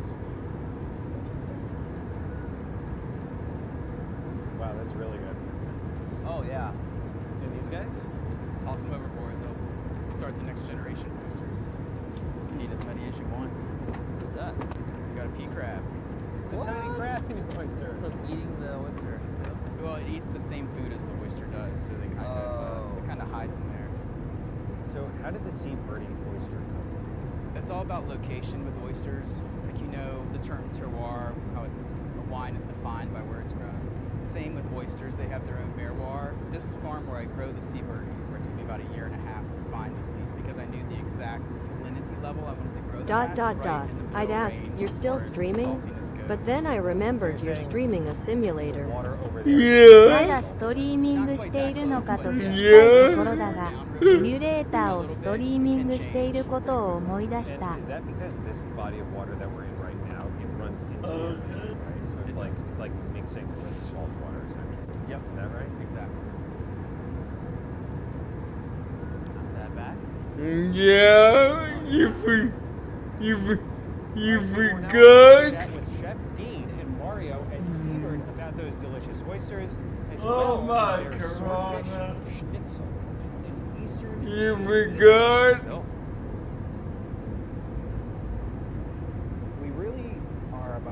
You forgot. You tend to cook a little differently when you know the people that are bringing you the ingredients, and you kind of know personalities and stories behind the ingredients. It makes the stakes a little bit higher. We didn't really know exactly what Seabird was going to be until we found the space. I feel like it's really difficult to force a concept into a space. More like I'm too sleepy to remember. というより眠くて覚えていない。 Heavy seafood focus. Be a Hey. place where oysters.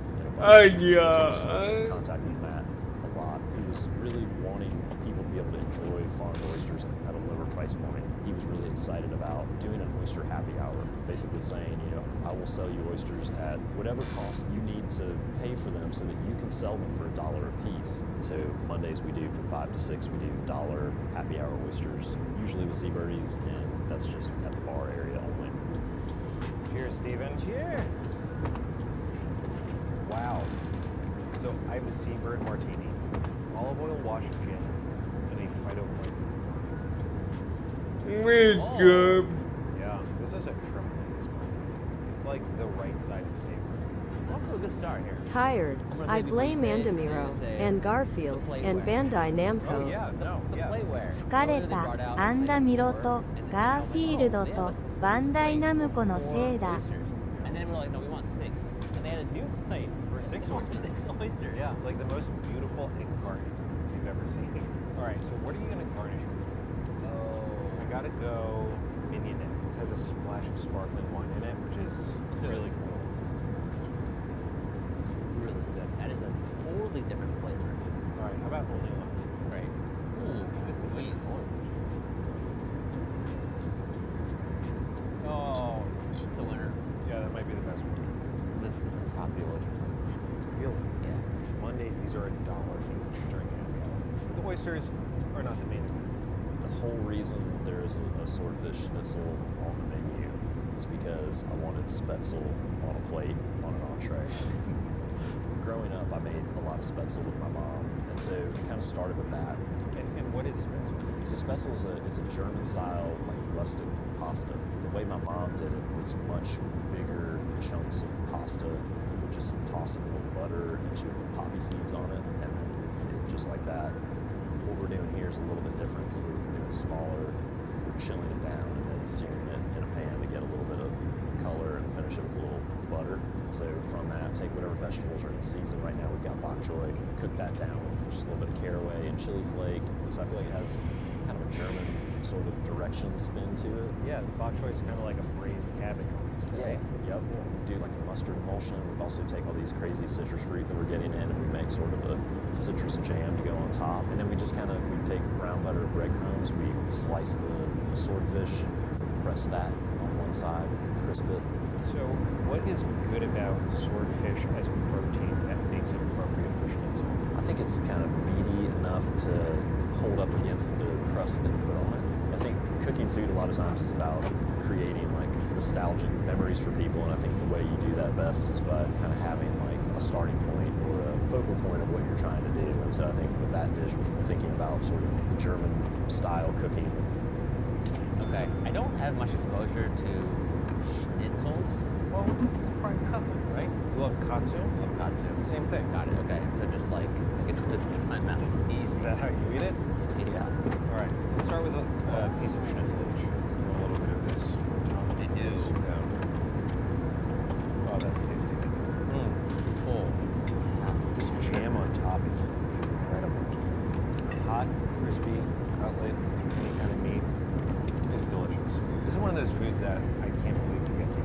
Like, picture a swordfish deep in the ocean swimming around with a freaking knife on its head. Can I have a photo of a swordfish, by the way? Sure. Okay, yeah. See, okay. Okay, when we first were like, we're eating swordfish, I was like, we're eating shark? No, because I thought it was a shark. This whole time I had a suspicion that you forgot what a swordfish was. Well, no, it looks like a this shark. This is not a new fish for you, right? No, maybe. Let's try some schnitzel. Yes.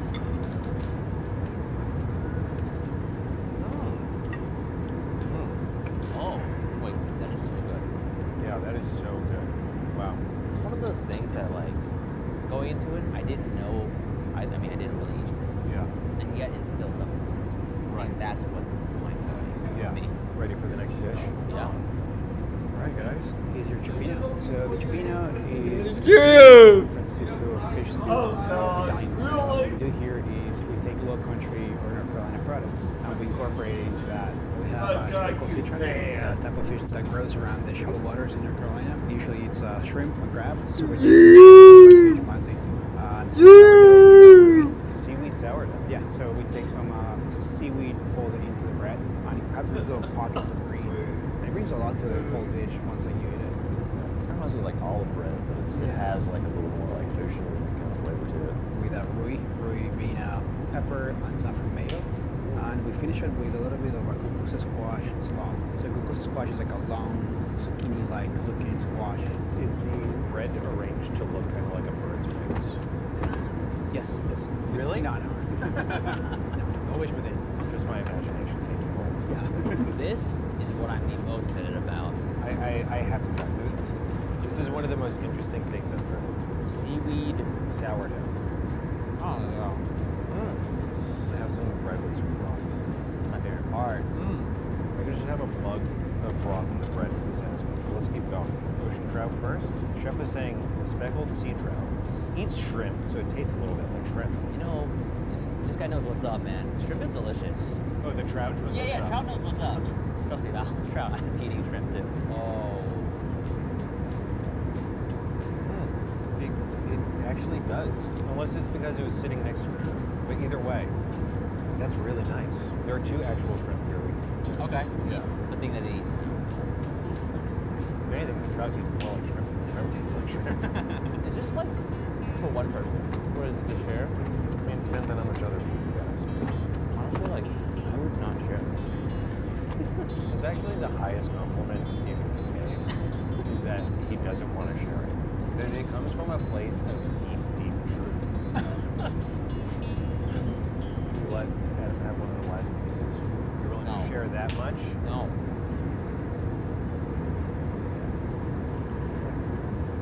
Not really.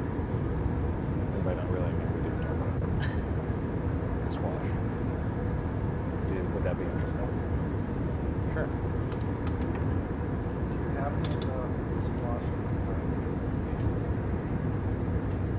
Oh man, people love to see the uncut version. What the heck? Oh!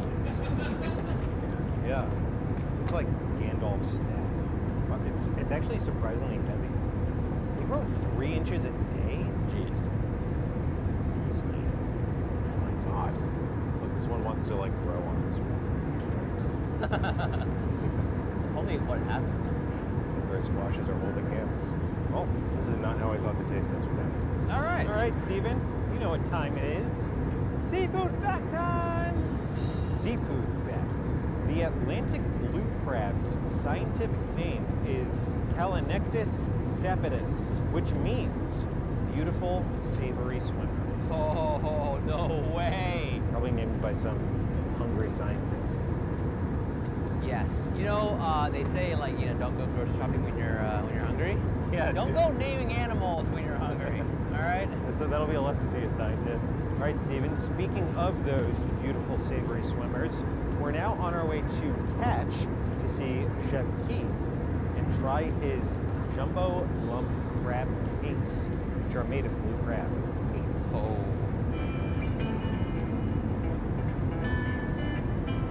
Catch is Afro-Asian inspired seafood restaurant. We use southern ingredients with that. We pride ourselves in using local, sustainable seafood and a lot of local agriculture as well. We have a really great shrimp ceviche. So coconut milk, local Pamlico shrimp. We've got some pineapple in there, some onion, and a little bit of jalapeno. It's very flavorful, and it's something that really embodies what we're doing here. Outside of our local ideology, we want the best. And so the best is Maine lobsters. We also serve salmon here. We have salmon kind of tataki or territo that we do here, sliced salmon, and then we do a hot ginger garlic oil across the top of that with some fried leeks on the top as well. Leeks we use a lot in French Southern cooking. So far in our trip, we've had oysters at every stop, so we're interested in trying some of yours. Oysters are a really big thing here. These are oysters that we source here locally. We'll shuck that oyster. We take a little bit of cooked collards. We take a little bit of pimento cheese and put that on the top.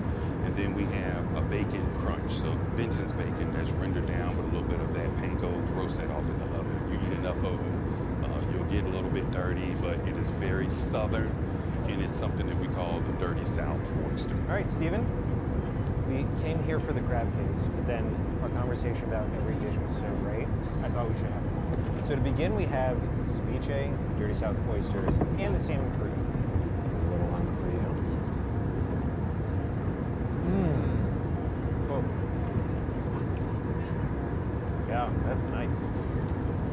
I do love how oysters also are food where like there's evidence of who's eaten what. Like, okay, I've had one. Yeah. I know I've had one. You had one. Adam's had two. So that means we each get one more and he's done. It's the easiest Sherlock Holmes case ever. Okay. How about a little shrimp ceviche? Love that. Okay. Oh my God. That's almost a dessert. Yeah. Yeah. Yes. This is my kind of dessert. Give me some shrimp. Oh, wow. Let's move on to the salmon. Yeah. Salmon needs to be recategorized into the butter category. That's the texture. There's so much fried meat on top, but it's still very light and fruity. The top is like the most delicate that you've ever had. I mean, it looks like something that washed up in a beautiful bed of seaweed. One of the weirdest things about eating that was like that the salmon is warmer than the fruit, which adds so much to like the Haitian network of that mouthfeel.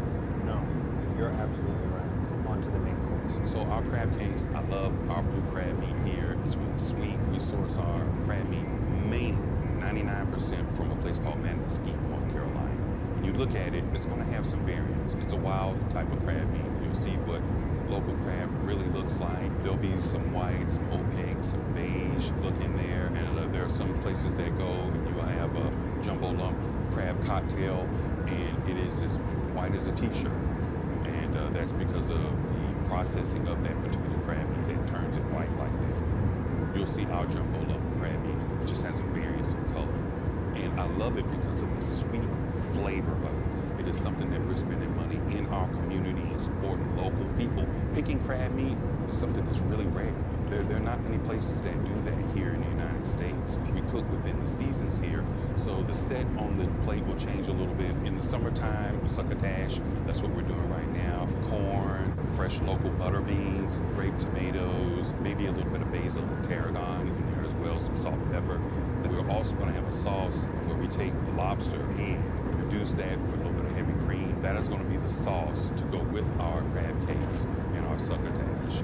The lobster comes in because we bring in lobsters from Maine. Even though it's a local place, we also have to adapt to our customer, and our customers want Maine. Because we don't waste anything, we'll take those heads from the lobsters when we cook them, and then we'll use that to make the sauce. So that's where that comes in, and it's more of a value component as well. Next, I wanted to ask about how the crab cake is priced. That crab meat is a local, highly perishable type of crab meat. And there's just a cost associated with that. Making the trip through COVID, where we've had production issues and availability issues, that was something that we had to combat here because the price of crab went really, really skyrocketed. At the highest point, our crab cakes were $50 to $60 for an entree of crab cakes. We took it off the menu because there's no substitution for North Carolina crab meat. But the customers like bring it back, whatever it costs, we want it. And right now, we've got it down to about 40 something, but I think that with our lens and what we do, it's worth it. Right, Stephen. The crab cakes. One for each of us. Perfect. 2 crab cakes, 48 clams. USD? Yeah, clam as in USD. Got it, okay. Wow. Oh my gosh. Oh yeah. We have a sauce. A Would you like crab some? cake with lobster reduction. I couldn't tell if I heard that right at first. There's a lot of beauty in the simplicity of this dish, but even more so something that like I've come to appreciate being here in North Carolina is the love and respect people have for their seafood culture. Right. Yeah. The preservation of it, the sustainability of it, the locality of it, making sure that they really love and celebrate it is something that like I just didn't get. I grew up in Ohio, wasn't landlocked. And it's not just about getting that product. It's about the system and network and the practice of how everything works together. Who's getting it. And also, being a consumer is part of that practice. It's like the crab meat has to go somewhere. That's right. We're here to eat it. That's right. You know? That's right. And by eating it, we necessitate the rest of that system. I do practice the art of consuming quite often. I am working so hard right now to not finish this dish. You gotta say.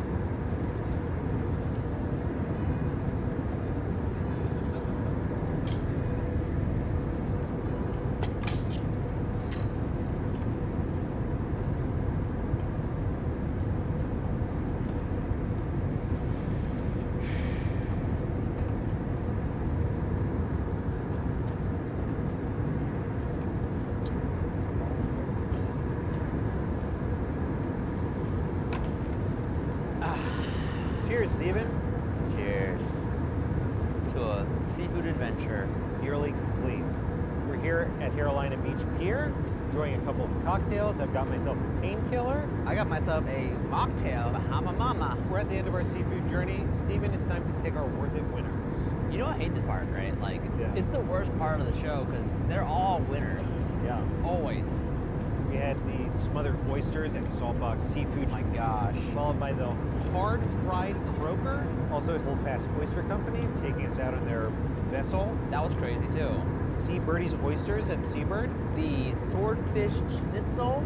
The Eastern Chiapino. And of course, catch with the ceviche, the salmon, Dirty South oysters. Crab cakes.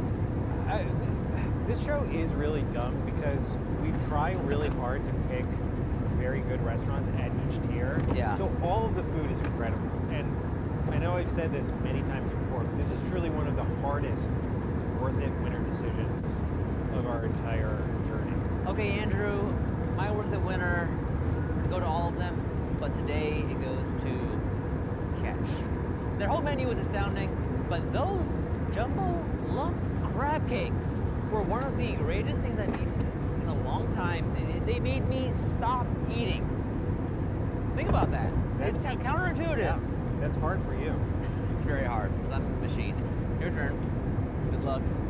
Schnitzel is one of my favorite categories of food. And a swordfish schnitzel. It's one of those things where I saw it on the menu and I was like, this must be in our episode. I have to have that. And it was truly tremendous, like all the places we visited today. And my worth it winner is going to be Saltbox Seafood Shack. The smothered oysters were a revelation for me. And then everything else they served, the fried croaker, those hush honeys that we didn't even eat on camera. The sort of anise licorice flavor on them. That's right. That was something like I've never had before. Look at you with the character development. Cut to like Seafood Australia and you're like, ew, oyster. That's true, and yeah. now you're like, give me that smothered oyster. Before we made the show, I didn't really care for oysters, but those smothered oysters, wow. All right, Adam, who's your worth it winner? Saltbox. We'll be back next year with a few more episodes, but in the meantime, thanks for watching. That's right.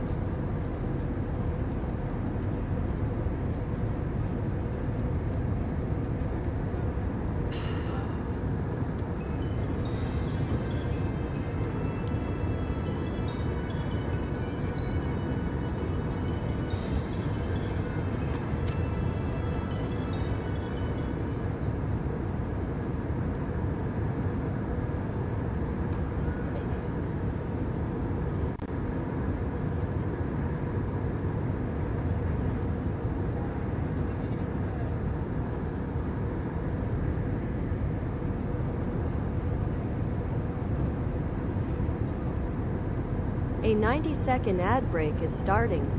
Thank you for sticking with us through this break. Ads help support my content. Consider subscribing to remove ads and support the stream. And we are going to be sharing the 90秒の広告休憩が始まります。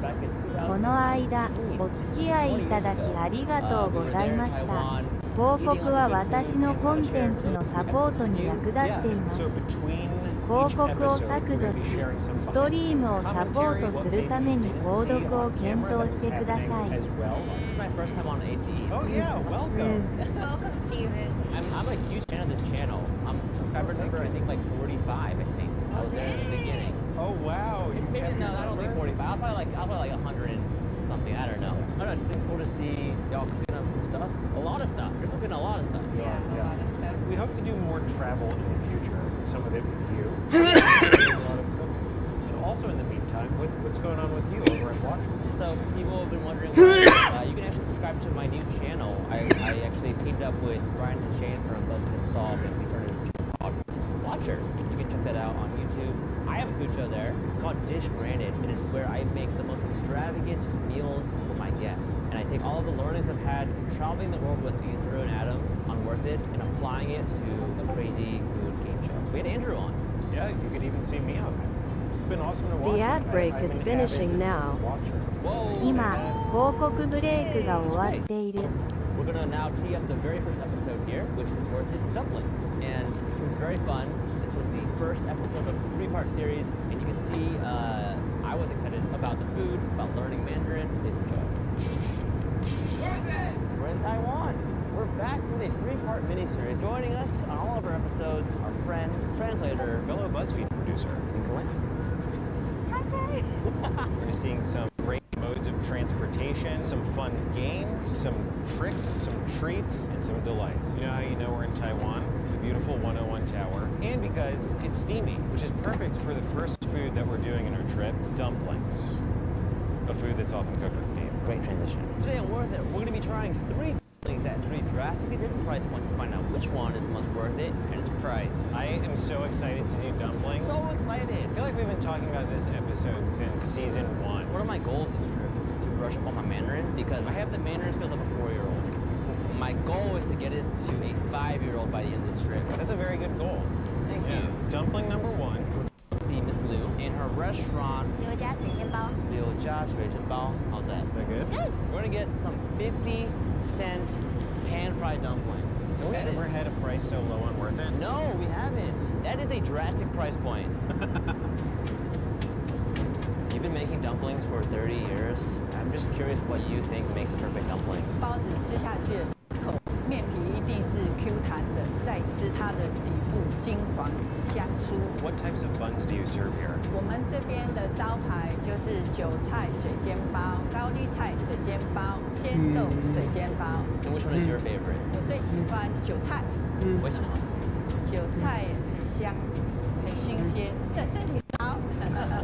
煎包最重要就是我们要控制时间跟火候。木头的盖子蒸的时候啊，它散热会比较平均，那面皮会比较蓬松。 We've heard that the dough of your buns is very delicious. What makes it so special? 我们的面团是用老酵发面，要经过2天的天然自然的发酵，所以我们的面皮很 Q 弹，然后有咬劲。那老面发酵会回甘，不会胃酸。 How many should we have? 每个人一个人吃3个，一人1个。 You know how you're actually in Taiwan? How? Dumplings. And motor scooter sounds. It's a beautiful noise. So not only are we having dumplings, but we're also having soy milk. So we noticed you're actually making your own soy milk here. Tell us about how you guys make that. 豆的话，我们要前一天晚上先浸泡8个小时，然后到早上我们就现场现磨。 Cheers. Oh, jeez. I didn't know that's what soy milk's supposed to taste like. Kind of like a peanut butter drink. Like that's how nutty it tastes to me. Okay, how's the soy milk? Like almost done. Oh my gosh. I really like soy milk. This is really good. It's like the first time I had full fat milk. Oh yeah, yeah. You know, Adam, try some soy milk. Yeah, let's get to the buns. Let's get to the buns. Pork, cabbage, chive. Look at the bottom crust. It's like a little pie. I'm crispy.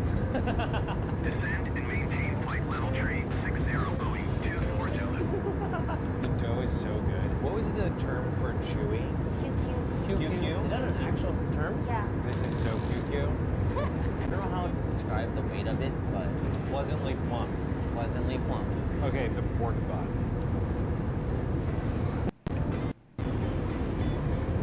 Oh, whoa. That's my favorite. Adam, you want to take a bite?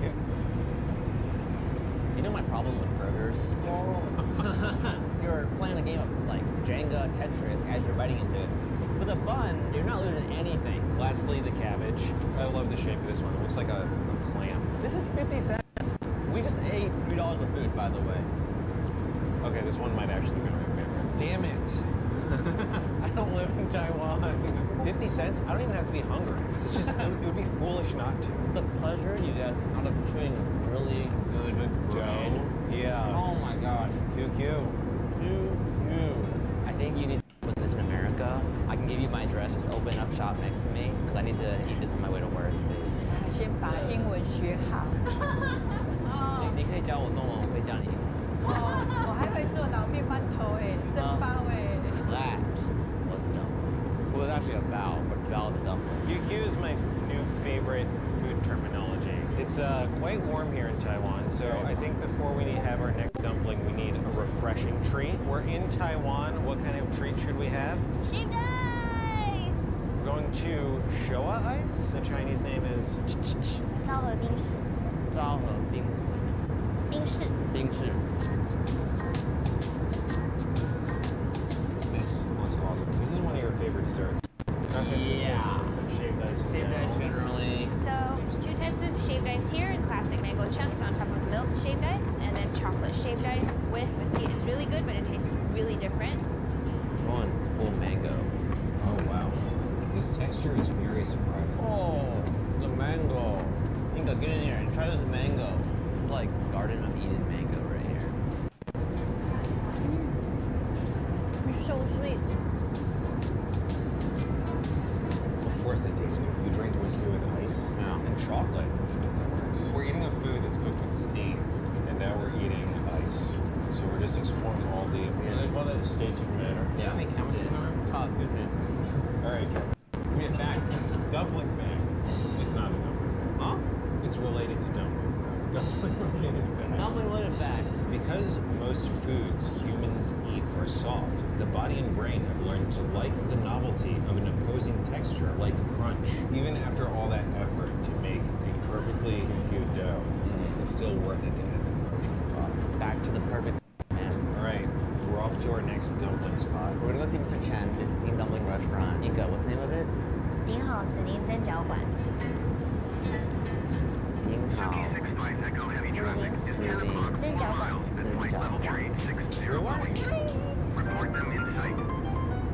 How many dumplings do you think this restaurant makes per day? 我们一天大概在450笼至500笼，一笼10颗，大概就4500。 5,000 a day. 对，我们在这边所有的东西都是手工，跟一般的机器皮的口感是完全不一样。在揉这个面团的时候，就有很多的技巧，让这个皮的 Q 感出来。What makes a really great dumpling? 对我来讲，这个蒸饺的完美在于皮，这是第一个。那最重要就是内馅的比例，你有吃到该的香味，有汤汁流出来，加上你的皮的 Q 感，那就是最重要的。 When customers come here, are they only eating dumplings or are they ordering other things as well? 大部分会点就是蒸饺、锅贴，还有也小菜。小菜是必备的，因为小菜是配着吃的，所以说他们大部分都会拿1个2个来配着吃。 So we should order a few more things as well. 是，因为你们一趟从美国来，对不对？那一定每一样都要点到来尝一下口味。That's right. We've built out our meal with some extra stuff here. Yeah. Let's dumpling it up. They make 5,000 of these. A literal army of dumplings in one day. Feels like I'm fighting an army of dumplings with my mouth. Cool. Yep. That's incredible. Oh, wow. Dumplings I've had in the past, once it's steamed, it becomes loose around the filling. Yeah. But these are tight and dense and still juicy. So juicy. Let's do a side dish break. I vote century egg, tofu, madness. Yeah. 之所以有皮蛋跟豆腐，因为它们两个的味道融合在一起，大家喜欢。那所以说讲这样就是，然后混在一块，融合在一块。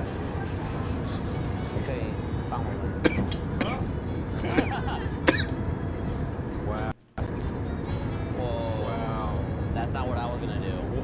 Wow. Okay. Oh. Okay. Wow. Good shit. You know what I realized? Yeah. Egg. Nature's dumpling. Wow. Cheers, Steve. Cheers.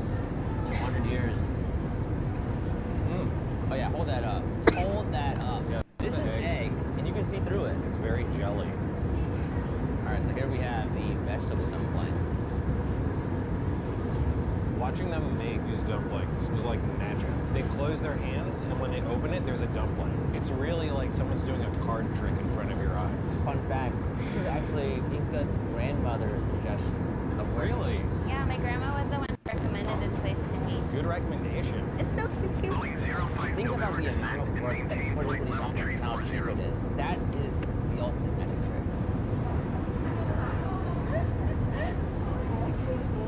That pork dumpling. Like a Korean spa. Like a dry clean shirt. Steamed to perfection. Our next dumpling is also going to be steamed. We're having the soup dumpling. The xiaolongbao.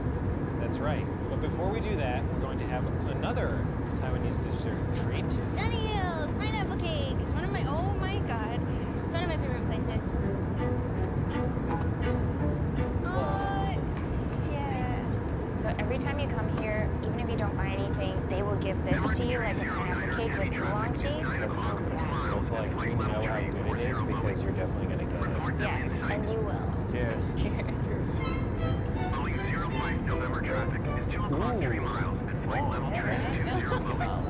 Pineapple cakes are really good. Buttery and flaky on the outside, and then you get that really fresh pineapple sweetness and tartness. Iconic. Iconic. New York and cheesecakes. Taiwan. Yes. Yes. Something like that? Yes. Smell it. Mmm. Right?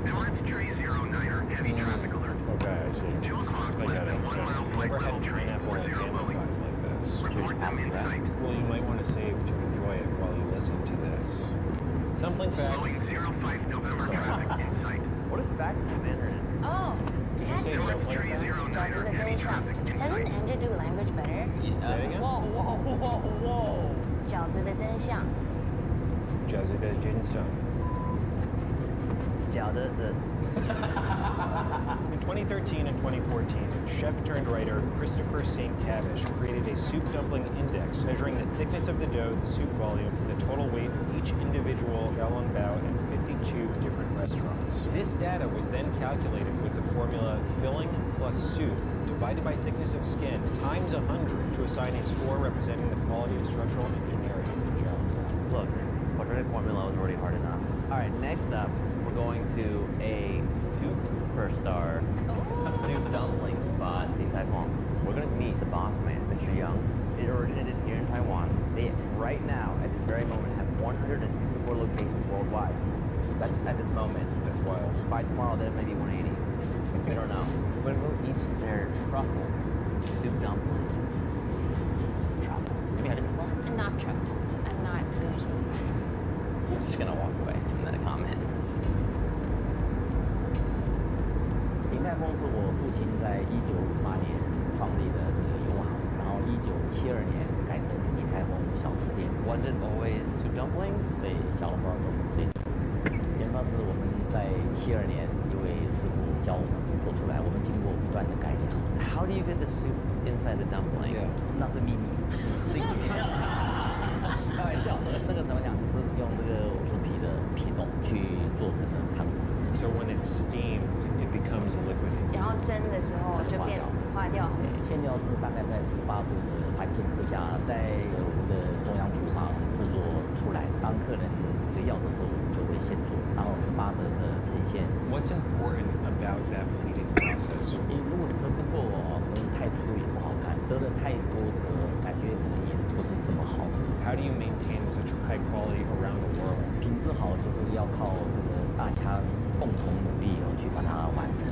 我想这个每一个师傅用心的制作每一样食物，我想那是非常重要的，可以让同事都能够有非常好的工作的这个报酬。所以每一个员工都非常用心的把自己应该做的工作把它做好，可以提供最好的服务给每一位客人。This is the Taihu IPA. It's locally brewed and it has a really strong flavor of fruits. Oh, the logo is great. It's a tiger. Cheers. Cheers, Steven. Cheers. That's like good. Almost cider. So then for the pork xiaolongbao, the most important part is the soup inside. It's sort of like the soul of the xiaolongbao. So we lift it up from the top. We place it at the back. Sorry, the bottom just sagged down, but a very satisfying We one. poke a little hole inside to let the broth come out. And then please take a sip. Gonna wait for me or just eat alone? Okay, great. Following instructions, Steven. Yes. Then we can add a little bit of ginger with the sauce on top, and then you can enjoy the xiaolongbao together. All right, We'll wait for you to drink your, I'm not good at. How did you poke that so well? Need some help? Cheers.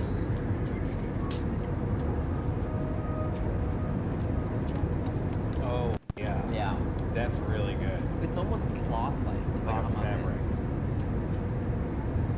The broth has like a sweetness to it. It's so good. Do people ever eat it in one bite? Yes, they do. But please be careful because it's really hot. Right. Okay. Sometimes you just gotta fly too close to the sun, though. So I feel like I want to feel it first in my nose. It's hot. We mentioned it so much in this video, but I really have to bring it back to the QQ. Even though the dough is so thin, it still is very satisfying. How do you attain that kind of texture in like a film sheet? Adam, can you try this, please? Yeah, it's really good. This is our truffle and pork xiaolongbao. Why do a truffle dumpling? 那个意大利餐厅呢，就有黑松露薯条。后来朋友就建议，其实我们应该要卖一个黑松露小笼包，它有松露这个淡淡的一个香味，而且它不会太过重。Cleanse my palate. Before we get into the eating, I do have to point out the pleating on each dumpling. They're beautiful. Oh, yes. Oh, what? Bougie cheers. These are awesome. Okay, last season we ate soup that had truffle in it. We learned that it has to be activated by heat and fat. Right. So the truffle in a soup dumpling totally makes sense. It really says something about this dough that even though it's still thin, you still get that QQ. It's impossibly thin. Common complaint about our show is that we always just put truffle on stuff to make it more expensive. And we see you, comment section. We see you. But these are about $3 US per dumpling, which is expensive, but for the taste of truffle, how nice this is, I'd say that's worth it. Show title, watch out. Doing truffle right. Yeah. We're not doing it wrong. Adam, you want to see if they're doing it right?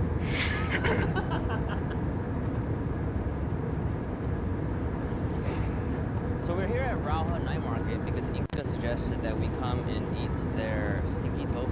The smell around the stall is quite stinky, but once it's fried, it is much more subdued. Cheers, Steven. Cheers. So juicy. Holy crap. Speaking of soup dumpling, this is a soup tofu. Try stinky tofu. Okay, so before we get to our worth it winners, what was your favorite thing in this episode that was not a dumpling? My favorite thing was the fire hydrant soy milk at the Liujia Shuizhenbao place. The visuals of that are just astounding. My favorite thing was getting dressed like a scientist at Din Tai Fung's Central Kitchen. We went through this airlock that blew all the dust and hair off of us, and we got to see some really cool behind-the-scenes stuff. So, Steven, which dumpling was the most worth it to you at its given price? My worth it winner today goes to the pan-fried dumplings at Liujia Shuizhenbao. The value was incredible there. The dumplings were amazing. The cabbage bun at that location was very nearly my worth it winner, but I have to give it to the steamed pork dumplings at location 2. Like, my fantasy of a dumpling is that dumpling. Inka, who's your worth it winner? I don't know. It's so hard. I want to say 2 because it's my grandma's favorite, but I think it's honestly 1. Annie? Adam says his winner is Din Tai Fung. Next week, soup. That's right, soup again. So soon, you say. Trust us. Taiwan may be the perfect place to have soup. Yes. So excited. There's so many soups. There's so many soups. It's going to be great. So many soups. Landhouse at your Boeing Bravo 122. What about this I was just gonna say, I feel like every time people ask me what was my favorite moment from this trip, I always talk about your reaction, Andrew, when you first had that sip of soy milk. Jeez. I didn't know that's what soy milk tastes like. That to me is like the highlight of my entire Taiwan trip, where your face was literally like, what just happened? What is this? It was shocking. I had no idea that that's what soy milk tastes like. Yeah, it's so good. I mean, I love it so much. Not for now. Also, everybody in this whole episode was the nicest person I've ever met in my entire life. Like the owner of the first place, the owner of the second place, the head of Din Tai Fung were all the nicest people. He even like let us into like a board meeting that he was doing. Every Din Tai Fung that was in Taiwan, they were doing like their weekly check-in or something like that. We were just like sitting there, flies on the wall. It was like going into like the NASA space station. Remember how we were so jet lagged? We literally got off the plane the same day to hike up a mountain and then got bitten by mosquitoes, right? Wasn't there also a typhoon that day, or was it Yes, the next it was day? right after the typhoon. In the middle of the afternoon, it was like pouring rain. Like literally a typhoon was coming down. We were like, all right, I guess that's bad. But then it cleared up, so we went up Elephant Mountain so that we would have a view of the city at sunset, you know, at like magic hour when the light is perfect. But we actually got there a little bit too early, so we were in this sort of post-rain. A 90-second ad break is starting. Thank you for sticking with us through this break. Ads help support my content. Consider subscribing to remove ads and support the stream. Adam is the reason why. 90秒の広告休憩が始まります。この間、お付き合いいただきありがとうございました。広告は私のコンテンツのサポートに役立っています。広告を削除し、ストリームをサポートするために購読を検討してください。And I didn't know that this was a thing, and I accidentally did it. So then I had this picture of the skyline, but in it, Steven, you cross my frame, but then you like fade out as you walk down the stairs. I remember, like, you're talking about that first day we landed. There's nothing that's more surreal and enjoyable than just We like, got another artist invasion in the It's such a magical feeling. Remember how we were at Sunny Hills? I love how they were like, you can like make your orders right now and we'll ship it to your hotel, right? And then everybody ordered so much. Pro tip, when you do travel overseas, pack your bag to like 60%, maybe even less. You're gonna buy clothing there, you're gonna bring home 5 boxes of pineapple cakes, and you're not gonna want to buy another. I actually bought another bag. I was gonna say, We have the soup episode. The ad break is finished now. 今、広告ブレイクが終わっている。 I think one of the best parts of making this show as a travel show is you get to incorporate all these super unique and interesting places. Super fun. Super fun. We're back for part 2 of our Worth of Taiwan series. Today, we're doing soup. Taiwan style. It's amazing because it's so hot in Taiwan, and yet they love their soup here. It's eaten for breakfast, lunch, and dinner. So many great dishes to try. But before we get there, Steven, where are we? We are here at the Jingzaijiao tile-paved salt fields. Is that right, Inka? Historically one of the earliest salt-producing areas of Taiwan. Ocean water comes in, the sun evaporates it, and you're left with salt. Speaking of salty liquids... Sweat? No. Oh. We're doing soup. Today at Worth It, we're going to be trying 3 Taiwanese soups at 3 drastically different price points to find out which one is most worth it at its price. It's so windy. The typhoon just passed. So we're heading a little bit north of the city of Tainan to where? We're going to Jiayi to have some fish soup at Ling Chongming Yu Tang. Ling is my last name, and Chongming is smart. So we're just going to like the smart version of me fish place. That'll be an extra special treat. Taiwan is very hot. Yes. Soup is a very hot food. Why do Taiwanese people love soup so much? 早期台湾比较困苦，所以大家煮东西就煮汤汤水水，比较喝得饱。这个是我们在地60几年的小吃了，从我爷爷的时代卖到现在，所以我们的特色一次就是煮100人份，你一定要这么大锅才有那个气味。这样一锅的料理，一个人真的是可以完全的享受到每一碗的精华。what kind of fish is in this soup? 我们主要是用了大头鲢鲢鱼，还有鲑鱼。大头鲢它是台湾的淡水鱼，那鲑鱼呢是从国外进口的鲑鱼头呢，这个也是受到很多老饕喜欢的。我们的大骨高汤主要是用猪骨跟清水，从早上8点就一直熬到晚上大概9点的时间关火。我们一边就是准备我们的食材，大白菜、蒜头、洋葱、青葱、飞机改豆腐。再来，我们把每只鱼呢，我们都切成有头的部分、有鱼身的部分，然后下去做油炸。Why is the fish fried and then added afterwards? 在早期台湾那个年代，其实没有冰箱，没有什么冷冻库可以保存鱼。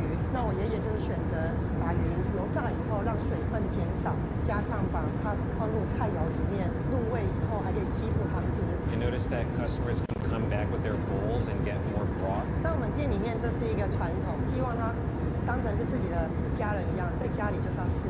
基本上，其实也是因为有这么多的顾客支持，我们才能一次煮那么大锅，就你这绵绵不绝的汤，才能大家一起 share。Oh, yay! 谢谢。What's the plate for? Oh. Is this your beer? Yes, 什么 fish beer? Cheers, Steven. Look at that logo.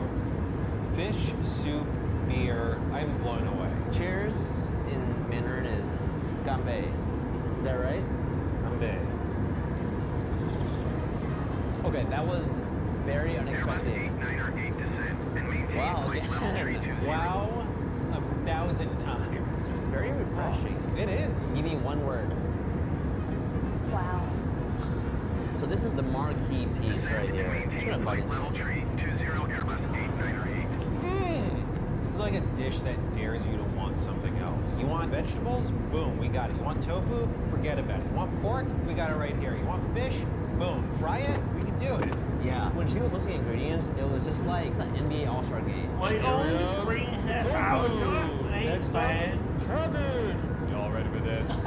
然后尤其我们嘉义最大的特色是鸡肉饭，所以很多客人来我们这边都必点砂锅鱼肉跟火鸡肉饭。 Turkey rice. I love how this soup with all of this stuff, they were like, nah, you still need some turkey rice. That's right. There's one thing we learned here in Taiwan.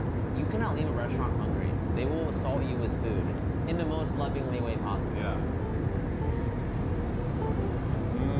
It's just turkey meat and fat on a bowl of rice. It's great. If you weren't an adventurous eater, this would seem like a scary bowl of food, but it all just kind of blends into this big soft hug. I don't know. It tastes nice. Dude, it's a kind taste. That's exactly how you say it in Mandarin. Really? Good eat, right? Good taste. 好吃. Yeah. 好吃 means good eat, good taste, yeah. Spread the kindness. Once I finish this meal, it will be so long until I get to eat this again. And that makes me sad. I know. This whole trip is actually just... It's sad. The worst. 谢谢. That soup was incredible. In the rainbow of soup to stew, this was somewhere in the middle in like the stoop. There it is. Yeah. So before we get to our next soup, we decided to get some treats at the Garden Bird. Night Market in Tainan. This is my favorite treat at the night market. It is a peanut roll with ice cream and cilantro. What? Cilantro in a dessert? I guess it makes sense. We put mint in desserts, and that's just another green leaf. Think of that. Cheers. Cheers. Oh. I like dessert cilantro. So our next soup is actually going to be hot pot. Hot pot. Archaeologists have found pots from 2,000 years ago that may have been used to make an early iteration of hot pot. These were found in the Anhui province of China. Wow, old hot pot. Dude, hot pot for me, every Thanksgiving in the Lim family, we always eat hot pot. That's the soup was one of the that's the sixth one this week. Water, throw some stuff in there and eat it. Tomorrow, hot pot. Inga, where are we going? We are going to Ayu Noodles. They just dumped stuff, and I want some. Beef soup. They keep going. I'm just gonna tell them the same Whatever you thing. want, we're gonna eat it. my girlfriend says all around. There's going in there looking for carbs. 这个新鲜牛肉是很完美的。 I'm 现在的 just 温度very 算顺锅，它最大的特性是因为它新鲜。我们牛只在我们台湾省各地的山区饲养，屠宰的地方在我们台南上外一个公有宰场，牛只在面前一完屠宰完直接送过来。 How often do you get the deliveries? 每餐，对每餐。比如说现在是中餐，是早上宰的，所以它就会有那种鲜甜的味道，然后牛肉吃起来就有弹性。 We saw that it arrived by taxi. Is it always come by taxi? 因为我们没时间去载货，就请计程车送过来，我们必须要付费的。 That's so cool. The meat takes a cab to every meal.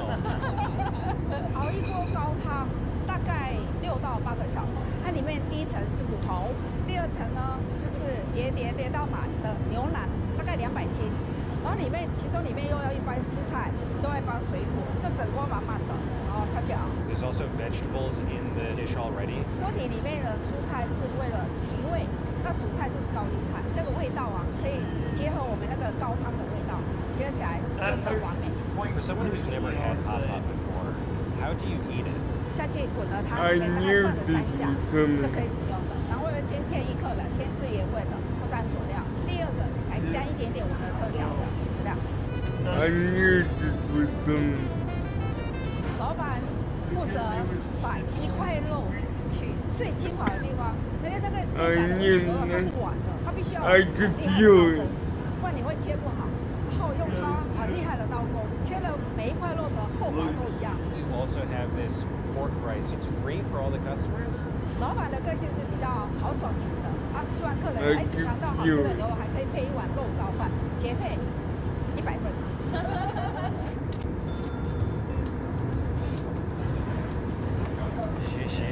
We've eaten a lot of beef on this show, but this is some of the prettiest beef I've ever seen. The color is ridiculous. Full brood oolong. This is Oh one of the yeah, best I things. think It's the like tea snow globe, supposed and it's got in the the neck, shadow you just know?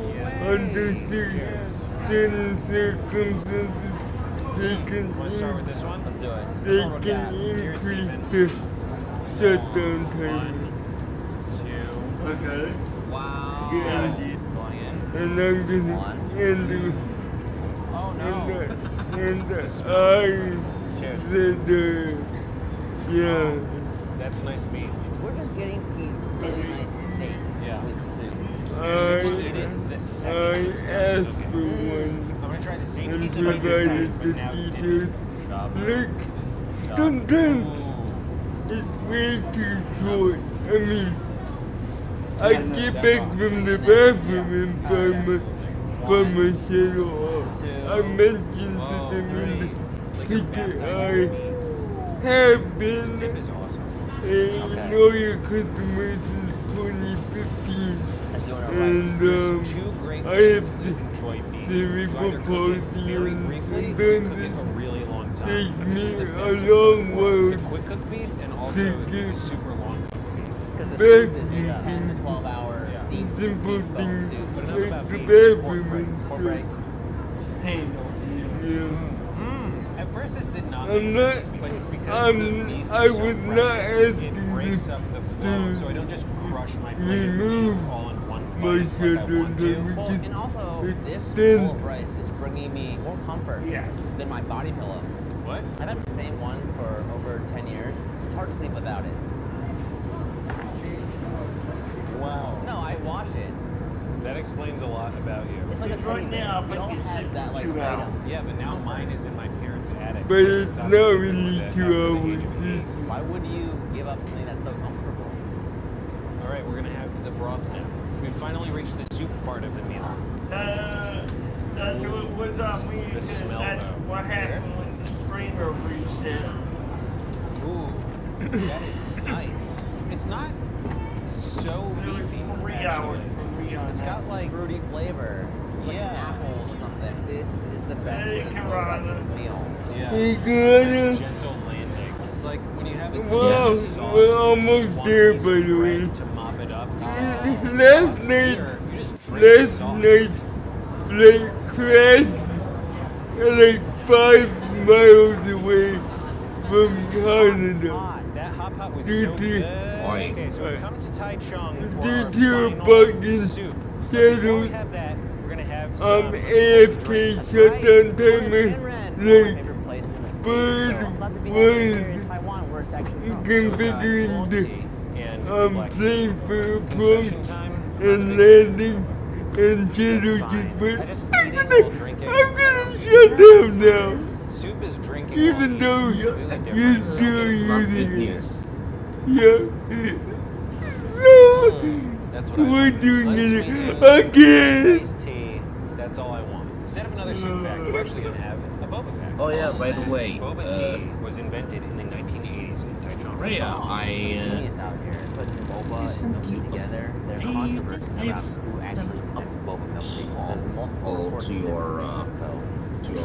We're now on our way to Gubami, where we're going to see Chef Chen to try her beef noodle soup. That's iconic dish of Taiwan. We've had it a few times off I camera sent so a far, call to just your for office. meals and such, and it's usually a very inexpensive dish, $5 or $6 US equivalent. But today's is going to be a little bit more deluxe. It's gonna cost around $30 US, which is a lot for beef noodle soup, but it's gonna be really good. It was within 5 minutes. Gubami is beef noodles in Taiwanese dialect. Why do you think Taiwan loves their beef noodle soup so much? Imagine, And also, imagine you have a you bowl of do noodles, soup, like a 14, 15 hour play, and then you go to sleep, because that's what real pilots do.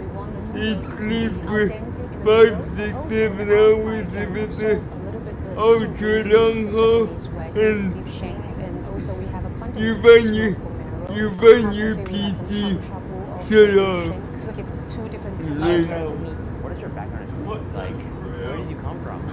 I learned in Paris. I traveled to States a little bit and then I come back. I started my French restaurant 10 years ago. Very fine dining. It was my dream restaurant, but it's in Taichung. It's very. I think Taiwan people would like something casual. I want to do something smaller, and now I have a bar, I have a food shop. I was just trying to do something I like. It looks like very fun, but I didn't do it on purpose. I just tried to make it good, and then it becomes this way.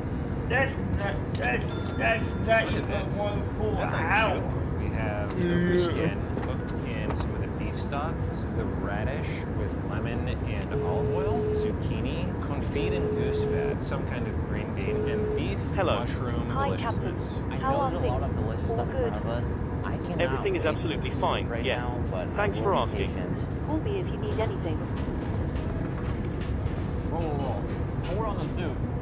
That is damn good. Green bean. Oh, I did not think that was going to taste like that.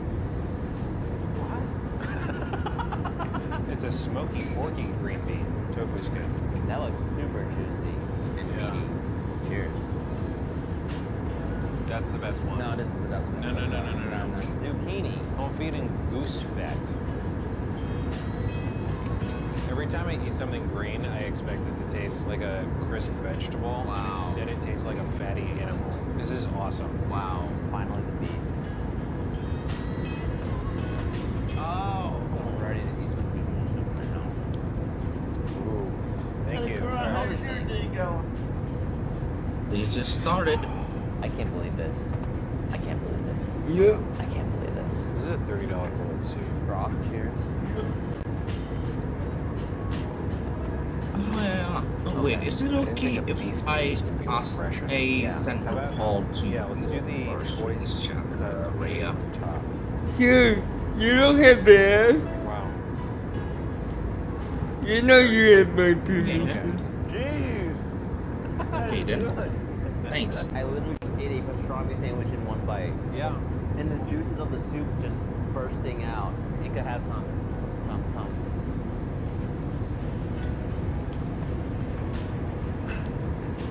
That's so good. Those are great noodles. Springy, chewy. Look at that beef. Wow. Holy crap. I didn't think it was going to be that soft. What? Yeah. It's like softer than taffy. It's softer than... It's somewhere right? Sent. You gotta be kidding me! Okay, let's add the bone marrow. This is like buttering already buttered bread. God, what? Including all the steaks we've eaten, this beef, best beef taste I've ever tasted. And the best part, you get to eat noodles the whole time. It's like usually a steak, you're just eating steak. Pretty fun, but okay, noodles the whole time.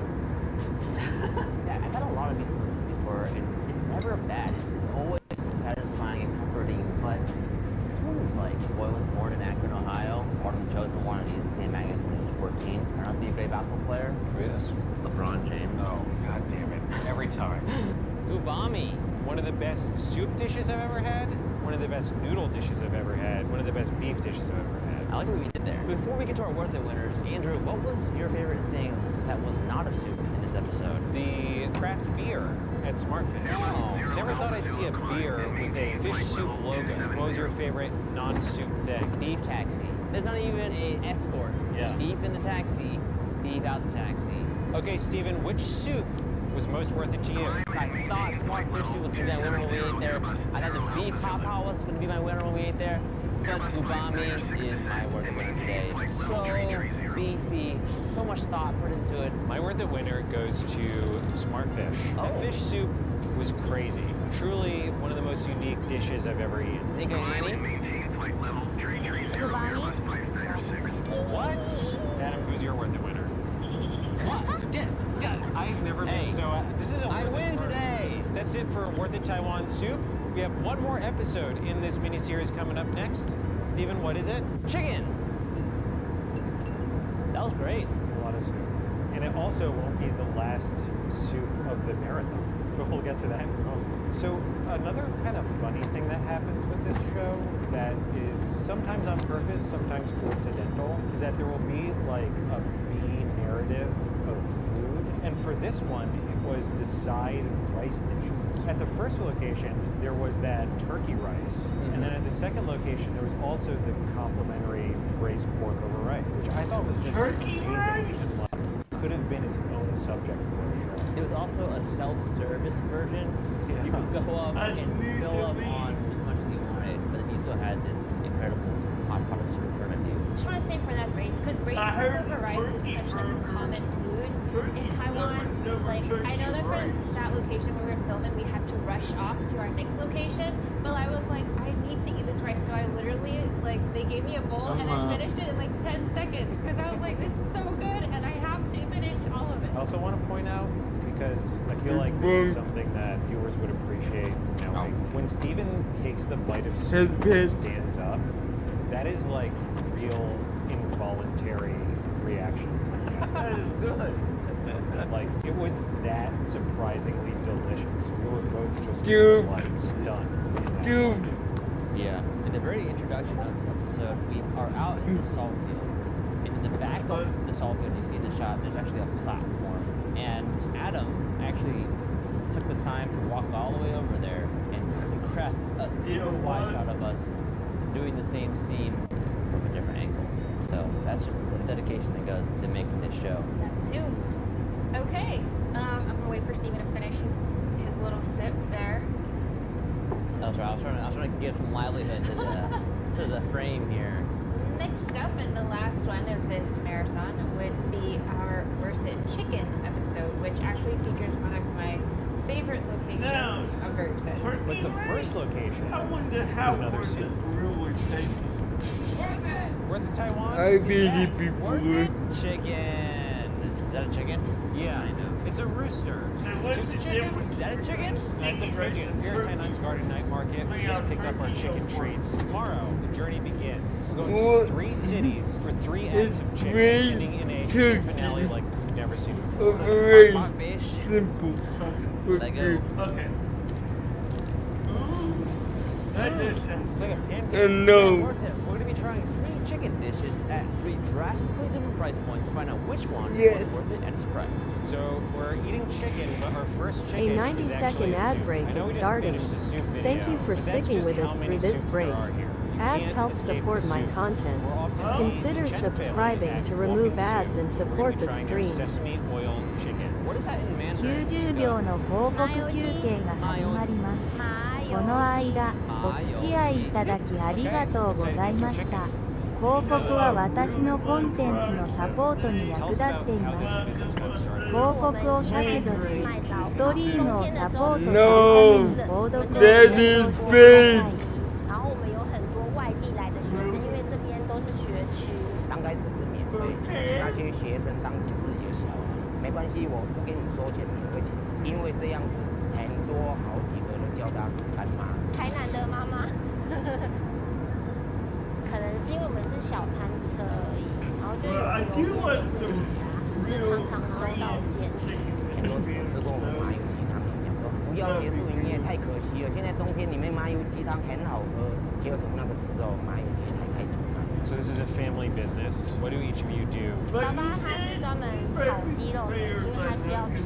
妈妈她就是负责调味的，然后我就是负责做杂事的，切菜啊、整理环境啊那些工作。Do you find it easy working together? 开心啊，但是也很容易吵架，因为我们是一家人，可是就比较多相处的时间。 The ad break is finishing now. 今、広告ブレイクが終わっている。麻油鸡在冬天每一个妈妈都会煮，是我们就把它加药膳，但是药膳比较少，他就很会煮骨汤。他就做了30年的厨师，把我们猪都出。What are those herbs adding to this dish? 我想说加一点中药材下去，让小孩子可以补气，然后加一点药膳进去，就不会那么油，就是很普遍年轻人可以接受的口味。 This looks incredible. We've got a couple additional accoutrements here. Thai basil sauce, the spicy fermented bean paste, and sticky rice. All right, let's taste the broth. Sesame oil chicken. Delightful nuttiness of the sesame oil. Yeah. Super nutty. It's like Super. got this hearty feel to it. Oh, yeah, this is hearty as How's that? Oh, So incredibly juicy and tender. I'm gonna smell the Thai basil because that's their specialty here. whoa. Smells like pesto? Yeah. That is awesome. That is like a salad dressing to dip your soup into. Adam, you gotta try the chicken in the Thai basil. Want to try some rice? Oh, yes. Chicken, Cheers. Steven. The thing I keep getting blown away by in Taiwan, I go to a meal expecting one thing, and then there's always all this bonus stuff that just blows my expectations out of the water. Yeah. I mean, even when they first started this restaurant, this was a bonus dish. Right. This was That's a crazy. thing. So there's a lot of herbs added to this soup. It tastes like an elixir. It just washes away all the pain in your body. Achy back. I got a soup for that. Tired eyes. Soup for that. Boom, boom, boom, boom, boom. Soup on there. It's all the same soup. It's very convenient. Adam, you want to get some of this soup? Pretending like Adam's over here. Even though he's over there. Right? Boom, boom, boom, So our boom, next boom. chicken location is in Taipei. But first, we're going to take a countryside detour. Yeah, that's right. We're going to a scallion farm, Shilan, and we're going to be making our own scallion pancakes. Not just cooking them. We're going to pick them ourselves. Yes. Yeah. It's a chicken episode, it's a soup episode, and now it's a pancake episode. Gimana? What you see in front of you here is a scallion pancake, but rewind 3 hours. What did we do? We're in this unique valley where you get different temperature winds at different times of day, which create a nice perfect humidity for growing scallions. So today, we picked a bunch of scallions, cleaned them up, chopped them, cried a little bit, and then learned how to make scallion pancakes. And here we have it, the spoils of our toils. Cheers. Cheers. Oh, yo. Okay, this is one of the best things we've eaten so far. You know what time it is now? Time for a Taiwan food fact. The concept of xiaoche, meaning little eats, is popular in Taiwan, basically meaning snacking throughout the day, Yep. often on street food. Chinese, In Chinese Taiwan. people do that too. We're actually on our way to a snack shop next. Inka, where are we going? We're going to see Reebok and Julia try their fried chicken. If you're doing only 3 meals a day, you're doing it wrong. 炸鸡，你应该要一咬下去的瞬间是酥脆的口感，然后咬下去了以后呢是很 juicy 跟软嫩的肉感。 So what makes you like Taiwanese fried chicken? 先大火下去了以 It's 后， 3 main meals, but you walk around a lot. You get together with friends who love you snack on street food. That's how people live. 炒的过程中，那个肉它的多余的油，它也会被逼出来，所以是一个很干爽的炸物。咸酥鸡店应该说比较少台湾的店面。 It's kind of like how French people have 5, 6 different courses, and you see how they're not fat because they take a long time to eat, maybe 3, 4 hours. 受那个 tapas 的引发，是因为去西班牙工作，所以才会接触西班牙 You 的 know. 菜酱。 What? This is not what I was expecting. You ready, Steven? I'm ready. This is called Dining Al Fresco. So we ordered the recommended sparkling wine. Apparently, you only order by the bottle here. I like that. Let's go. Nice meat. Cheers. How awesome is this? This is some Riviera.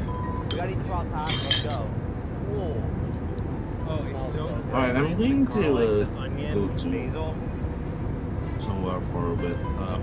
The meat inside is so Have a safe flight. It was very pleasing. Very pleasing. Like Hit the button. Oh man, that's wild. I thought Q was only for dumplings. Alright then.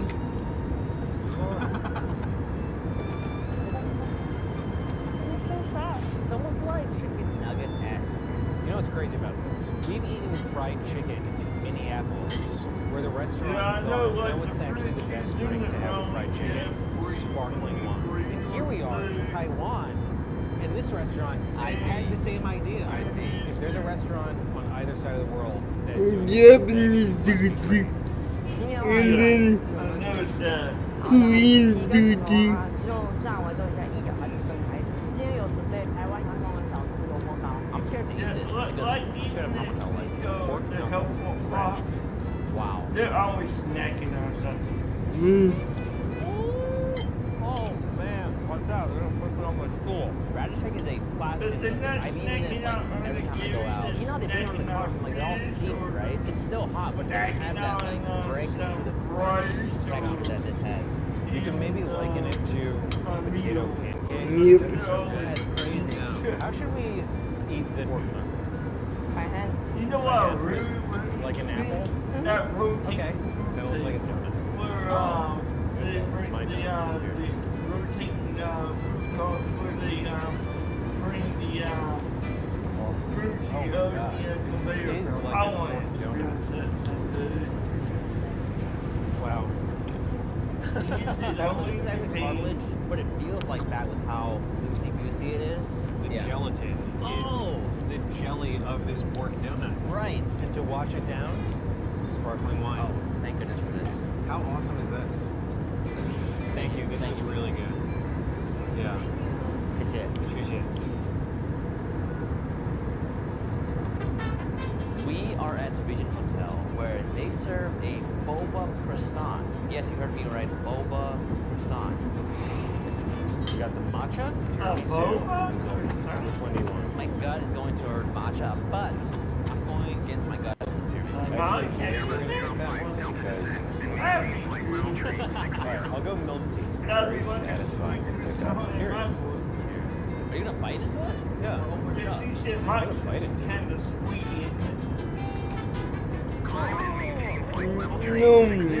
All of the texture. Matcha is Like satisfying. I bitter. think there's a word for that. QQ. Ready for a Taiwan food fact, Steve? Taiwan food fact. Taiwan food fact. Up until the 1960s, the most common Taiwanese breakfast was rice or congee. Buns emerged as popular Taiwanese food in the 1960s when U.S. trade introduced meat. Shouldn't that fact go in the book? So that we did. Well, it's more about breakfast. I just wanted an excuse to talk about congee because it's just a nice, savory thing to have for breakfast. This is a very good croissant. Yeah. Not a cake. Oh my. This boba croissant is part of a festival. Boba Fest. And Inga's got the crown jewel of the festival. And now it's time to take a little train ride. Cute, cute. Look at my boba wrap. Yeah. How do you like your boba? Yeah. Eat it like a cobra. Yeah. My name is Yoda. Yeah. And I like Yoda. Now dab. Never.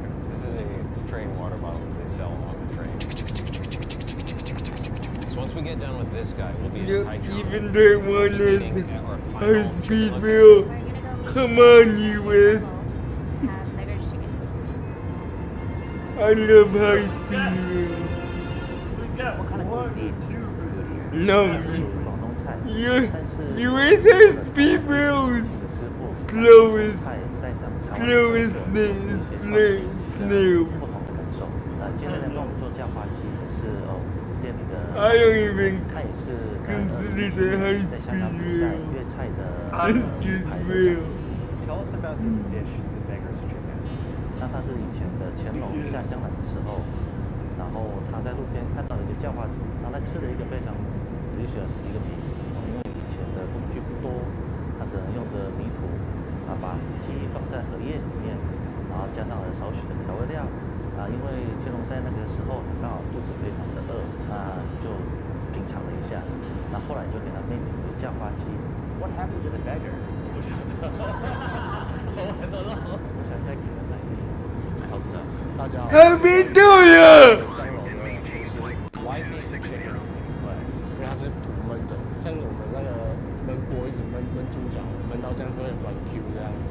可是鸡肉它的纤维比较少，所以它吃起来整只鸡用酱油腌过，再用高温的油下去炸成金黄色，再下姜丝、当归、川七就是中药，香菇啊、牛肝菌、栗子、蒜子下去爆香，炒好的时候捞起，把它塞在鸡的 No, a banana leaf. 超过6个小时。 How do we get the chicken? And then cover in gray.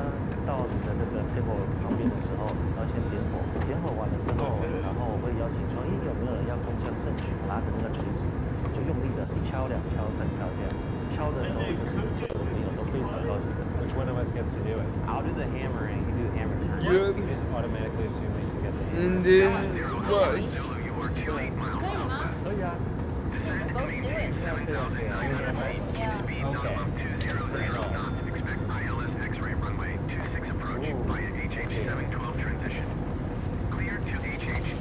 Cheers to our final meal in Taiwan. Oh no! I'm curious how like you Since this is our last meal in Taiwan, You bang it with a hammer. So this is winter melon.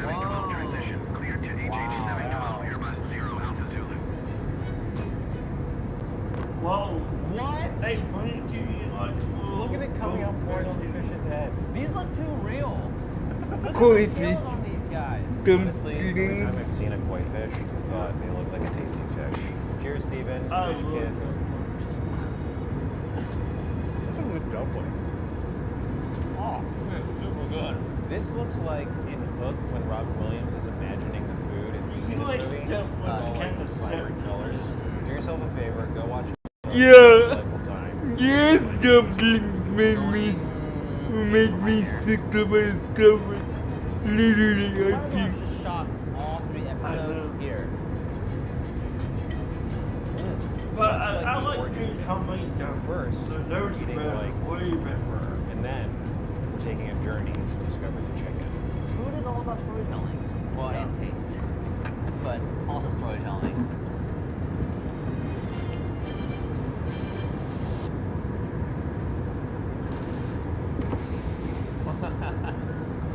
Oh, hey, okay. What? Yes, what? You guys can go up now. Hammer time? Okay. All right, Steven. I'm nervous. I am scared too. 1, 2, 3. Wow. Nice. Looks like chocolate. It smells like dirt. We just hatched our chicken dinner. It is very dino egg-like.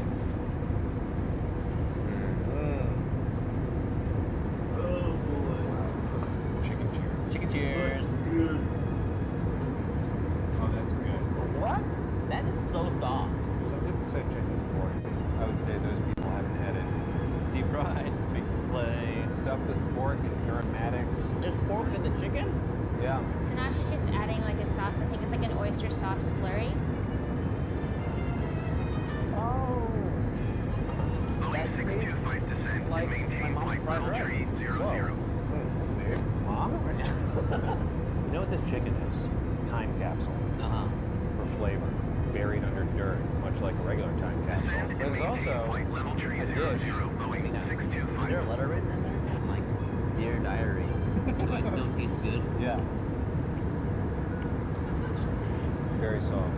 At its core, this dish is just a plate of really nice chicken. So simple, so perfect. We're gonna take it back into artistry land now, if that's okay with you. Let's do it. What is going on right now? Yeah, dude. It's like a scene from Nightmare Before Christmas. This is too beautiful not to share. I think we should get everybody in here. We all take a bite. Who wants a swan? Who wants a pumpkin?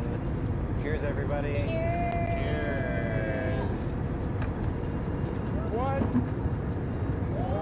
Oh my God. It's red meat. Why? Wow. Why? Not why. Why not? Worth it. Beggars chicken. Now they say beggars can't be choosers, but beggars can't be chicken. That was quite an experience. Steven, before we get to our Worth It winners, what was your favorite thing that wasn't one of the highlight foods in this Worth It episode? Pork knuckle at Suzhou Xiaoshitian. Knuckle? It was so good. I contemplated eating my own knuckles. What was your favorite thing? Honestly, the hard-ass rain while we were filming location 2. We had a typhoon barely graze us, but we still got some awesome hard rain, which I love. Which chicken was the most worth it to you? My Worth It winner, Walking Sioux Sesame Roll Chicken. Woo! That chicken had been in the soup episode, it would have won that episode too. Wow. Comforting, exciting, inexpensive. It was wonderful. Who's your winner?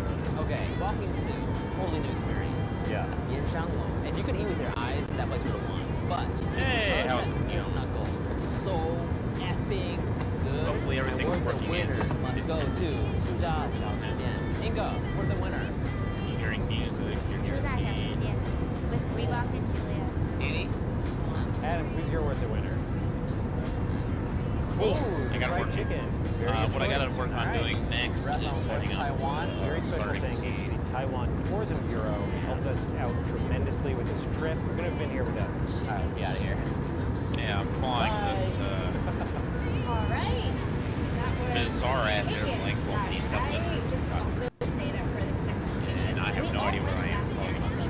That's how much we looked. This is just testing This is also a location during which a typhoon or some heavy thunderstorm. Typhoon was featured heavily in these couple episodes, I feel like. Wait, That shot of us running That shot, yes, that shot of Steven, so that shot of Andrew and Steven running in the rain. It was so funny because, it was funny for me because I didn't have to do it, but like, Adam made them run back and forth so much with that tiny umbrella. Oh my gosh, but.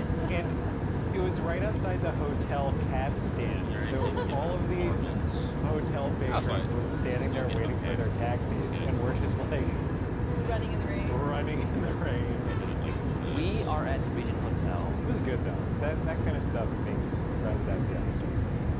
Note to future self, bring rain gear. But not just any rain gear, it has to be light, breathable rain.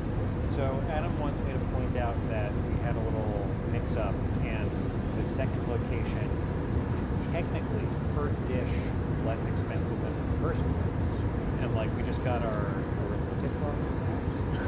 I would say that, still in the spirit of the location. I stand by the mistake. I didn't even notice. I never knew about this actually. That this was a link from the Taiwan episode. Nobody told me about this. I'm looking at this photo of the fried tech shop for the fried chicken, and I can. Hey, I was just going to talk about how, like what Steven said earlier about like what you don't see of like how amazing the people are there at our first location. When we first got there, I just want to say, remember how they made us that like pork belly that we could eat with rice? Because the mom used to cook for banquets, so she made that for us, and then she also had dessert. And then they FaceTimed their other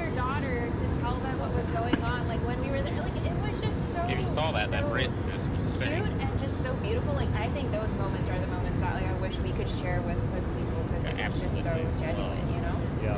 How was it being the translator, by the way? You were like constantly doing so much, like having to be the translator, not just for the shoot, but like for all the coordination as well. I really enjoyed the entire process. You know, I think it always means so much to me to see how much people enjoy something that is part of my culture. Like that moment with Andrew when you try the soy milk, or like looking at your reactions when you try something for the first time, you know, like peanut ice cream. I think it's moments like that. This is the kind of stuff I want to keep doing, you know, because I think there's just so much good food that the world should know about. So I don't know, I thought it was great. But I also want to say, like, Edie was such an important part of the journey too. I think she was one who really coordinated everything and put it together. So thank you again to Edie. This is actually her in the background of the taste test, sitting there with the vacuum camera. You know, when we're making this show, you can't just have like a stranger Serbia and the whole time. okay. So in this shot, she's even serving as an extra to just add that sort of like flavor to like the. I love how you can see the clock in the background. You can like actually know how much time passed. Yeah, so shout out to my whole crew actually in Taiwan that helped this make the amazing show that it was. We had Edie, we got Katie, and then A 90-second ad break is starting. Thank you for sticking with us through this break. Ads help support my content. Consider subscribing to remove ads and support the stream. 90秒の広告休憩が始まります。この間、お付き合いいただきありがとうございました。広告は私のコンテンツのサポートに役立っています。広告を削除し、ストリームをサポートするために購読を検討してください。That was all we did that day. It was great. In the video, you only see like maybe 2 minutes of footage, when in reality we spent an entire day there. Adam shot so much stuff that you don't get to see. I don't know, maybe Adam will put it in. So we really did every step of the process. We went out into this one area of the field, extracted the scallions. How it's far away from. Like a special pool for like a metal-looking steak. And then we washed the scallions in these big pools. I pranked Annie by luring her close and then putting in the water. Slicing it was amazing. These aren't like yeah, they're not prop doubles here. These are the actual scallions that we used. The ad break is finishing now. 今、広告ブレイクが終わっている。This level of skill each of us have at this particular task. It looks like stock footage. I love it. It's so funny. Oh, hey there, Katie. I love that they like fried it up immediately, like right there. And then Andrew, remember you really liking the chili sauce that they had there too? Yeah. So good. Being in this scallion field, eating a fresh scallion pancake, like there was just something so, it's like almost surreal, that moment, you know? I don't know, it just felt like such an out of world experience for me. Yeah, I mean, one of my most top 5 memorable moments on board at large is when we went to Australia and had the wine at the field where they made the pick. Being able to experience it that way is something that like we just take for granted because compared to everything's in the process or like packaged. I think in general, whenever possible, it's a top tip to go seek out things to try in a place that even if it's just some scallions, you know? A humble alligator will still be the most memorable experience if you get it in that location. This is truly me and one of like my happiest moments of my life. Running plates of like I was just so happy to be out here. I think I should retire and be a farmer. I think that's my dream. On the hat, can I go get my hat? That's the only thing I have. Yeah. Back home. Tons of cat hair. Yes. I picked up firm citrus. Oh no. She was called there. What just happened? I tried to go get my hat. I got too excited. My battery pack fell, and then I tripped, and then I coffee left because I've spilled it twice during the shooting. But I have my hat, so Nice. at least there's that. There we go. Yay! I remember we were talking when we were there, like, how often are you gonna wear this hat? It's been 2 years since you bought that hat. Was the purchase worth it? Oh, I love this question. This is the I don't want to best. answer this question. I have only worn it twice since. Very.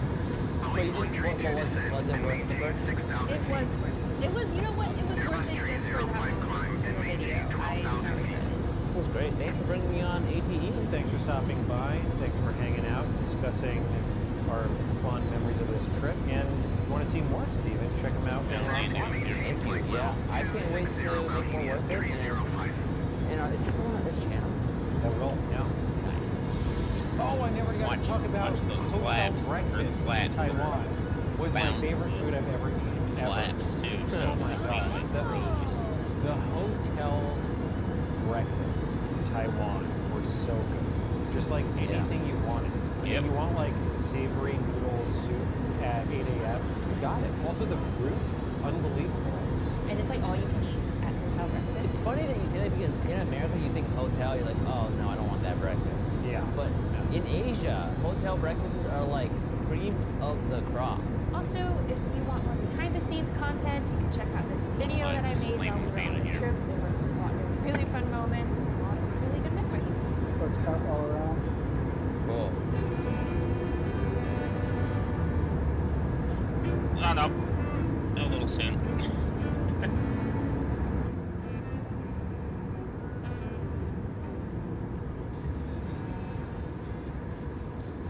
I'm still kind of new to this planet. Like, we're in it. Pop says smiling. Not even an hour. The wind's out again. It's like weather fading. Hello. I hope you enjoyed our most recent season of work, Season 8. We're currently working on some new episodes of the show. In the meantime, we thought it'd be fun to look back at some old ones. Coincidentally, it happens to be almost 3 years exactly since we released our 3-part series in Australia. A lot of threes in this series. Australia had some of the best food I've ever had.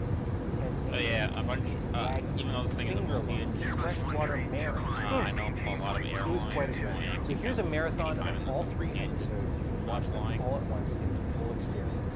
Please enjoy. Ladies and gentlemen, next time you see us, with me, Big reason in Australia. Australia! You ready, mates? That's what they say in Australia, right? Mate? And stuff. Seafood. So we're gonna go eat some seafood now. Center. Today, we're in Australia. Which is pissed off like a lot of pilots are shocked by it. On my favorite food. Or the ring. Get out of there. You know how you can have like more than 327s. I've never had kids, so Yeah, there we go. We are on our way to the Sydney Fish Market. It is going to be epic. Heard about it? I haven't been there yet. Just Google pictures. I mean, people just Google our show to find out about Let's try that takeoff. same thing. Let's try to see it. There's a Pelican right outside our car. Ready? Let's go.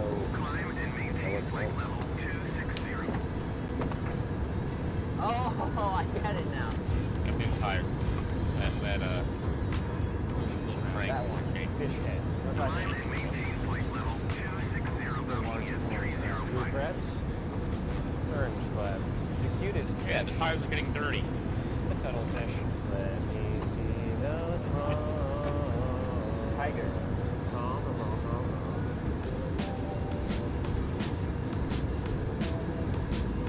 Hi, my name is Joseph. Thank you. We have doors here. We have different kinds of oysters, best in Sydney Rock.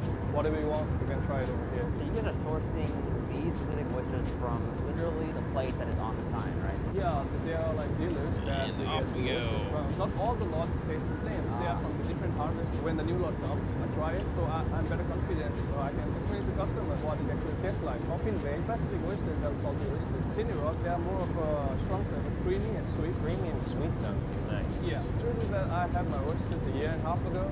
First that I tried, I really didn't like it, but gradually I loved it, and right now I'm addicted to oysters. You don't get the texture and the flavor of oyster anywhere else. And there are people that really love oysters. Like when I give them oysters and their facial expressions, you know, like they're really enjoying it. Makes me happy, makes me happy as well. How many Let's just get 2 of each. Who eats one? The world. Well, we're gonna eat one of many different kinds. Yes, you're crazy. It's going for Adam as well, though. Alright. I have never been more excited in my life than this time. I have to confess, I haven't been won over yet. Wait. Yeah, seriously. Well, that makes you so sad, though. Oysters are so good. I know, and I'm trying really hard, but they are just snot bags. Let's shut these oysters. We're gonna start with the coffin bag. Twist it, shape it inside the sides, and voila. See who does it better. Hack. No, that just we've known each other for a long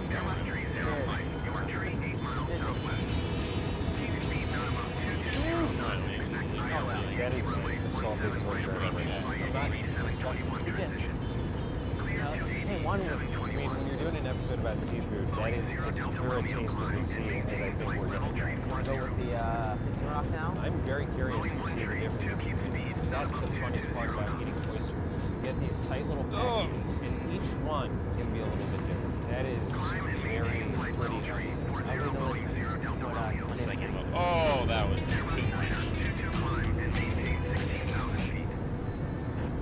can do better. Holy shit. Yeah.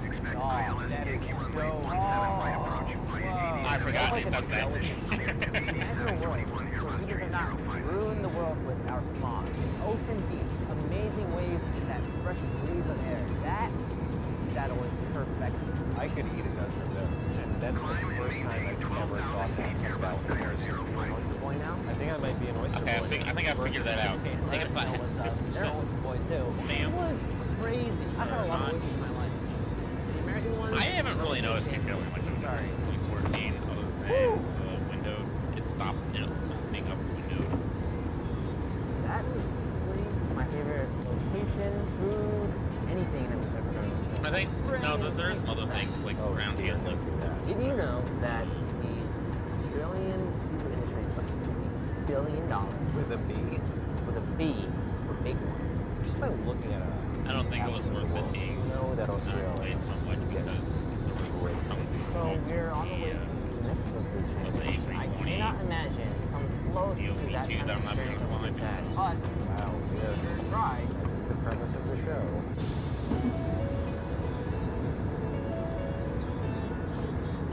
I'm Brent Savage. I'm chef owner of Cirrus Restaurant. Cirrus for us is all about seafood. What we wanted to serve at Cirrus in our minds, it was always to be simple, it was to be accessible, it was to be sustainable, and not add too many flavors, so it brings out the best in each piece. Today's dish that we're going to have is live marron. Maybe but what is a marron? So marron is Australian freshwater crayfish. The marron is actually quite strong, so it can tolerate other flavors with it. We're going to split the marron in half. We're going to clean out the head, fill it with a little bit of marron butter, which is made from the shells of the marron. Place a little bit of salt over it, cook it over the charcoal. I don't like cooking just about anything in water. All water really does is reduce the amount of flavour. Bring it off the heat, let the residual heat slowly cook the remainder of the flesh through.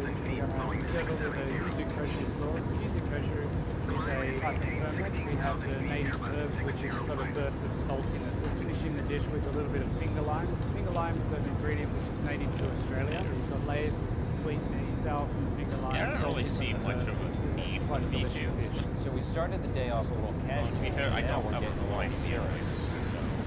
That's probably the best pun you've ever done. Okay, so So we're having some Australian marron, we're having some Australian garnishes, we're also having some Australian wine.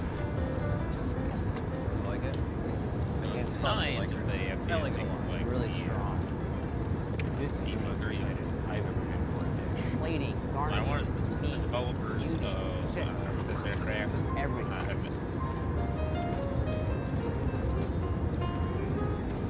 So That is delightful. developers of this aircraft have a mono for the DC-3. This is far superior. And something J-Toe, Flow It is not variant, quite Ski as variant, and some other Flavor, yeah. DC-3.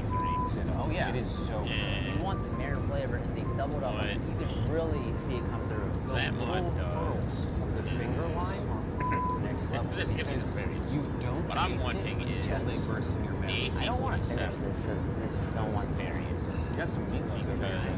Because they already have multiplayer machine Yeah, guns, stop. you know, for Look at you. You don't think about our Put it on the DC-3 and you got a spooky.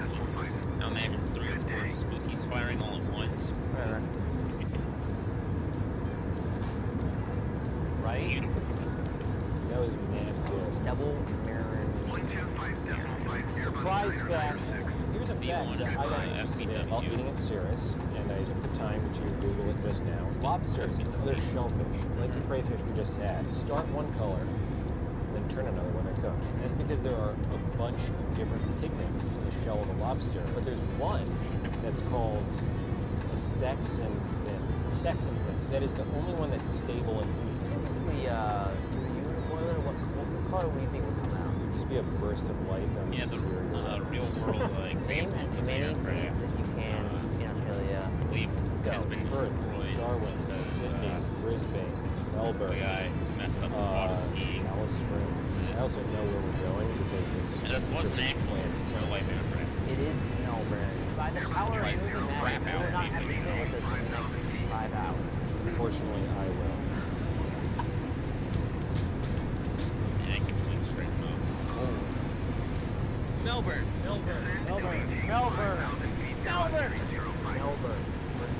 So we're on our way right now to the last spot. Yes, inject all of the oil from the Rotax engines. So this is more of a traditional Cantonese cooking restaurant. Today we're going to introduce the braised green leaf abalone. Green leaf abalone is one of the most luxurious items you can eat because how it's caught, it's hand dyed, they are actually harvested about 40 meters down the seabed on reefs.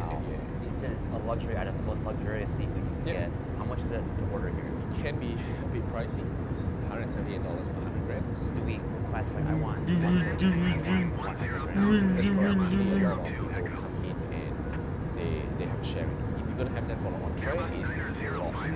How would you describe flavor? I would say very seafood.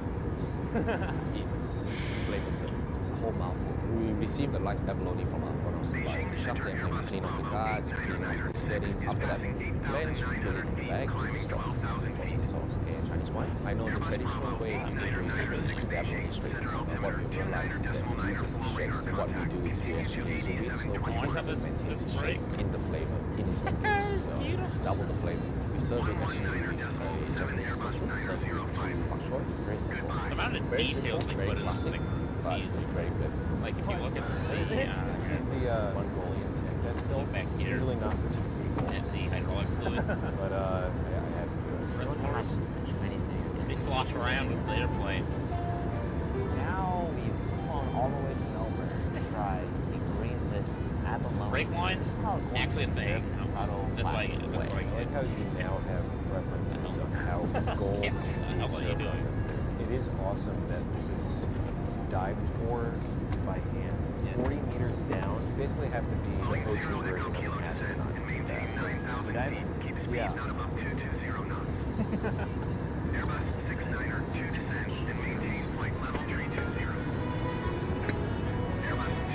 Wow.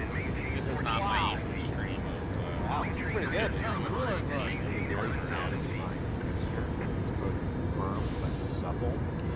That's like if you took scallop and oyster and combined flavors together. It is crazy that you have this just solid blob of deliciousness. Yeah. How often else does that happen in nature? Shout out to nature. I am so contented. We're in a 10. I will say, this is a very fun aircraft. We had 3 seafood dishes at 3 cities.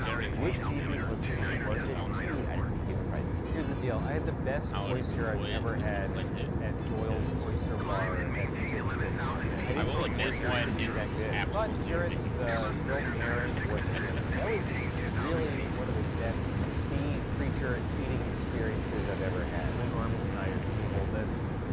So the abalone was quite a steep price, although it was definitely worth the experience. Sydney Fish Market, I thought for sure that was going to be worth a winner though.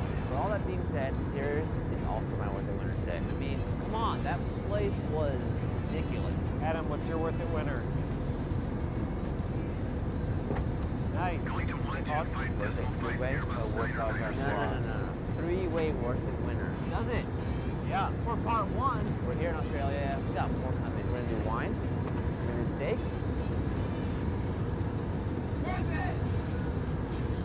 Melbourne. We're actually leaving Melbourne now. We are on our way to the wine regions of Victoria. Victoria, 5G City.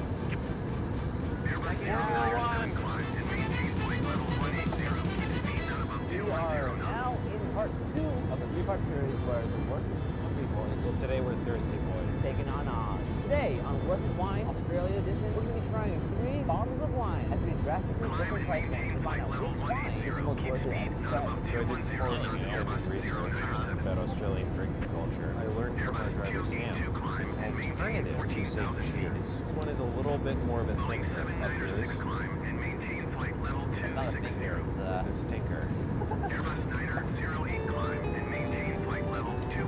My name is Alistair Herbury. I'm the 4th generation winer. We're standing in the Toogook Winery, which began its operation back in 1860. Today we're going to be talking about Massage, in particular in 2016 vintage. We've had 100 acres, which is the largest single holding in the world. We make our Massage differently to most in that it is stainless steel and critical factors to absorbing oxygen over every step of the process. That's the only way we'll be able to showcase the diversity of flavours in the place. The wine is the bottle and the gas cover, and then it just runs around, gets labelled into boxes, stacked away, ready to sell. In the case over there, we saw a spectrum of Marsans that are getting darker as the bottle is older. Can you tell us what is happening with those? That's just the normal oxidative process. The yellow close-up is to its best. As admitted amateur wine tasters, what should we be looking out for? The best way for you to develop is to drink a lot of wine. So you've got a very happy message in front of yourself. We're starting off with the 2016 Marsan, number 1 Marsan acquired in the world. Pale white wines are one of the most likely colors to smell. You have to smell wine before you drink it. As a seasoned wine taster, I found 2 How clogged up your glass. Seasoned, my whatever. Honestly, all I want to get. It's like Starburst and Snickers. Tell me what you smell. I'm drinking at the beach, right? Coming by with the partner fruit, pineapple, the oranges, and the citrus fruits when I drink. Ooh, I'm going to pick up a wine that's this color. I'm expecting. This is extremely smooth. Words that come to mind, sweet, oddly very complex, complexly sweet. There's something fun about tasting wine where it's made. We're in this period building. It's almost like you're tasting history, the environment. Oh, sure, to get you a new glass. We were encouraged to actually try the Marsan in 2010. In 2010, there were grapes that turned into this. How old are you? Alrighty, time travel. 2010, here we go. Smell it. Jesus, have you learned nothing? Whoa. That is a drastically different smell. This is, sure. That's nice. It's muskier. You know, this makes me think of your kid put a rubber band in. If you reduced all of the acridness and just had that pure taste, you go, spot on with that rubber band. It's like a little tiny, like pine pony. I bet a rubber tree smells and tastes exactly like this one in a delicious way. I know that sounds crazy. Sounds crazy to you, Adam? Come here. I should. Thank you. Mellow, fruity delight of a wine. I've seen it. That's some of the things I eat. Slightly truffly. Wine bags, grapes native to Australia, are not suitable for wine. Really? The wine industry in Australia actually comes from immigrants from Europe. Those people then exported back to Europe. Transcontinental trade and finance. Wow, that is an interesting wine fact. Wait, do you want to hear more about that fact? A 90-second ad break is starting. Thank you for sticking with us through this break. Ads help support my content. Consider subscribing to remove ads and support the stream. 90秒の広告休憩が始まります。この間、お付き合いいただきありがとうございました。広告は私のコンテンツのサポートに役立っています。広告を削除し、ストリームをサポートするために購読を検討してください。So at the moment, the national benefit with the Shiraz, a feature of benefit is wine with a burst of flavour.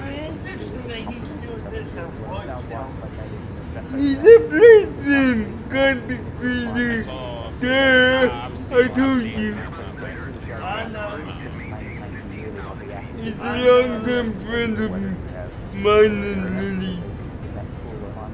I think if I buy anything, fermented in stainless steel to start off with, and retain most of that in stainless steel that primary fruit character. 25% of that goes into the traditional oak barrel, so we do get a lot of oak flavour.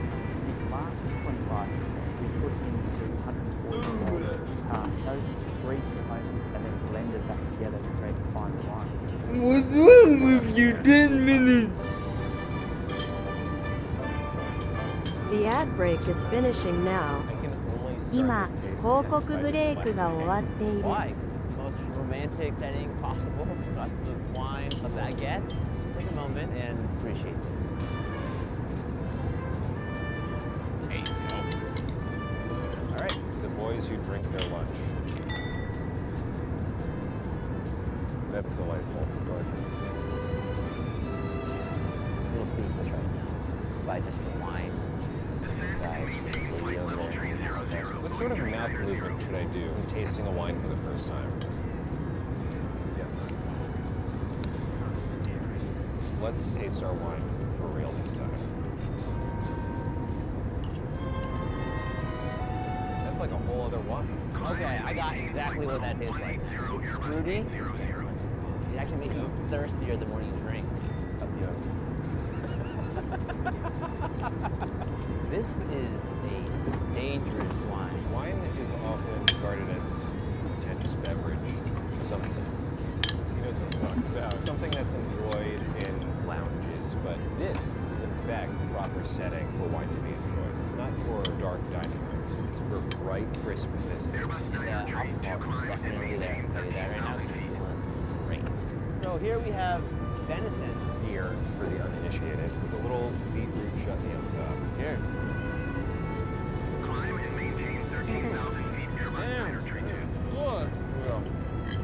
Oh man, that's beautiful. Oh! I love this. It makes wine seem a little bit more rugged and connected to the earth in a way that I've never appreciated before. Countryside is a wonderland. I'm gonna have a crush on this lady.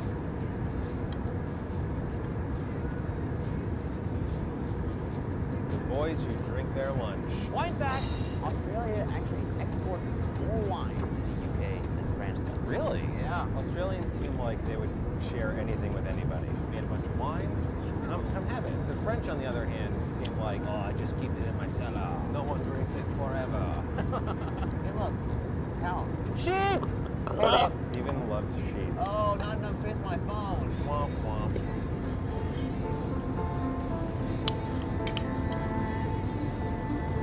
My name's Nick. I'm a winemaker at All Sense Estate and one of the owners, along with my two sisters. Today we're tasting Muscadel and New Zealand Muscat, both fortified wines. This is on average 100 years old. But you wanna? Spirit. That's neutral. So you're adding alcohol to a wine. It's hard to become a wine. Correct. The grapes. Autumn, where the sugar accumulation is super high. Before the yeast gobble up all the sugar and turn into alcohol, we pump in 96% grape spirit, which stops the yeast in the tracks, increases the alcohol to about 18% and fortifies the wine. So the wines we're tasting today are a blend of different years, but on average it's 100 years old. You're actually inheriting somebody who had the foresight to barrel up the wine.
Where's your thing for